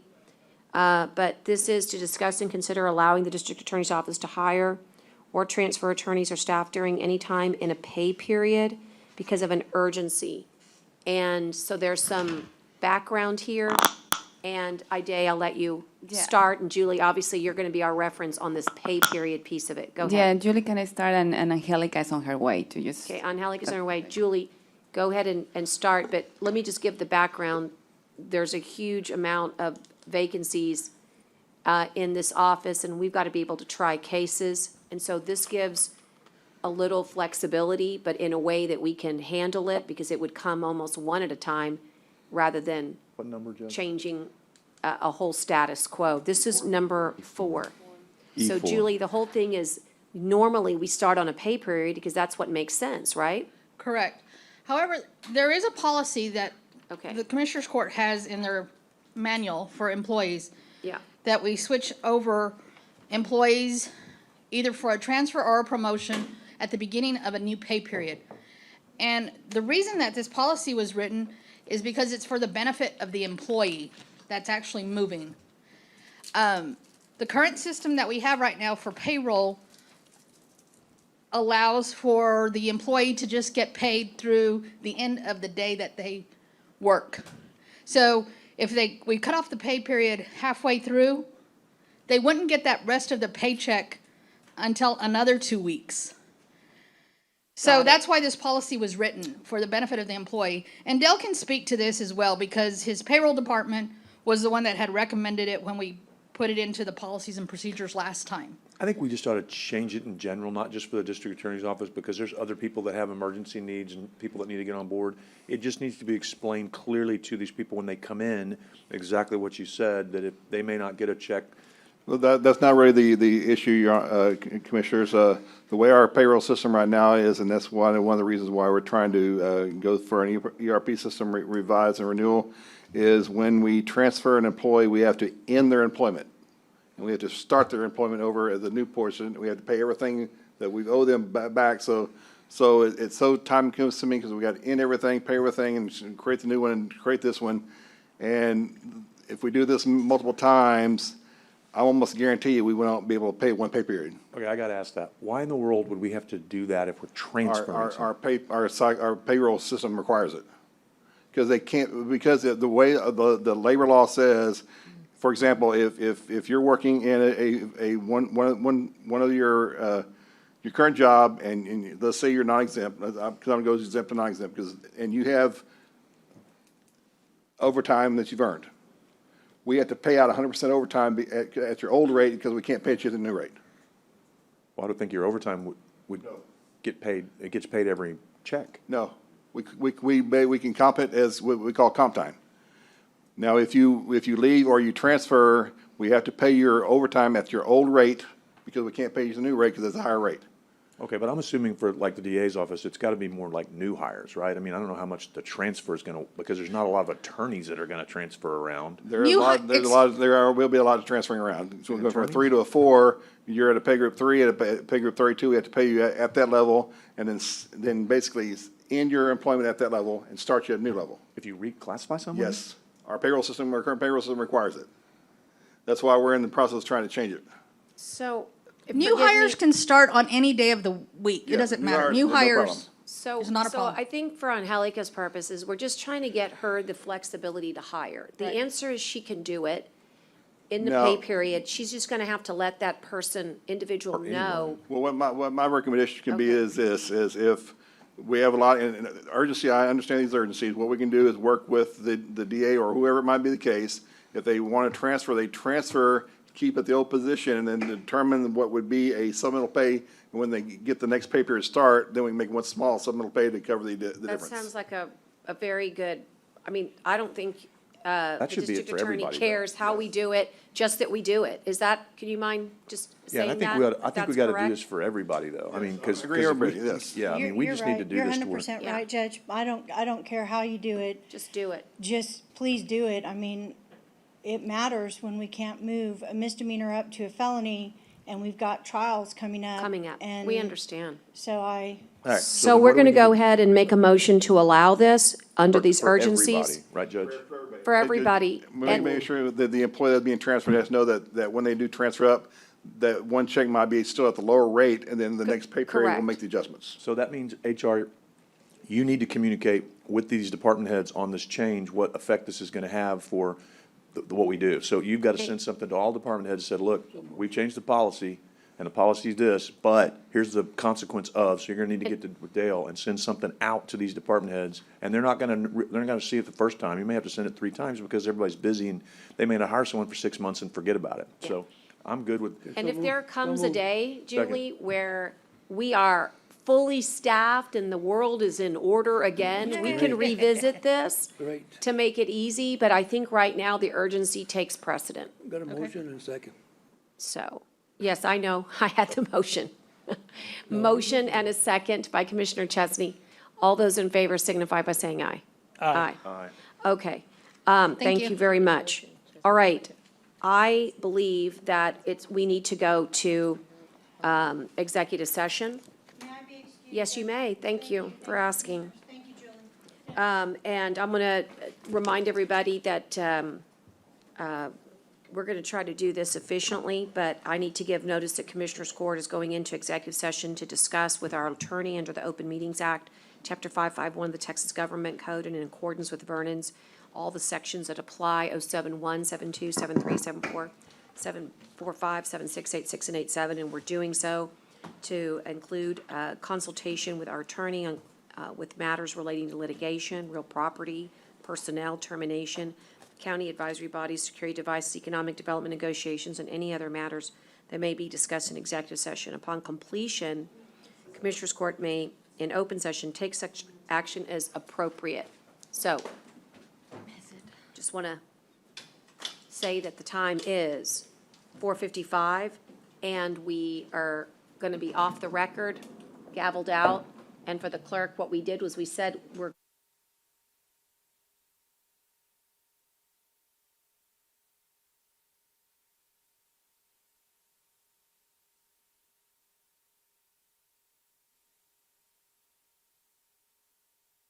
prior to going into executive session, that the meeting would end at 5:30.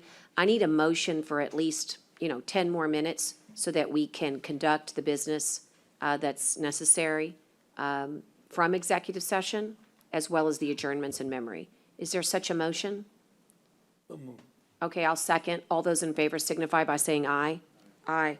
Okay, we shall hurry. Aye. Out of executive session, I believe there's a motion that I'm going to make to settle the claim of Rosemary Jimenez in the amount of $150. Is there a second? Second. Okay, all those in favor signify by saying aye. Aye. Aye, post same sign. Aye. There's also a motion that should be made regarding the proposed agreement, settlement agreement with the former medical examiner, separation from the county. And is there a motion to accept this signed proposed agreement? All right, I've got a motion. Is there a second? Okay, I'll second. Second. Thank you. And all those in favor signify by saying aye.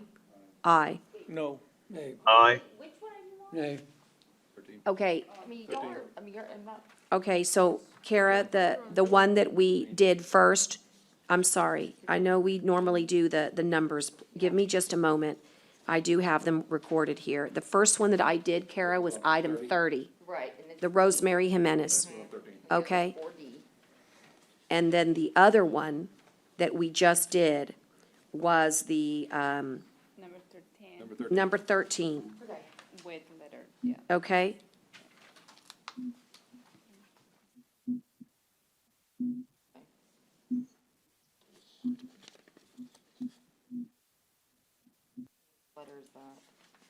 That was letter Oh, you, in the red one. B. B is in Barbara.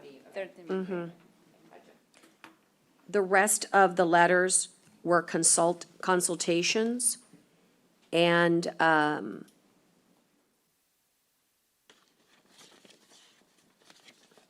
I believe that is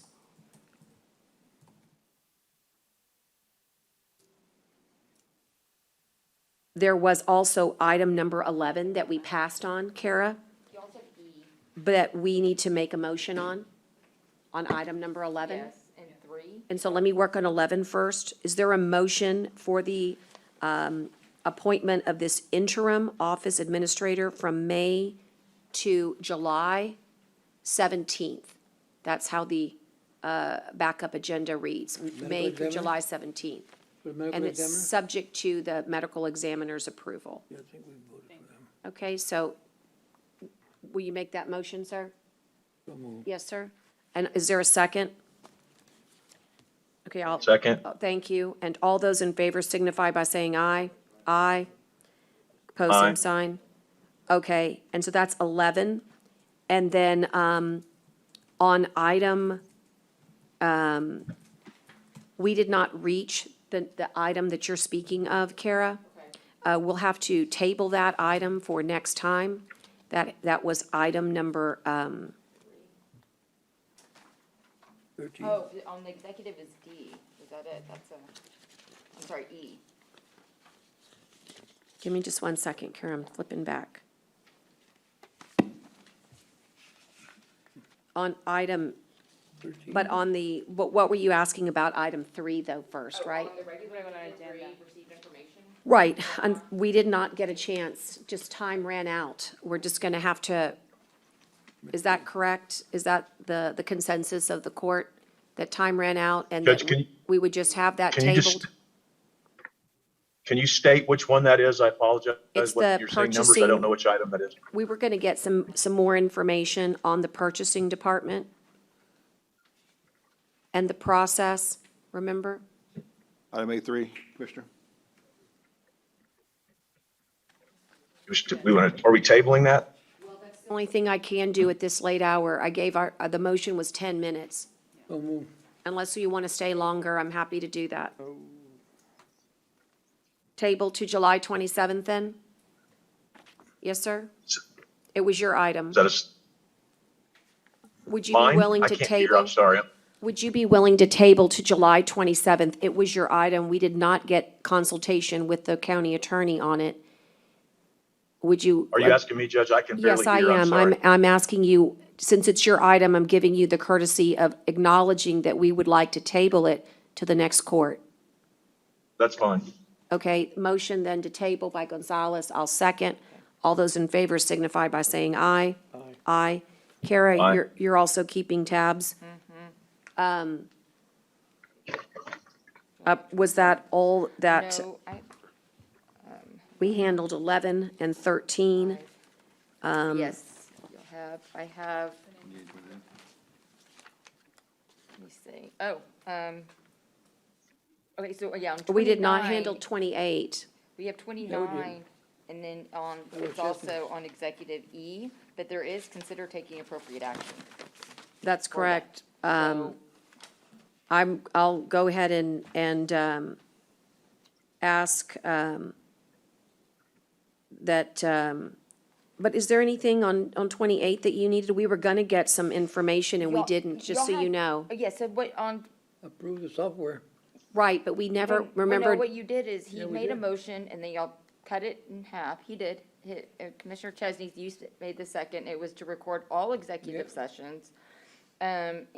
Then we were supposed to go into executive session and Right, talk to- about it. to We did discuss not it. reach it. Oh, okay, so. Can but- we put but- that on for July 27th as well? But there's still a saying, there's Is a that- motion on the If floor. if and a that's the second. recording, then that's the one I said I would make a motion to table. If that's the recording one, again, you're speaking numbers, and I apologize, is. I don't know It about is. what you're telling, but I That's think. correct. So we're gonna Then use, that's the motion. Motion to table that until July 27th. and I'll second.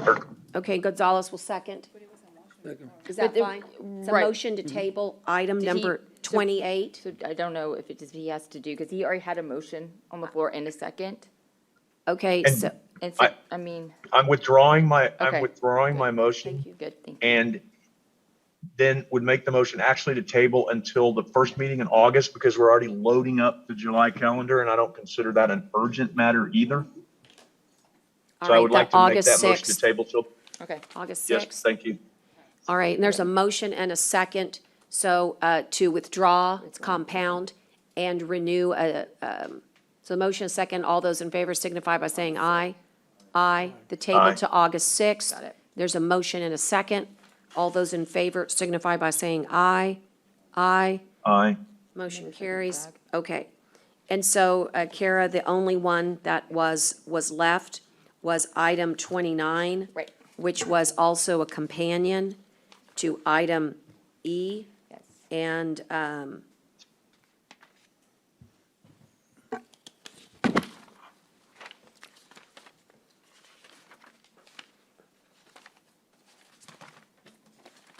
yeah, I'd like to make a motion to allow Which one are you the on, Judge, county if you- attorney. I'm sorry. The Durrell, I'd like to make a motion on, to allow the county attorney to proceed with the, with, I guess, the action that is in the best interest of Nueces County to continue further negotiation. I mean, I don't know what to say here, except for that this That's case a- is a pending case, and it needs Does some that include action. that we have no further charges from the present attorney? Is that what is meant? If the motion is for the county attorney to finish, then I support. If the motion is for the hired attorney to continue, I don't support, so I just need clarification, please. Well, the motion is for the county attorney at this point to be able to continue with the case. The case needs to have continuance. I support that limited action. I don't think that we have the time to discuss what I think is the correct action, but what I don't want to do is leave her in limbo. She needs to have, action, and But Judge, are you saying to give the county attorney permission to discuss with the other attorney to continue? she always has that permission. She doesn't need that permission. She always has that. I thought we had said that we weren't gonna go any further paying the other attorney, or, No, I think the motion would be that we allow the county attorney to continue negotiations with the other attorney to see if they want to reduce or. Well, don't say that piece of it, just, You mean to negotiate with the Durrell Right. attorney? Right, and no further charges from the other council. That I support. And if that's a motion, I'll second it. The motion. Okay. okay, there's a motion and a second, and, To proceed negotiations with Durrell attorney. and all those in favor signify by saying aye. aye. Aye. Aye. And to let go of the other one. I'd also want to make sure, Kara, just- there's anything else here?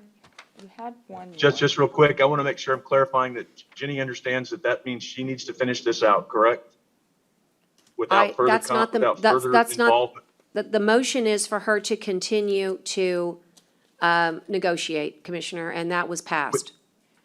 With no further charges by the other attorney is what I heard Commissioner Gonzalez say Yeah, and what I that's what I said. That's what I seconded. have. That's what I said. Yeah, that's what I have. Okay, that's what she Correct. has. That's what she has. Okay? And I voted yes, so we can bring this back and create some sanity. Okay, so let's go forward, and what else, Kara? What else do we have? I C2. make, two, the two, C2. C2, y'all said Okay, you're hang on finished one second, discussing let me it move back. that. Oh, my goodness, we didn't discuss that one either. That was a huge miss. Maybe? I mean, we need to figure out, we need to create,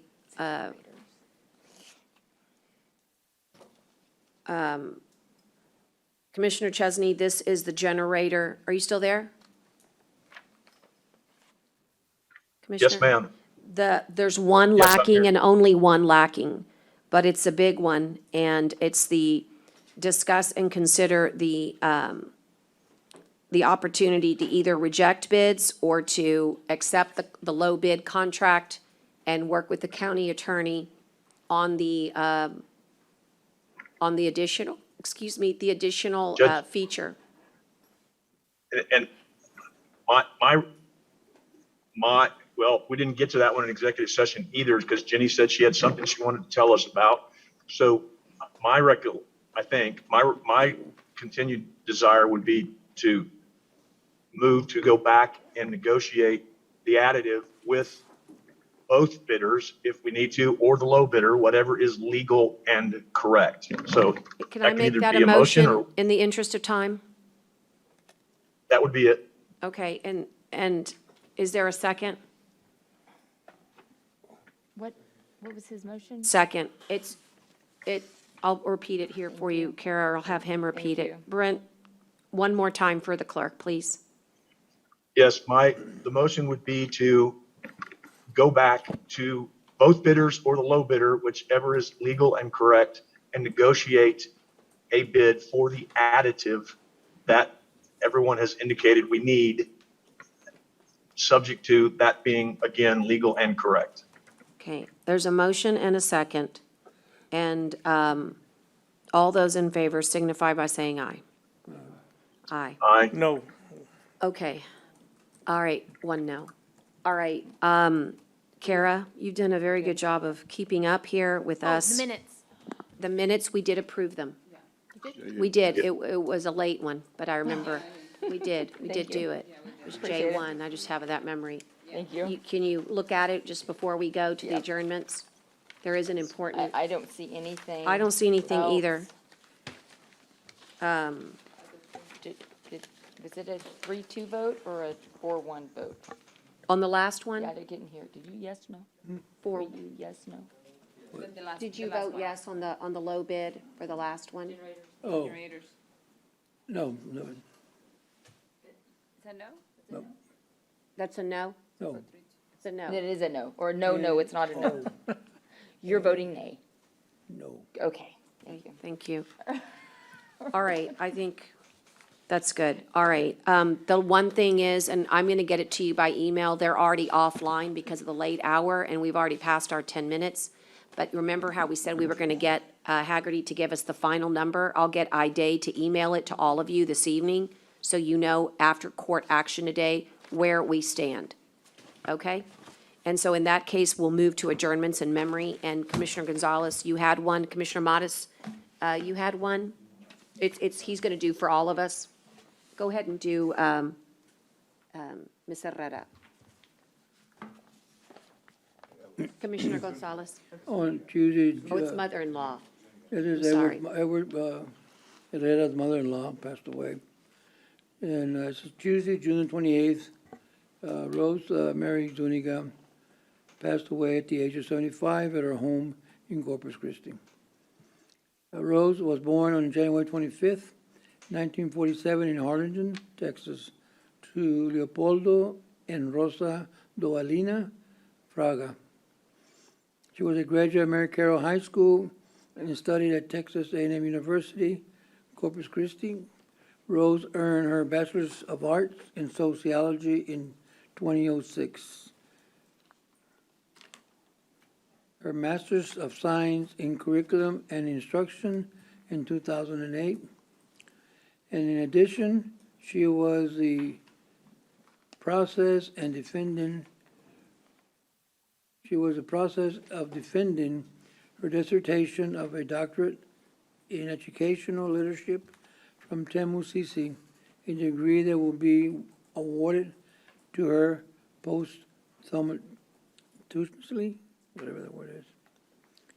She had a lifelong career in the education field and was a very passionate about helping all the encountered.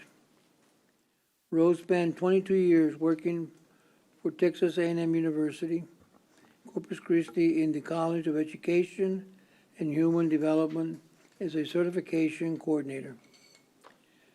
She blessed many with her knowledge and servant leaders. Rose was also involved in advising student organizations and was an advocate of social justice. Rose played a crucial role in encouraging students, especially single moms, to proceed their goal and never give up.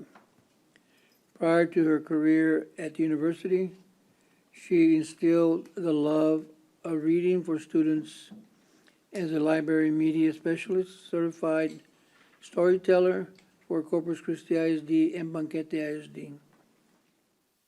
A creative spirit, Rose was a first share in high school and lead singer for the jazz band in junior high. Later, she expressed herself as Toodles, a member of the Corpus Christi Clowns Incorporated. Her love of dance led her to be instrumental in founding the Folklorico dance group in which her children and many others took part for years.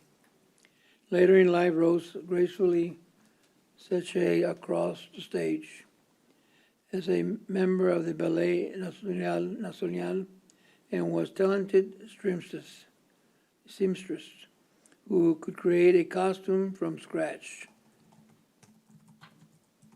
Also at the moment of notice. Dashing through her daily tasks, Rose always made time to write poems about her memories, culture, and children. Rose was a passionate animal protection advocate and had a true love for rescuing dogs and cats. She sang beautifully and was an excellent cook. Her Spanish rice was always requested. Most importantly, Rose was a spirited Catholic with a devout faith who loved the church and her 7 children dearly. She was a strong and dedicated mother, grandmother, and great-grandmother.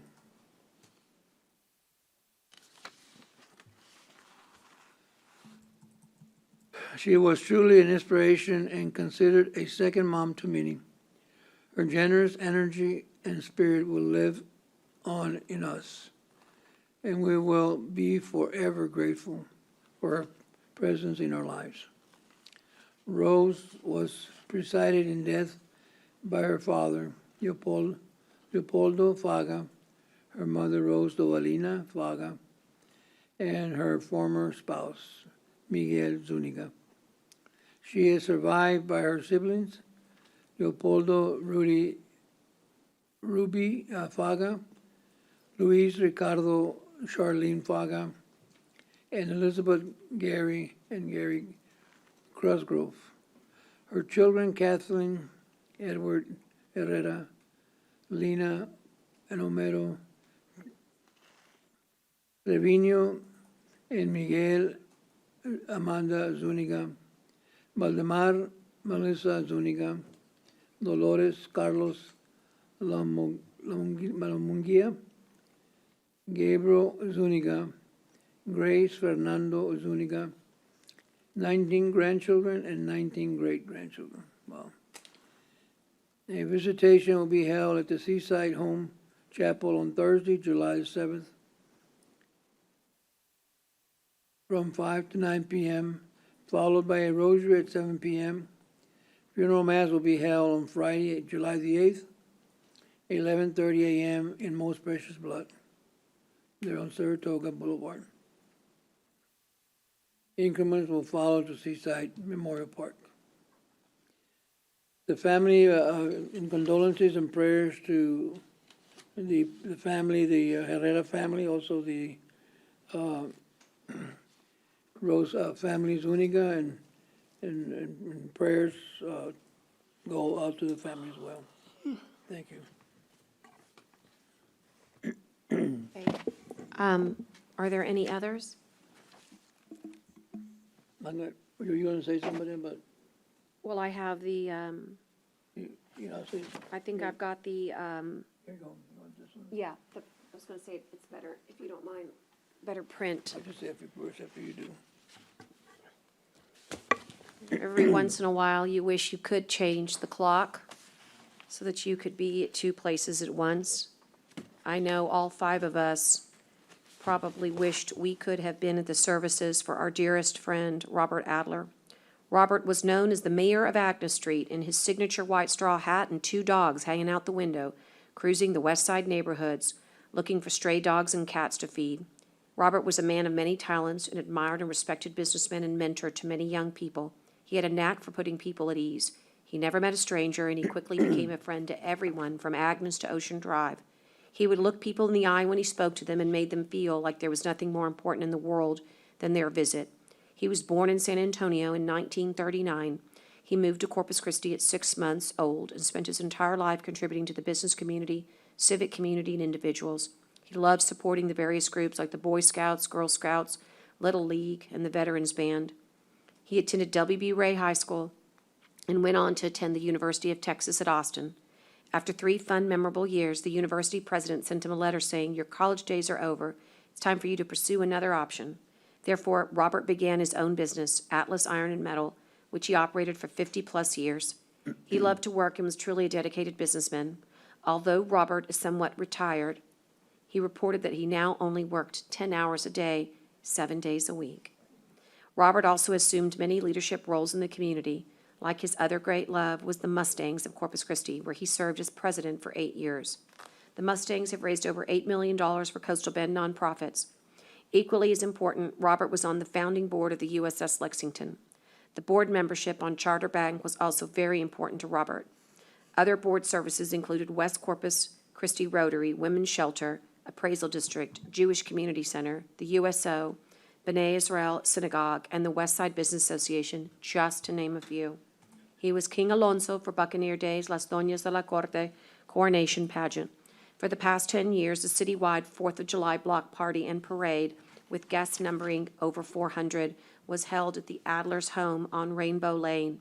America's birthday was celebrated with live music by the Veterans Band, and the block party included hot dogs, hamburgers, water slides, horses, classic cars, fire trucks, bicycles, and wagons. Ironically, Robert's life ended on July 4th, his favorite holiday. Robert's most important role was that of family man. He was a dad to not only his natural-born children and those around him who needed a father figure. Robert is survived by his loving wife, Chris, children Troy and his wife, Bobby, Matt, his son, and his wife, Marjorie, Michael, his wife, Lynn, his grandchildren, Kylie, Wade, and Heather, and his sister, Annette Corman.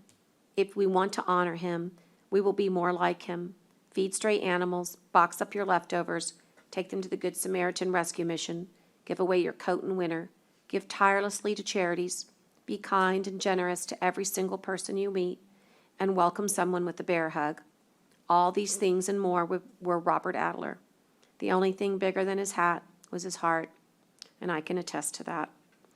He was buried today at Seaside Funeral Home, and in case anyone would like, donations are being asked to be made in his memory to Del Mar College Foundation, the Adler Scholarship Fund, and we'll have that information available in our office if anybody who's listening would like the address. We are sending, I think, cumulative Nueces County love, condolences to Chris and the boys and their wives, their grandchildren, on the loss of this great man. More than anything, I'll remember Robert as a true gentleman. I love the way he tipped his hat to me and always said, "Hello, lovely lady." I just don't know of a kinder, more wonderful, fabulous person. And as much as I know he'd be proud that we were working hard for the community that he loved, I can't help but think that we should have been there today. So on my way home, Robert, I plan on tipping my hat to you, as I only live 2 blocks from where you'll be forever. Thank you again, and particularly for giving us way more than 10 minutes. That must be Delta time or something. Anyway, for the clerk, it's 6:29 p.m. I just want to say, my prayers and condolences to the Adlers.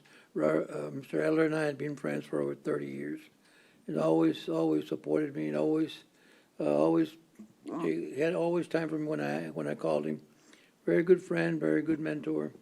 I just want to thank him and Chris for everything they've done for this community and the whole family. Thank you. Amen. And I'd like to. Judge, sorry. I'd just also like to share about Mr. Adler. I used to call him Mr. Adler. He would always say, "It's not Mr. Adler," I know. So, talk about Robert. And just getting to know him when I served on city council with Chris, and just a fine man, and being able to go to their home on July 4th and just to celebrate this country. And like you said, how fitting that his passing was on the same day that they normally would have a big festival, a big event there in their neighborhood.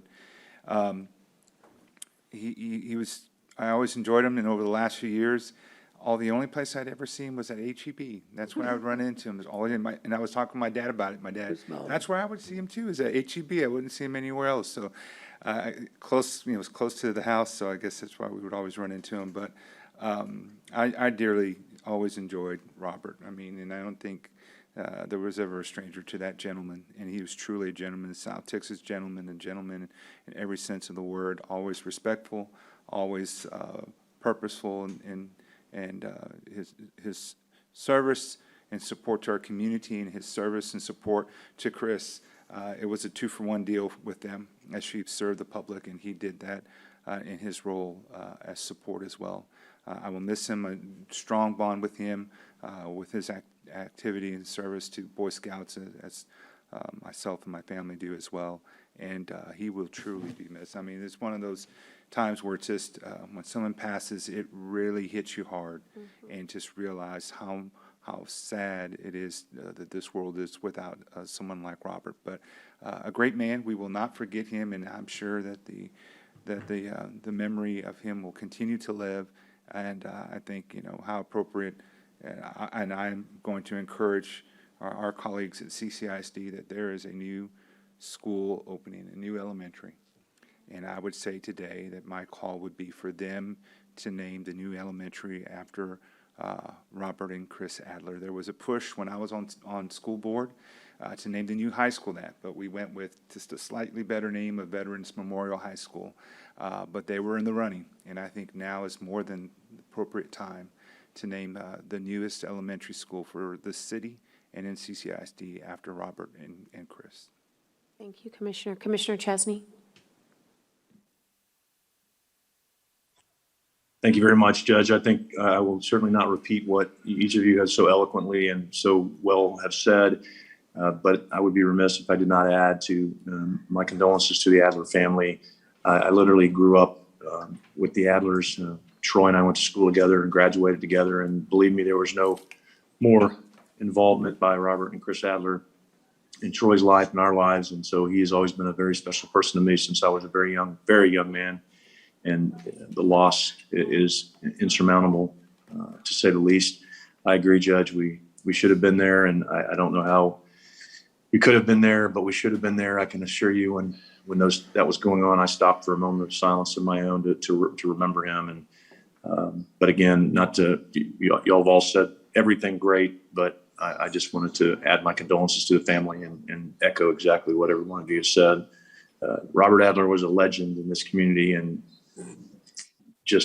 he was a legend in this community and a wonderful husband, father, grandfather, and friend. Thank you. Judge, I also want to express my condolences to the family. I would visit Mr. Adler, I would go visit some of his workers at his place of business, and he'd be there and always happy-go-lucky young man. And, I would speak to his workers, and nobody would ever say a bad thing about Mr. Adler. They all loved him, enjoyed working for him. And it's hard to find people that work for you to speak highly of you, their bosses. But that's the kind of person he was. Amen. Well said to all. And with that, we'll close today thinking of them at 6:34 p.m. Thank you. We're off the record. Connie, you can take us all.